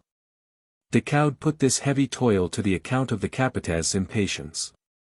Sometimes they paused, and then strained their ears to hear the boat from Esmeralda. In this perfect quietness a steamer moving would have been heard from far off. As to seeing anything, it was out of the question. They could not see each other. Even the lighter's sail, which remained set, was invisible. Very often they rested. Caramba! Said Nostromo, suddenly, during one of those intervals when they lolled idly against the heavy handles of the sweeps. What is it? Are you distressed, Don Martin? Decaud assured him that he was not distressed in the least. Nostromo for a time kept perfectly still, and then in a whisper invited Martin to come aft. With his lips touching Decaud's ear he declared his belief that there was somebody else besides themselves upon the lighter. Twice now he had heard the sound of stifled sobbing. "Senor," he whispered with awed wonder, "I am certain that there is somebody weeping in this lighter." Decaud had heard nothing. He expressed his incredulity. However, it was easy to ascertain the truth of the matter. "It is most amazing," muttered Nostromo. "Could anybody have concealed himself on board while the lighter was lying alongside the wharf?" "And you say it was like sobbing?" asked Decaud, lowering his voice, too. "If he is weeping, whoever he is, he cannot be very dangerous." Clambering over the precious pile in the middle, they crouched low on the foreside of the mast and groped under the half-deck. Right forward, in the narrowest part, their hands came upon the limbs of a man, who remained as silent as death. Too startled themselves to make a sound, they dragged him aft by one arm and the collar of his coat. He was limp, lifeless. The light of the bit of candle fell upon a round, hook-nosed face with black mustaches and little side whiskers. He was extremely dirty. A greasy growth of beard was sprouting on the shaven parts of the cheeks. The thick lips were slightly parted, but the eyes remained closed. Decaud, to his immense astonishment, recognized Senor Hirsch, the hide merchant from Esmeralda. Nostromo, too, had recognized him. And they gazed at each other across the body, lying with its naked feet higher than its head, in an absurd pretense of sleep, faintness, or death. Chapter 8. For a moment, before this extraordinary find, they forgot their own concerns and sensations. Senor Hirsch's sensations as he lay there must have been those of extreme terror. For a long time he refused to give a sign of life, till at last Decaud's objurgations, and, perhaps more, Nostromo's impatient suggestion that he should be thrown overboard, as he seemed to be dead, induced him to raise one eyelid first. And then the other. It appeared that he had never found a safe opportunity to leave Sulaco. He lodged with Anzani, the universal storekeeper, on the Plaza Mayor. But when the riot broke out he had made his escape from his host's house before daylight, and in such a hurry that he had forgotten to put on his shoes. He had run out impulsively in his socks, and with his hat in his hand, into the garden of Anzani's house. Fear gave him the necessary agility to climb over several low walls, and afterwards he blundered into the overgrown cloisters of the ruined Franciscan convent in one of the by-streets.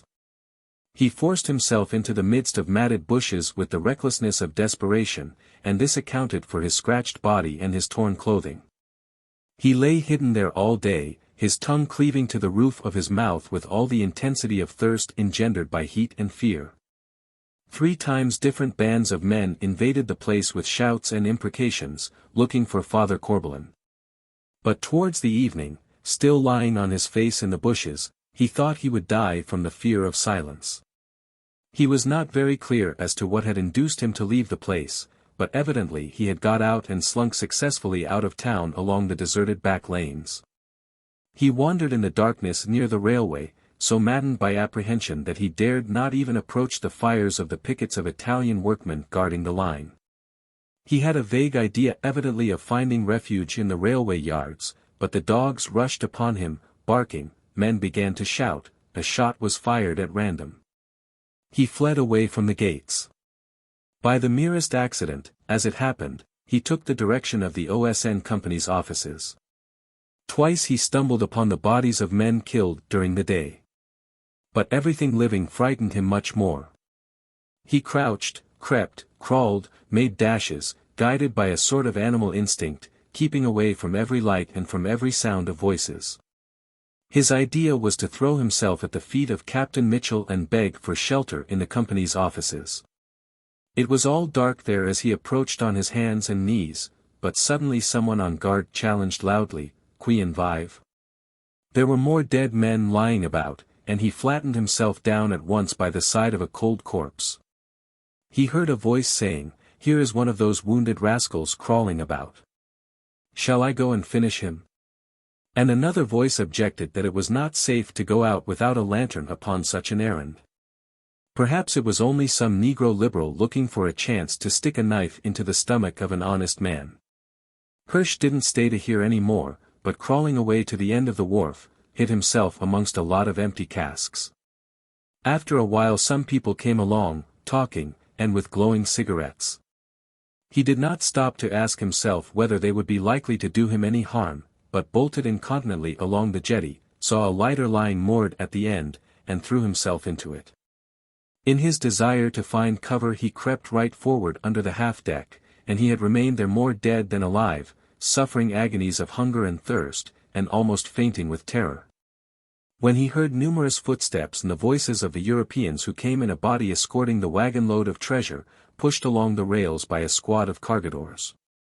He understood perfectly what was being done from the talk, but did not disclose his presence from the fear that he would not be allowed to remain. His only idea at the time, overpowering and masterful, was to get away from this terrible Sulaco. And now he regretted it very much. He had heard Nostromo talk to Decaud, and wished himself back on shore. He did not desire to be involved in any desperate affair, in a situation where one could not run away. The involuntary groans of his anguished spirit had betrayed him to the sharp ears of the capataz. They had propped him up in a sitting posture against the side of the lighter, and he went on with the moaning account of his adventures till his voice broke, his head fell forward. "Water," he whispered, with difficulty. Decaud held one of the cans to his lips. He revived after an extraordinarily short time, and scrambled up to his feet wildly. Nostromo, in an angry and threatening voice, ordered him forward. Hirsch was one of those men whom fear lashes like a whip, and he must have had an appalling idea of the capataz's ferocity. He displayed an extraordinary agility in disappearing forward into the darkness. They heard him getting over the tarpaulin. Then there was the sound of a heavy fall, followed by a weary sigh. Afterwards all was still in the forepart of the lighter, as though he had killed himself in his headlong tumble. Nostromo shouted in a menacing voice. "Lie still there. Do not move a limb.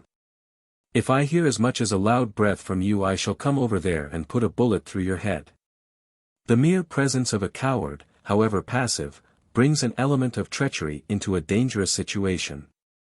Nostromo's nervous impatience passed into gloomy thoughtfulness. Decaud, in an undertone, as if speaking to himself, remarked that, after all, this bizarre event made no great difference. He could not conceive what harm the man could do. At most he would be in the way, like an inanimate and useless object, like a block of wood, for instance. "I would think twice before getting rid of a piece of wood," said Nostromo, calmly. "Something may happen unexpectedly where you could make use of it. But in an affair like ours a man like this ought to be thrown overboard. Even if he were as brave as a lion we would not want him here. We are not running away for our lives. Senor, there is no harm in a brave man trying to save himself with ingenuity and courage, but you have heard his tale, Don Martin. His being here is a miracle of fear." Nostromo paused. "There is no room for fear in this lighter," he added through his teeth. Decaud had no answer to make. It was not a position for argument, for a display of scruples or feelings. There were 1,000 ways in which a panic-stricken man could make himself dangerous. It was evident that Hirsch could not be spoken to, reasoned with, or persuaded into a rational line of conduct. The story of his own escape demonstrated that clearly enough. Decaud thought that it was 1,000 pities the wretch had not died of fright. Nature, who had made him what he was, seemed to have calculated cruelly how much he could bear in the way of atrocious anguish without actually expiring. Some compassion was due to so much terror. Decaud, though imaginative enough for sympathy, resolved not to interfere with any action that Nostromo would take. But Nostromo did nothing. And the fate of Senor Hirsch remained suspended in the darkness of the gulf at the mercy of events which could not be foreseen. The capataz, extending his hand, put out the candle suddenly. It was to Decaud as if his companion had destroyed, by a single touch, the world of affairs, of loves, of revolution, where his complacent superiority analyzed fearlessly all motives and all passions, including his own. He gasped a little. Decaud was affected by the novelty of his position. Intellectually self-confident, he suffered from being deprived of the only weapon he could use with effect.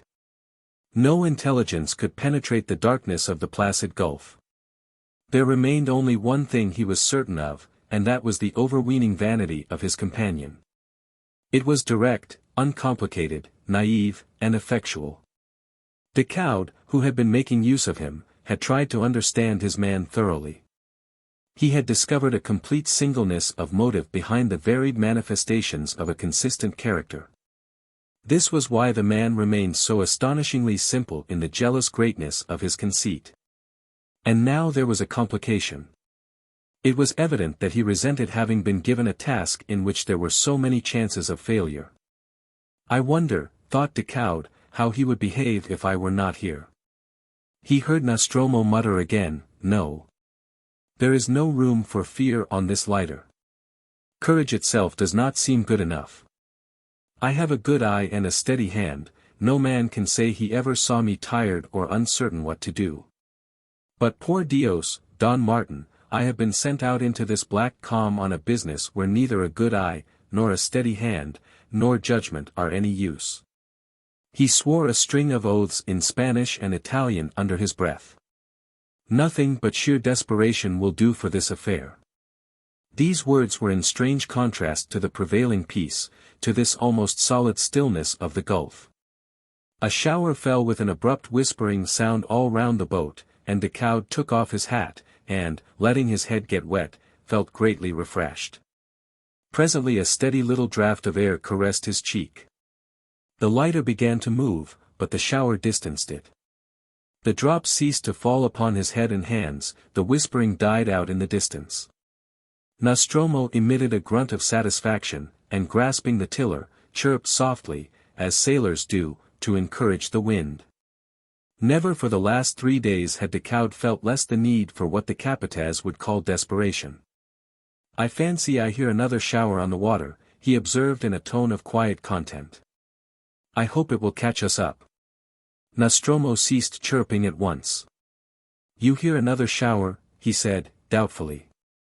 A sort of thinning of the darkness seemed to have taken place, and Decaud could see now the outline of his companion's figure, and even the sail came out of the night like a square block of dense snow.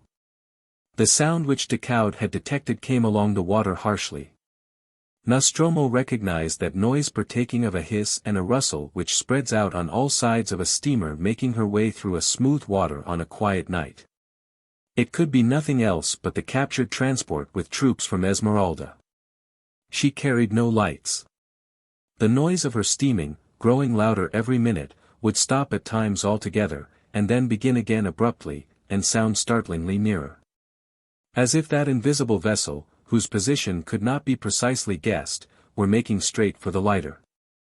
Meantime, that last kept on sailing slowly and noiselessly before a breeze so faint that it was only by leaning over the side and feeling the water slip through his fingers that Decaud convinced himself they were moving at all.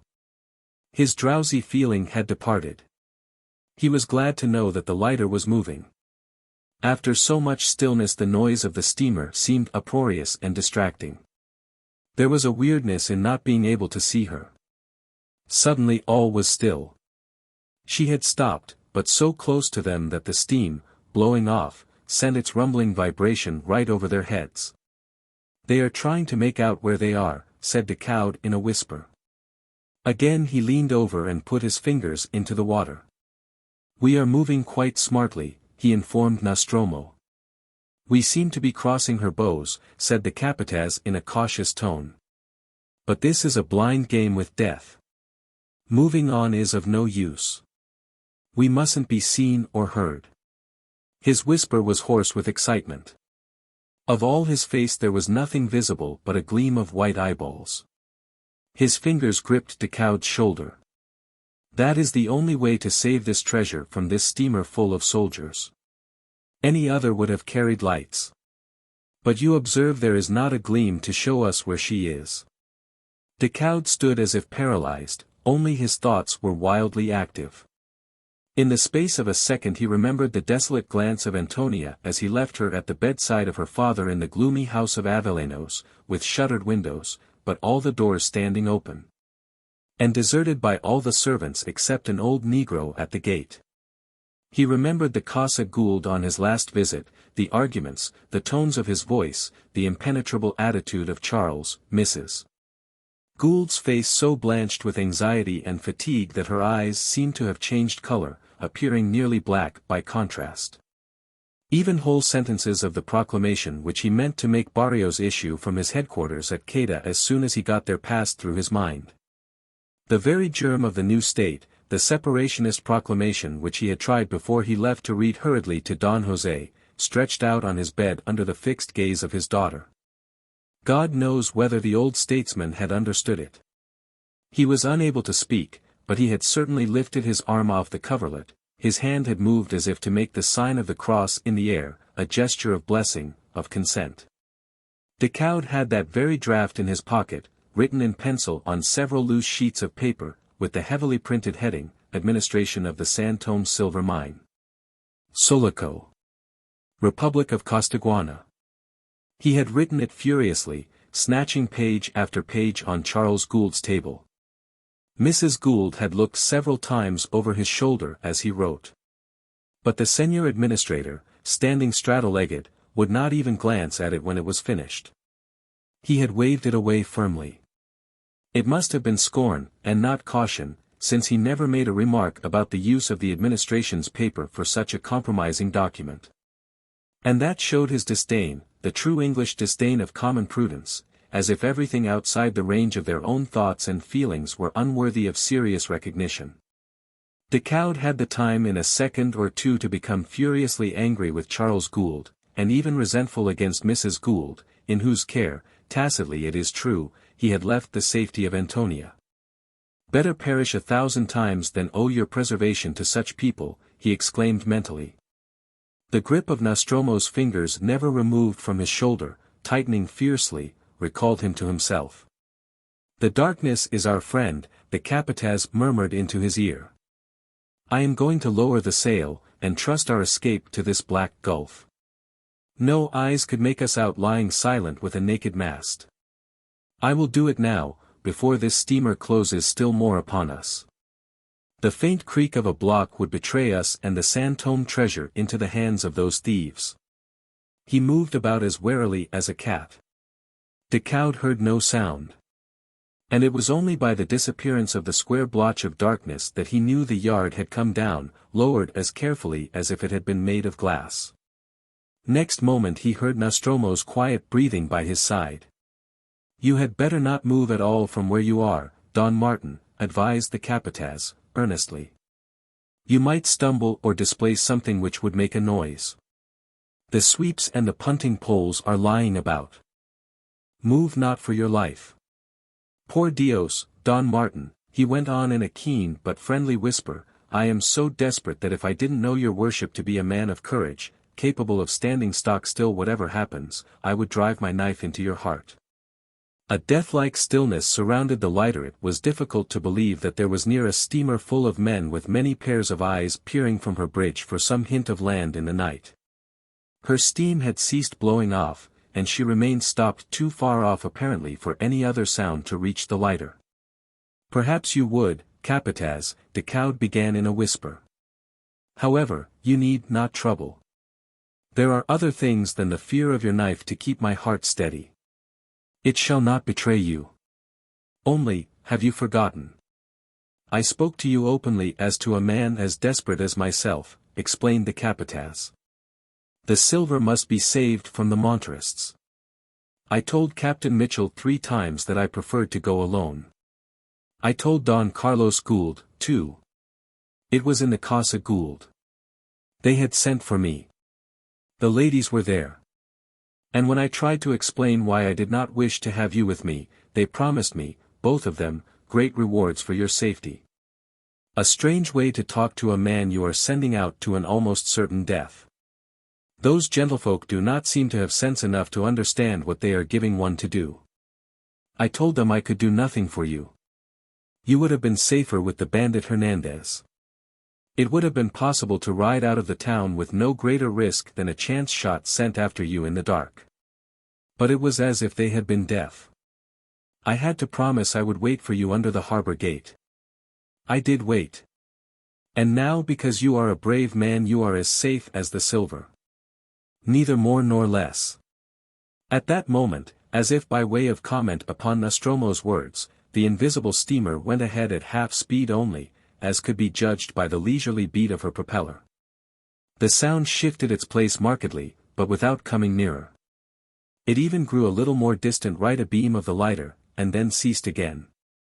"They are trying for a sight of the Isabels," muttered Nostromo, in order to make for the harbor in a straight line and seize the custom house with the treasure in it. "Have you ever seen the commandant of Esmeralda, Sotillo? A handsome fellow, with a soft voice. When I first came here I used to see him in the calle talking to the señoritas at the windows of the houses, and showing his white teeth all the time. But one of my cargadores, who had been a soldier, told me that he had once ordered a man to be flayed alive in the remote campo, where he was sent recruiting amongst the people of the estancias. It has never entered his head that the Compañía had a man capable of baffling his game." The murmuring loquacity of the capataz disturbed Decaud like a hint of weakness. And yet, talkative resolution may be as genuine as grim silence. "Sotillo is not baffled so far," he said. "Have you forgotten that crazy man forward?" Nostromo had not forgotten Senor Hirsch. He reproached himself bitterly for not having visited the lighter carefully before leaving the wharf. He reproached himself for not having stabbed and flung Hirsch overboard at the very moment of discovery without even looking at his face. That would have been consistent with the desperate character of the affair.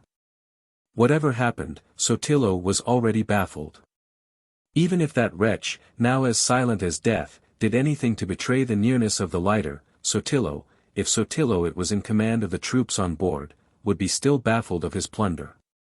"I have an axe in my hand," Nostromo whispered, wrathfully, "that in 3 strokes would cut through the side down to the water's edge. Moreover, each lighter has a plug in the stern, and I know exactly where it is. I feel it under the sole of my foot." Decaud recognized the ring of genuine determination in the nervous murmurs, the vindictive excitement of the famous capataz. Before the steamer, guided by a shriek or two, for there could be no more than that, Nostromo said, gnashing his teeth audibly, could find the lighter there would be plenty of time to sink this treasure tied up round his neck. The last words he hissed into Decaud's ear. Decaud said nothing. He was perfectly convinced. The usual characteristic quietness of the man was gone. It was not equal to the situation as he conceived it. Something deeper, something unsuspected by everyone, had come to the surface. Decaud, with careful movements, slipped off his overcoat and divested himself of his boots. He did not consider himself bound in honor to sink with the treasure. His object was to get down to Barrios, in Queda, as the capataz knew very well, and he, too, meant, in his own way, to put into that attempt all the desperation of which he was capable. Nostromo muttered, "True, true. You are a politician, senor. Rejoin the army, and start another revolution." He pointed out, however, that there was a little boat belonging to every lighter fit to carry 2 men, if not more. Theirs was towing behind. Of that Decaud had not been aware. Of course, it was too dark to see, and it was only when Nostromo put his hand upon its painter fastened to a cleat in the stern that he experienced a full measure of relief. The prospect of finding himself in the water and swimming, overwhelmed by ignorance and darkness, probably in a circle, till he sank from exhaustion, was revolting. The barren and cruel futility of such an end intimidated his affectation of careless pessimism. In comparison to it, the chance of being left floating in a boat, exposed to thirst, hunger, discovery, imprisonment, execution, presented itself with an aspect of amenity worth securing even at the cost of some self-contempt. He did not accept Nostromo's proposal that he should get into the boat at once. "Something sudden may overwhelm us, senor," the capataz remarked, promising faithfully, at the same time, to let go the painter at the moment when the necessity became manifest. But Decaud assured him lightly that he did not mean to take to the boat till the very last moment, and that then he meant the capataz to come along, too. The darkness of the gulf was no longer for him the end of all things. It was part of a living world since, pervading it, failure and death could be felt at your elbow. And at the same time it was a shelter. He exulted in its impenetrable obscurity. Like a wall, he muttered to himself. The only thing which checked his confidence was the thought of Senor Hirsch. Not to have bound and gagged him seemed to Decoud now the height of improvident folly. As long as the miserable creature had the power to raise a yell he was a constant danger. His abject terror was mute now, but there was no saying from what cause it might suddenly find vent in shrieks. This very madness of fear which both Decoud and Nostromo had seen in the wild and irrational glances, and in the continuous twitchings of his mouth, protected Senor Hirsch from the cruel necessities of this desperate affair. The moment of silencing him forever had passed. As Nostromo remarked, in answer to Decoud's regrets, it was too late. It could not be done without noise, especially in the ignorance of the man's exact position. Wherever he had elected to crouch and tremble, it was too hazardous to go near him. He would begin probably to yell for mercy. It was much better to leave him quite alone since he was keeping so still. But to trust to his silence became every moment a greater strain upon Decoud's composure. "I wish, Capataz, you had not let the right moment pass," he murmured. "What? To silence him forever? I thought it good to hear first how he came to be here. It was too strange. Who could imagine that it was all an accident? Afterwards, Senor, when I saw you giving him water to drink, I could not do it. Not after I had seen you holding up the can to his lips as though he were your brother. Senor, that sort of necessity must not be thought of too long. And yet it would have been no cruelty to take away from him his wretched life. It is nothing but fear. Your compassion saved him then, Don Martin, and now it is too late. It couldn't be done without noise." In the steamer they were keeping a perfect silence, and the stillness was so profound that Decoud felt as if the slightest sound conceivable must travel unchecked and audible to the end of the world. What if Hirsch coughed or sneezed? To feel himself at the mercy of such an idiotic contingency was too exasperating to be looked upon with irony. Nostromo, too, seemed to be getting restless. Was it possible, he asked himself, that the steamer, finding the night too dark altogether, intended to remain stopped where she was till daylight? He began to think that this, after all, was the real danger. He was afraid that the darkness, which was his protection, would, in the end, cause his undoing. Sotillo, as Nostromo had surmised, was in command on board the transport. The events of the last 48 hours in Sulaco were not known to him. Neither was he aware that the telegraphist in Esmeralda had managed to warn his colleague in Sulaco. Like a good many officers of the troops garrisoning the province, Sotillo had been influenced in his adoption of the Ribierist cause by the belief that it had the enormous wealth of the Gould concession on its side. He had been one of the frequenters of the Casa Gould, where he had aired his Blanco convictions and his ardor for reform before Don José Avellanos, casting frank, honest glances towards Mrs. Gould and Antonia the while. He was known to belong to a good family persecuted and impoverished during the tyranny of Guzman Bento. The opinions he expressed appeared eminently natural and proper in a man of his parentage and antecedents. And he was not a deceiver. It was perfectly natural for him to express elevated sentiments while his whole faculties were taken up with what seemed then a solid and practical notion, the notion that the husband of Antonia Avellanos would be, naturally, the intimate friend of the Gould concession. He even pointed this out to Anzani once, when negotiating the 6th or 7th small loan in the gloomy, damp apartment with enormous iron bars, behind the principal shop in the whole row under the arcades. He hinted to the universal shopkeeper at the excellent terms he was on with the emancipated señorita, who was like a sister to the Englishwoman. He would advance one leg and put his arms akimbo, posing for Anzani's inspection, and fixing him with a haughty stare. "Look, miserable shopkeeper. How can a man like me fail with any woman, let alone an emancipated girl living in scandalous freedom?" he seemed to say. His manner in the Casa Gould was, of course, very different, devoid of all truculence, and even slightly mournful. Like most of his countrymen, he was carried away by the sound of fine words, especially if uttered by himself. He had no convictions of any sort upon anything except as to the irresistible power of his personal advantages. But that was so firm that even Decoud's appearance in Sulaco, and his intimacy with the Goulds and the Avellanos, did not disquiet him. On the contrary, he tried to make friends with that rich Costaguanero from Europe in the hope of borrowing a large sum by and by.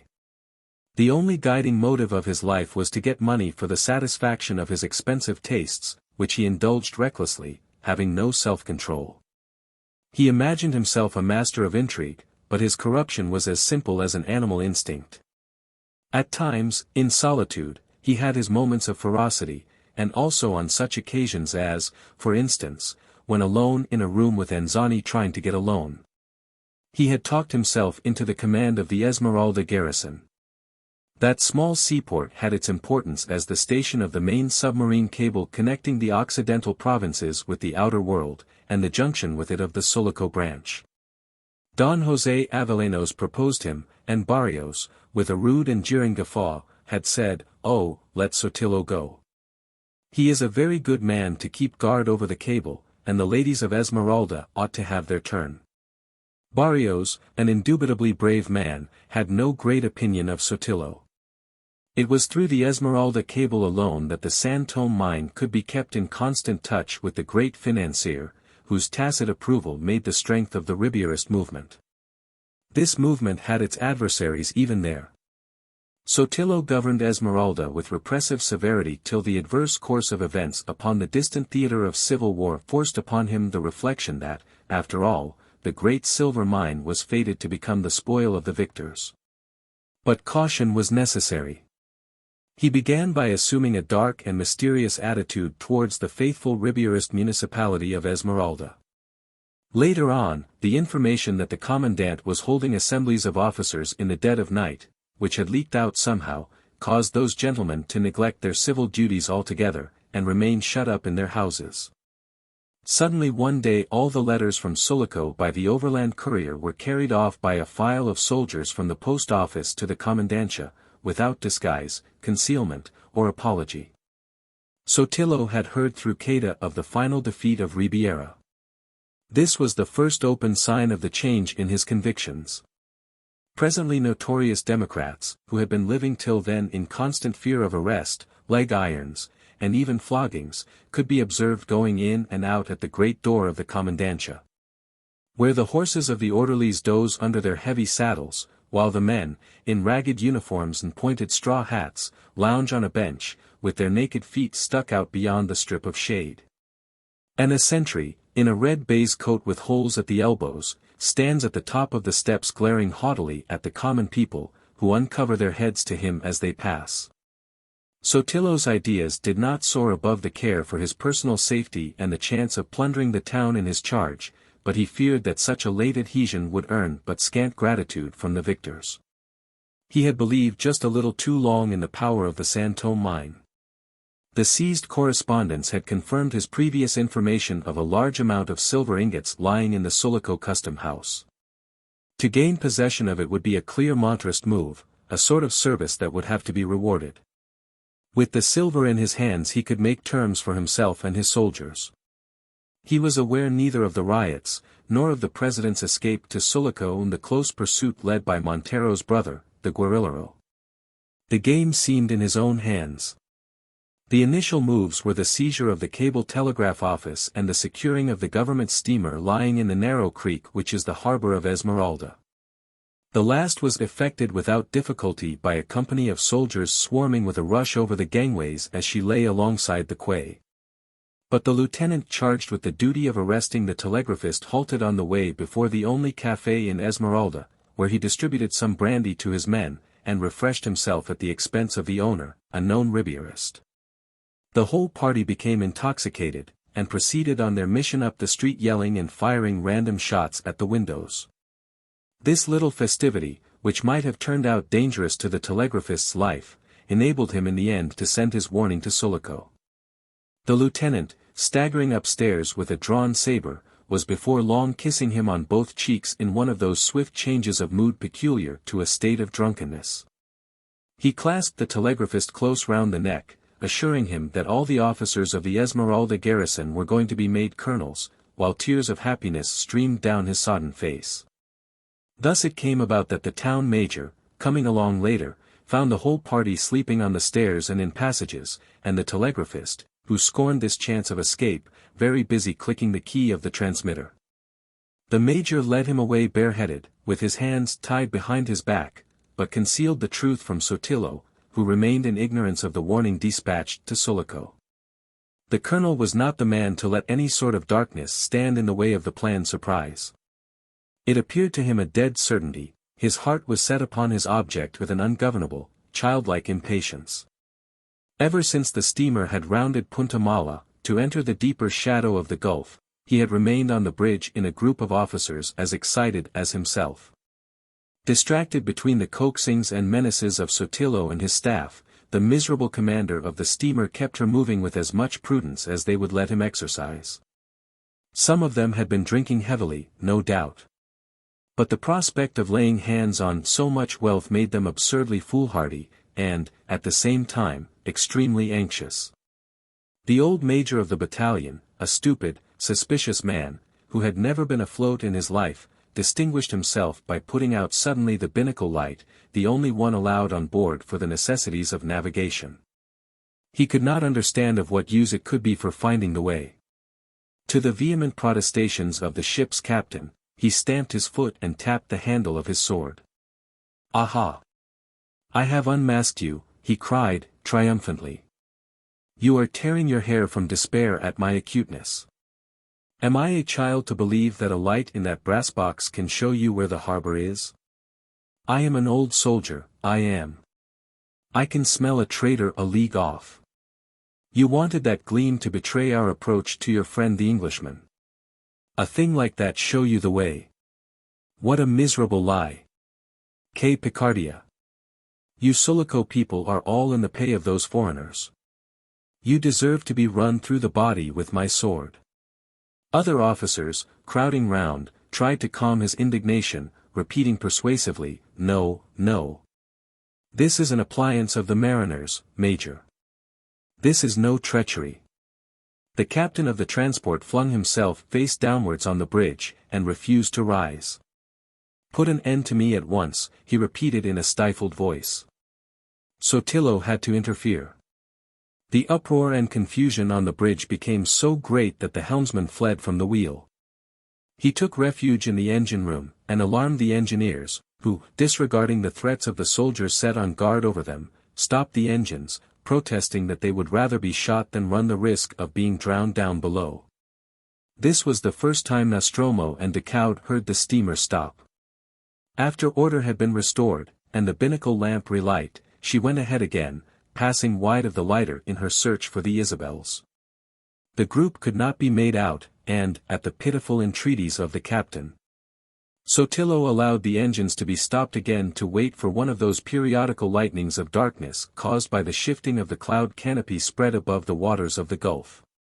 Sotillo, on the bridge, muttered from time to time angrily to the captain. The other, in an apologetic and cringing tone, begged the colonel to take into consideration the limitations put upon human faculties by the darkness of the night. Sotillo swelled with rage and impatience. It was the chance of a lifetime. "If your eyes are of no more use to you than this, I shall have them put out," he yelled. The captain of the steamer made no answer, for just then the mass of the great Isabel loomed up darkly after a passing shower, then vanished, as if swept away by a wave of greater obscurity preceding another downpour. This was enough for him. In the voice of a man come back to life again, he informed Sotillo that in an hour he would be alongside the Sulaco wharf. The ship was put then full speed on the course, and a great bustle of preparation for landing arose among the soldiers on her deck. It was heard distinctly by Decaud and Nostromo. The capataz understood its meaning. They had made out the Isabels, and were going on now in a straight line for Sulaco. He judged that they would pass close, but believed that lying still like this, with the sail lowered, the lighter could not be seen. "No, not even if they rubbed sides with us," he muttered. The rain began to fall again, first like a wet mist, then with a heavier touch, thickening into a smart, perpendicular downpour. And the hiss and thump of the approaching steamer was coming extremely near. Decaud, with his eyes full of water, and lowered head, asked himself how long it would be before she drew past, when unexpectedly he felt a lurch. An inrush of foam broke swishing over the stern, simultaneously with a crack of timbers and a staggering shock. He had the impression of an angry hand laying hold of the lighter and dragging it along to destruction. The shock, of course, had knocked him down, and he found himself rolling in a lot of water at the bottom of the lighter. A violent churning went on alongside, a strange and amazed voice cried out something above him in the night. He heard a piercing shriek for help from Senor Hirsch. He kept his teeth hard set all the time. It was a collision. The steamer had struck the lighter obliquely, heeling her over till she was half swamped, starting some of her timbers, and swinging her head parallel to her own course with the force of the blow. The shock of it on board of her was hardly perceptible. All the violence of that collision was, as usual, felt only on board the smaller craft. Even Nostromo himself thought that this was perhaps the end of his desperate adventure. He, too, had been flung away from the long tiller, which took charge in the lurch. Next moment the steamer would have passed on, leaving the lighter to sink or swim after having shouldered her thus out of her way, and without even getting a glimpse of her form, had it not been that, being deeply laden with stores and the great number of people on board, her anchor was low enough to hook itself into one of the wire shrouds of the lighter's mast. For the space of 2 or 3 gasping breaths that new rope held against the sudden strain. It was this that gave Decaud the sensation of the snatching pull, dragging the lighter away to destruction. The cause of it, of course, was inexplicable to him. The whole thing was so sudden that he had no time to think. But all his sensations were perfectly clear, he had kept complete possession of himself. In fact, he was even pleasantly aware of that calmness at the very moment of being pitched head first over the transom, to struggle on his back in a lot of water. Senor Hirsch's shriek he had heard and recognized while he was regaining his feet, always with that mysterious sensation of being dragged headlong through the darkness. Not a word, not a cry escaped him, he had no time to see anything. And following upon the despairing screams for help, the dragging motion ceased so suddenly that he staggered forward with open arms and fell against the pile of the treasure boxes. He clung to them instinctively, in the vague apprehension of being flung about again. And immediately he heard another lot of shrieks for help, prolonged and despairing, not near him at all, but unaccountably in the distance, away from the lighter altogether. As if some spirit in the night were mocking at Senor Hirsch's terror and despair. Then all was still as when you wake up in your bed in a dark room from a bizarre and agitated dream. The lighter rocked slightly, the rain was still falling. 2 groping hands took hold of his bruised sides from behind, and the Capataz's voice whispered, in his ear, "Silence, for your life. Silence. The steamer has stopped." Decaud listened. The gulf was dumb. He felt the water nearly up to his knees. "Are we sinking?" he asked in a faint breath. "I don't know," Nostromo breathed back to him. "Senor, make not the slightest sound." Hirsch, when ordered forward by Nostromo, had not returned into his first hiding place. He had fallen near the mast, and had no strength to rise, moreover, he feared to move. He had given himself up for dead, but not on any rational grounds. It was simply a cruel and terrifying feeling. Whenever he tried to think what would become of him, his teeth would start chattering violently. He was too absorbed in the utter misery of his fear to take notice of anything. Though he was stifling under the lighter's sail which Nostromo had unwittingly lowered on top of him, he did not even dare to put out his head till the very moment of the steamer striking. Then, indeed, he leaped right out, spurred on to new miracles of bodily vigor by this new shape of danger. The inrush of water when the lighter heeled over unsealed his lips. His shriek, "Save me!" was the first distinct warning of the collision for the people on board the steamer. Next moment the wire shroud parted, and the released anchor swept over the lighter's forecastle. It came against the breast of Senor Hirsch, who simply seized hold of it, without in the least knowing what it was, but curling his arms and legs upon the part above the fluke with an invincible, unreasonable tenacity. The lighter yawed off wide, and the steamer, moving on, carried him away, clinging hard, and shouting for help. It was some time, however, after the steamer had stopped that his position was discovered. His sustained yelping for help seemed to come from somebody swimming in the water. At last a couple of men went over the bows and hauled him on board. He was carried straight off to Sotillo on the bridge. His examination confirmed the impression that some craft had been run over and sunk, but it was impracticable on such a dark night to look for the positive proof of floating wreckage. Sotillo was more anxious than ever now to enter the harbor without loss of time. The idea that he had destroyed the principal object of his expedition was too intolerable to be accepted. This feeling made the story he had heard appear the more incredible. Senor Hirsch, after being beaten a little for telling lies, was thrust into the chart room. But he was beaten only a little. His tale had taken the heart out of Sotillo's staff, though they all repeated round their chief, "Impossible. Impossible," with the exception of the old major, who triumphed gloomily. I told you," he mumbled. I could smell some treachery, some diableria a league off. Meantime, the steamer had kept on her way towards Sulaco, where only the truth of that matter could be ascertained. Decaud and Nostromo heard the loud churning of her propeller diminish and die out, and then, with no useless words, busied themselves in making for the Isabels. The last shower had brought with it a gentle but steady breeze. The danger was not over yet, and there was no time for talk. The lighter was leaking like a sieve. They splashed in the water at every step. The capataz put into Decaud's hands the handle of the pump which was fitted at the side aft, and at once, without question or remark, Decaud began to pump in utter forgetfulness of every desire but that of keeping the treasure afloat. Nostromo hoisted the sail, flew back to the tiller, pulled at the sheet like mad. The short flare of a match, they had been kept dry in a tight tin box, though the man himself was completely wet, disclosed to the toiling Decaud the eagerness of his face, bent low over the box of the compass, and the attentive stare of his eyes. He knew now where he was, and he hoped to run the sinking lighter ashore in the shallow cove where the high, cliff-like end of the Great Isabel is divided in two equal parts by a deep and overgrown ravine. Decaud pumped without intermission.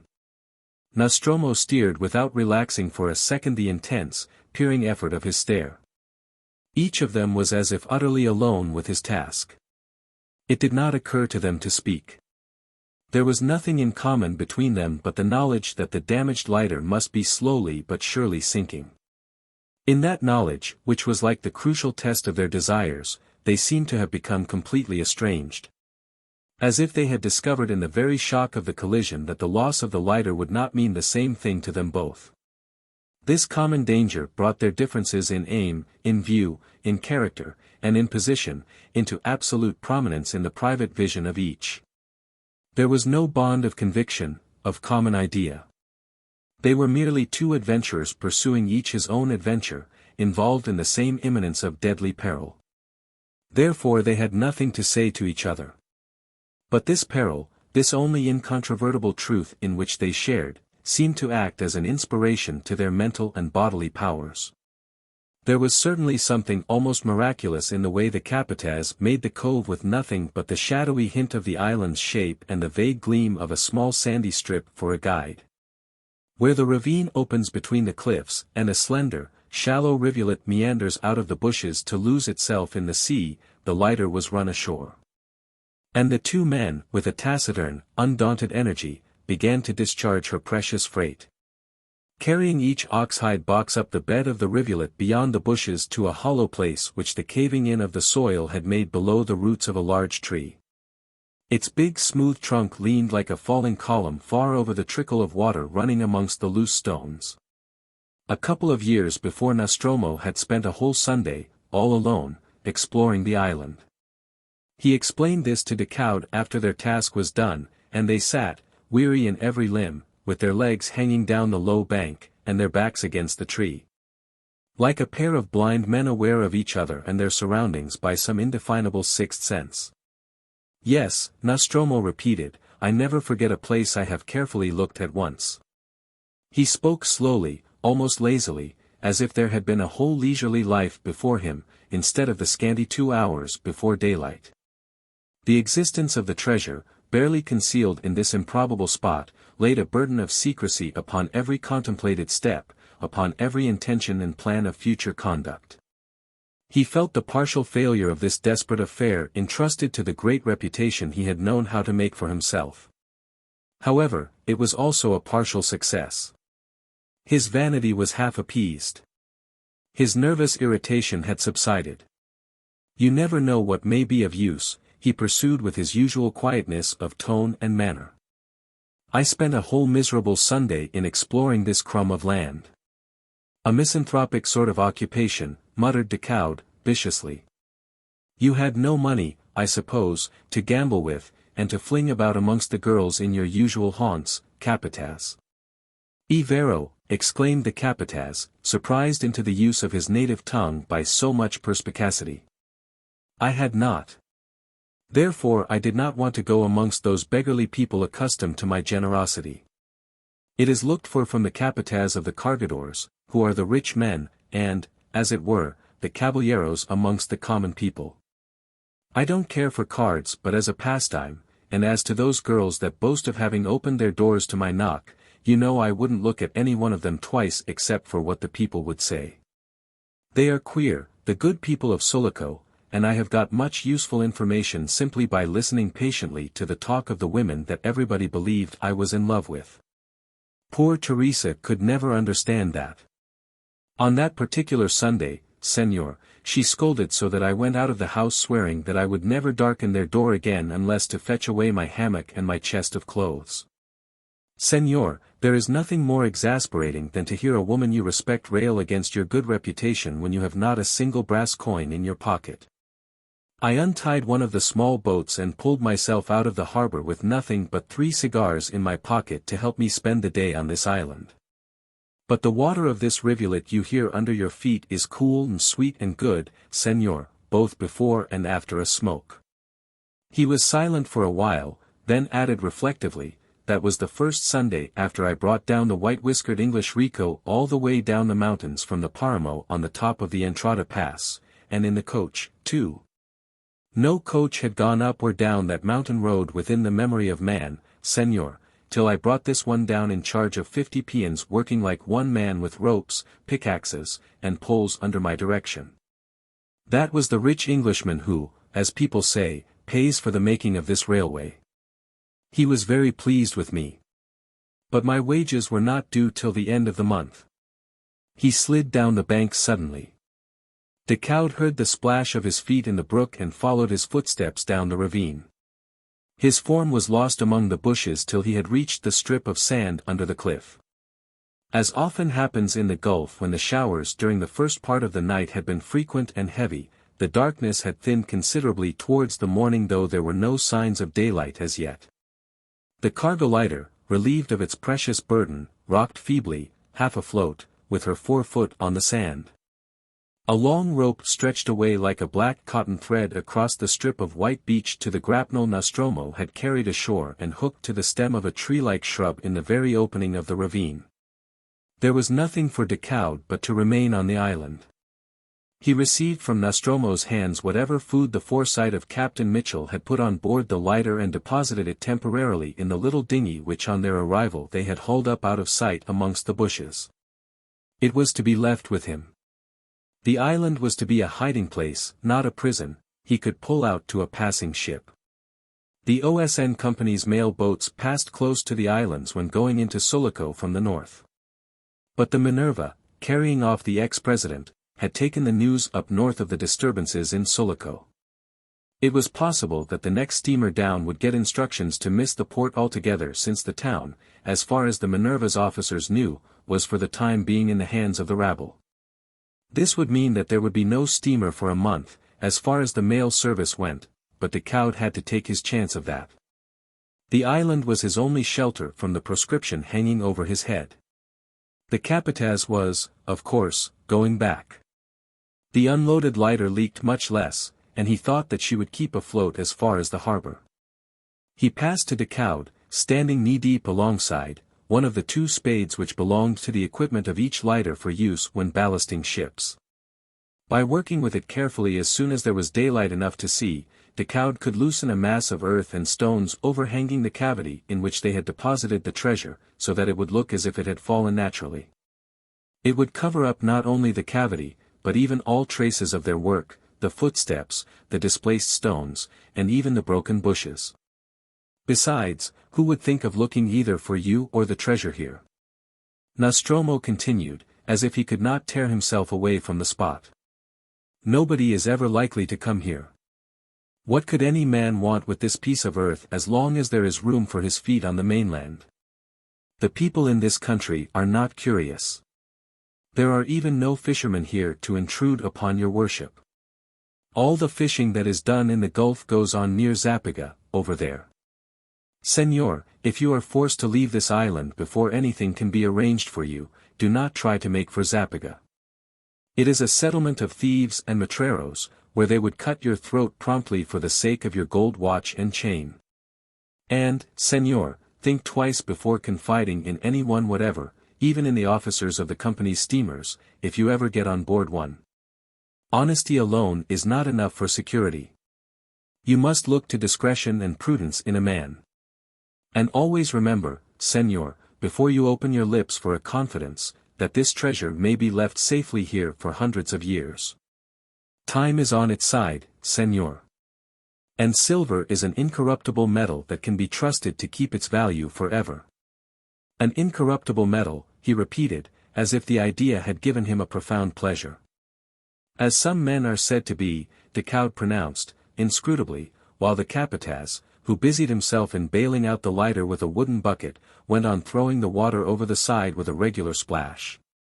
Decaud, incorrigible in his skepticism, reflected, not cynically, but with general satisfaction, that this man was made incorruptible by his enormous vanity, that finest form of egoism which can take on the aspect of every virtue. Nostromo ceased bailing, and, as if struck with a sudden thought, dropped the bucket with a clatter into the lighter. "Have you any message?" he asked in a lowered voice.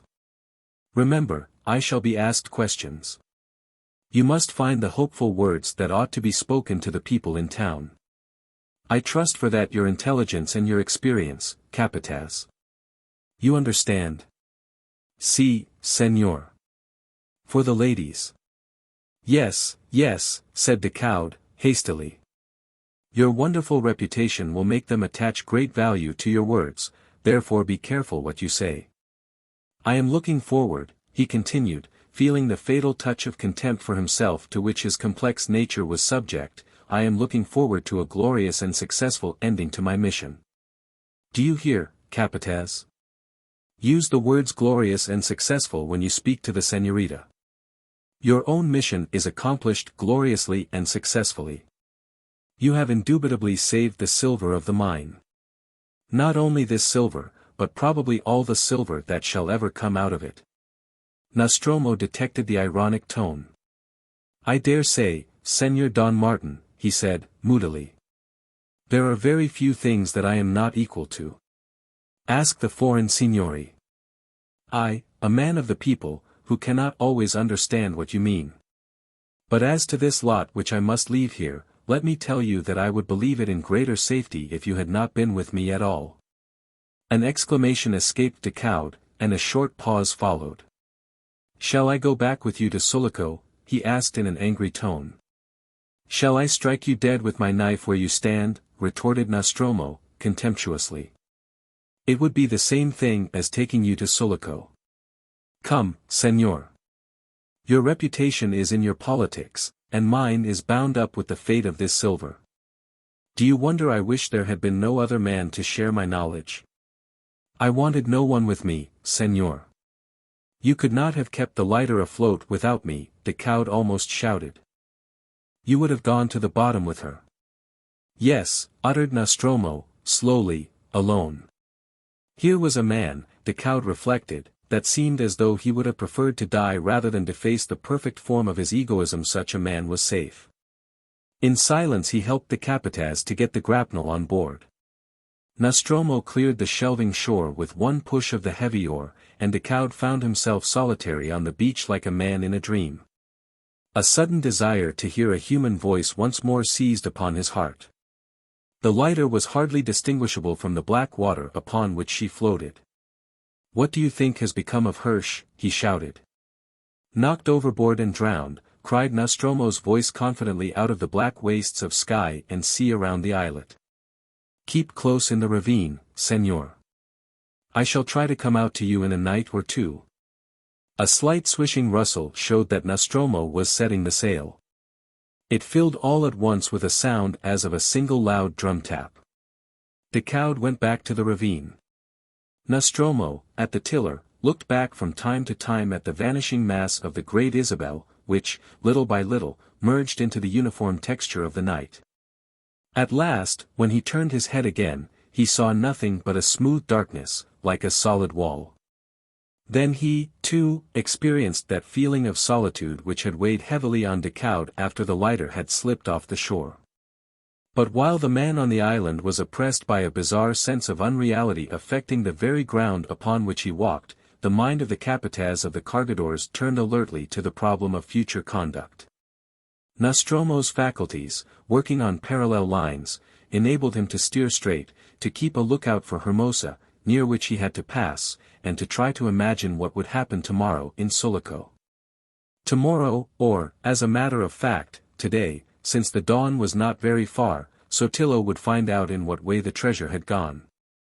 A gang of cargadores had been employed in loading it into a railway truck from the custom house storerooms, and running the truck on to the wharf. There would be arrests made, and certainly before noon Sotillo would know in what manner the silver had left Sulaco, and who it was that took it out. Nostromo's intention had been to sail right into the harbor. But at this thought by a sudden touch of the tiller he threw the lighter into the wind and checked her rapid way.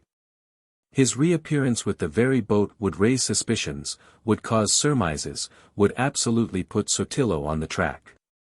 He himself would be arrested, and once in the calabozo there was no saying what they would do to him to make him speak. He trusted himself, but he stood up to look round. Nearby, Hermosa showed low its white surface as flat as a table, with the slight run of the sea raised by the breeze washing over its edges noisily. The lighter must be sunk at once. He allowed her to drift with her sail aback. There was already a good deal of water in her. He allowed her to drift towards the harbor entrance, and, letting the tiller swing about, squatted down and busied himself in loosening the plug. With that out she would fill very quickly, and every lighter carried a little iron ballast, enough to make her go down when full of water. When he stood up again the noisy wash about the Hermosa sounded far away, almost inaudible. And already he could make out the shape of land about the harbor entrance. This was a desperate affair, and he was a good swimmer. A mile was nothing to him, and he knew of an easy place for landing just below the earthworks of the old abandoned fort. It occurred to him with a peculiar fascination that this fort was a good place in which to sleep the day through after so many sleepless nights. With one blow of the tiller he unshipped for the purpose, he knocked the plug out, but did not take the trouble to lower the sail. He felt the water welling up heavily about his legs before he leaped on to the taffrail.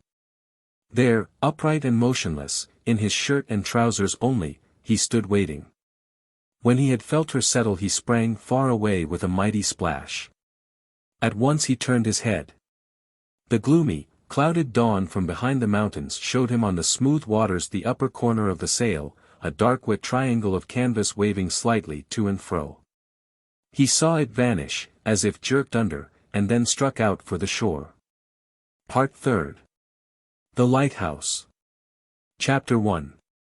Directly the cargo boat had slipped away from the wharf and got lost in the darkness of the harbor the Europeans of Sulaco separated, to prepare for the coming of the Montrist regime, which was approaching Sulaco from the mountains, as well as from the sea.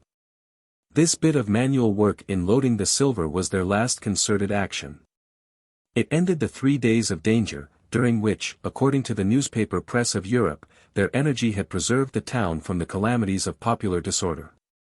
At the shore end of the jetty, Captain Mitchell said good night and turned back. His intention was to walk the planks of the wharf till the steamer from Esmeralda turned up. The engineers of the railway staff, collecting their Basque and Italian workmen, marched them away to the railway yards, leaving the custom house, so well defended on the first day of the riot, standing open to the four winds of heaven. Their men had conducted themselves bravely and faithfully during the famous 3 days of Sulaco. In a great part this faithfulness and that courage had been exercised in self-defense rather than in the cause of those material interests to which Charles Gould had pinned his faith. Amongst the cries of the mob not the least loud had been the cry of death to foreigners. It was, indeed, a lucky circumstance for Sulaco that the relations of those imported workmen with the people of the country had been uniformly bad from the first. Dr. Monaghan, going to the door of Viola's kitchen, observed this retreat marking the end of the foreign interference, this withdrawal of the army of material progress from the field of Costaguana revolutions. Algarobe torches carried on the outskirts of the moving body sent their penetrating aroma into his nostrils. Their light, sweeping along the front of the house, made the letters of the inscription, Albergo d'Italia Una, leap out black from end to end of the long wall. His eyes blinked in the clear blaze. Several young men, mostly fair and tall, shepherding this mob of dark bronzed heads, surmounted by the glint of slanting rifle barrels, nodded to him familiarly as they went by. The doctor was a well-known character. Some of them wondered what he was doing there.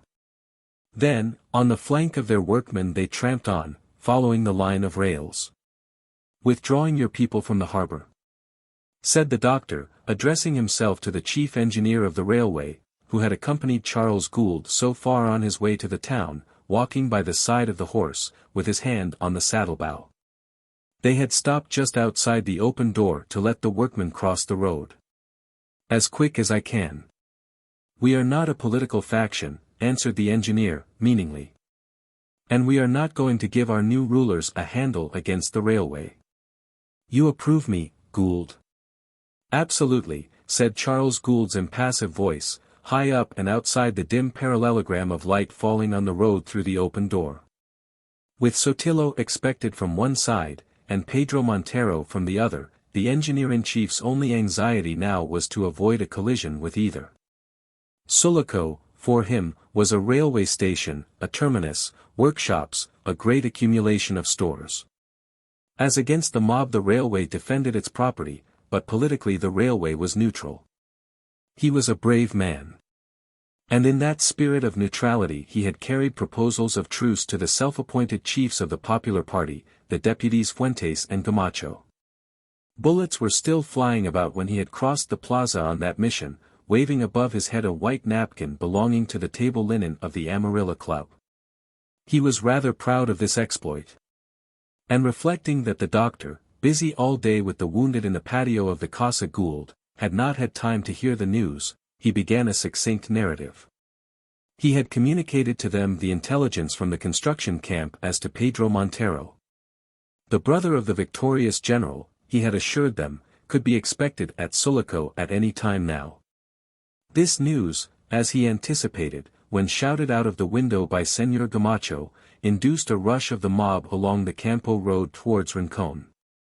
The two deputies also, after shaking hands with him effusively, mounted and galloped off to meet the great man. "I have misled them a little as to the time," the chief engineer confessed. "However hard he rides, he can scarcely get here before the morning. But my object is attained. I've secured several hours' peace for the losing party. But I did not tell them anything about Sotillo, for fear they would take it into their heads to try to get hold of the harbor again, either to oppose him or welcome him, there's no saying which. There was Gould Silver, on which rests the remnant of our hopes. Decaud's retreat had to be thought of, too. I think the railway has done pretty well by its friends without compromising itself hopelessly. Now the parties must be left to themselves." "Costaguana for the Costaguaneros," interjected the doctor, sardonically. "It is a fine country, and they have raised a fine crop of hates, vengeance, murder, and rapine, those sons of the country." "Well, I am one of them," Charles Gould's voice sounded, calmly, "and I must be going on to see to my own crop of trouble. My wife has driven straight on, doctor." Yes. All was quiet on this side. Mrs. Gould has taken the two girls with her. Charles Gould rode on, and the engineer-in-chief followed the doctor indoors. That man is calmness personified, he said, appreciatively, dropping on a bench, and stretching his well-shaped legs in cycling stockings nearly across the doorway. He must be extremely sure of himself. If that's all he is sure of, then he is sure of nothing, said the doctor. He had perched himself again on the end of the table. He nursed his cheek in the palm of one hand, while the other sustained the elbow. It is the last thing a man ought to be sure of.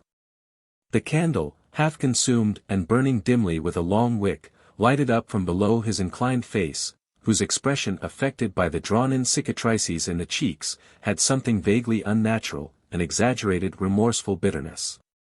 As he sat there he had the air of meditating upon sinister things. The engineer-in-chief gazed at him for a time before he protested. I really don't see that. For me there seems to be nothing else.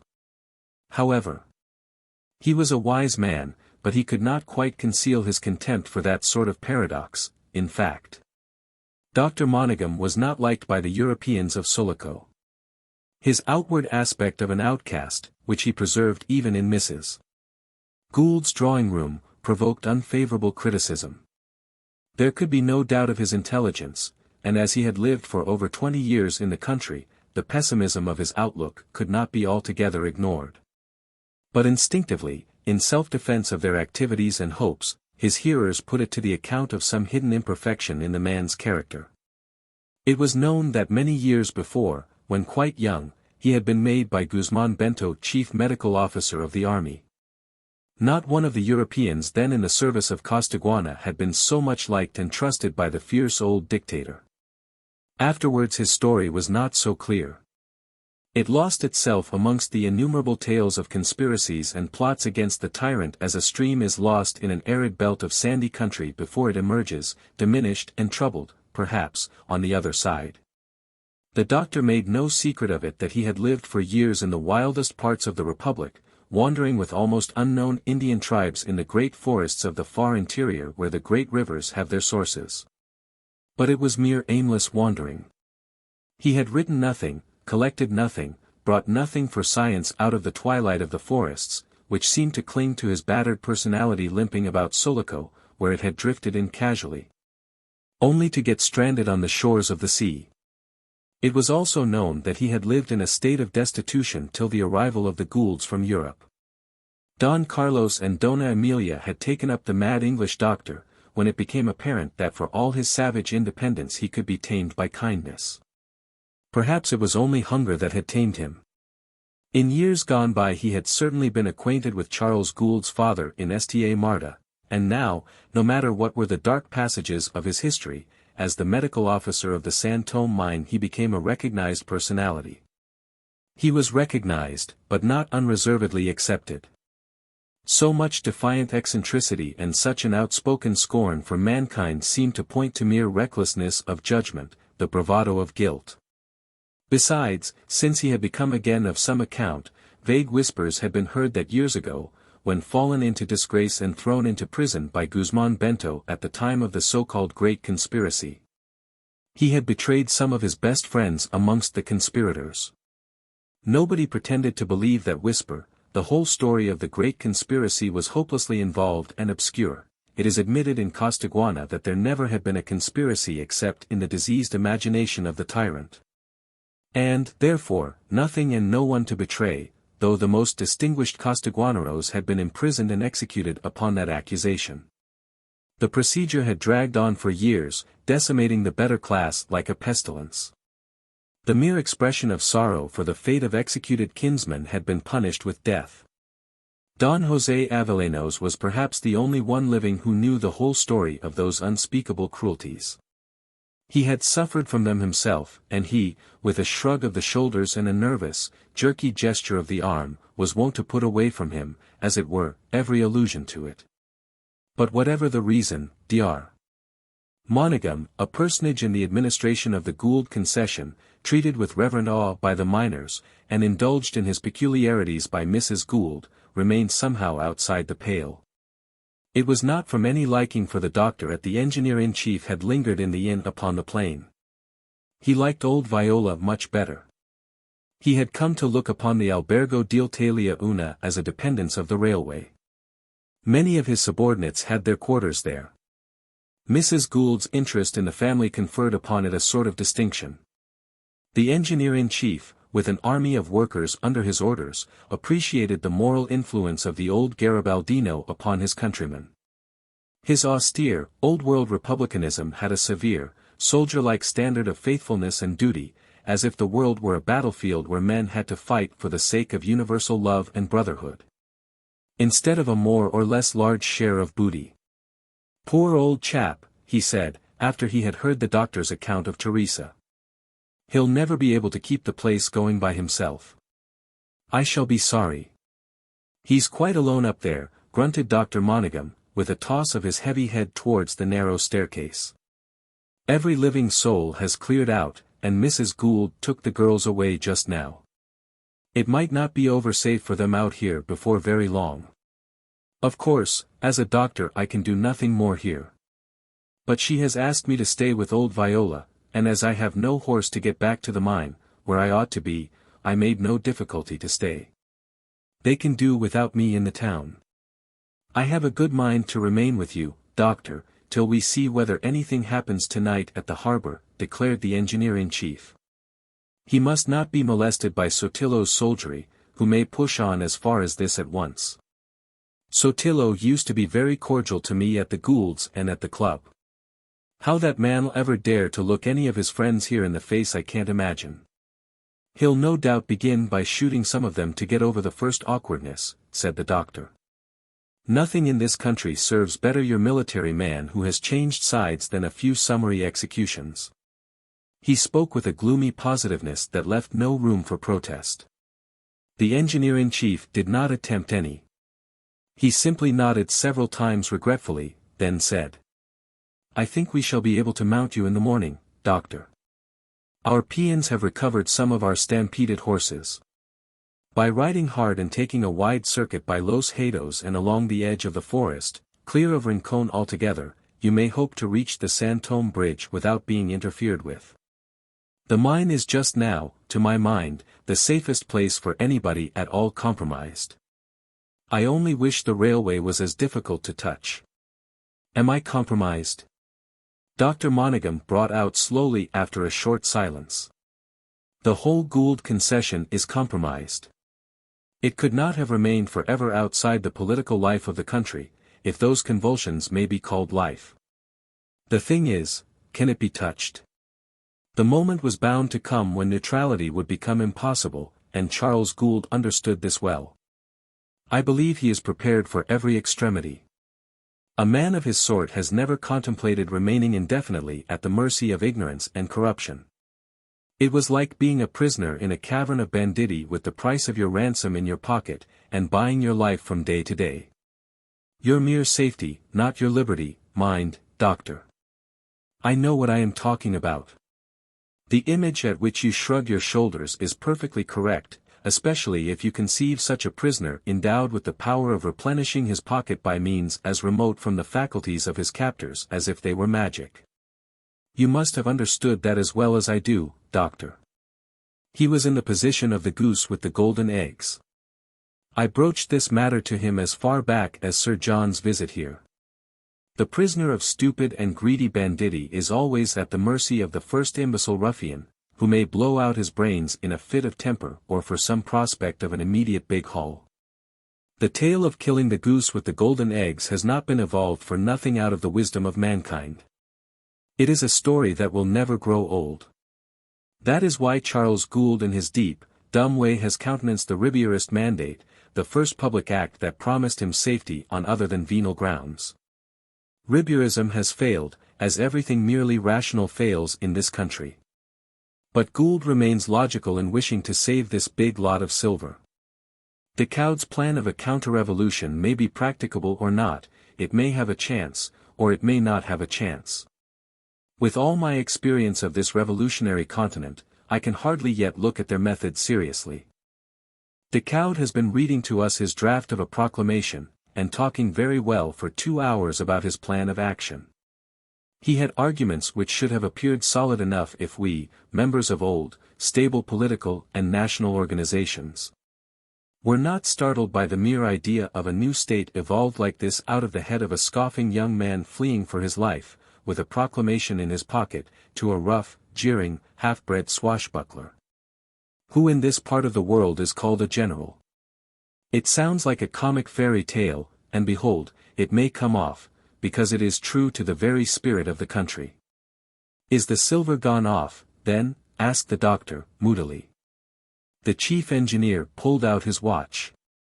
"By Captain Mitchell's reckoning, and he ought to know, it has been gone long enough now to be some 3 or 4 miles outside the harbor, and, as Mitchell says, Nostromo is the sort of seaman to make the best of his opportunities." Here the doctor grunted so heavily that the other changed his tone. "You have a poor opinion of that move, doctor." "But why?" "Charles Gould has got to play his game out, though he is not the man to formulate his conduct even to himself, perhaps, let alone to others. It may be that the game has been partly suggested to him by Holroyd, but it accords with his character, too. And that is why it has been so successful. Haven't they come to calling him El Rey de Sulaco in Sta Marta? A nickname may be the best record of a success. That's what I call putting the face of a joke upon the body of a truth. My dear sir, when I first arrived in Sta Marta I was struck by the way all those journalists, demagogues, members of Congress, and all those generals and judges cringed before a sleepy-eyed advocate without practice simply because he was the plenipotentiary of the Gould concession. Sir John when he came out was impressed, too. A new state, with that plump dandy, Decaud, for the first president, mused Dr. Monaghan, nursing his cheek and swinging his legs all the time. Upon my word, and why not? The chief engineer retorted in an unexpectedly earnest and confidential voice. It was as if something subtle in the air of Costaguana had inoculated him with the local faith in pronunciamientos. All at once he began to talk, like an expert revolutionist, of the instrument ready to hand in the intact army at Queta, which could be brought back in a few days to Sulaco if only Decaud managed to make his way at once down the coast. For the military chief there was Barrios, who had nothing but a bullet to expect from Montero, his former professional rival and bitter enemy. Barrios's concurrence was assured. As to his army, it had nothing to expect from Montero either. Not even a month's pay. From that point of view the existence of the treasure was of enormous importance. The mere knowledge that it had been saved from the Monterists would be a strong inducement for the Queta troops to embrace the cause of the new state. The doctor turned round and contemplated his companion for some time. "This Decaud, I see, is a persuasive young beggar," he remarked at last. "And pray is it for this, then, that Charles Gould has let the whole lot of ingots go out to sea in charge of that Nostromo?" "Charles Gould," said the engineer-in-chief, "has said no more about his motive than usual. You know, he doesn't talk. But we all here know his motive, and he has only one, the safety of the San Tomé mine with the preservation of the Gould concession in the spirit of his compact with Holroyd. Holroyd is another uncommon man. They understand each other's imaginative side. One is 30, the other nearly 60, and they have been made for each other. To be a millionaire, and such a millionaire as Holroyd, is like being eternally young. The audacity of youth reckons upon what it fancies an unlimited time at its disposal, but a millionaire has unlimited means in his hand, which is better. One's time on earth is an uncertain quantity, but about the long reach of millions there is no doubt. The introduction of a pure form of Christianity into this continent is a dream for a youthful enthusiast, and I have been trying to explain to you why Holroyd at 58 is like a man on the threshold of life, and better, too. He's not a missionary, but the San Tomé mine holds just that for him. I assure you, in sober truth, that he could not manage to keep this out of a strictly business conference upon the finances of Costaguana he had with Sir John a couple of years ago. Sir John mentioned it with amazement in a letter he wrote to me here, from San Francisco, when on his way home. Upon my word, doctor, things seem to be worth nothing by what they are in themselves. I begin to believe that the only solid thing about them is the spiritual value which everyone discovers in his own form of activity. Bah, interrupted the doctor, without stopping for an instant the idle swinging movement of his legs. Self-flattery. Food for that vanity which makes the world go round. Meantime, what do you think is going to happen to the treasure floating about the gulf with the great capataz and the great politician?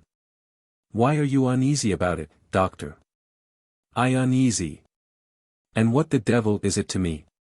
I put no spiritual value into my desires, or my opinions, or my actions. They have not enough vastness to give me room for self-flattery.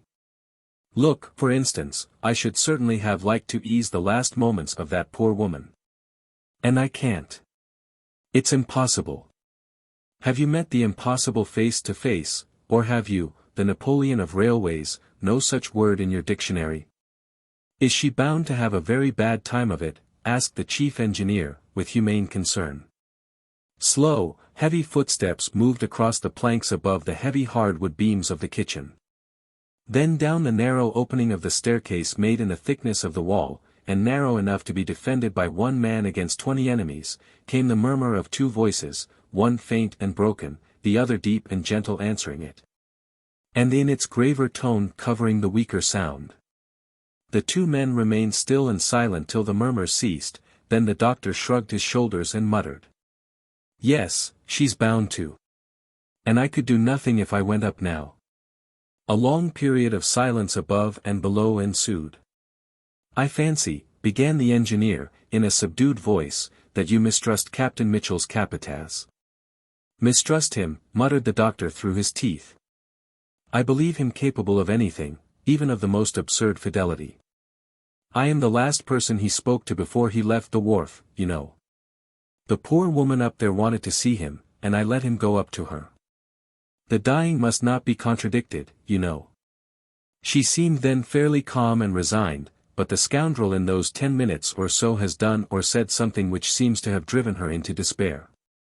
You know, went on the doctor, hesitatingly, women are so very unaccountable in every position, and at all times of life, that I thought sometimes she was in a way, don't you see? In love with him, the capataz. The rascal has his own charm indubitably, or he would not have made the conquest of all the populace of the town. No, no, I am not absurd. I may have given a wrong name to some strong sentiment for him on her part, to an unreasonable and simple attitude a woman is apt to take up emotionally towards a man. She used to abuse him to me frequently, which, of course, is not inconsistent with my idea. Not at all. It looked to me as if she were always thinking of him. He was something important in her life. You know, I have seen a lot of those people. Whenever I came down from the mine Mrs. Gould used to ask me to keep my eye on them. She likes Italians, she has lived a long time in Italy, I believe, and she took a special fancy to that old Garibaldino. A remarkable chap enough. A rugged and dreamy character, living in the republicanism of his young days as if in a cloud. He has encouraged much of the capataz's confounded nonsense, the high-strung, exalted old beggar. What sort of nonsense, wondered the chief engineer. I found the capataz always a very shrewd and sensible fellow, absolutely fearless, and remarkably useful. A perfect handy man. Sir John was greatly impressed by his resourcefulness and attention when he made that overland journey from Sta Marta. Later on, as you might have heard, he rendered us a service by disclosing to the then chief of police the presence in the town of some professional thieves, who came from a distance to wreck and rob our monthly pay train. He has certainly organized the lighterage service of the harbor for the OSN company with great ability. He knows how to make himself obeyed, foreigner though he is. It is true that the cargadores are strangers here, too, for the most part, immigrants, Islinos. His prestige is his fortune, muttered the doctor, sourly. The man has proved his trustworthiness up to the hilt on innumerable occasions and in all sorts of ways, argued the engineer. When this question of the silver arose, Captain Mitchell naturally was very warmly of the opinion that his capataz was the only man fit for the trust. As a sailor, of course, I suppose so. But as a man, don't you know, Gould, the cowed, and myself judged that it didn't matter in the least who went. Any boatman would have done just as well. Pray, what could a thief do with such a lot of ingots? If he ran off with them he would have in the end to land somewhere, and how could he conceal his cargo from the knowledge of the people ashore? We dismissed that consideration from our minds. Moreover, the cowed was going. There have been occasions when the capataz has been more implicitly trusted. He took a slightly different view, the doctor said.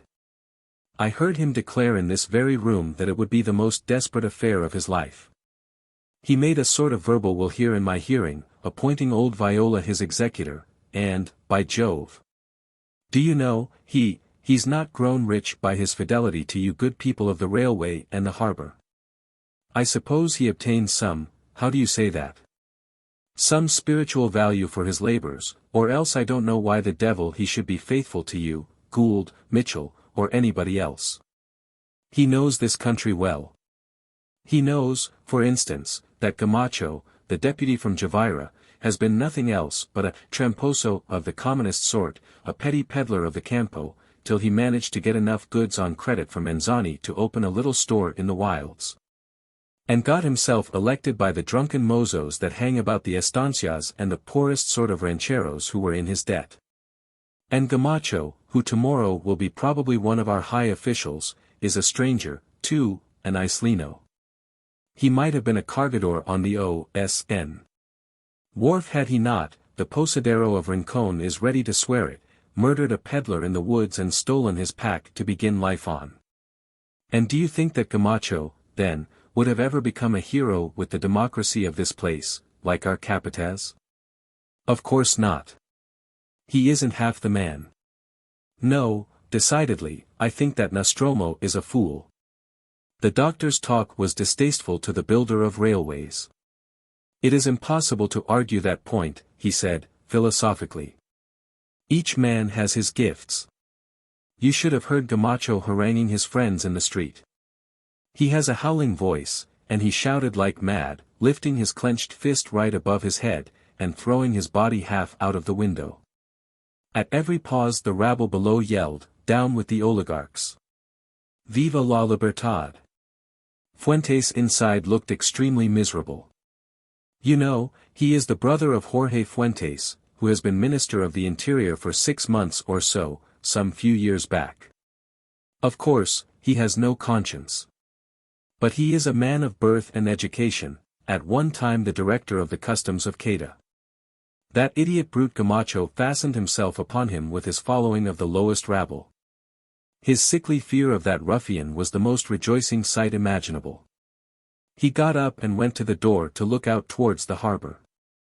All quiet, he said, I wonder if Sotillo really means to turn up here. Chapter 2.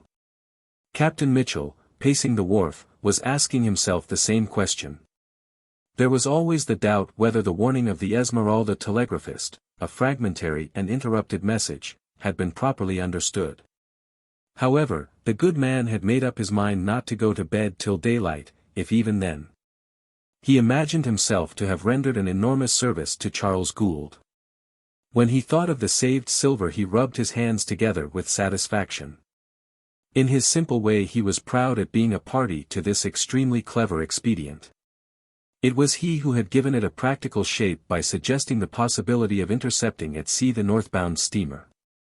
And it was advantageous to his company, too, which would have lost a valuable freight if the treasure had been left ashore to be confiscated. The pleasure of disappointing the Monterists was also very great. Authoritative by temperament and the long habit of command, Captain Mitchell was no democrat. He even went so far as to profess a contempt for parliamentarism itself. His Excellency Don Vicente Ribiera, he used to say, whom I and that fellow of mine, Nostromo, had the honor, sir, and the pleasure of saving from a cruel death, deferred too much to his Congress.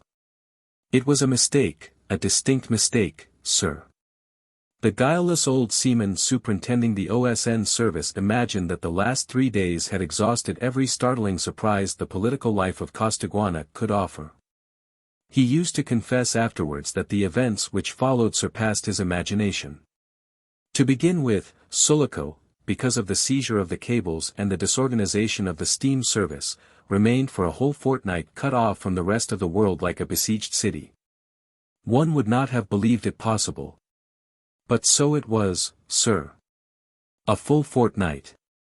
The account of the extraordinary things that happened during that time, and the powerful emotions he experienced, acquired a comic impressiveness from the pompous manner of his personal narrative. He opened it always by assuring his hearer that he was in the thick of things from first to last. Then he would begin by describing the getting away of the silver, and his natural anxiety lest his fellow in charge of the lighter should make some mistake.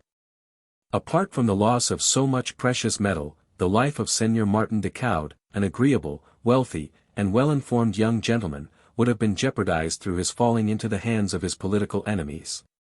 Captain Mitchell also admitted that in his solitary vigil on the wharf he had felt a certain measure of concern for the future of the whole country. A feeling, sir, he explained, perfectly comprehensible in a man properly grateful for the many kindnesses received from the best families of merchants and other native gentlemen of independent means, who, barely saved by us from the excesses of the mob, seemed, to my mind's eye, destined to become the prey in person and fortune of the native soldiery, which, as is well known, behave with regrettable barbarity to the inhabitants during their civil commotions. And then, sir, there were the Goulds, for both of whom, man and wife, I could not but entertain the warmest feelings deserved by their hospitality and kindness. I felt, too, the dangers of the gentlemen of the Amarilla Club, who had made me honorary member, and had treated me with uniform regard and civility, both in my capacity of consular agent and as superintendent of an important steam service. Miss Antonia Avellanos, the most beautiful and accomplished young lady whom it had ever been my privilege to speak to, was not a little in my mind, I confess. How the interests of my company would be affected by the impending change of officials claimed a large share of my attention, too.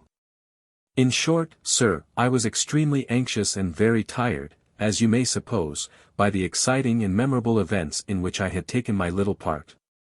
The company's building containing my residence was within 5 minutes' walk, with the attraction of some supper and of my hammock. I always take my nightly rest in a hammock, as the most suitable to the climate. But somehow, sir, though evidently I could do nothing for anyone by remaining about, I could not tear myself away from that wharf, where the fatigue made me stumble painfully at times. The night was excessively dark, the darkest I remember in my life, so that I began to think that the arrival of the transport from Esmeralda could not possibly take place before daylight, owing to the difficulty of navigating the Gulf. The mosquitoes bit like fury. We have been infested here with mosquitoes before the late improvements, a peculiar harbor brand, sir, renowned for its ferocity. They were like a cloud about my head, and I shouldn't wonder that but for their attacks I would have dozed off as I walked up and down, and got a heavy fall. I kept on smoking cigar after cigar, more to protect myself from being eaten up alive than from any real relish for the weed. Then, sir, when perhaps for the 20th time I was approaching my watch to the lighted end in order to see the time, and observing with surprise that it wanted yet 10 minutes to midnight, I heard the splash of a ship's propeller, an unmistakable sound to a sailor's ear on such a calm night. It was faint indeed, because they were advancing with precaution and dead slow, both on account of the darkness and from their desire of not revealing too soon their presence, a very unnecessary care, because, I verily believe, in all the enormous extent of this harbor I was the only living soul about. Even the usual staff of watchmen and others had been absent from their posts for several nights owing to the disturbances. I stood stock still, after dropping and stamping out my cigar, a circumstance highly agreeable, I should think, to the mosquitoes, if I may judge from the state of my face next morning. But that was a trifling inconvenience in comparison with the brutal proceedings I became victim of on the part of Sotillo. Something utterly inconceivable, sir. More like the proceedings of a maniac than the action of a sane man, however lost to all sense of honor and decency. But Sotillo was furious at the failure of his thievish scheme. In this Captain Mitchell was right. Sotillo was indeed infuriated. Captain Mitchell, however, had not been arrested at once. A vivid curiosity induced him to remain on the wharf, which is nearly 400 feet long, to see, or rather hear, the whole process of disembarkation. Concealed by the railway truck used for the silver, which had been run back afterwards to the shore end of the jetty, Captain Mitchell saw the small detachment thrown forward, pass by, taking different directions upon the plain.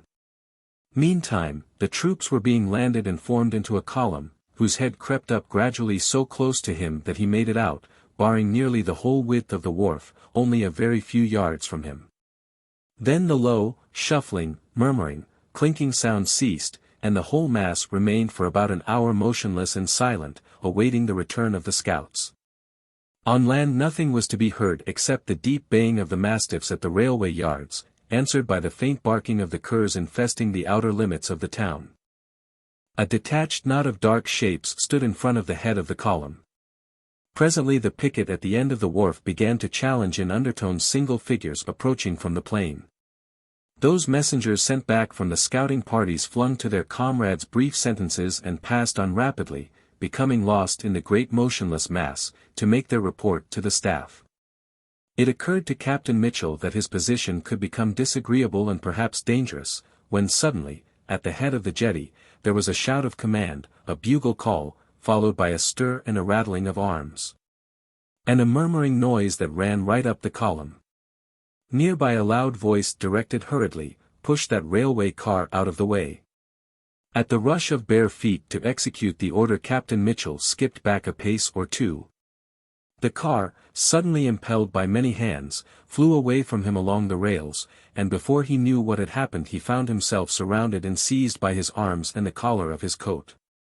"We have caught a man hiding here, me tenient," cried one of his captors. "Hold him on one side till the rearguard comes along," answered the voice. The whole column streamed past Captain Mitchell at a run, the thundering noise of their feet dying away suddenly on the shore. His captors held him tightly, disregarding his declaration that he was an Englishman and his loud demands to be taken at once before their commanding officer. Finally he lapsed into dignified silence. With a hollow rumble of wheels on the planks a couple of field guns, dragged by hand, rolled by.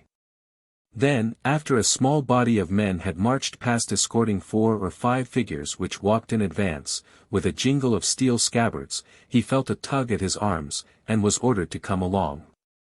During the passage from the wharf to the custom house it is to be feared that Captain Mitchell was subjected to certain indignities at the hands of the soldiers, such as jerks, thumps on the neck, forcible application of the butt of a rifle to the small of his back. Their ideas of speed were not in accord with his notion of his dignity. He became flustered, flushed, and helpless. It was as if the world were coming to an end. The long building was surrounded by troops, which were already piling arms by companies and preparing to pass the night lying on the ground in their ponchos with their sacks under their heads. Corporals moved with swinging lanterns posting sentries all round the walls wherever there was a door or an opening. Sotillo was taking his measures to protect his conquest as if it had indeed contained the treasure. His desire to make his fortune at one audacious stroke of genius had overmastered his reasoning faculties. He would not believe in the possibility of failure, the mere hint of such a thing made his brain reel with rage. Every circumstance pointing to it appeared incredible. The statement of Hirsch, which was so absolutely fatal to his hopes, could by no means be admitted. It is true, too, that Hirsch's story had been told so incoherently, with such excessive signs of distraction, that it really looked improbable. It was extremely difficult, as the saying is, to make head or tail of it. On the bridge of the steamer, directly after his rescue, Sotillo and his officers, in their impatience and excitement, would not give the wretched man time to collect such few wits as remained to him. He ought to have been quieted, soothed, and reassured, whereas he had been roughly handled, cuffed, shaken, and addressed in menacing tones. His struggles, his wriggles, his attempts to get down on his knees, followed by the most violent efforts to break away, as if he meant incontinently to jump overboard. His shrieks and shrinkings and cowering wild glances had filled them first with amazement, then with a doubt of his genuineness, as men are wont to suspect the sincerity of every great passion. His Spanish, too, became so mixed up with German that the better half of his statements remained incomprehensible. He tried to propitiate them by calling them Hochwohlgeboren Herren, which in itself sounded suspicious. When admonished sternly not to trifle, he repeated his entreaties and protestations of loyalty and innocence again in German, obstinately, because he was not aware in what language he was speaking. His identity, of course, was perfectly known as an inhabitant of Esmeralda, but this made the matter no clearer. As he kept on forgetting Decoud's name, mixing him up with several other people he had seen in the Casa Gould, it looked as if they all had been in the lighter together. And for a moment Sotillo thought that he had drowned every prominent Ribierist of Sulaco. The improbability of such a thing threw a doubt upon the whole statement. Hirsch was either mad or playing a part, pretending fear and distraction on the spur of the moment to cover the truth. Sotillo's rapacity, excited to the highest pitch by the prospect of an immense booty, could believe in nothing adverse. This Jew might have been very much frightened by the accident, but he knew where the silver was concealed, and had invented this story, with his Jewish cunning, to put him entirely off the track as to what had been done. Sotillo had taken up his quarters on the upper floor in a vast apartment with heavy black beams. But there was no ceiling, and the eye lost itself in the darkness under the high pitch of the roof. The thick shutters stood open. On a long table could be seen a large inkstand, some stumpy, inky quill pens, and 2 square wooden boxes, each holding half a hundredweight of sand. Sheets of grey coarse official paper bestrewed the floor. It must have been a room occupied by some higher official of the customs, because a large leathern armchair stood behind the table, with other high-backed chairs scattered about. A net hammock was swung under one of the beams, for the official's afternoon siesta, no doubt. A couple of candles stuck into tall iron candlesticks gave a dim reddish light. The colonel's hat, sword, and revolver lay between them, and a couple of his more trusty officers lounged gloomily against the table. The colonel threw himself into the armchair, and a big negro with a sergeant's stripes on his ragged sleeve, kneeling down, pulled off his boots. Sotillo's ebony mustache contrasted violently with the livid coloring of his cheeks. His eyes were somber and as if sunk very far into his head. He seemed exhausted by his perplexities, languid with disappointment, but when the sentry on the landing thrust his head in to announce the arrival of a prisoner, he revived at once. "Let him be brought in," he shouted, fiercely. The door flew open, and Captain Mitchell, bareheaded, his waistcoat open, the bow of his tie under his ear, was hustled into the room. Sotillo recognized him at once. He could not have hoped for a more precious capture. Here was a man who could tell him, if he chose, everything he wished to know, and directly the problem of how best to make him talk to the point presented itself to his mind. The resentment of a foreign nation had no terrors for Sotillo.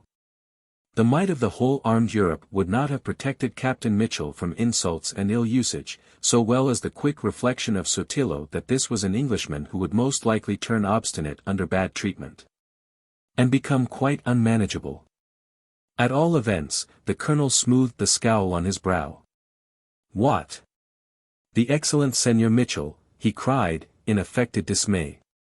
The pretended anger of his swift advance and of his shout, "Release the caballero at once," was so effective that the astounded soldiers positively sprang away from their prisoner. Thus suddenly deprived of forcible support, Captain Mitchell reeled as though about to fall. Sotillo took him familiarly under the arm, led him to a chair, waved his hand at the room. "Go out, all of you," he commanded. When they had been left alone he stood looking down, irresolute and silent, watching till Captain Mitchell had recovered his power of speech. Here in his very grasp was one of the men concerned in the removal of the silver. Sotillo's temperament was of that sort that he experienced an ardent desire to beat him, just as formerly when negotiating with difficulty a loan from the cautious Anzani, his fingers always itched to take the shopkeeper by the throat. As to Captain Mitchell, the suddenness, unexpectedness, and general inconceivableness of this experience had confused his thoughts. Moreover, he was physically out of breath. "I've been knocked down 3 times between this and the wharf," he gasped out at last. "Somebody shall be made to pay for this." He had certainly stumbled more than once, and had been dragged along for some distance before he could regain his stride. With his recovered breath his indignation seemed to madden him. He jumped up, crimson, all his white hair bristling, his eyes glaring vengefully, and shook violently the flaps of his ruined waistcoat before the disconcerted Sotillo. "Look! Those uniformed thieves of yours downstairs have robbed me of my watch." The old sailor's aspect was very threatening. Sotillo saw himself cut off from the table on which his saber and revolver were lying. "I demand restitution and apologies," Mitchell thundered at him, quite beside himself. "From you." "Yes, from you." For the space of a second or so the colonel stood with a perfectly stony expression of face. Then, as Captain Mitchell flung out an arm towards the table as if to snatch up the revolver, Sotillo, with a yell of alarm, bounded to the door and was gone in a flash, slamming it after him. Surprise calmed Captain Mitchell's fury. Behind the closed door Sotillo shouted on the landing, and there was a great tumult of feet on the wooden staircase. "Disarm him! Bind him!" the colonel could be heard vociferating. Captain Mitchell had just the time to glance once at the windows, with 3 perpendicular bars of iron each and some 20 feet from the ground, as he well knew, before the door flew open and the rush upon him took place. In an incredibly short time he found himself bound with many turns of a hide rope to a high-backed chair, so that his head alone remained free. Not till then did Sotillo, who had been leaning in the doorway trembling visibly, venture again within. The soldiers, picking up from the floor the rifles they had dropped to grapple with the prisoner, filed out of the room. The officers remained leaning on their swords and looking on. "The watch! The watch!" raved the colonel, pacing to and fro like a tiger in a cage. "Give me that man's watch." It was true, that when searched for arms in the hall downstairs, before being taken into Sotillo's presence, Captain Mitchell had been relieved of his watch and chain. But at the colonel's clamor it was produced quickly enough, a corporal bringing it up, carried carefully in the palms of his joined hands. Sotillo snatched it, and pushed the clenched fist from which it dangled close to Captain Mitchell's face. "Now then! You arrogant Englishman! You dare to call the soldiers of the army thieves! Behold your watch!" He flourished his fist as if aiming blows at the prisoner's nose. Captain Mitchell, helpless as a swathed infant, looked anxiously at the 60-guinea gold half-chronometer, presented to him years ago by a committee of underwriters for saving a ship from total loss by fire. Sotillo, too, seemed to perceive its valuable appearance. He became silent suddenly, stepped aside to the table, and began a careful examination in the light of the candles. He had never seen anything so fine. His officers closed in and craned their necks behind his back. He became so interested that for an instant he forgot his precious prisoner. There is always something childish in the rapacity of the passionate, clear-minded, southern races, wanting in the misty idealism of the northerners, who at the smallest encouragement dream of nothing less than the conquest of the earth. Sotillo was fond of jewels, gold trinkets, of personal adornment. After a moment he turned about, and with a commanding gesture made all his officers fall back. He laid down the watch on the table, then, negligently, pushed his hat over it. "Ha!" he began, going up very close to the chair. "You dare call my valiant soldiers of the Esmeralda regiment, thieves? You dare? What impudence! You foreigners come here to rob our country of its wealth. You never have enough. Your audacity knows no bounds." He looked towards the officers, amongst whom there was an approving murmur. The older major was moved to declare, "See, me colonel. They are all traitors." "I shall say nothing," continued Sotillo, fixing the motionless and powerless Mitchell with an angry but uneasy stare. "I shall say nothing of your treacherous attempt to get possession of my revolver to shoot me while I was trying to treat you with consideration you did not deserve. You have forfeited your life. Your only hope is in my clemency." He watched for the effect of his words, but there was no obvious sign of fear on Captain Mitchell's face. His white hair was full of dust, which covered also the rest of his helpless person. As if he had heard nothing, he twitched an eyebrow to get rid of a bit of straw which hung amongst the hairs. Sotillo advanced one leg and put his arms akimbo. "It is you, Mitchell," he said, emphatically, "who are the thief, not my soldiers." He pointed at his prisoner a forefinger with a long, almond-shaped nail. "Where is the silver of the San Tomé mine? I ask you, Mitchell, where is the silver that was deposited in this custom house? Answer me that. You stole it. You were a party to stealing it. It was stolen from the government. Aha! You think I do not know what I say, but I am up to your foreign tricks. It is gone, the silver. No. Gone in one of your lanchas, you miserable man. How dared you?" This time he produced his effect. How on earth could Sotillo know that, thought Mitchell. His head, the only part of his body that could move, betrayed his surprise by a sudden jerk. "Ha! You tremble," Sotillo shouted, suddenly. "It is a conspiracy. It is a crime against the state. Did you not know that the silver belongs to the Republic till the government claims are satisfied? Where is it? Where have you hidden it, you miserable thief?" At this question Captain Mitchell's sinking spirits revived. In whatever incomprehensible manner Sotillo had already got his information about the lighter, he had not captured it. That was clear. In his outraged heart, Captain Mitchell had resolved that nothing would induce him to say a word while he remained so disgracefully bound, but his desire to help the escape of the silver made him depart from this resolution. His wits were very much at work. He detected in Sotillo a certain air of doubt, of irresolution. That man, he said to himself, is not certain of what he advances. For all his pomposity in social intercourse, Captain Mitchell could meet the realities of life in a resolute and ready spirit. Now he had got over the first shock of the abominable treatment, he was cool and collected enough.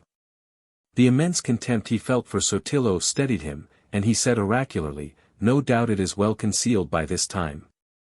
Sotillo, too, had time to cool down. "Muy bien, Mitchell," he said in a cold and threatening manner.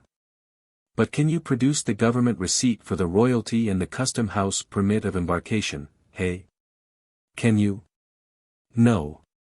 Then the silver has been removed illegally, and the guilty shall be made to suffer, unless it is produced within 5 days from this." He gave orders for the prisoner to be unbound and locked up in one of the smaller rooms downstairs. He walked about the room, moody and silent, till Captain Mitchell, with each of his arms held by a couple of men, stood up, shook himself, and stamped his feet. "How did you like to be tied up, Mitchell?" he asked, derisively. "It is the most incredible, abominable use of power," Captain Mitchell declared in a loud voice. "And whatever your purpose, you shall gain nothing from it, I can promise you." The tall colonel, livid, with his coal-black ringlets and mustache, crouched, as it were, to look into the eyes of the short, thick-set, red-faced prisoner with rumpled white hair. "That we shall see. You shall know my power a little better when I tie you up to a potelin outside in the sun for a whole day." He drew himself up haughtily, and made a sign for Captain Mitchell to be led away. "What about my watch?" cried Captain Mitchell, hanging back from the efforts of the men pulling him towards the door. Sotillo turned to his officers. "No. But only listen to this picaro, caballeros," he pronounced with affected scorn, and was answered by a chorus of derisive laughter. "He demands his watch." He ran up again to Captain Mitchell, for the desire to relieve his feelings by inflicting blows and pain upon this Englishman was very strong within him. "Your watch. You are a prisoner in wartime, Mitchell. In wartime. You have no rights and no property. Caramba. The very breath in your body belongs to me. Remember that." "Bosh," said Captain Mitchell, concealing a disagreeable impression. Down below, in a great hall, with the earthen floor and with a tall mound thrown up by white ants in a corner, the soldiers had kindled a small fire with broken chairs and tables near the arched gateway, through which the faint murmur of the harbor waters on the beach could be heard. While Captain Mitchell was being led down the staircase, an officer passed him, running up to report to Sotillo the capture of more prisoners. A lot of smoke hung about in the vast gloomy place, the fire crackled, and, as if through a haze, Captain Mitchell made out, surrounded by short soldiers with fixed bayonets, the heads of 3 tall prisoners, the doctor, the engineer-in-chief, and the white leonine mane of old Viola, who stood half-turned away from the others with his chin on his breast and his arms crossed. Mitchell's astonishment knew no bounds. He cried out, the other 2 exclaimed also. But he hurried on, diagonally, across the big cavern-like hall.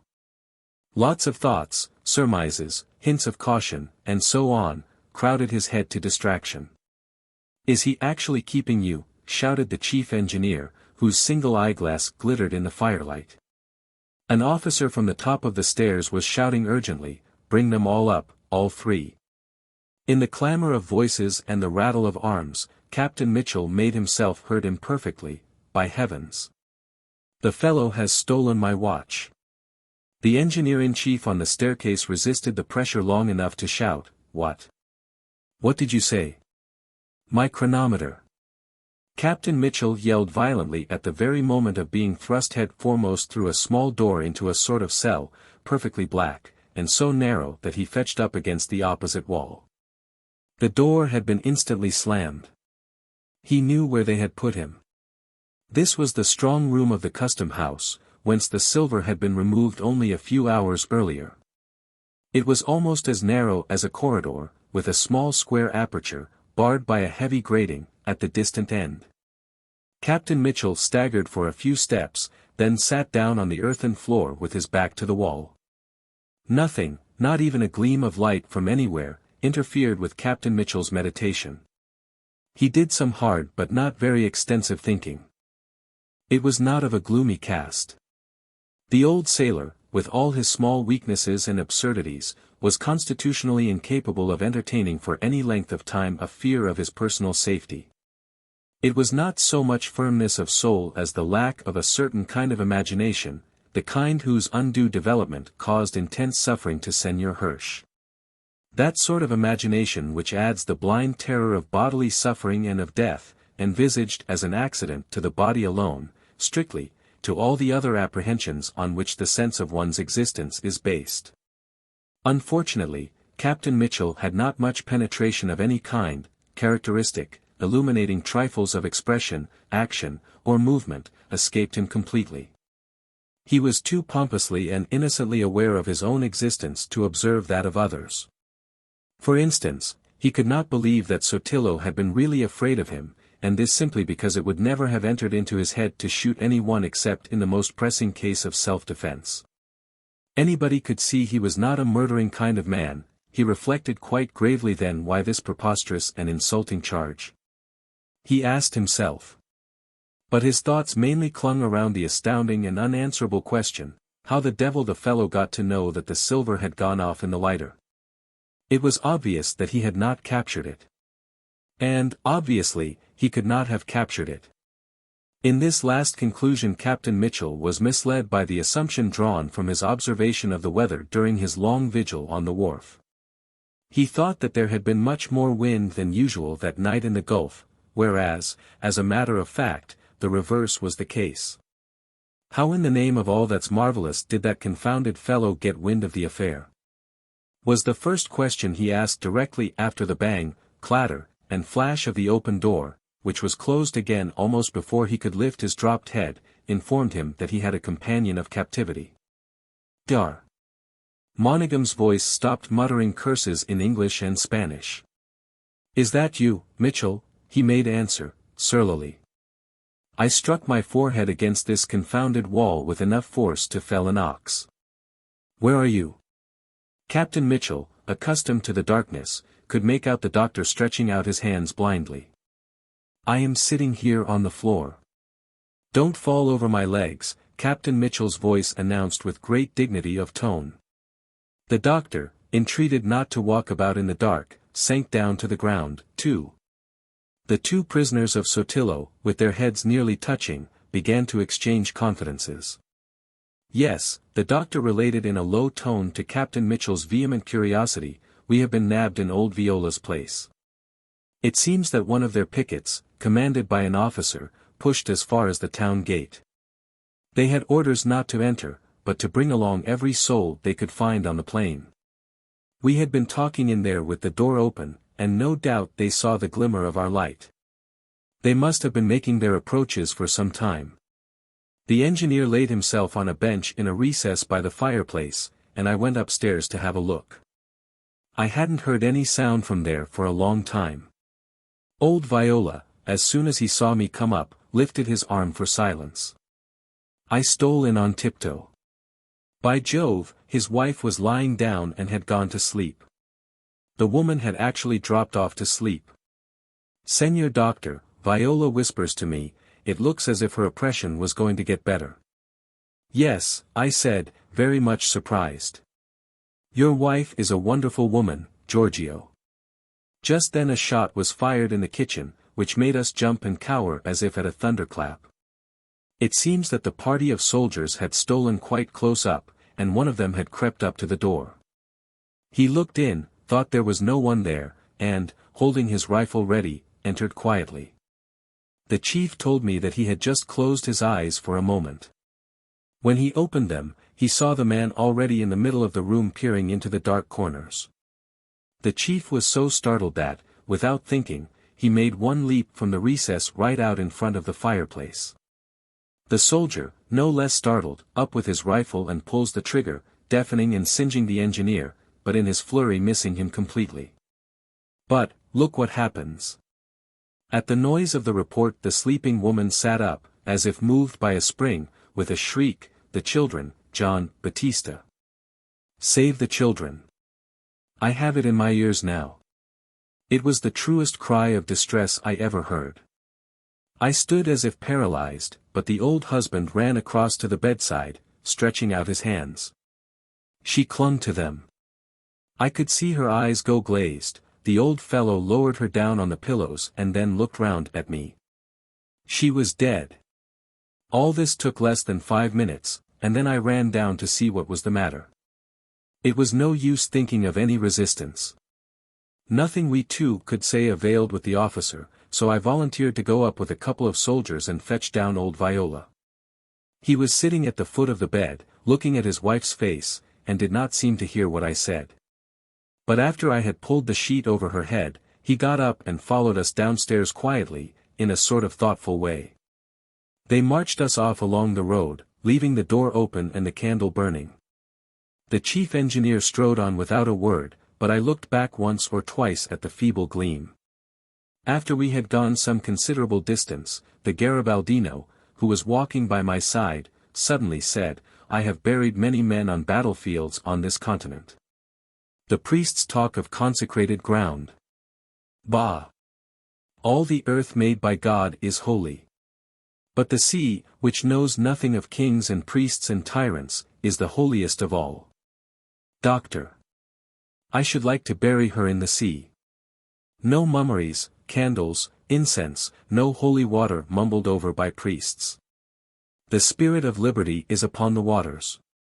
Amazing old man. He was saying all this in an undertone as if talking to himself. "Yes, yes," interrupted Captain Mitchell, impatiently. "Poor old chap.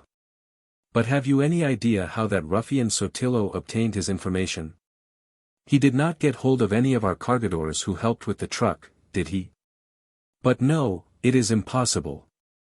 These were picked men we've had in our boats for these 5 years, and I paid them myself specially for the job, with instructions to keep out of the way for 24 hours at least. I saw them with my own eyes march on with the Italians to the railway yards. The chief promised to give them rations as long as they wanted to remain there. Well, said the doctor, slowly, I can tell you that you may say goodbye forever to your best lighter, and to the capataz of cargadores. At this, Captain Mitchell scrambled up to his feet in the excess of his excitement. The doctor, without giving him time to exclaim, stated briefly the part played by Hirsch during the night. Captain Mitchell was overcome. "Drowned," he muttered, in a bewildered and appalled whisper. "Drowned." Afterwards he kept still, apparently listening, but too absorbed in the news of the catastrophe to follow the doctor's narrative with attention. The doctor had taken up an attitude of perfect ignorance, till at last Sotillo was induced to have Hirsch brought in to repeat the whole story, which was got out of him again with the greatest difficulty. Because every moment he would break out into lamentations. At last, Hirsch was led away, looking more dead than alive, and shut up in one of the upstairs rooms to be close at hand. Then the doctor, keeping up his character of a man not admitted to the inner councils of the San Tomé administration, remarked that the story sounded incredible. Of course, he said, he couldn't tell what had been the action of the Europeans, as he had been exclusively occupied with his own work in looking after the wounded, and also in attending Don José Avellanos. He had succeeded in assuming so well a tone of impartial indifference, that Sotillo seemed to be completely deceived. Till then a show of regular inquiry had been kept up. One of the officers sitting at the table wrote down the questions and the answers, the others, lounging about the room, listened attentively, puffing at their long cigars and keeping their eyes on the doctor. But at that point Sotillo ordered everybody out. Chapter 3. Directly they were alone, the colonel's severe official manner changed. He rose and approached the doctor. His eyes shone with rapacity and hope. He became confidential. The silver might have been indeed put on board the lighter, but it was not conceivable that it should have been taken out to sea. The doctor, watching every word, nodded slightly, smoking with apparent relish the cigar which Sotillo had offered him as a sign of his friendly intentions. The doctor's manner of cold detachment from the rest of the Europeans led Sotillo on, till, from conjecture to conjecture, he arrived at hinting that in his opinion this was a put-up job on the part of Charles Gould. In order to get hold of that immense treasure all to himself. The doctor, observant and self-possessed, muttered, "He is very capable of that." Here Captain Mitchell exclaimed with amazement, amusement, and indignation, "You said that of Charles Gould." Disgust, and even some suspicion, crept into his tone, for to him, too, as to other Europeans, there appeared to be something dubious about the doctor's personality. "What on earth made you say that to this watch-stealing scoundrel?" he asked. "What's the object of an infernal lie of that sort? That confounded pickpocket was quite capable of believing you." He snorted. For a time the doctor remained silent in the dark. "Yes, that is exactly what I did say," he uttered at last, in a tone which would have made it clear enough to a third party that the pause was not of a reluctant but of a reflective character. Captain Mitchell thought that he had never heard anything so brazenly impudent in his life. "Well, well," he muttered to himself, but he had not the heart to voice his thoughts. They were swept away by others full of astonishment and regret. A heavy sense of discomfiture crushed him, the loss of the silver, the death of Nostromo, which was really quite a blow to his sensibilities. Because he had become attached to his capataz as people get attached to their inferiors from love of ease and almost unconscious gratitude.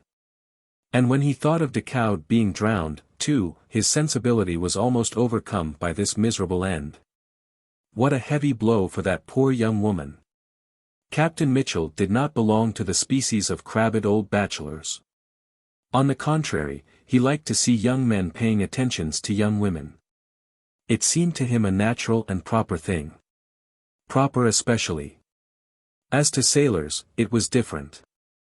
It was not their place to marry, he maintained, but it was on moral grounds as a matter of self-denial, for, he explained, life on board ship is not fit for a woman even at best, and if you leave her on shore, first of all it is not fair. And next she either suffers from it or doesn't care a bit, which, in both cases, is bad. He couldn't have told what upset him most, Charles Gould's immense material loss, the death of Nostromo, which was a heavy loss to himself, or the idea of that beautiful and accomplished young woman being plunged into mourning. Yes, the doctor, who had been apparently reflecting, began again, he believed me right enough. I thought he would have hugged me. "Si," he said, he will write to that partner of his, the rich Americano in San Francisco, that it is all lost. Why not? There is enough to share with many people. But this is perfectly imbecile, cried Captain Mitchell. The doctor remarked that Sotillo was imbecile, and that his imbecility was ingenious enough to lead him completely astray. He had helped him only but a little way. I mentioned, the doctor said, in a sort of casual way, that treasure is generally buried in the earth rather than set afloat upon the sea. At this my Sotillo slapped his forehead. Por Dios, yes, he said. They must have buried it on the shores of this harbor somewhere before they sailed out. Heavens and earth! Muttered Captain Mitchell, I should not have believed that anybody could be ass enough. He paused, then went on mournfully, but what's the good of all this? It would have been a clever enough lie if the lighter had been still afloat. It would have kept that inconceivable idiot perhaps from sending out the steamer to cruise in the Gulf. That was the danger that worried me no end. Captain Mitchell sighed profoundly. I had an object, the doctor pronounced, slowly. Had you? Muttered Captain Mitchell. Well, that's lucky, or else I would have thought that you went on fooling him for the fun of the thing. And perhaps that was your object. Well, I must say I personally wouldn't condescend to that sort of thing. It is not to my taste. No, no. Blackening a friend's character is not my idea of fun, if it were to fool the greatest blackguard on earth. Had it not been for Captain Mitchell's depression, caused by the fatal news, his disgust of Dr. Monaghan would have taken a more outspoken shape, but he thought to himself that now it really did not matter what that man, whom he had never liked, would say and do. I wonder, he grumbled, why they have shut us up together, or why Sotillo should have shut you up at all, since it seems to me you have been fairly chummy up there. Yes, I wonder, said the doctor grimly. Captain Mitchell's heart was so heavy that he would have preferred for the time being a complete solitude to the best of company. But any company would have been preferable to the doctor's, at whom he had always looked askance as a sort of beachcomber of superior intelligence partly reclaimed from his abased state. That feeling led him to ask. What has that ruffian done with the other two? The chief engineer he would have let go in any case, said the doctor. He wouldn't like to have a quarrel with the railway upon his hands. Not just yet, at any rate. I don't think, Captain Mitchell, that you understand exactly what Sotillo's position is. I don't see why I should bother my head about it, snarled Captain Mitchell. No, assented the doctor, with the same grim composure. I don't see why you should. It wouldn't help a single human being in the world if you thought ever so hard upon any subject whatever. No, said Captain Mitchell, simply, and with evident depression. A man locked up in a confounded dark hole is not much use to anybody. As to old Viola, the doctor continued, as though he had not heard, Sotillo released him for the same reason he is presently going to release you. Eh? What? Exclaimed Captain Mitchell, staring like an owl in the darkness. What is there in common between me and old Viola? More likely because the old chap has no watch and chain for the pickpocket to steal. And I tell you what, Dr. Monaghan, he went on with rising choler, he will find it more difficult than he thinks to get rid of me. He will burn his fingers over that job yet, I can tell you. To begin with, I won't go without my watch, and as to the rest, we shall see. I dare say it is no great matter for you to be locked up. But Joe Mitchell is a different kind of man, sir. I don't mean to submit tamely to insult and robbery. I am a public character, sir. And then Captain Mitchell became aware that the bars of the opening had become visible, a black grating upon a square of grey. The coming of the day silenced Captain Mitchell as if by the reflection that now in all the future days he would be deprived of the invaluable services of his capitas. He leaned against the wall with his arms folded on his breast, and the doctor walked up and down the whole length of the place with his peculiar hobbling gait, as if slinking about on damaged feet. At the end furthest from the grating he would be lost altogether in the darkness. Only the slight limping shuffle could be heard. There was an air of moody detachment in that painful prowl kept up without a pause. When the door of the prison was suddenly flung open and his name shouted out he showed no surprise. He swerved sharply in his walk, and passed out at once, as though much depended upon his speed. But Captain Mitchell remained for some time with his shoulders against the wall, quite undecided in the bitterness of his spirit whether it wouldn't be better to refuse to stir a limb in the way of protest. He had half a mind to get himself carried out, but after the officer at the door had shouted 3 or 4 times in tones of remonstrance and surprise he condescended to walk out. Sotillo's manner had changed. The colonel's offhand civility was slightly irresolute, as though he were in doubt if civility were the proper course in this case. He observed Captain Mitchell attentively before he spoke from the big armchair behind the table in a condescending voice. "I have concluded not to detain you, Senor Mitchell. I am of a forgiving disposition. I make allowances. Let this be a lesson to you, however. The peculiar dawn of Sulaco, which seems to break far away to the westward and creep back into the shade of the mountains, mingled with the reddish light of the candles." Captain Mitchell, in sign of contempt and indifference, let his eyes roam all over the room, and he gave a hard stare to the doctor, perched already on the casement of one of the windows, with his eyelids lowered. Careless and thoughtful, or perhaps ashamed. Sotillo, ensconced in the vast armchair, remarked, "I should have thought that the feelings of a caballero would have dictated to you an appropriate reply." He waited for it, but Captain Mitchell remaining mute, more from extreme resentment than from reasoned intention, Sotillo hesitated, glanced towards the doctor, who looked up and nodded, then went on with a slight effort. "Here, Senor Mitchell. Is your watch.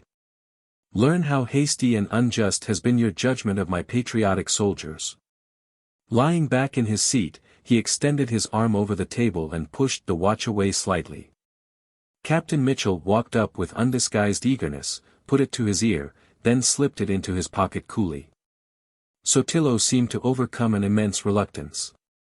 Again he looked aside at the doctor, who stared at him unwinkingly. But as Captain Mitchell was turning away, without as much as a nod or a glance, he hastened to say, "You may go and wait downstairs for the Senor Doctor, whom I am going to liberate, too. You foreigners are insignificant, to my mind." He forced a slight, discordant laugh out of himself, while Captain Mitchell, for the first time, looked at him with some interest. "The law shall take note later on of your transgressions," Sotillo hurried on. "But as for me, you can live free, unguarded, unobserved. Do you hear, Senor Mitchell? You may depart to your affairs. You are beneath my notice. My attention is claimed by matters of the very highest importance." Captain Mitchell was very nearly provoked to an answer. It displeased him to be liberated insultingly, but want of sleep, prolonged anxieties, a profound disappointment with the fatal ending of the silver-saving business weighed upon his spirits. It was as much as he could do to conceal his uneasiness, not about himself perhaps, but about things in general. It occurred to him distinctly that something underhand was going on. As he went out he ignored the doctor pointedly. "A brute," said Sotillo, as the door shut. "Doctor."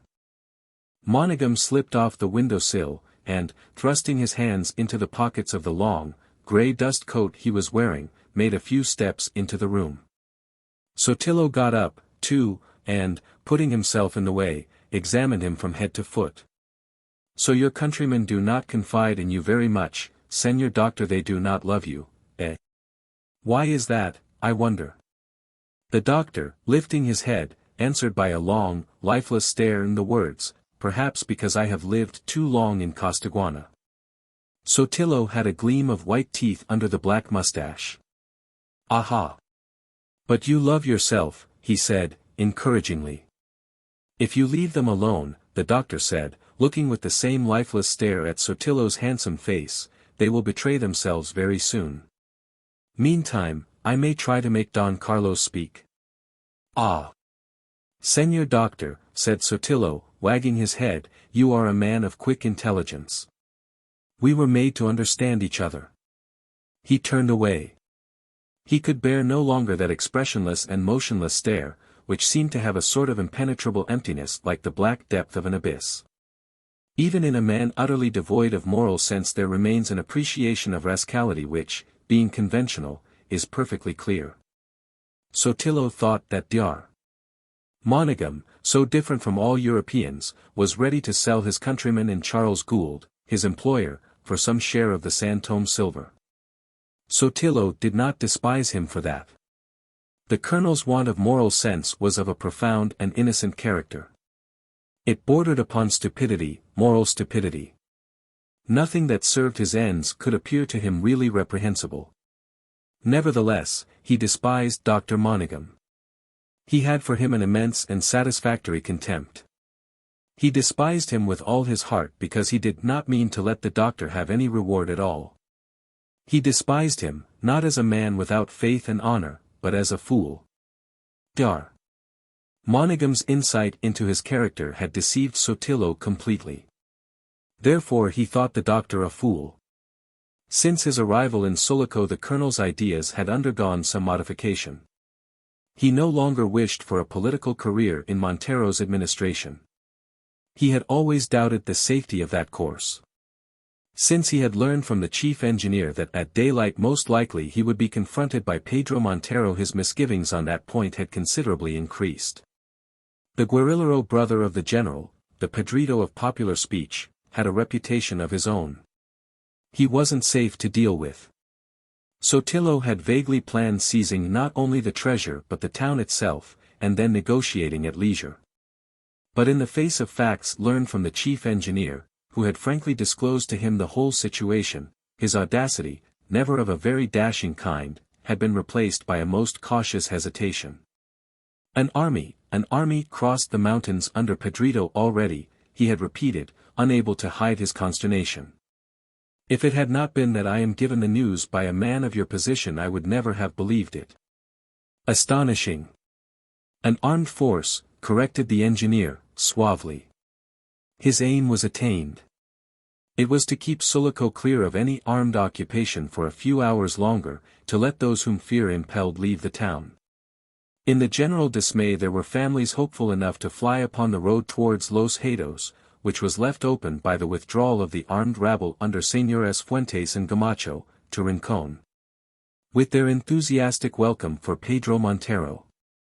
It was a hasty and risky exodus, and it was said that Hernandez, occupying with his band the woods about Los Hatos, was receiving the fugitives. That a good many people he knew were contemplating such a flight had been well known to the chief engineer. Father Corbelan's efforts in the cause of that most pious robber had not been altogether fruitless. The political chief of Sulaco had yielded at the last moment to the urgent entreaties of the priest, had signed a provisional nomination appointing Hernandez a general, and calling upon him officially in this new capacity to preserve order in the town. The fact is that the political chief, seeing the situation desperate, did not care what he signed. It was the last official document he signed before he left the palace of the Intendencia for the refuge of the OSN Company's office. But even had he meant his act to be effective it was already too late. The riot which he feared and expected broke out in less than an hour after Father Corbelan had left him. Indeed, Father Corbelan, who had appointed a meeting with Nostromo in the Dominican convent, where he had his residence in one of the cells, never managed to reach the place. From the Intendencia he had gone straight on to the Avellanos's house to tell his brother-in-law, and though he stayed there no more than half an hour he had found himself cut off from his ascetic abode. Nostromo, after waiting there for some time, watching uneasily the increasing uproar in the street, had made his way to the offices of the Porvenir, and stayed there till daylight, as Decaud had mentioned in the letter to his sister. Thus the Capataz, instead of riding towards the Los Hatos woods as bearer of Hernandez's nomination, had remained in town to save the life of the president-dictator, to assist in repressing the outbreak of the mob, and at last to sail out with the silver of the mine. But Father Corbelan, escaping to Hernandez, had the document in his pocket, a piece of official writing turning a bandit into a general in a memorable last official act of the Ribierist party, whose watchwords were honesty, peace, and progress.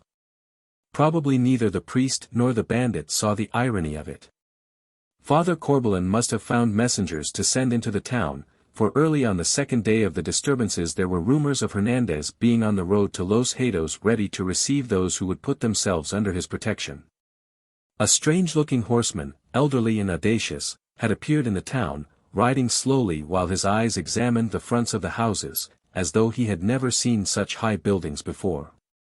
Before the cathedral he had dismounted, and, kneeling in the middle of the plaza, his bridle over his arm and his hat lying in front of him on the ground, had bowed his head, crossing himself and beating his breast for some little time. Remounting his horse, with a fearless but not unfriendly look round the little gathering formed about his public devotions, he had asked for the Casa Avellanos. A score of hands were extended in answer, with fingers pointing up the Calle de la Constitución. The horseman had gone on with only a glance of casual curiosity upwards to the windows of the Amarilla Club at the corner. His stentorian voice shouted periodically in the empty street, which is the Casa Avellanos, till an answer came from the scared porter, and he disappeared under the gate. The letter he was bringing, written by Father Corbelan with a pencil by the campfire of Hernandez, was addressed to Don José, of whose critical state the priest was not aware. Antonia read it, and, after consulting Charles Gould, sent it on for the information of the gentleman garrisoning the Amarilla Club. For herself, her mind was made up, she would rejoin her uncle. She would entrust the last day, the last hours perhaps, of her father's life to the keeping of the bandit, whose existence was a protest against the irresponsible tyranny of all parties alike, against the moral darkness of the land. The gloom of Los Hados woods was preferable, a life of hardships in the train of a robber band less debasing. Antonia embraced with all her soul her uncle's obstinate defiance of misfortune. It was grounded in the belief in the man whom she loved. In his message the Vicar General answered upon his head for Hernandez's fidelity. As to his power, he pointed out that he had remained unsubdued for so many years. In that letter Decaud's idea of the new Occidental state, whose flourishing and stable condition is a matter of common knowledge now, was for the first time made public and used as an argument. Hernandez, ex-bandit and the last general of Ribierist creation, was confident of being able to hold the tract of country between the woods of Los Hados and the coast range till that devoted patriot, Don Martin Decaud, could bring General Barrios back to Sulaco for the reconquest of the town. Heaven itself wills it. Providence is on our side, wrote Father Corbelan. There was no time to reflect upon or to controvert his statement. And if the discussion started upon the reading of that letter in the Amarilla Club was violent, it was also short-lived. In the general bewilderment of the collapse some jumped at the idea with joyful astonishment as upon the amazing discovery of a new hope. Others became fascinated by the prospect of immediate personal safety for their women and children. The majority caught at it as a drowning man catches at a straw. Father Corbelan was unexpectedly offering them a refuge from Pedrito Montero with his llaneros allied to Señores Fuentes and Gamacho with their armed rabble. All the latter part of the afternoon an animated discussion went on in the big rooms of the Amarilla Club. Even those members posted at the windows with rifles and carbines to guard the end of the street in case of an offensive return of the populace shouted their opinions and arguments over their shoulders. As dusk fell Don Just Lopez, inviting those caballeros who were of his way of thinking to follow him, withdrew into the corridor, where at a little table in the light of 2 candles he busied himself in composing an address. Or rather a solemn declaration to be presented to Pedrito Montero by a deputation of such members of assembly as had elected to remain in town. His idea was to propitiate him in order to save the form at least of parliamentary institutions. Seated before a blank sheet of paper, a goosequill pen in his hand and surged upon from all sides, he turned to the right and to the left, repeating with solemn insistence. Caballeros, a moment of silence. A moment of silence. We ought to make it clear that we bow in all good faith to the accomplished facts. The utterance of that phrase seemed to give him a melancholy satisfaction. The hubbub of voices round him was growing strained and hoarse. In the sudden pauses the excited grimacing of the faces would sink all at once into the stillness of profound dejection. Meantime, the exodus had begun. Carretas full of ladies and children rolled swaying across the plaza, with men walking or riding by their side. Mounted parties followed on mules and horses. The poorest were setting out on foot, men and women carrying bundles, clasping babies in their arms, leading old people, dragging along the bigger children. When Charles Gould, after leaving the doctor and the engineer at the Casa Viola, entered the town by the harbor gate, all those that had meant to go were gone, and the others had barricaded themselves in their houses. In the whole dark street there was only one spot of flickering lights and moving figures, where the senior administrator recognized his wife's carriage waiting at the door of the Avellanos's house. He rode up, almost unnoticed, and looked on without a word while some of his own servants came out of the gate carrying Don José Avellanos, who, with closed eyes and motionless features, appeared perfectly lifeless. His wife and Antonia walked on each side of the improvised stretcher, which was put at once into the carriage. The two women embraced. While from the other side of the landau Father Corbelan's emissary, with his ragged beard all streaked with grey, and high, bronzed cheekbones, stared, sitting upright in the saddle. Then Antonia, dry-eyed, got in by the side of the stretcher, and, after making the sign of the cross rapidly, lowered a thick veil upon her face. The servants and the 3 or 4 neighbors who had come to assist, stood back, uncovering their heads. On the box, Ignacio, resigned now to driving all night, and to having perhaps his throat cut before daylight, looked back surlily over his shoulder. "Drive carefully," cried Mrs. Gould in a tremulous voice. "See, carefully." "Si Nina," he mumbled, chewing his lips, his round leathery cheeks quivering. And the landau rolled slowly out of the light. "I will see them as far as the ford," said Charles Gould to his wife. She stood on the edge of the sidewalk with her hands clasped lightly, and nodded to him as he followed after the carriage. And now the windows of the Amarilla Club were dark. The last spark of resistance had died out. Turning his head at the corner, Charles Gould saw his wife crossing over to their own gate in the lighted patch of the street. One of their neighbors, a well-known merchant and landowner of the province, followed at her elbow, talking with great gestures. As she passed in all the lights went out in the street, which remained dark and empty from end to end. The houses of the vast plaza were lost in the night. High up, like a star, there was a small gleam in one of the towers of the cathedral. And the equestrian statue gleamed pale against the black trees of the Alameda, like a ghost of royalty haunting the scenes of revolution. The rare prowlers they met ranged themselves against the wall. Beyond the last houses the carriage rolled noiselessly on the soft cushion of dust, and with a greater obscurity a feeling of freshness seemed to fall from the foliage of the trees bordering the country road. The emissary from Hernandez's camp pushed his horse close to Charles Gould. "Caballero," he said in an interested voice, "you are he whom they call the King of Sulaco, the master of the mine. Is it not so?" "Yes, I am the master of the mine," answered Charles Gould. The man cantered for a time in silence, then said, "I have a brother, a Sereno in your service in the San Tomé valley. You have proved yourself a just man. There has been no wrong done to any one since you called upon the people to work in the mountains. My brother says that no official of the government, no oppressor of the Campo, has been seen on your side of the stream. Your own officials do not oppress the people in the gorge. Doubtless they are afraid of your severity. You are a just man and a powerful one," he added. He spoke in an abrupt, independent tone, but evidently he was communicative with a purpose. He told Charles Gould that he had been a ranchero in one of the lower valleys, far south, a neighbor of Hernandez in the old days, and godfather to his eldest boy. One of those who joined him in his resistance to the recruiting raid which was the beginning of all their misfortunes. It was he that, when his compadre had been carried off, had buried his wife and children, murdered by the soldiers. "See, senor," he muttered, hoarsely, "I and 2 or 3 others, the lucky ones left at liberty, buried them all in one grave near the ashes of their ranch, under the tree that had shaded its roof." It was to him, too, that Hernandez came after he had deserted, 3 years afterwards. He had still his uniform on with the sergeant's stripes on the sleeve, and the blood of his colonel upon his hands and breast. 3 troopers followed him, of those who had started in pursuit but had ridden on for liberty.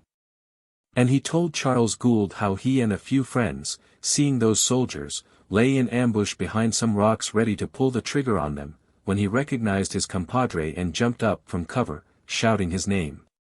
Because he knew that Hernandez could not have been coming back on an errand of injustice and oppression. Those 3 soldiers, together with the party who lay behind the rocks, had formed the nucleus of the famous band, and he, the narrator, had been the favorite lieutenant of Hernandez for many, many years. He mentioned proudly that the officials had put a price upon his head, too, but it did not prevent it getting sprinkled with gray upon his shoulders. And now he had lived long enough to see his compadre made a general. He had a burst of muffled laughter. And now from robbers we have become soldiers. But look, caballero, at those who made us soldiers and him a general. Look at these people. Ignacio shouted. The light of the carriage lamps, running along the nopal hedges that crowned the bank on each side, flashed upon the scared faces of people standing aside in the road, sunk deep, like an English country lane, into the soft soil of the campo. They cowered, their eyes glistened very big for a second, and then the light, running on, fell upon the half-denuded roots of a big tree, on another stretch of nopal hedge, caught up another bunch of faces glaring back apprehensively.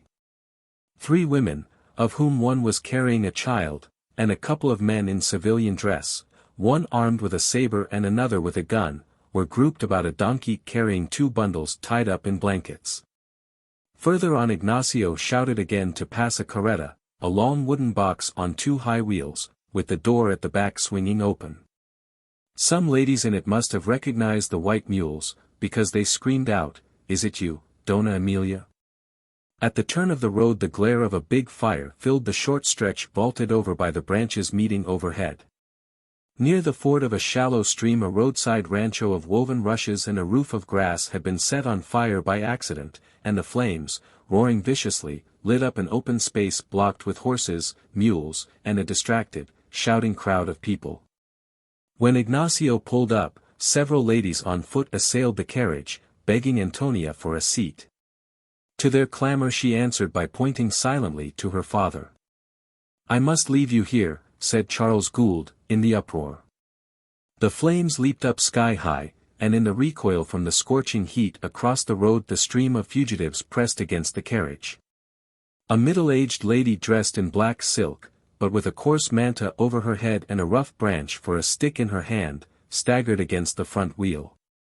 2 young girls, frightened and silent, were clinging to her arms. Charles Gould knew her very well. "Misericordia! We are getting terribly bruised in this crowd," she exclaimed, smiling up courageously to him. "We have started on foot. All our servants ran away yesterday to join the Democrats. We are going to put ourselves under the protection of Father Corbelan, of your sainted uncle, Antonia. He has wrought a miracle in the heart of a most merciless robber. A miracle." She raised her voice gradually up to a scream as she was borne along by the pressure of people getting out of the way of some carts coming up out of the ford at a gallop, with loud yells and cracking of whips. Great masses of sparks mingled with black smoke flew over the road, the bamboos of the walls detonated in the fire with the sound of an irregular fusillade. And then the bright blaze sank suddenly, leaving only a red dusk crowded with aimless dark shadows drifting in contrary directions. The noise of voices seemed to die away with the flame. And the tumult of heads, arms, quarreling, and imprecations passed on fleeing into the darkness. "I must leave you now," repeated Charles Gould to Antonia. She turned her head slowly and uncovered her face. The emissary and compadre of Hernandez spurred his horse close up. "Has not the master of the mine any message to send to Hernandez, the master of the campo?" The truth of the comparison struck Charles Gould heavily. In his determined purpose he held the mine, and the indomitable bandit held the campo by the same precarious tenure. They were equals before the lawlessness of the land. It was impossible to disentangle one's activity from its debasing contacts. A close-meshed net of crime and corruption lay upon the whole country. An immense and weary discouragement sealed his lips for a time. "You are a just man," urged the emissary of Hernandez. "Look at those people who made my compadre a general and have turned us all into soldiers. Look at those oligarchs fleeing for life, with only the clothes on their backs.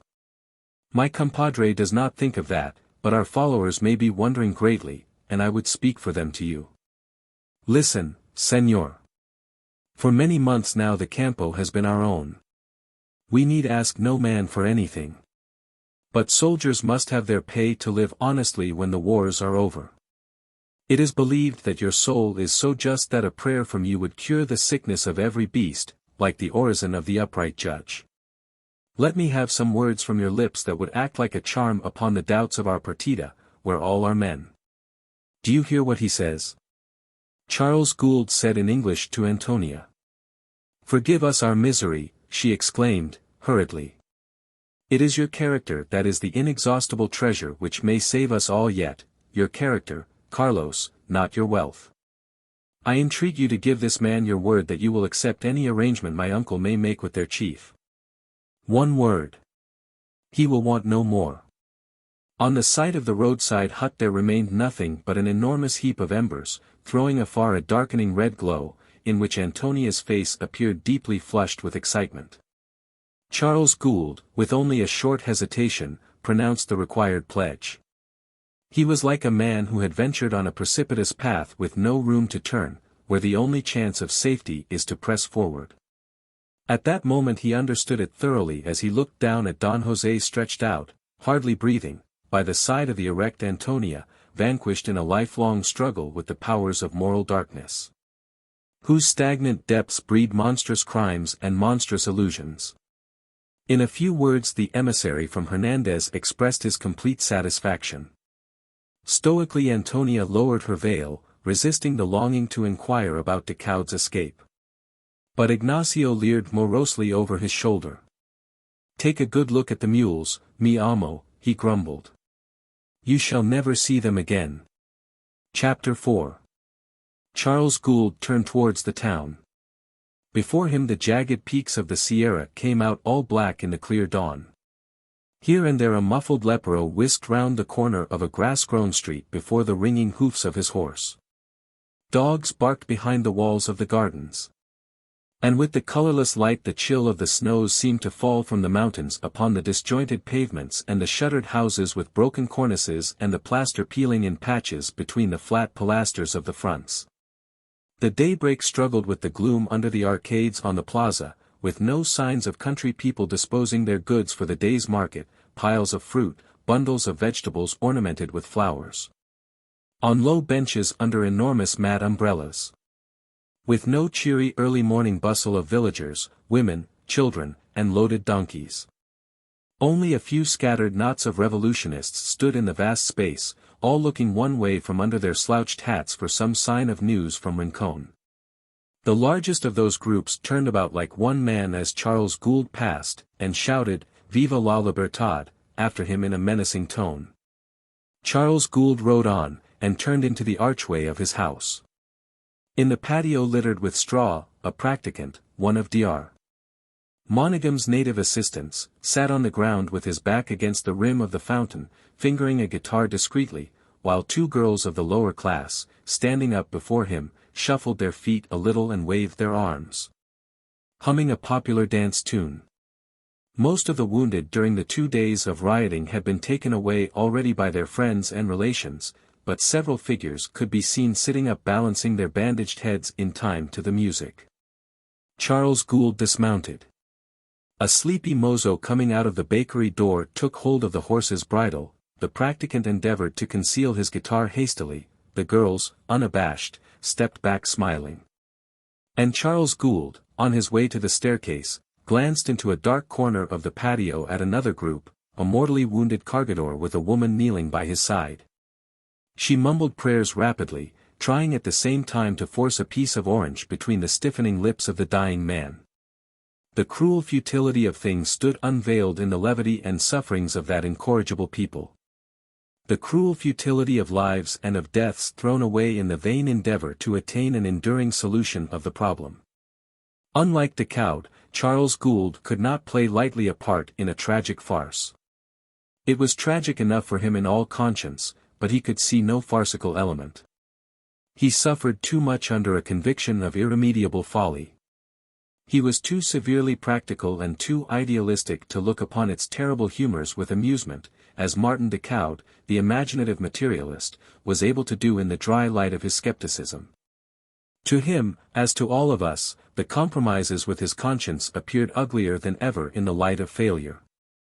His taciturnity, assumed with a purpose, had prevented him from tampering openly with his thoughts. But the Gould concession had insidiously corrupted his judgment. He might have known, he said to himself, leaning over the balustrade of the corridor, that ribierism could never come to anything. The mine had corrupted his judgment by making him sick of bribing and intriguing merely to have his work left alone from day to day. Like his father, he did not like to be robbed. It exasperated him. He had persuaded himself that, apart from higher considerations, the backing up of Don José's hopes of reform was good business. He had gone forth into the senseless fray as his poor uncle, whose sword hung on the wall of his study, had gone forth, in the defense of the commonest decencies of organized society. Only his weapon was the wealth of the mine, more far-reaching and subtle than an honest blade of steel fitted into a simple brass guard. More dangerous to the wielder, too, this weapon of wealth, double-edged with the cupidity and misery of mankind, steeped in all the vices of self-indulgence as in a concoction of poisonous roots, tainting the very cause for which it is drawn. Always ready to turn awkwardly in the hand. There was nothing for it now but to go on using it. But he promised himself to see it shattered into small bits before he let it be wrenched from his grasp. After all, with his English parentage and English upbringing, he perceived that he was an adventurer in Costaguana, the descendant of adventurers enlisted in a foreign legion, of men who had sought fortune in a revolutionary war. Who had planned revolutions, who had believed in revolutions. For all the uprightness of his character, he had something of an adventurer's easy morality which takes count of personal risk in the ethical appraising of his action. He was prepared, if need be, to blow up the whole San Tomé mountain sky high out of the territory of the Republic. This resolution expressed the tenacity of his character, the remorse of that subtle conjugal infidelity through which his wife was no longer the sole mistress of his thoughts, something of his father's imaginative weakness, and something, too, of the spirit of a buccaneer throwing a lighted match into the magazine rather than surrender his ship. Down below in the patio the wounded cargador had breathed his last. The woman cried out once, and her cry, unexpected and shrill, made all the wounded sit up. The practicant scrambled to his feet, and, guitar in hand, gazed steadily in her direction with elevated eyebrows. The two girls, sitting now one on each side of their wounded relative, with their knees drawn up and long cigars between their lips, nodded at each other significantly. Charles Gould, looking down over the balustrade, saw three men dressed ceremoniously in black frock coats with white shirts, and wearing European round hats, enter the patio from the street. One of them, head and shoulders taller than the two others, advanced with marked gravity, leading the way.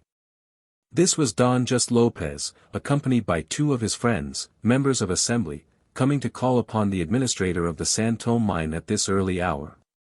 They saw him, too, waved their hands to him urgently, walking up the stairs as if in procession. Don Just, astonishingly changed by having shaved off altogether his damaged beard, had lost with it 9/10 of his outward dignity. Even at that time of serious preoccupation Charles Gould could not help noting the revealed ineptitude in the aspect of the man. His companions looked crestfallen and sleepy.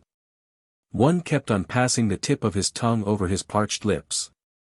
The other's eyes strayed dully over the tiled floor of the corridor, while Don Just, standing a little in advance, harangued the senior administrator of the San Tomé mine. It was his firm opinion that forms had to be observed.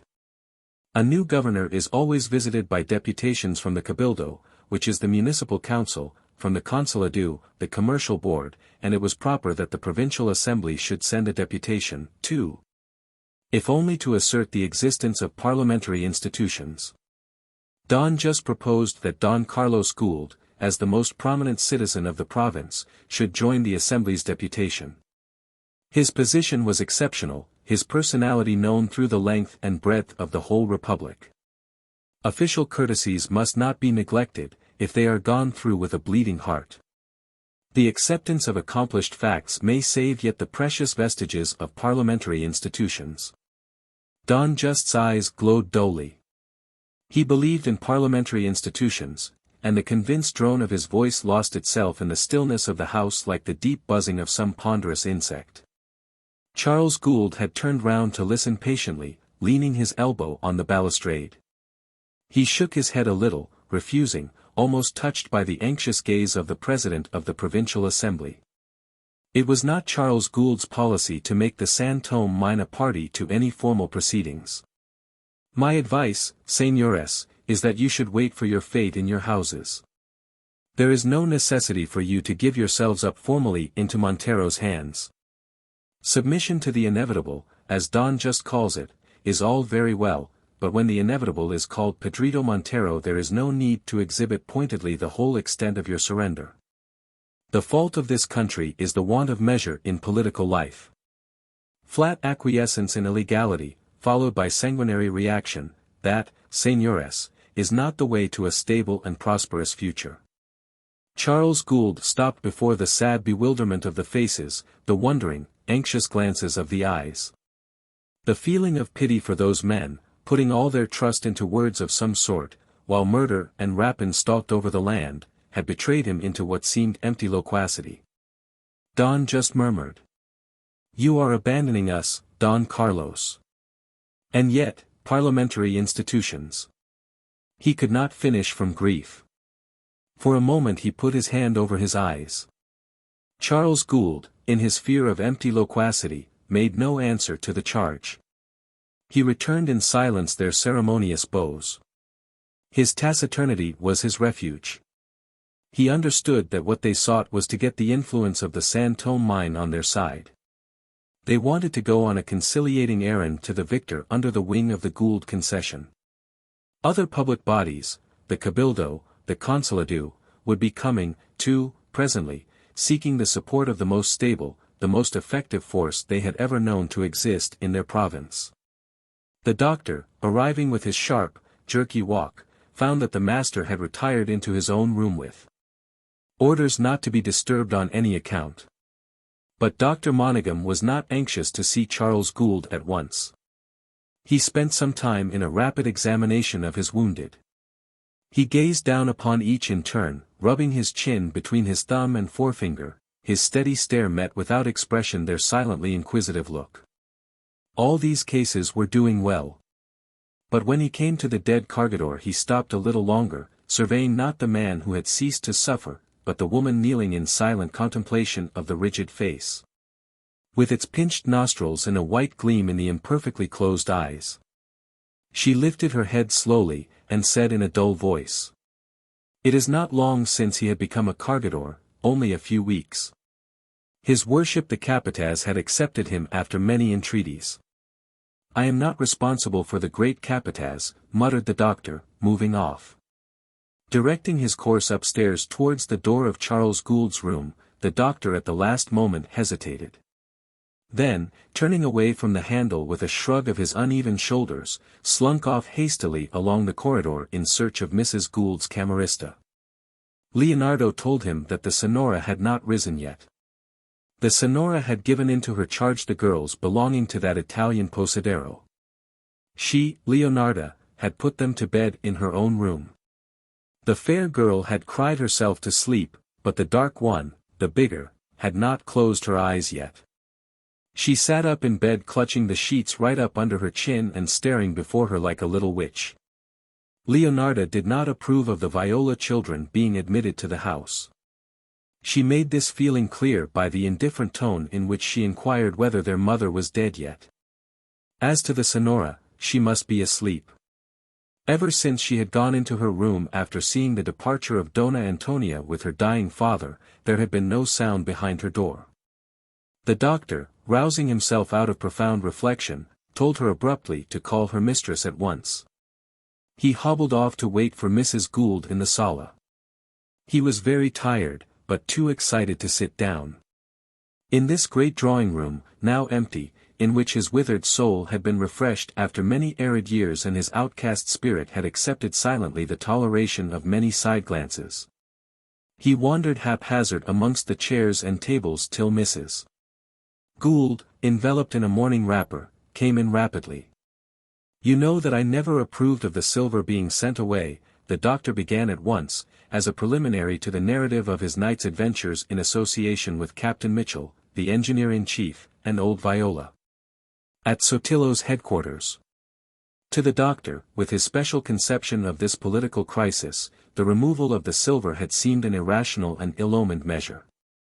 It was as if a general were sending the best part of his troops away on the eve of battle upon some recondite pretext. The whole lot of ingots might have been concealed somewhere where they could have been got at for the purpose of staving off the dangers which were menacing the security of the Gould concession. The administrator had acted as if the immense and powerful prosperity of the mine had been founded on methods of probity, on the sense of usefulness. And it was nothing of the kind. The method followed had been the only one possible. The Gould concession had ransomed its way through all those years. It was a nauseous process. He quite understood that Charles Gould had got sick of it and had left the old path to back up that hopeless attempt at reform. The doctor did not believe in the reform of Costaguana. And now the mine was back again in its old path, with the disadvantage that henceforth it had to deal not only with the greed provoked by its wealth, but with the resentment awakened by the attempt to free itself from its bondage to moral corruption. That was the penalty of failure. What made him uneasy was that Charles Gould seemed to him to have weakened at the decisive moment, and a frank return to the old methods was the only chance. Listening to Decoud's wild scheme had been a weakness. The doctor flung up his arms, exclaiming, "Decoud! Decoud!" He hobbled about the room with slight, angry laughs. Many years ago both his ankles had been seriously damaged in the course of a certain investigation conducted in the castle of Estier. Marta by a commission composed of military men. Their nomination had been signified to them unexpectedly at the dead of night, with scowling brow, flashing eyes, and in a tempestuous voice, by Guzman Bento. The old tyrant, maddened by one of his sudden accesses of suspicion, mingled spluttering appeals to their fidelity with imprecations and horrible menaces. The cells and casements of the castle on the hill had been already filled with prisoners. The commission was charged now with the task of discovering the iniquitous conspiracy against the citizen savior of his country. Their dread of the raving tyrant translated itself into a hasty ferocity of procedure. The citizen savior was not accustomed to wait. A conspiracy had to be discovered. The courtyards of the castle resounded with the clanking of leg irons, sounds of blows, yells of pain. And the commission of high officers labored feverishly, concealing their distress and apprehensions from each other, and especially from their secretary, Father Baron, an army chaplain. At that time very much in the confidence of the citizen savior. That priest was a big round-shouldered man, with an unclean-looking, overgrown tonsure on the top of his flat head, of a dingy, yellow complexion, softly fat, with greasy stains all down the front of his lieutenant's uniform. And a small cross embroidered in white cotton on his left breast. He had a heavy nose and a pendant lip. Dr. Monaghan remembered him still. He remembered him against all the force of his will, striving its utmost to forget. Father Baron had been adjoined to the commission by Guzman Bento expressly for the purpose that his enlightened zeal should assist them in their labors. Dr. Monaghan could by no manner of means forget the zeal of Father Baron, or his face, or the pitiless, monotonous voice in which he pronounced the words, "Will you confess now?" This memory did not make him shudder, but it had made of him what he was in the eyes of respectable people, a man careless of common decencies, something between a clever vagabond and a disreputable doctor. But not all respectable people would have had the necessary delicacy of sentiment to understand with what trouble of mind and accuracy of vision Dr. Monaghan, medical officer of the San Tomé mine, remembered Father Baron, army chaplain, and once a secretary of a military commission. After all these years Dr. Monaghan, in his rooms at the end of the hospital building in the San Tomé gorge, remembered Father Baron as distinctly as ever. He remembered that priest at night, sometimes, in his sleep. On such nights the doctor waited for daylight with a candle lighted, and walking the whole length of his rooms to and fro, staring down at his bare feet, his arms hugging his sides tightly. He would dream of Father Baron sitting at the end of a long black table, behind which, in a row, appeared the heads, shoulders, and epaulets of the military members, nibbling the feather of a quill pen. and listening with weary and impatient scorn to the protestations of some prisoner calling heaven to witness of his innocence, till he burst out, "What's the use of wasting time over that miserable nonsense? Let me take him outside for a while." And Father Baron would go outside after the clanking prisoner, led away between two soldiers. Such interludes happened on many days, many times, with many prisoners. When the prisoner returned he was ready to make a full confession, Father Baron would declare, leaning forward with that dull, surfeited look which can be seen in the eyes of gluttonous persons after a heavy meal. The priest's inquisitorial instincts suffered but little from the want of classical apparatus of the Inquisition. At no time of the world's history have men been at a loss how to inflict mental and bodily anguish upon their fellow creatures. This aptitude came to them in the growing complexity of their passions and the early refinement of their ingenuity. But it may safely be said that primeval man did not go to the trouble of inventing tortures. He was indolent and pure of heart. He brained his neighbor ferociously with a stone axe from necessity and without malice. The stupidest mind may invent a rankling phrase or brand the innocent with a cruel aspersion. A piece of string and a ramrod. A few muskets in combination with a length of hide rope, or even a simple mallet of heavy, hard wood applied with a swing to human fingers or to the joints of a human body is enough for the infliction of the most exquisite torture. The doctor had been a very stubborn prisoner, and, as a natural consequence of that bad disposition, so Father Baron called it, his subjugation had been very crushing and very complete. That is why the limp in his walk, the twist of his shoulders, the scars on his cheeks were so pronounced. His confessions, when they came at last, were very complete, too. Sometimes on the nights when he walked the floor, he wondered, grinding his teeth with shame and rage, at the fertility of his imagination when stimulated by a sort of pain which makes truth, honor, self-respect, and life itself matters of little moment.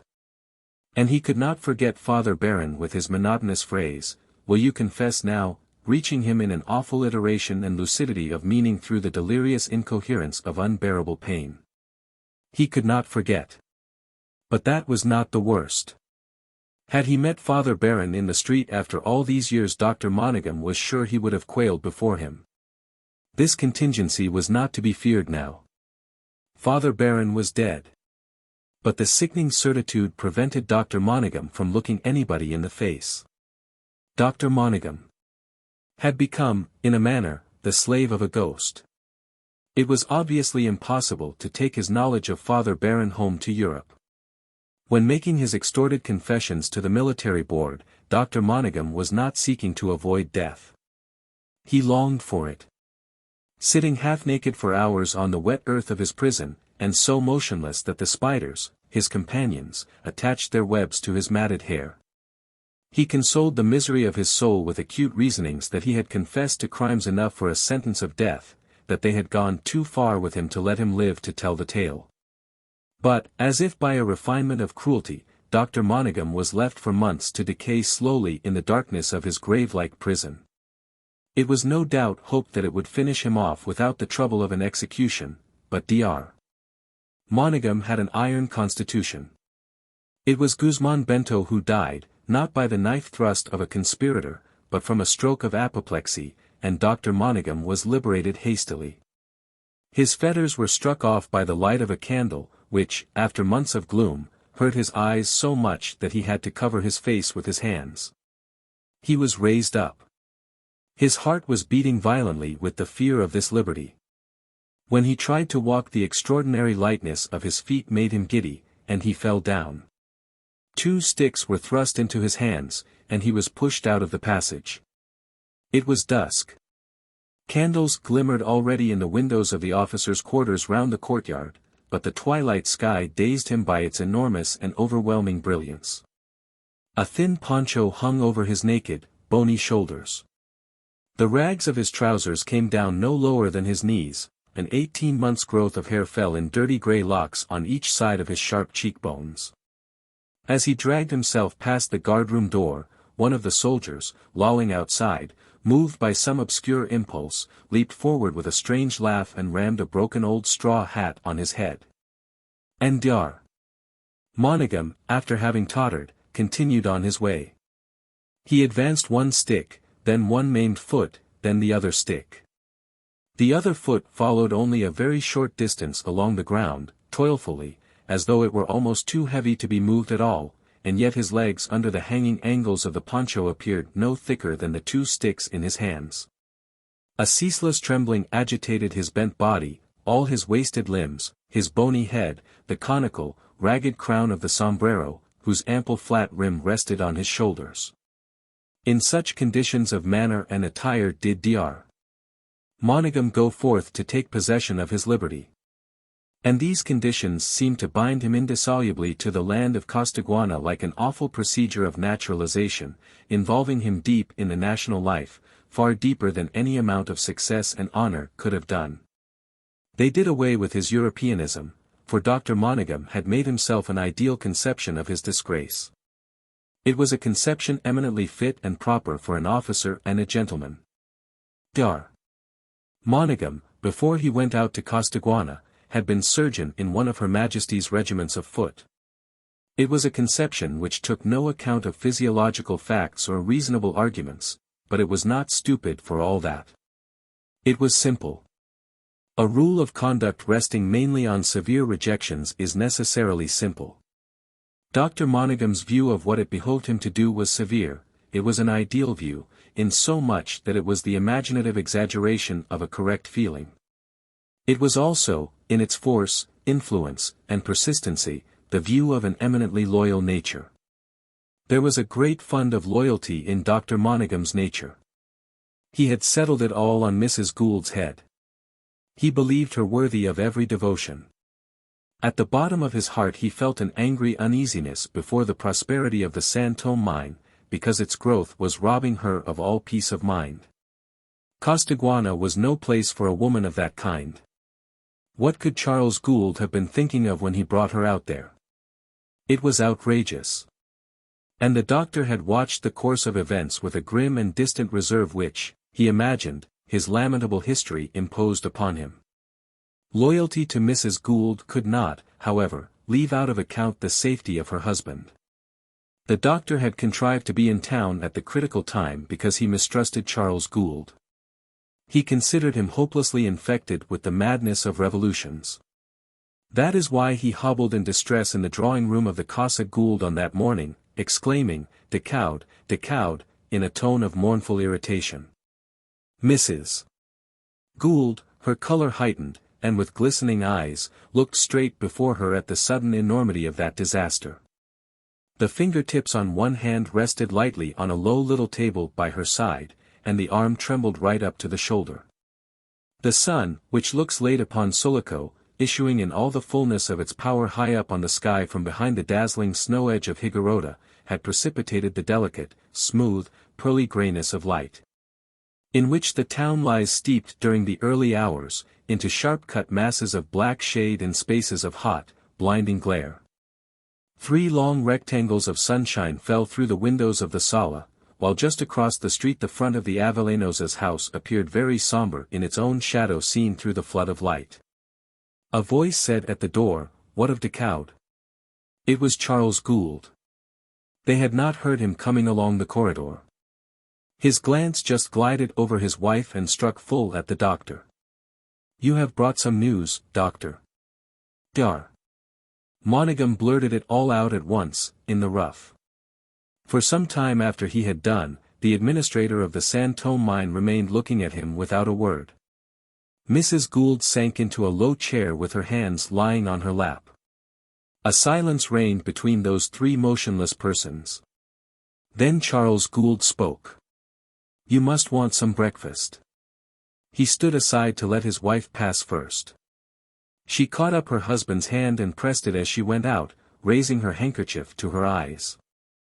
The sight of her husband had brought Antonia's position to her mind, and she could not contain her tears at the thought of the poor girl.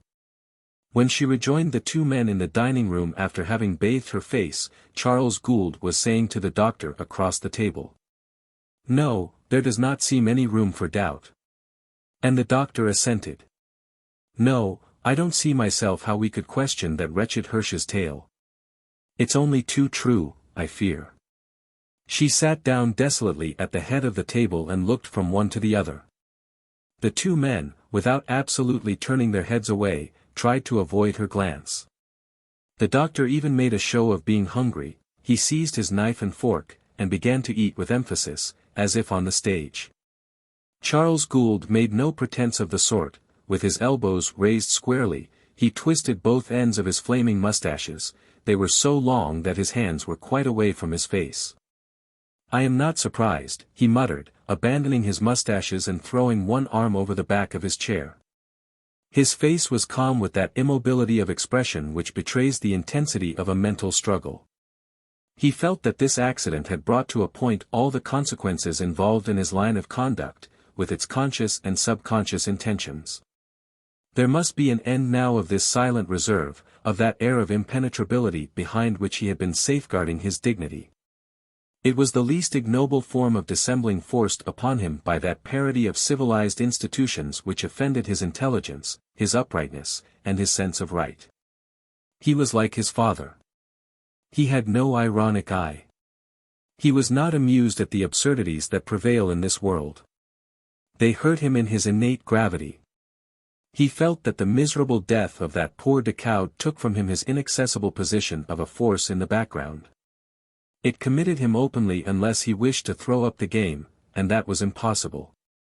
The material interests required from him the sacrifice of his aloofness, perhaps his own safety too. And he reflected that Decaud's separationist plan had not gone to the bottom with the lost silver. The only thing that was not changed was his position towards Mr. Holroyd. The head of silver and steel interests had entered into Costaguana affairs with a sort of passion. Costaguana had become necessary to his existence. In the San Tomé mine he had found the imaginative satisfaction which other mines would get from drama, from art, or from a risky and fascinating sport. It was a special form of the great man's extravagance, sanctioned by a moral intention, big enough to flatter his vanity. Even in this aberration of his genius he served the progress of the world. Charles Gould felt sure of being understood with precision and judged with the indulgence of their common passion. Nothing now could surprise or startle this great man. And Charles Gould imagined himself writing a letter to San Francisco in some such words. The men at the head of the movement are dead or have fled, the civil organization of the province is at an end for the present. The Blanco party in Sulaco has collapsed inexcusably, but in the characteristic manner of this country. But Barrios, untouched in Queda, remains still available. I am forced to take up openly the plan of a provincial revolution as the only way of placing the enormous material interests involved in the prosperity and peace of Sulaco in a position of permanent safety. That was clear. He saw these words as if written in letters of fire upon the wall at which he was gazing abstractedly. Mrs. Gould watched his abstraction with dread. It was a domestic and frightful phenomenon that darkened and chilled the house for her like a thundercloud passing over the sun. Charles Gould's fits of abstraction depicted the energetic concentration of a will haunted by a fixed idea. A man haunted by a fixed idea is insane. He is dangerous even if that idea is an idea of justice, for may he not bring the heaven down pitilessly upon a loved head? The eyes of Mrs. Gould, watching her husband's profile, filled with tears again.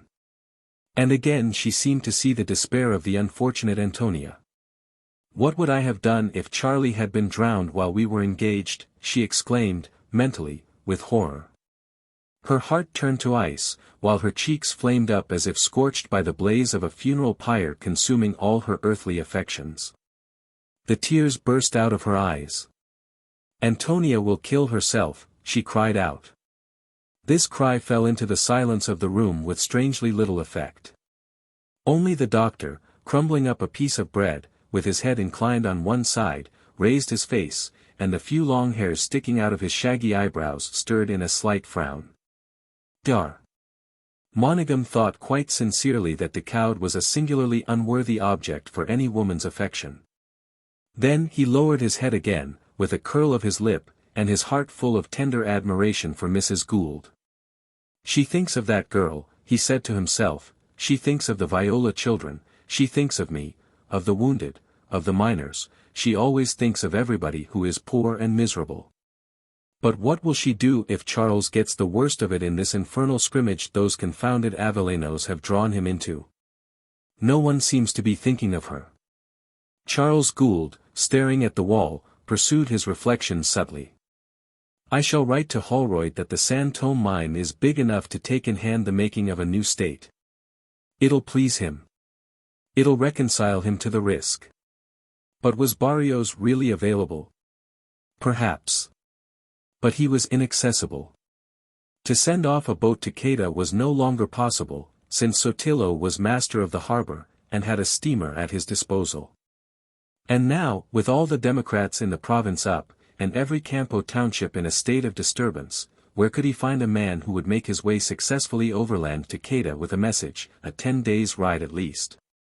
A man of courage and resolution, who would avoid arrest or murder, and if arrested would faithfully eat the paper. The Capataz de Cargadores would have been just such a man. But the Capataz of the Cargadores was no more. And Charles Gould, withdrawing his eyes from the wall, said gently, that Hirsch. What an extraordinary thing. Saved himself by clinging to the anchor, did he? I had no idea that he was still in Sulaco. I thought he had gone back overland to Esmeralda more than a week ago. He came here once to talk to me about his hide business and some other things. I made it clear to him that nothing could be done. He was afraid to start back on account of Hernandez being about, remarked the doctor. And but for him we might not have known anything of what has happened, marveled Charles Gould. Mrs. Gould cried out. Antonia must not know. She must not be told. Not now. Nobody's likely to carry the news, remarked the doctor. It's no one's interest. Moreover, the people here are afraid of Hernandez as if he were the devil. He turned to Charles Gould. It's even awkward, because if you wanted to communicate with the refugees you could find no messenger. When Hernandez was ranging hundreds of miles away from here the Sulaco populace used to shudder at the tales of him roasting his prisoners alive. Yes, murmured Charles Gould. Captain Mitchell's Capataz was the only man in the town who had seen Hernandez eye to eye. Father Corbelan employed him. He opened the communications first. It is a pity that. His voice was covered by the booming of the great bell of the cathedral. 3 single strokes, one after another, burst out explosively, dying away in deep and mellow vibrations. And then all the bells in the tower of every church, convent, or chapel in town, even those that had remained shut up for years, pealed out together with a crash. In this furious flood of metallic uproar there was a power of suggesting images of strife and violence which blanched Mrs. Gould's cheek. Basilio, who had been waiting at table, shrinking within himself, clung to the sideboard with chattering teeth. It was impossible to hear yourself speak. Shut these windows. Charles Gould yelled at him, angrily. All the other servants, terrified at what they took for the signal of a general massacre, had rushed upstairs, tumbling over each other, men and women. The obscure and generally invisible population of the ground floor on the 4 sides of the patio.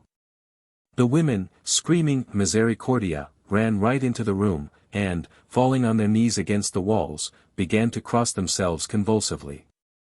The staring heads of men blocked the doorway in an instant, mozos from the stable, gardeners, nondescript helpers living on the crumbs of the munificent house, and Charles Gould beheld all the extent of his domestic establishment. Even to the gatekeeper. This was a half-paralyzed old man, whose long white locks fell down to his shoulders, an heirloom taken up by Charles Gould's familial piety. He could remember Henry Gould, an Englishman and a Costaguanero of the 2nd generation, chief of the Sulaco province. He had been his personal mozo years and years ago in peace and war, had been allowed to attend his master in prison. Had, on the fatal morning, followed the firing squad. And, peeping from behind one of the cypresses growing along the wall of the Franciscan convent, had seen, with his eyes starting out of his head, Don Enrique throw up his hands and fall with his face in the dust. Charles Gould noted particularly the big patriarchal head of that witness in the rear of the other servants. But he was surprised to see a shriveled old hag or two, of whose existence within the walls of his house he had not been aware. They must have been the mothers, or even the grandmothers of some of his people. There were a few children, too, more or less naked, crying and clinging to the legs of their elders. He had never before noticed any sign of a child in his patio. Even Leonarda, the camerista, came in a fright, pushing through, with her spoiled, pouting face of a favorite maid, leading the Viola girls by the hand. The crockery rattled on table and sideboard, and the whole house seemed to sway in the deafening wave of sound. Chapter 5.